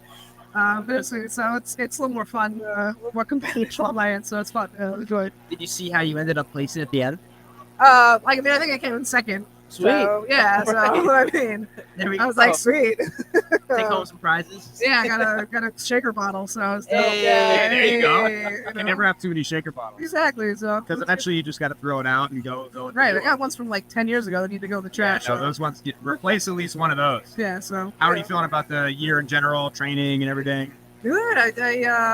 I actually did Lollapalooza for the first time this year on a team. sweet. So Very cool. that was fun. I've worked there a bunch, but I never actually been there, so that was cool. That's right. You guys were the Barbies? The Barbie daughters. Let's go. Yeah, what's up? So yeah, so that was fun. And now trying to do more things like this. And now, you know, with age comes some new opportunities. So I guess that's the one Right. good thing. So, you know, be able to do some more stuff. Yeah, that was a big thing when I was talking to Bern on the podcast before this. He's like, yeah, I really wanted to bring in Masters. And he's like, selfishly, because like that's where all my friends are. So like, I want to Yeah. see them compete. So Yeah, it's funny because, I mean, I started back at CrossFit Fenway back 12 years ago. Right. And now, you know, Sam owns this gym now, but he was my old coach then. Okay. So, and I've been seeing like a lot of people from the past. It's like, wow, we're still doing this all these years later. Yeah. So, don't quit. That's Yeah. good staying power. For exactly. Sure. All right, what are you most excited to watch in this final here? Freestanding handstands. Yeah. That's a trip. Yeah. So, you know, every year it's like the level just keeps rising. So, I just want to see how that goes. I don't know how people are practicing that on a daily basis. Yeah. Right. Yeah. Yeah. I've never seen that in person. Yeah. I've seen it like on Instagram, whatever. So it'll Yeah. be cool to see like right in front of us. Yeah. And I think a lot of these athletes are gonna do really well in it too. So Yeah. surprisingly well. I think. Oh yeah. Yeah. It's gonna be insane. So. The level of competition has been unreal this year. Yeah. Especially with this final heat with the women, like a lot of like really high Yeah. level. There's a lot of competitors this year. It seems like. Yeah, 90 something. Yeah, so a few years ago, it was just like a couple of heats. So that's it. I was trying to do my research, like look through everybody. Oh my god, there's a lot of people. Yeah, it's a lot of, you got a lot of stuff to memorize. So, Yes, yes. But yeah, so it's been so much. The event always gets bigger and bigger every year. So Yeah. it's a lot. Yeah, it's a good Yeah. problem to have. Moving in the right direction. Seriously. This movement's cool too. The duck walk. Yeah, I was like, When- what is this when thing? he posted that, I'm like, and I searched, I didn't know what it was. Yeah. So I searched it and I saw there's like it's a different move called duck walk, which is like a functional like Yeah. I don't know what you want to call it, but it's like unweighted, you're like walking weird. I'm like, did Bern really program that? And then I looked a little further and I saw that this is like the strongman version. I had no idea that this implement was a thing. I'm like, Because he texted me the workout for feedback, and I was like, what are we doing? Yeah, with what? that bar? What is this? I'm like, and then I understood. So what it I was. think this. I mean, is this the thing that the strongmen like Yeah. curl over their head? Or This something? one they pick it up and they walk. Oh, they just walk with it. Yeah, they just walk with it. It's As far as crazy You stuff. could do the yeah, toss. yeah, that thing. Yeah, so that would be a little scary. Hopefully nobody does that today. I don't want it. We don't need to go in this direction. Yeah. See, there was a kettlebell that broke earlier. Oh, really? The handle broke right off. How's that? How'd Yeah. that happen? On like a Call up Rogue. What's going on with that? I think it was a 70-pounder too. Might have been an aggressive drop. It was dead. Oh, okay. It was like a fall. Okay. I Yeah, it was figured someone just like curling it. It was flying. Yeah, no, it was. Fortunately, it didn't happen mid snatch. It happened afterwards. But Now, there was a couple times that it called to people. I'm like, oh, I hope Sam did. Yeah, Thanks, whoops. owner. Sorry about that, bro. Yeah, sorry, my bad. Yeah. So, well, hopefully that's something that breaks. Yeah. You know, people were broke. I was called for. There was an athlete having a bit of an issue that they were like, no, we're not working today. But Yeah, Did you check this Could you help me out? Yeah. So hopefully everybody ends up in one piece when they Yeah. leave here today. everybody's fine. Yes, that's good. Yeah. That's good. Congratulations on second. Great Thank watching you today. Good Appreciate job. it. Thank you. Yeah, good Thanks, stuff. man. Thank you. Absolutely. Good to see you. Nice seeing you, man. We have a mutual connection to Kingsley. Kingsley, yes, the he's PT great. out in He's in Long Island. yeah. Yeah. Share a lot of patience. So We're in the same PT group, the sports-based PT. So yeah, he's a good dude. yeah. Yeah. Crushing it for a while. He's associated with there's a gym. Wait, does he work within the gym, across the gym out there? CrossFit Garden City, probably. Yes. I mean, he works Yeah, very yeah. close to there. So Yep, yeah, yep. Jen Hunter and all of them. So, yep, we share a lot of patience. The three of us, the gym, the PT, and me. So Yeah. So Do you work much with Sean Rocket? out I here? do when I'm Yeah. at the games and stuff. Yeah, Yeah. I see him there. Have you still been doing a lot of the like the medical side of things with CrossFit? Yeah. So I just was out at the West Coast Classic working out there, and Very games and stuff. So. Because they had that whole, they rolled out, I think it was last year or the year before, but they were, I think Kelly Strat was on there too. You're tight with him as well. Yeah, no, he's awesome. Yeah, he's a good friend of mine too. No, that's awesome. The original. The Yeah, supple the leopard. The OG, man. The supple leopard. Yeah, every time I work out with him, he finds new ways to make me feel uncoordinated. Pull out all these instruments. Like, what are you talking about, dude? He's nuts. He's like, I mean, me being in the PT world, he had a knee replacement. Yeah. And he's like still, I forget what weight it was. I think he was 225. He's still able to like front squat and like Oh yeah, stuff no, like like that. he looks like you go places and you like sit on the floor of the split. You're like, dude, what are you doing? I have can't even do that now. I have clients who know who he is and have followed his journey. Who have Yeah. had new places like, well, Kelly's doing this. I'm like, well, He's not back human, up, back though. up. Yeah, he's a leopard. Yeah, he's a whole other species. Don't keep up with the leopard. Yeah. Of abilities. Don't try to keep up with the leopard. Yep. He's Yeah. strong. Shifted. Yeah. He's a Yeah. unit, man. Yep. But Yeah. No. Awesome job. thanks, man. Get ready for these duck walks. I'm gonna try to find Mark and track down. I want to get this wrestling promo. Yeah. Sweet. Awesome, man. Awesome. Cool. Yeah, Thanks, thank man. you. You. Yeah.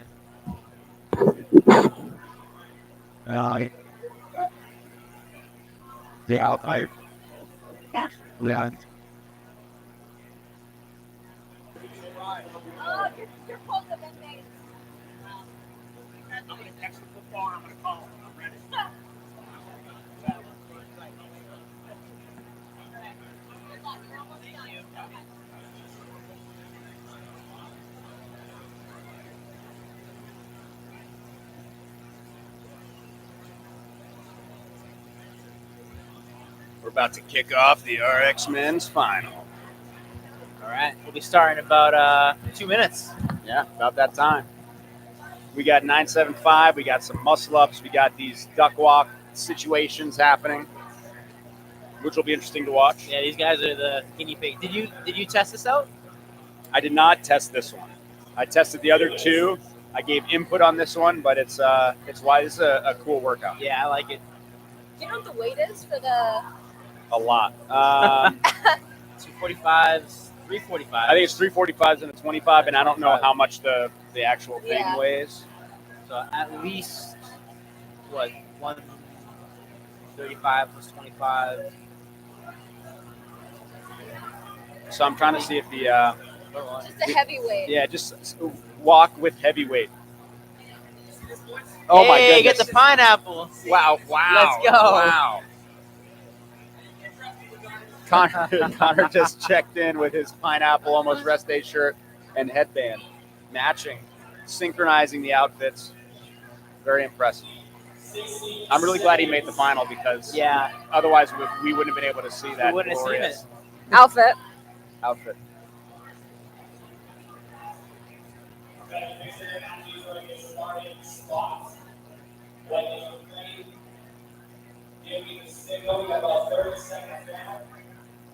"30 seconds. Our RX men's heat is going to get started. So ring muscle ups, hand release push ups, and then that heavy duck walk down and back. We are starting in 10.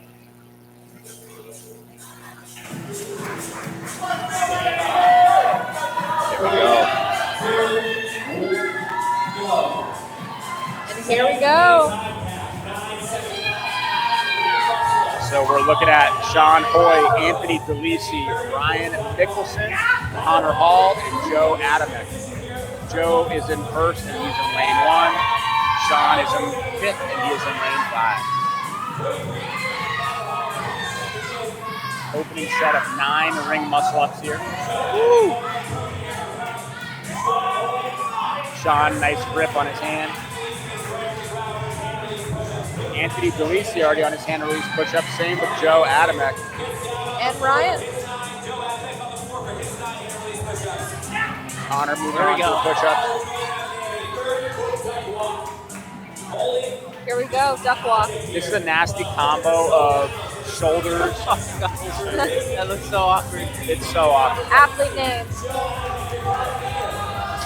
So 30 feet, what is that, down and back 3 times?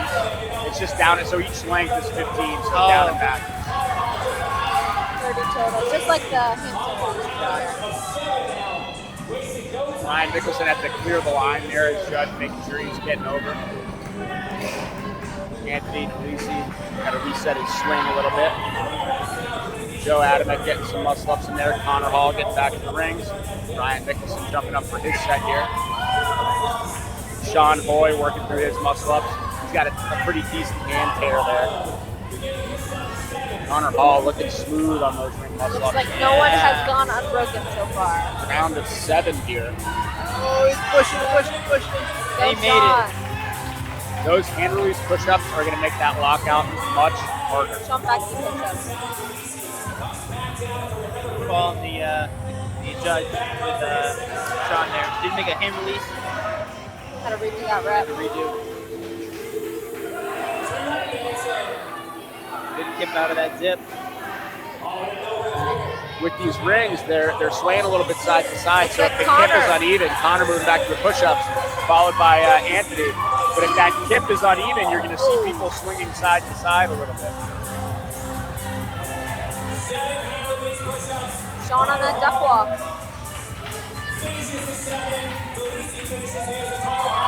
Joe Adamek fighting for that lockout, Let's go, Joe. and he's got it.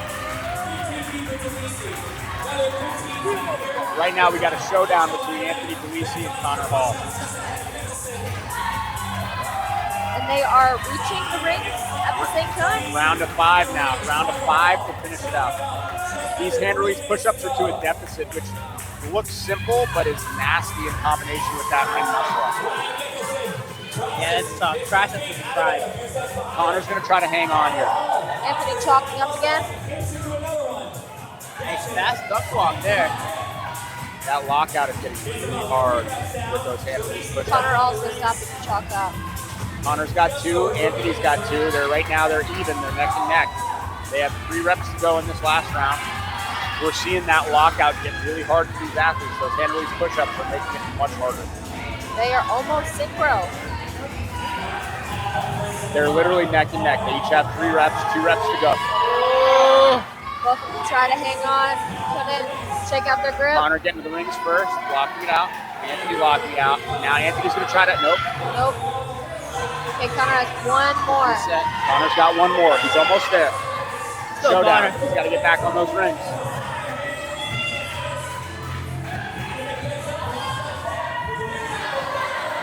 They're both locked out. Oh, Anthony onto Henry's push-up. Connor's got one more rep. Come on. Anthony widening his lead onto the duck wall. Oh man, you can tell the triceps are fried. Hey, Anthony, great finish. Anthony coming in 4th place for this workout. That final's going to help him out quite a bit.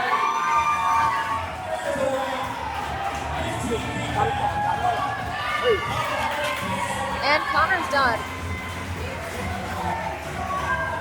Nice work, Connor. Sean McCoy working through his 2nd set of muscle-ups right now. Joe working on his last. Ryan Nicholson back to the hand of his push-ups.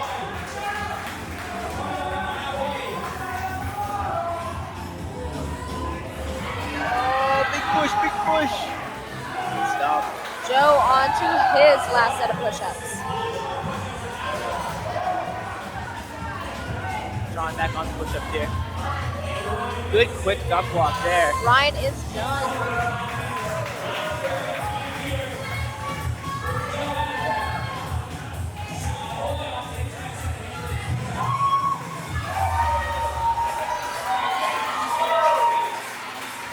Sean on those duck walks.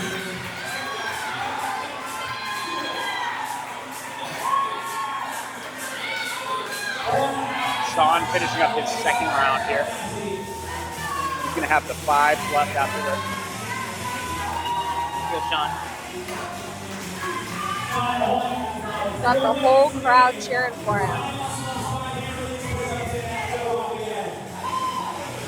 Other athletes are finished up here. This workout is short, but it is brutal. Come on, Sean. 1, good lockout. Those hand release push-ups do a number on that lockout for the muscle up. It's already a hard movement. You got Bern mic'd up.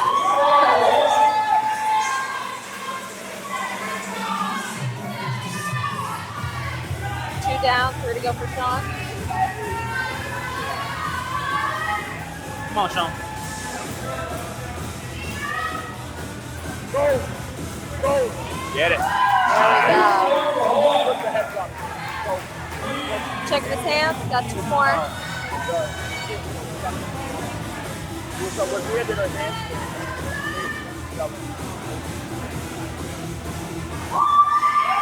Nice. There we Sean go. knocking it out. He's got one more to go. One more to go.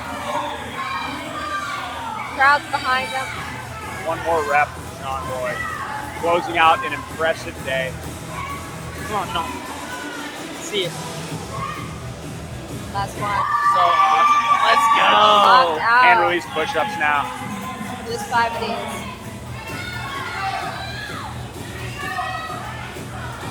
That deficit adds such stress on the lockout. That makes these muscle-ups incredibly difficult for these athletes. Last duck walk to finish. Here we go, Sean. 15 feet done. That's a 15 heavy feet and back. awkward walk. Yes.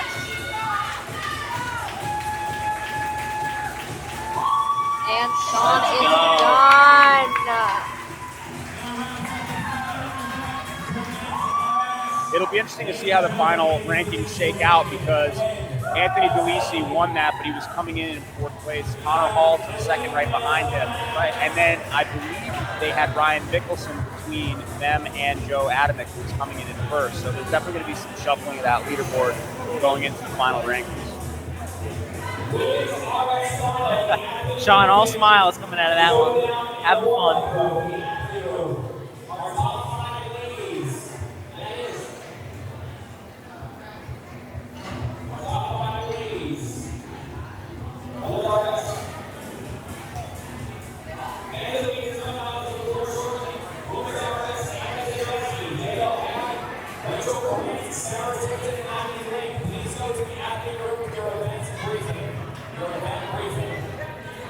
Coming out next, we have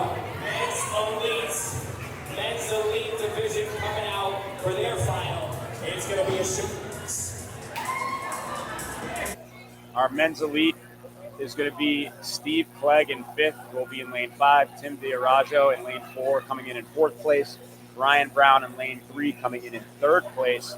William McCallie in lane 2 in 2nd place. And coming into the final in 1st place overall in lane 1, Joshua Beeker.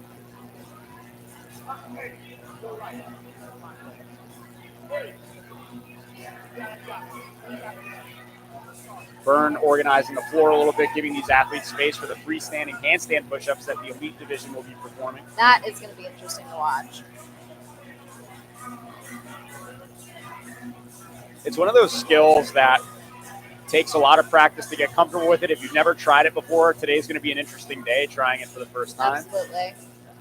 But a lot of these athletes came in having practiced the movement. They were kind of made aware that that was something they would need to learn how to do.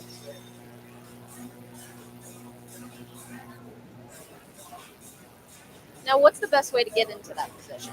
Well, so these athletes are allowed to start from the bottom. So start from the bottom. So going into like a headstand tripod position, almost like a yoga crow pose, dropping your head to the mat is going to be the easiest way to do it. A lot of times you're not allowed to start from the bottom, so you have to kind of kick up and lower immediately into that headstand. But because these athletes are allowed to start from that bottom position, I would say 100% start there. Save yourself the effort of kicking up and lowering into it. So basically find that yoga crow position, get your forehead on the mat, and tilt up until your knees are off your elbows.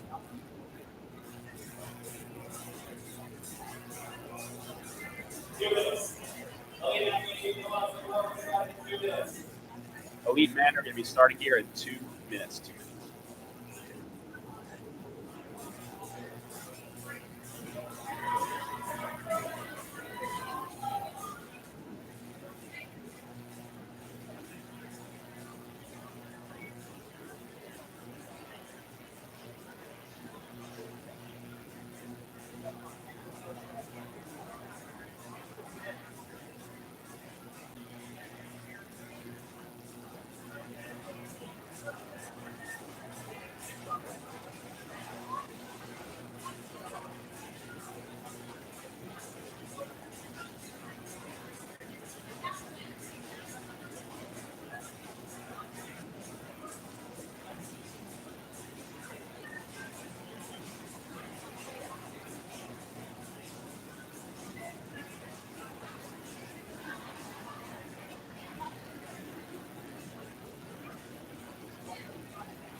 The elite men are getting set up here. Steve right in front of us. Hopefully Steve's got his body temp under control. Yeah, going into this workout. We got Ryan Brown, I think, to the lane to the right here. Yeah, so our lane is going to be Steve here in lane 5. Looks like Ryan Brown and Tim Diarajo switch spots for the ring height. Yeah. And then, so Tim is going to be in lane 3. Ryan Brown's going to be in lane 4. And then Will McCallie is in lane 2. And Josh Beeker is in lane 1. This will be a good match.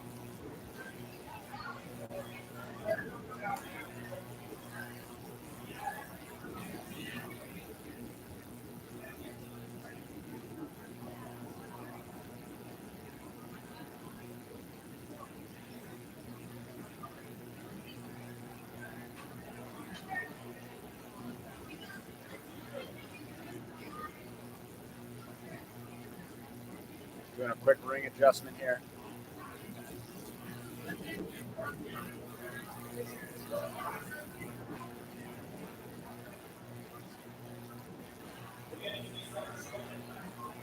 Steve Clegg giving some high fives, some chalk-filled high fives down the line. Love it.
Seconds. Beating that. 3, 2, 1, go. Starting with 9 ring muscle ups. I'm assuming many of you guys are going to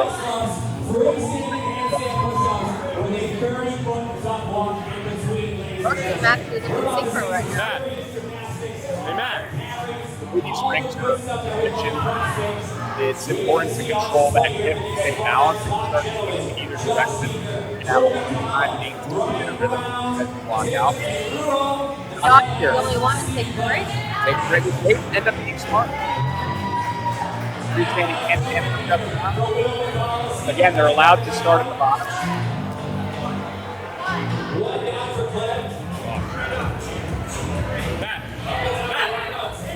Tim is going touch and go here. Great.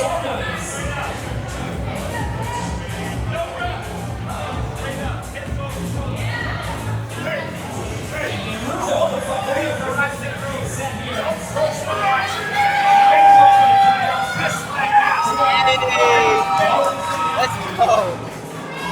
First spiked up. We definitely got that on the Tim making quick work of those freestanding handstand push-ups. Forgot about that duck walk. Oh, interesting. He just had to cross the line. He didn't cross the line fully on that duck walk. Okay, you give him a leg now. Right around that duck walk. Beeker looking for So the thing I'll say is using the standard because you can start at the bottom because you keep the lock out. Seeing some of these athletes who are taking up and going over the top like something Beeker. He kept his body weight in his hands so that when he locked out and fell back, he wasn't going over exactly. Actually, they go using the standard advantage. Now we got that ring strap. That's all over the place. Get Tim off the ring at the same time. Now Tim kind of touched the low.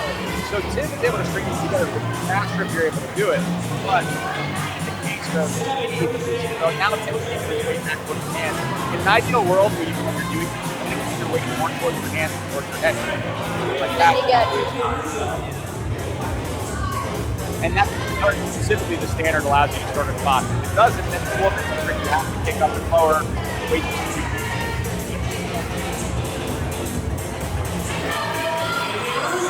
That's tough. Looks like that worked for him. And Tim on the platform. Yeah, Tim is definitely practicing.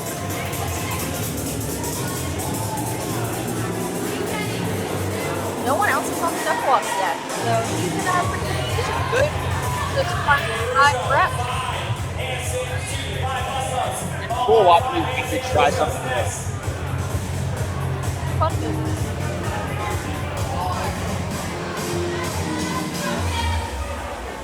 Tim hitting the ring.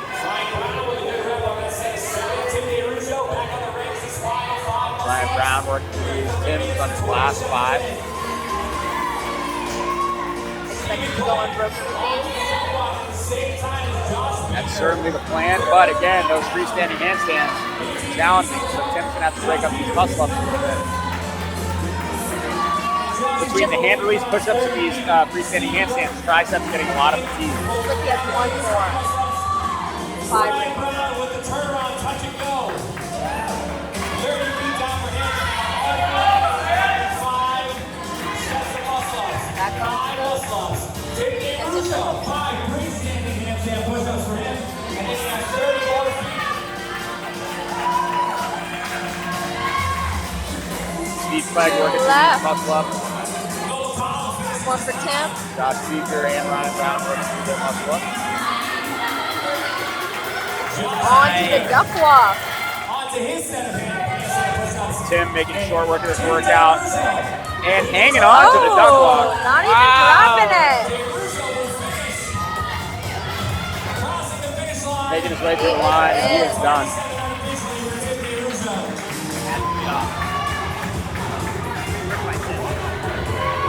Definitely had practiced those freestanding handstand push-ups in the past. And looks like Steve's legs is going to come in second right now. Again, Steve's technique worked really well because of the standard. He was playing that to his advantage. They're going to cross the finish line. Beeker making moves. With a good cover behind here, struggling in the center 9, but he will finish right at the 5-minute mark. Josh Beeker Hey, Beeker's happy with that. I mean, Josh came in with a pretty substantial point lead, so as long as he's in the mix here, he's probably in pretty good shape. It's Ryan. Ryan Brown now working through. Hanging on to that duck walk. Will still on those handstand push-ups.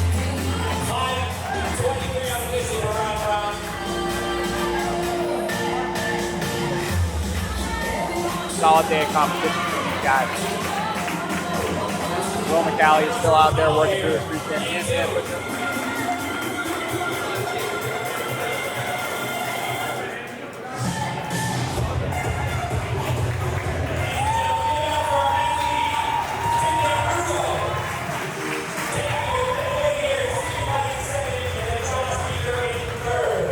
That is mine too.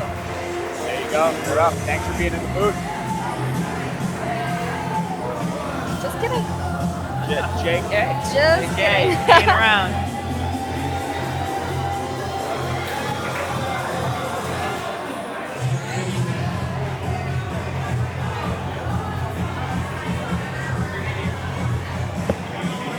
Yeah, if you want to do that. Okay. Looks like MC Cam's going to stay on the floor, which means we get the better person in the booth. I won't tell him that.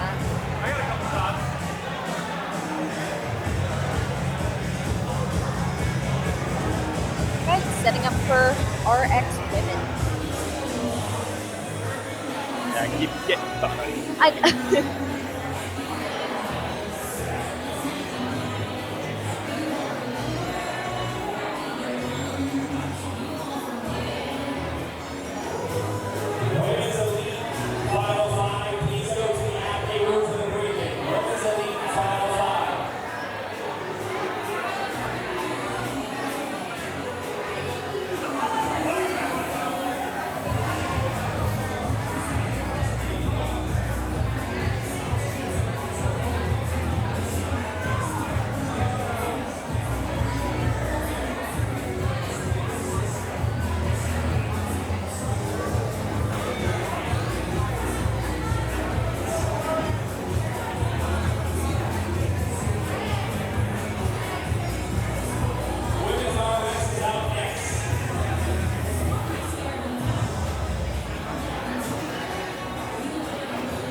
5 reps.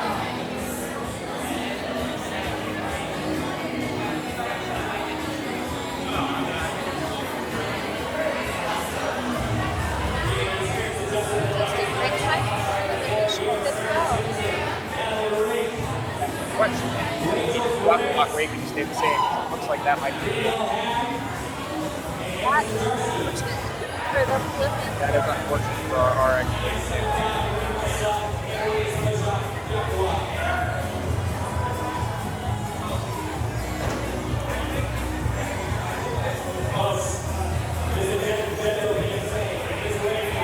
Lane 5 coming in in 5th place. We have Anna Zdarsky. Lane 4 coming in 4th place, Danielle Hag. Lane 3 coming in 3rd, Rachel Grant. Lane 2 coming in 2nd, Sarah Timson. And in lane 1, 1st place overall going to the final, Natalie Raymond. Powered by those paleo pies. Let's go. Powered by pie. That's going to be the theme for the rest of my night. I'll Yeah. get some pie. Pie. I wonder if she brought any pies. I certainly. I've had a weird assortment of foods today. Yes, yes.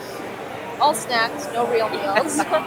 One taco, protein bar. I think there was some beef jerky at some point. Yeah, I had a breakfast stick. Okay. Breakfast protein stick. Nice. One slice of pizza and some tacos. Oh yeah, the pizza. I forgot about that. There you go. That was a nice surprise.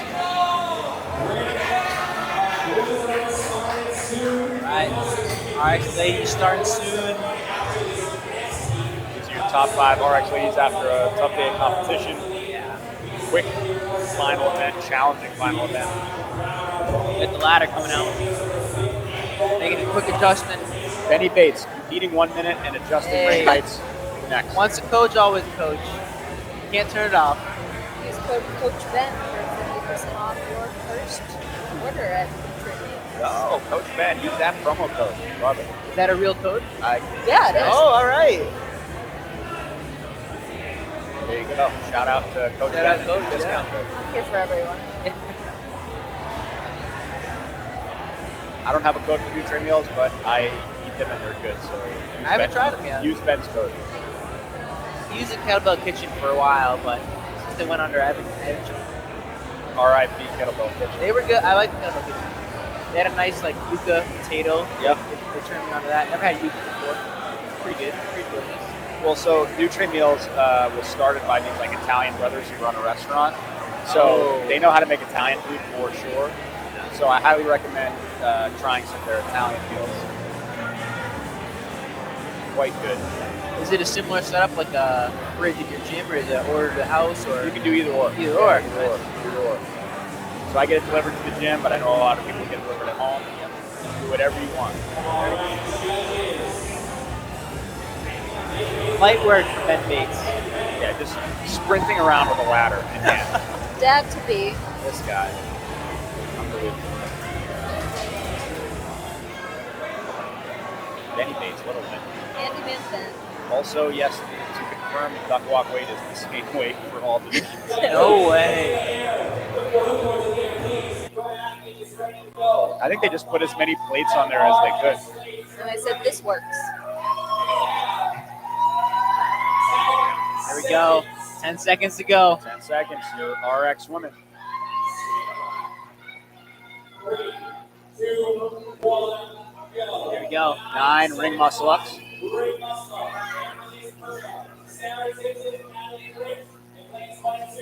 Some of these ladies going singles. Anna Zdarsky in front of us is Looking going great. unbroken. No problem with those. Rachel Grant being smart, taking these one at a time.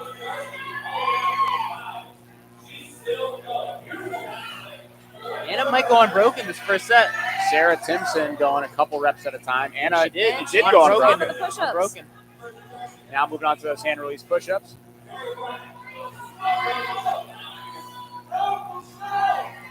These are the RX, right? Yes. Oh yeah. All right. Anna just very good at muscle ups apparently. Big gymnast. But now she's going to strap that belt up because this is the same heavy duck walk. Yes. She's going mixed Mixed grip. grip. I like. Oh, this might be the limiting factor. She's just moving slow and steady, slow and steady. That's such an awkward movement. Oh. Such an awkward movement. This is something that a lot of athletes probably haven't practiced. Maybe because they don't have access to it at the gym, or it's just That not- kind of object, yeah. Definitely a unique implement. It's kind of like a yoke walk, but not really. You know? Yeah. Almost worse in a way. And Anna Getting it done. Round of 9 complete. She's moving on to a round of 7. Rachel Grant getting another rep on the ring muscle ups. Slow and steady. Really good strategy there. Anna back onto the rings. Wasting no time. Natalie Rink failing a muscle up there. You have Sarah Timson, who is on her round of 7 now. The only one other than Anna. Anna's running away with it right now. So the thing that I like that she did there is she settled the rings before she dropped down there. So she'd have to not fix them or wait for them to settle themselves. Exactly. Bringing it back full circle. Focusing on the little things. The little things, the details. Yep. She just has one more here before she starts her set of 7 push-ups. Sarah Timson working through her 7s. Rachel Grant trying to finish up that first set of 9. And she's good to go. Nice. Good Anna control now. on the way down, too. Anna just looking strong on the muscle ups and on the hand release push-ups. Chipping away here.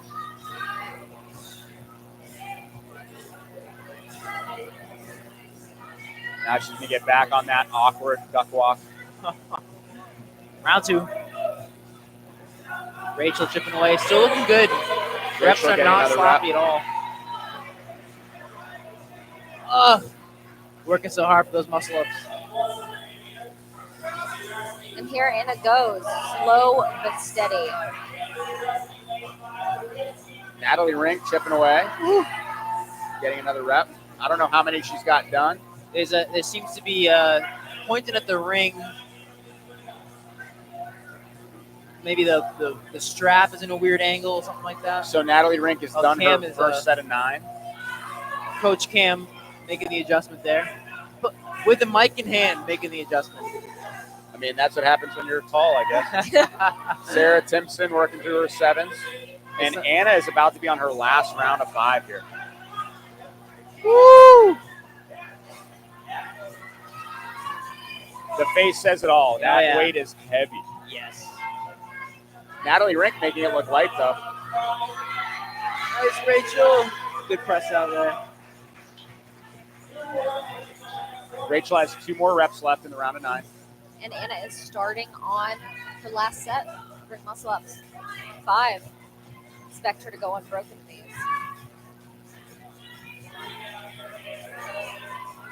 Natalie Rink on the round of 7. Sarah Timson working through the round of 7. Anna working through a round of 5. 2 more. Sarah Timson now working on her 7 hand release push-ups. Natalie Rink there getting another muscle up, chipping away. Anna with her last 2.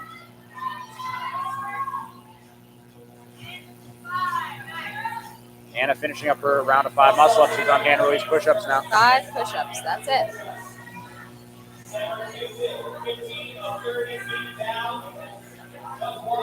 Natalie Rink getting another rep. Sarah Timson halfway through her second duck walk.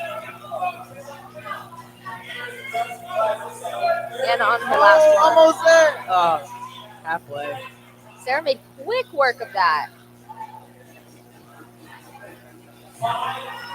Sarah's now on her Here we go. round of 5. Round of 5. Anna with the last duck walk here. Slow but controlled. Feeling a bit heavier than the first 2. Still going with that mixed grip, it Good looks like. job. So much weight. So awkward. Rachel Grant now on her hand release push-ups. And it's got 1 more lap. Hey, come on. Hey! Knock A out. good muscle up right there. A good muscle up. Rachel making quick work of that duck walk. Coming across the finish line. And Anna Good is job. in. Anna is done, taking a heat win. first place in this final workout. Rachel right behind her. Or does she have? Is she on a round of 5 now, or is she done? No, Rachel's on a round of 7. 7. Sarah Timson working through her 5. Natalie Rink is finishing up her round of 7, I believe, here.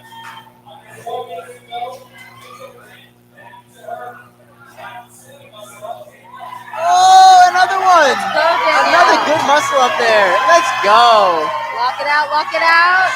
Come on, come on, come on. Oh.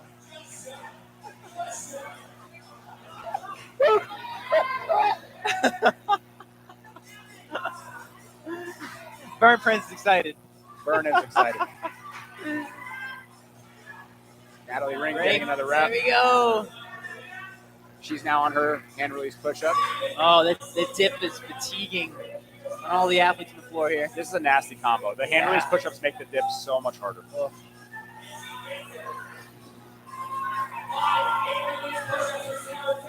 Sarah Timson finishing out her hand release push-ups. She's moving fast. She's excited. Not sees much the left. end. Yes, end is in sight. On your screen right now, you have Natalie Rink. She's moving that way. Yeah, she is.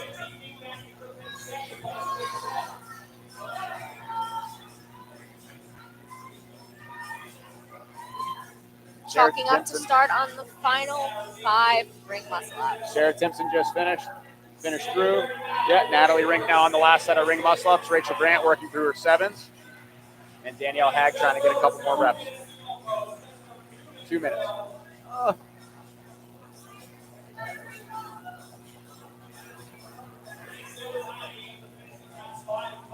Three athletes still on the floor.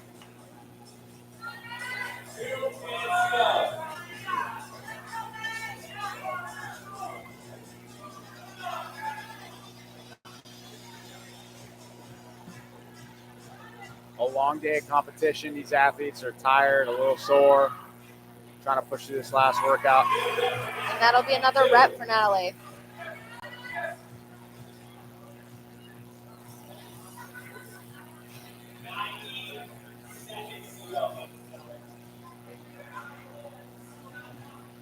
Rachel's calling it. Yeah, smart move by Rachel. There's no need to keep pushing. She knows she's basically going to end up in 4th, but she's a round ahead of Danielle right now. Nice job. Good job, Natalie. Squeeze the last one out there before the time cap. Natalie trying to get another rep or 2 here. Another attempt for Danielle. Little coaching cue, athlete to athlete there. I like it. It's all about the teamwork. Good, Natalie.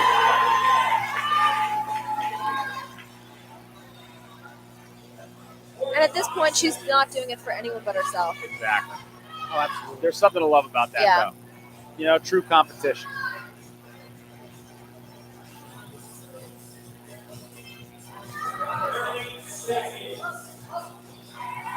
Nice. Another one. Looking good.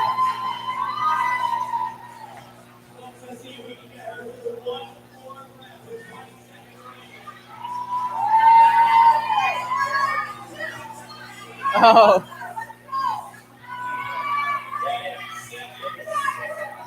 Danielle trying Time to get it cap. well. Here we go. Oh, close. At the nice buzzer. job. That was Natalie Rink finishing with one for the crowd. One for the crowd.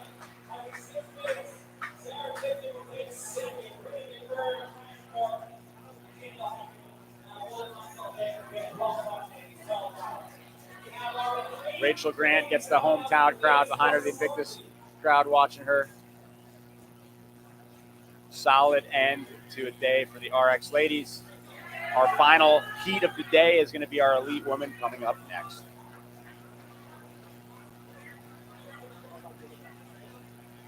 This will be exciting. this is one to watch. This is going to be for a while. So again, our 5 qualifiers for our elite female finals: Sabrina Gordon in 5th in lane 5, Brianna Ehrlich in lane 4 in 4th place. Christine Middleton in lane 3 coming in 3rd place. Sydney Pollock in 2nd, 1 point ahead of Christine Middleton. And Katrina Yes, her. Digiacomo, Cat. I think. Digiacomo. In 1st place. She's got a sizable lead, but she's still got to perform here in this last workout. I don't know about her freestanding handstands, but I think she's going to do pretty well. I have a feeling she's probably going to be all right. I could be wrong, but I was wrong before when I said she would have trouble with the 53-pound kettlebell, but she did not. We're keeping our mouths shut. She did not have a problem with that kettlebell. The screener right in front of us here. Cap's chest to bar looked really good, so I'm pretty confident Yeah. they'll bring the muscle ups will as well.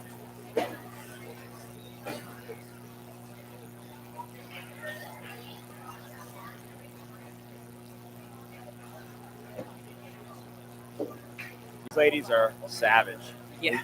These elite women today have been incredible.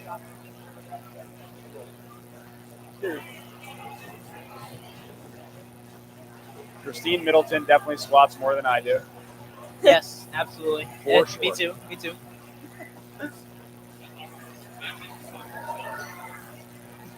It's Brittany Gordon testing out that dump walk weight. Sydney, awesome day today, coming in here in 2nd place. To be in the mix in this top 5 in this field of women is an incredible accomplishment. So regardless of how this last workout goes, just to make it to the final in this field is incredible. Yeah.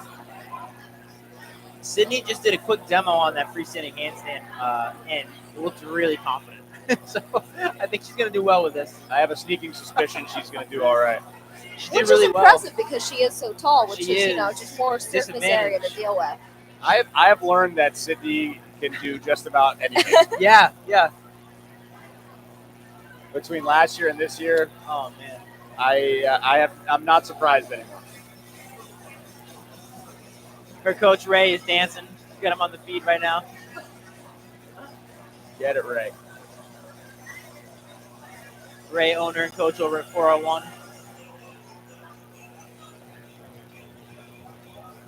I think we're going to see some fast finishes in this heat. I think so. Christine's bopping the head. She's ready to go. She's ready to have some fun.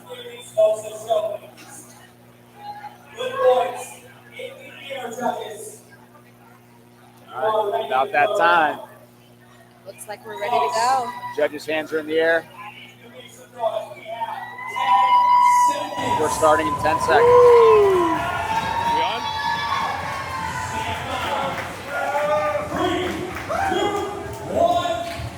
Let's go.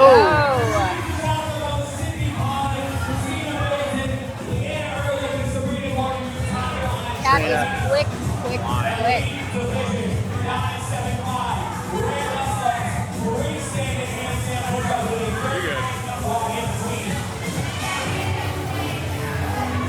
Looks like Katrina's going to try to hang on for all night.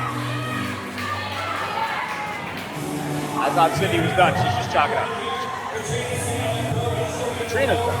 Katrina's done and Christine Middleton both unbroken. Now Justin originally tried to go in starting from the top. That's probably what she's used to because that's typically the standard.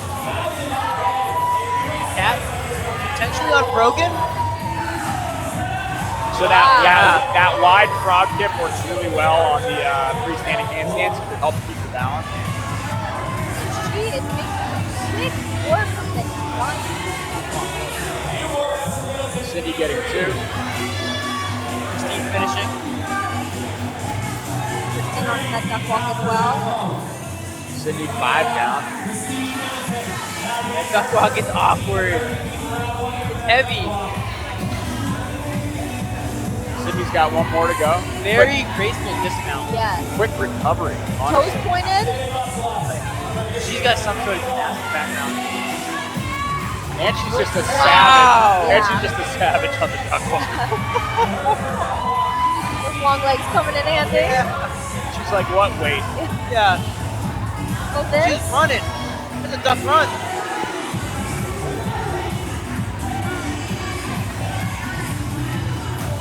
Katrina flying through that second round of muscle up. Cat was very comfortable. She was looking around while doing those. Hey, what's everybody else doing? She's done her second set of muscle ups unbroken. She is so solid on those freestanding handstands. No way. Doing a little handstand. Whoa! Caught herself. Oh. Hey, she got it. Hey. Got yoga over here. Her judge is laughing. Yeah. That was ridiculous. She almost did a back in. Back. Sydney working through her muscle ups in the round of 7. Christine chalking up, resting right now. Katrina about to finish the shot clock.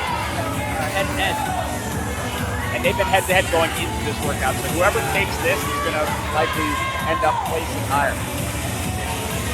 Oh, Christine going right into the top of the muscle up. That's good. Why press out if you don't have to? Huh? Yeah, why bother? So Christine finishing up her 7th. Now working on the freestanding handstand. What a tough movement. Tough combo movements, tough movement. In our leg. Good duck walk. Liana working through that duck walk. Sabrina Gordon working through the muscle ups here. Sabrina looking strong on her muscle ups. Getting that other arm through. Cat's last out. That was impressive.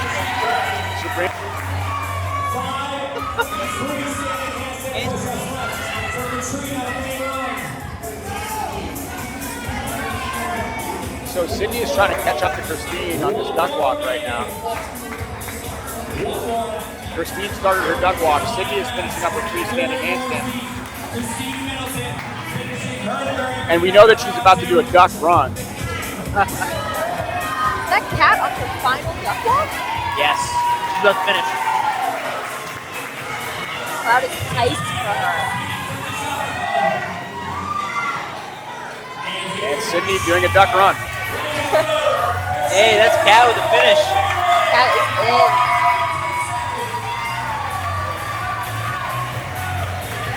Katrina locking up first place for herself. Dominant performance today.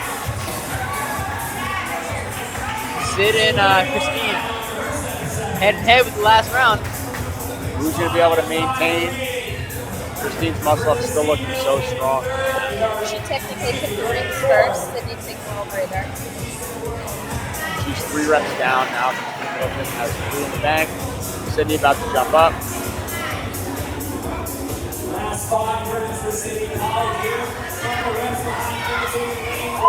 Sydney's at a really efficient dip out of the ring. Sydney is looking really good on those muscle ups.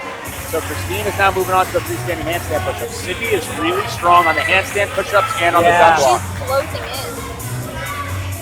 She almost caught up on the last set. All Christine has to do right now is stay steady and consistent. She's making good work of those handstands.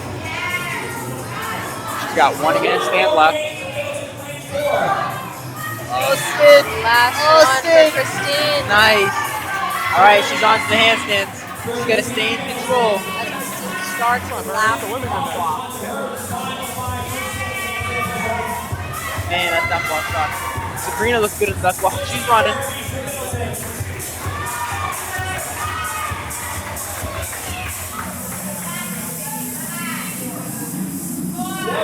Ooh, Sid. Sydney's going to try to catch up. She's going to try to catch up. Oh, it's going to be Just second set. one. Oh! Justin Bartel being a good judge. Yeah, Sydney was trying to catch up. She lost her balance a little bit. Christine is done. Just inch her out of the last one. But Sydney, a competitor, really trying to sprint through, catch up. Yeah. Gotta admire that effort. Sydney is in. Sydney pushed hard on that last round. Unbelievable effort by Sydney.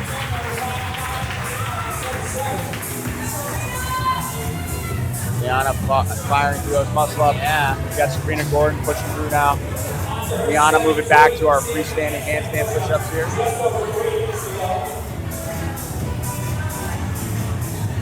Rihanna, very graceful handstand position at the top there. Yeah. Taking her time. At this point, she's doing exactly what she needs to do. Make sure you're getting good reps. Make sure you're locking out. Don't waste effort. She knows she has a little bit of a lead. Just relax. Sabrina Gordon moving back to her freestanding handstands as well. And now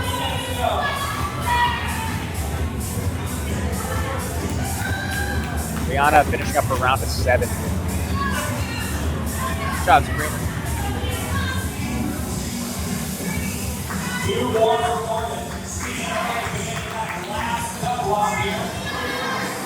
Rihanna working through that duck walk. Slow and steady. Good control there. And Sabrina also finishing her duck walk. Caught up very nicely, Diana.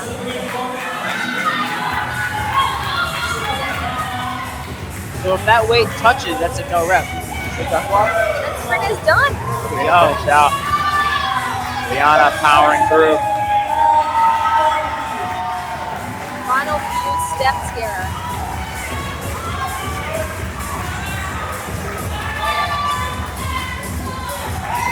Diana is done. And that is a wrap. Thanks for Boston Invitational.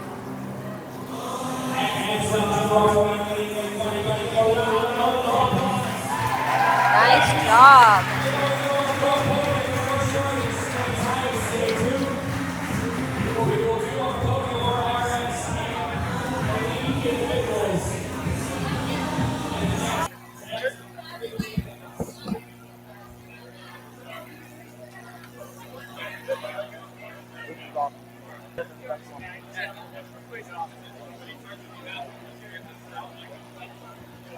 Hey, hey, hey! No, good job. Hey, fantastic, fantastic, fantastic. Everything away. All right, we're going to leave Bern with the hot mic.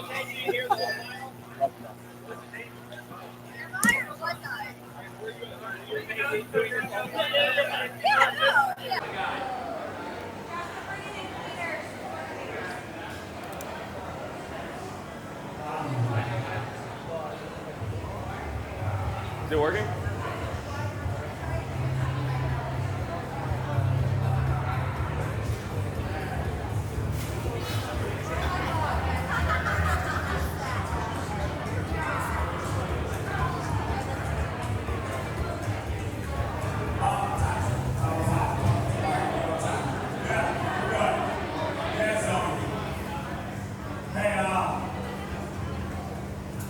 Hey. Suavemente.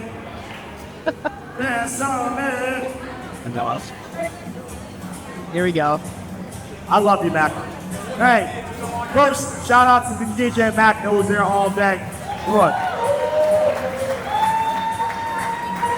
But, please, thank you. There's always a lot of people to thank, and obviously, you should. I want you to. Thanks to people that sweat with you all day. Those guys announcing you don't get enough credit. They get play-by-play, hit you with a live stream. The DJ doesn't get enough credit. I think Cam said thank the judges 18 times, and she thanked the judges 18 more. That's a thankless job. The people behind the microphone don't get it. Behind the camera don't get enough love. I'm talking Sarah Marie. I'm talking Patrick, I don't know where you are. Tracy, you got Chris over there. They make us look cool. So, and the cheesy as it sounds, thank you for showing up. I'm gonna make this as simple as possible. I know we ran ahead of time, and that was the goal. But in competition, there's winners and losers, or whatever you want. I don't know. I'm not trying to be offensive. Just tell me what it is. Okay. Before I still a lot of this died. Earlier today I talked about 2 supplements. I know what Connor is high level from Marlon. And chick up is weighting us so much that all the volunteers got rads and all the athletes got Reeboks. So again, nobody left here without shoes. I think that's bad.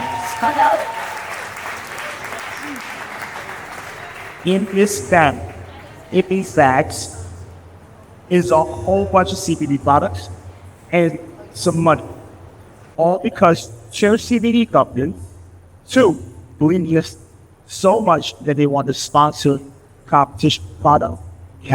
Okay? So shout out to ED Athletics and Recovery CBD. Okay? And they're over there somewhere. Raise your hand wherever you are. Yes. You can raise your hand. Good. I saw Leo somewhere. That being said, it's time. Men's RX first. Coming out of, not mistaken, the Rat House, Ryan Nicholson. He had an awesome day today. Awesome day for Ryan. Across the board. Nothing. Very good, brother. Get it? Flex. But that's how you do it. You've never done this before. Sit, turn to the camera, wave. Don't hey, you've never done this before, you're gonna do this a lot more. Peace.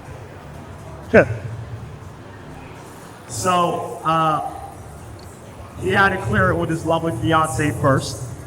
It was get married June 29th, but before we get married, June 22nd, I have to compete. So, his wife, fiance, I should say, said you better ball out, and he did. Also, and he doesn't like to say it, also a sponsor of the competition. I'll say it for you. I'm sorry, Connor, blow you up. Second place, Connor Hall. Hey, we got to see the headbands. He brought the heat. He did what he had to do. He was fun to watch all day. Good energy. Very good energy.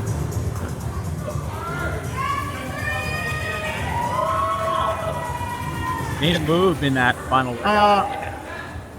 I know your parents are here at first place and it's close to our heart to this boss with some real improvements athletically, mentally, physically, all the things.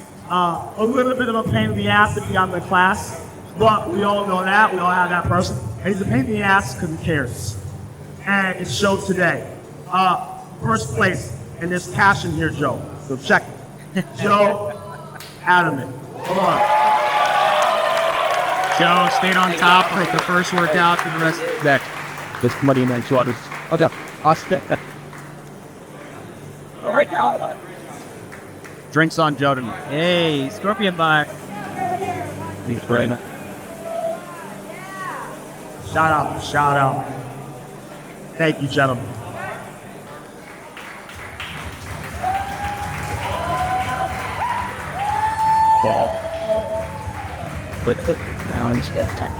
Women's RS. Speaking of hard workers and close to, at least not spread, make this lost. One of the hardest workers in the room, a cool person. Also, technically, I don't know if there's any sponsors listening. Toastmaster, anyone? Toastmaster? I also had the pleasure of meeting your father. I don't know where Mr. Grant is, or Michael, but I know where you get it from, and it's awesome. In third place, Rachel Grant. Rachel killed it. Hanging on to third in that final workout. And there, good stuff.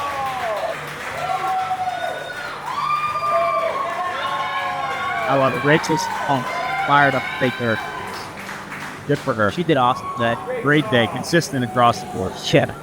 I mentioned this earlier, and I think this is, I don't know how to express how much important this is to me because this person is competing in the CrossFit Games this year. Was athletes competing in the games. And I don't want to out the age, but I asked the athlete, would you rather compete in RX or Masters? And within, I'd say 15 minutes, she said I'm going RX, and that's fine. And I loved it. You balled out all day in second place. And good luck in the games this year. Sarah Timson. Y'all, I'm so glad to do this.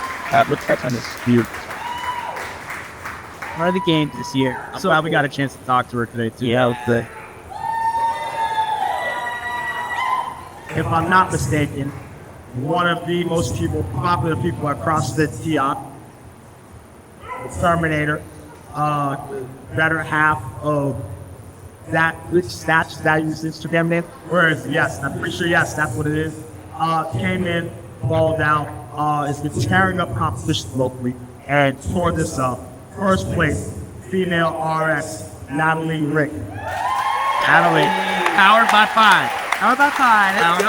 I hear it. Thank you. There's it's actually fun of a looking to me.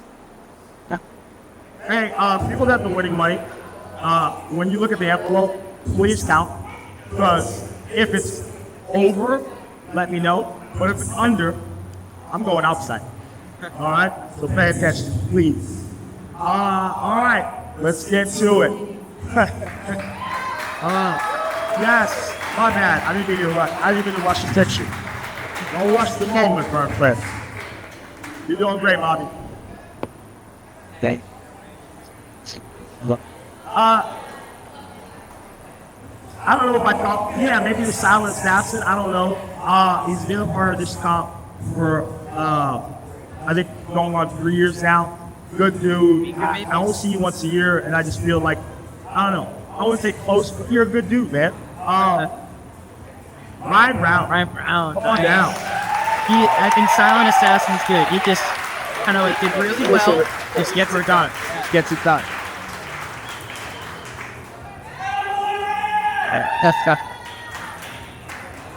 Just gets it done.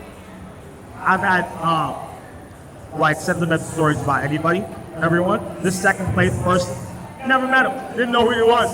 And then we had a moment at the rings, and I knew he was a good dude, because me being me, I was like, oh, that's the rings.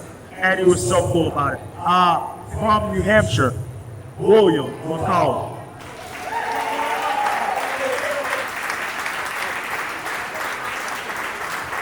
Thanks, brother. I'll look at that. Yeah. Hey, check this. Bern, make sure everybody's checking cash. Yep. Make sure you count it. Make sure everybody's getting paid. That's it. I'm always accused of playing favorites, and I do. It's not since 5 years old. There's some of you that are just new to the competition, and I appreciate you being. There's some of you that have been in this competition for 3-4 years straight. This person had an immaculate mullet in 2021 and blew up on Instagram and showed up every year and balled out. And shows up not only by himself, but his entire family. All show me love. And I got nothing but respect for you. Joshua Beeker, come on. This is the first time you're in one place. Get over here. Let's go. Come on, then. Come on. Never, baby. So happy. Yeah. Thanks. You had a great day. It's fun. Savage competitor. Hey, Chris, how am I doing on the live stream? I'm doing great on the live stream. Looking good, man. Looking great. I love it. I'm taking video. Thinking. All right, women's elite, and then we all love that. Hey, tell me to slow down. Oh yeah. I'm taking 30 frames a second. Before I get to women's elite, I was in between talking about it, but I know we're going to do it. We're going to run. This is the first time ever doing it, being a little bit vulnerable. Powered by Invictus Boston, the Invictus Boston Invitational. Powered by the company I run, which is Freedom Family Future, LLC. We are going to run another competition. I talked about it before. It's going to be October 5th, the Champion City Classic. It's going to be Teams of 4 and National Division cut up the right way. I don't want to get into it too much now. I'm just letting you know that's where we're headed. So why did I go on that tangent? Because this is exciting, and I think was building something special. That's why. Good save, Berkeley. Women's elite. I know I said this about somebody else before, but I'll say this. And I don't know. It's record. You know how some people say they're strong? This person is the strongest person in the CrossFit Games. There's multiple records. It's competing this year for the 4th time in the CrossFit Games. And I asked if they wanted to bow out, and she said no. I am showing up to compete. And she did. Third place, badass all around, Christine Middleton. Middleton, come on down. Let's go. She is badass. She is strong. I really appreciate that. I just talked to her off there, and remember we were talking about the beast thing? Yep. That it was definitely affecting her a bit today. This athlete last year showed up, balled out, third place. This year, balled out, second place. Next year, I don't know. With a big fan club representing CrossFit 401, Cincy.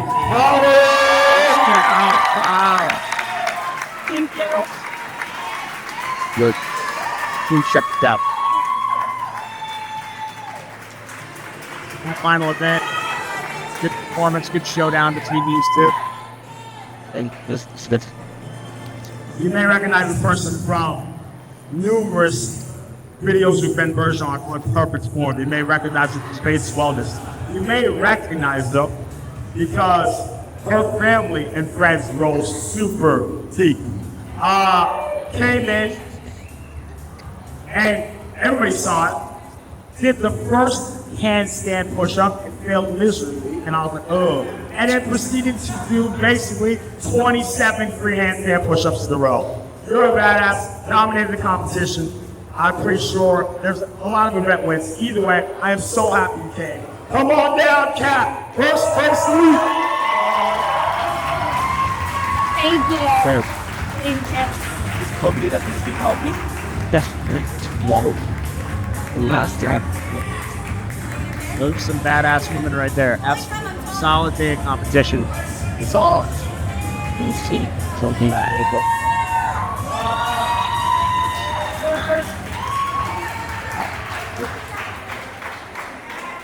with that, probably the most verbose closing ceremonies ever in CrossFit history.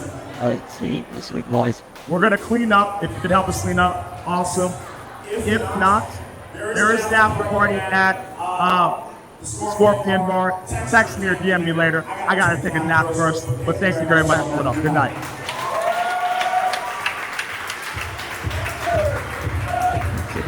Yeah, I'll take this one. You're free. Hell yeah, man. Glad to have you on again. Another day, another year. Absolutely. It's fun stuff. What a day. What a day. Shout out to the stream team. I just showed up and talked. These guys crushed it. These guys set everything up. Did a great job. Thanks for everybody tuning in. Yes. You. That's a wrap on the 2024 Invictus Invitation. All right. We're signing off.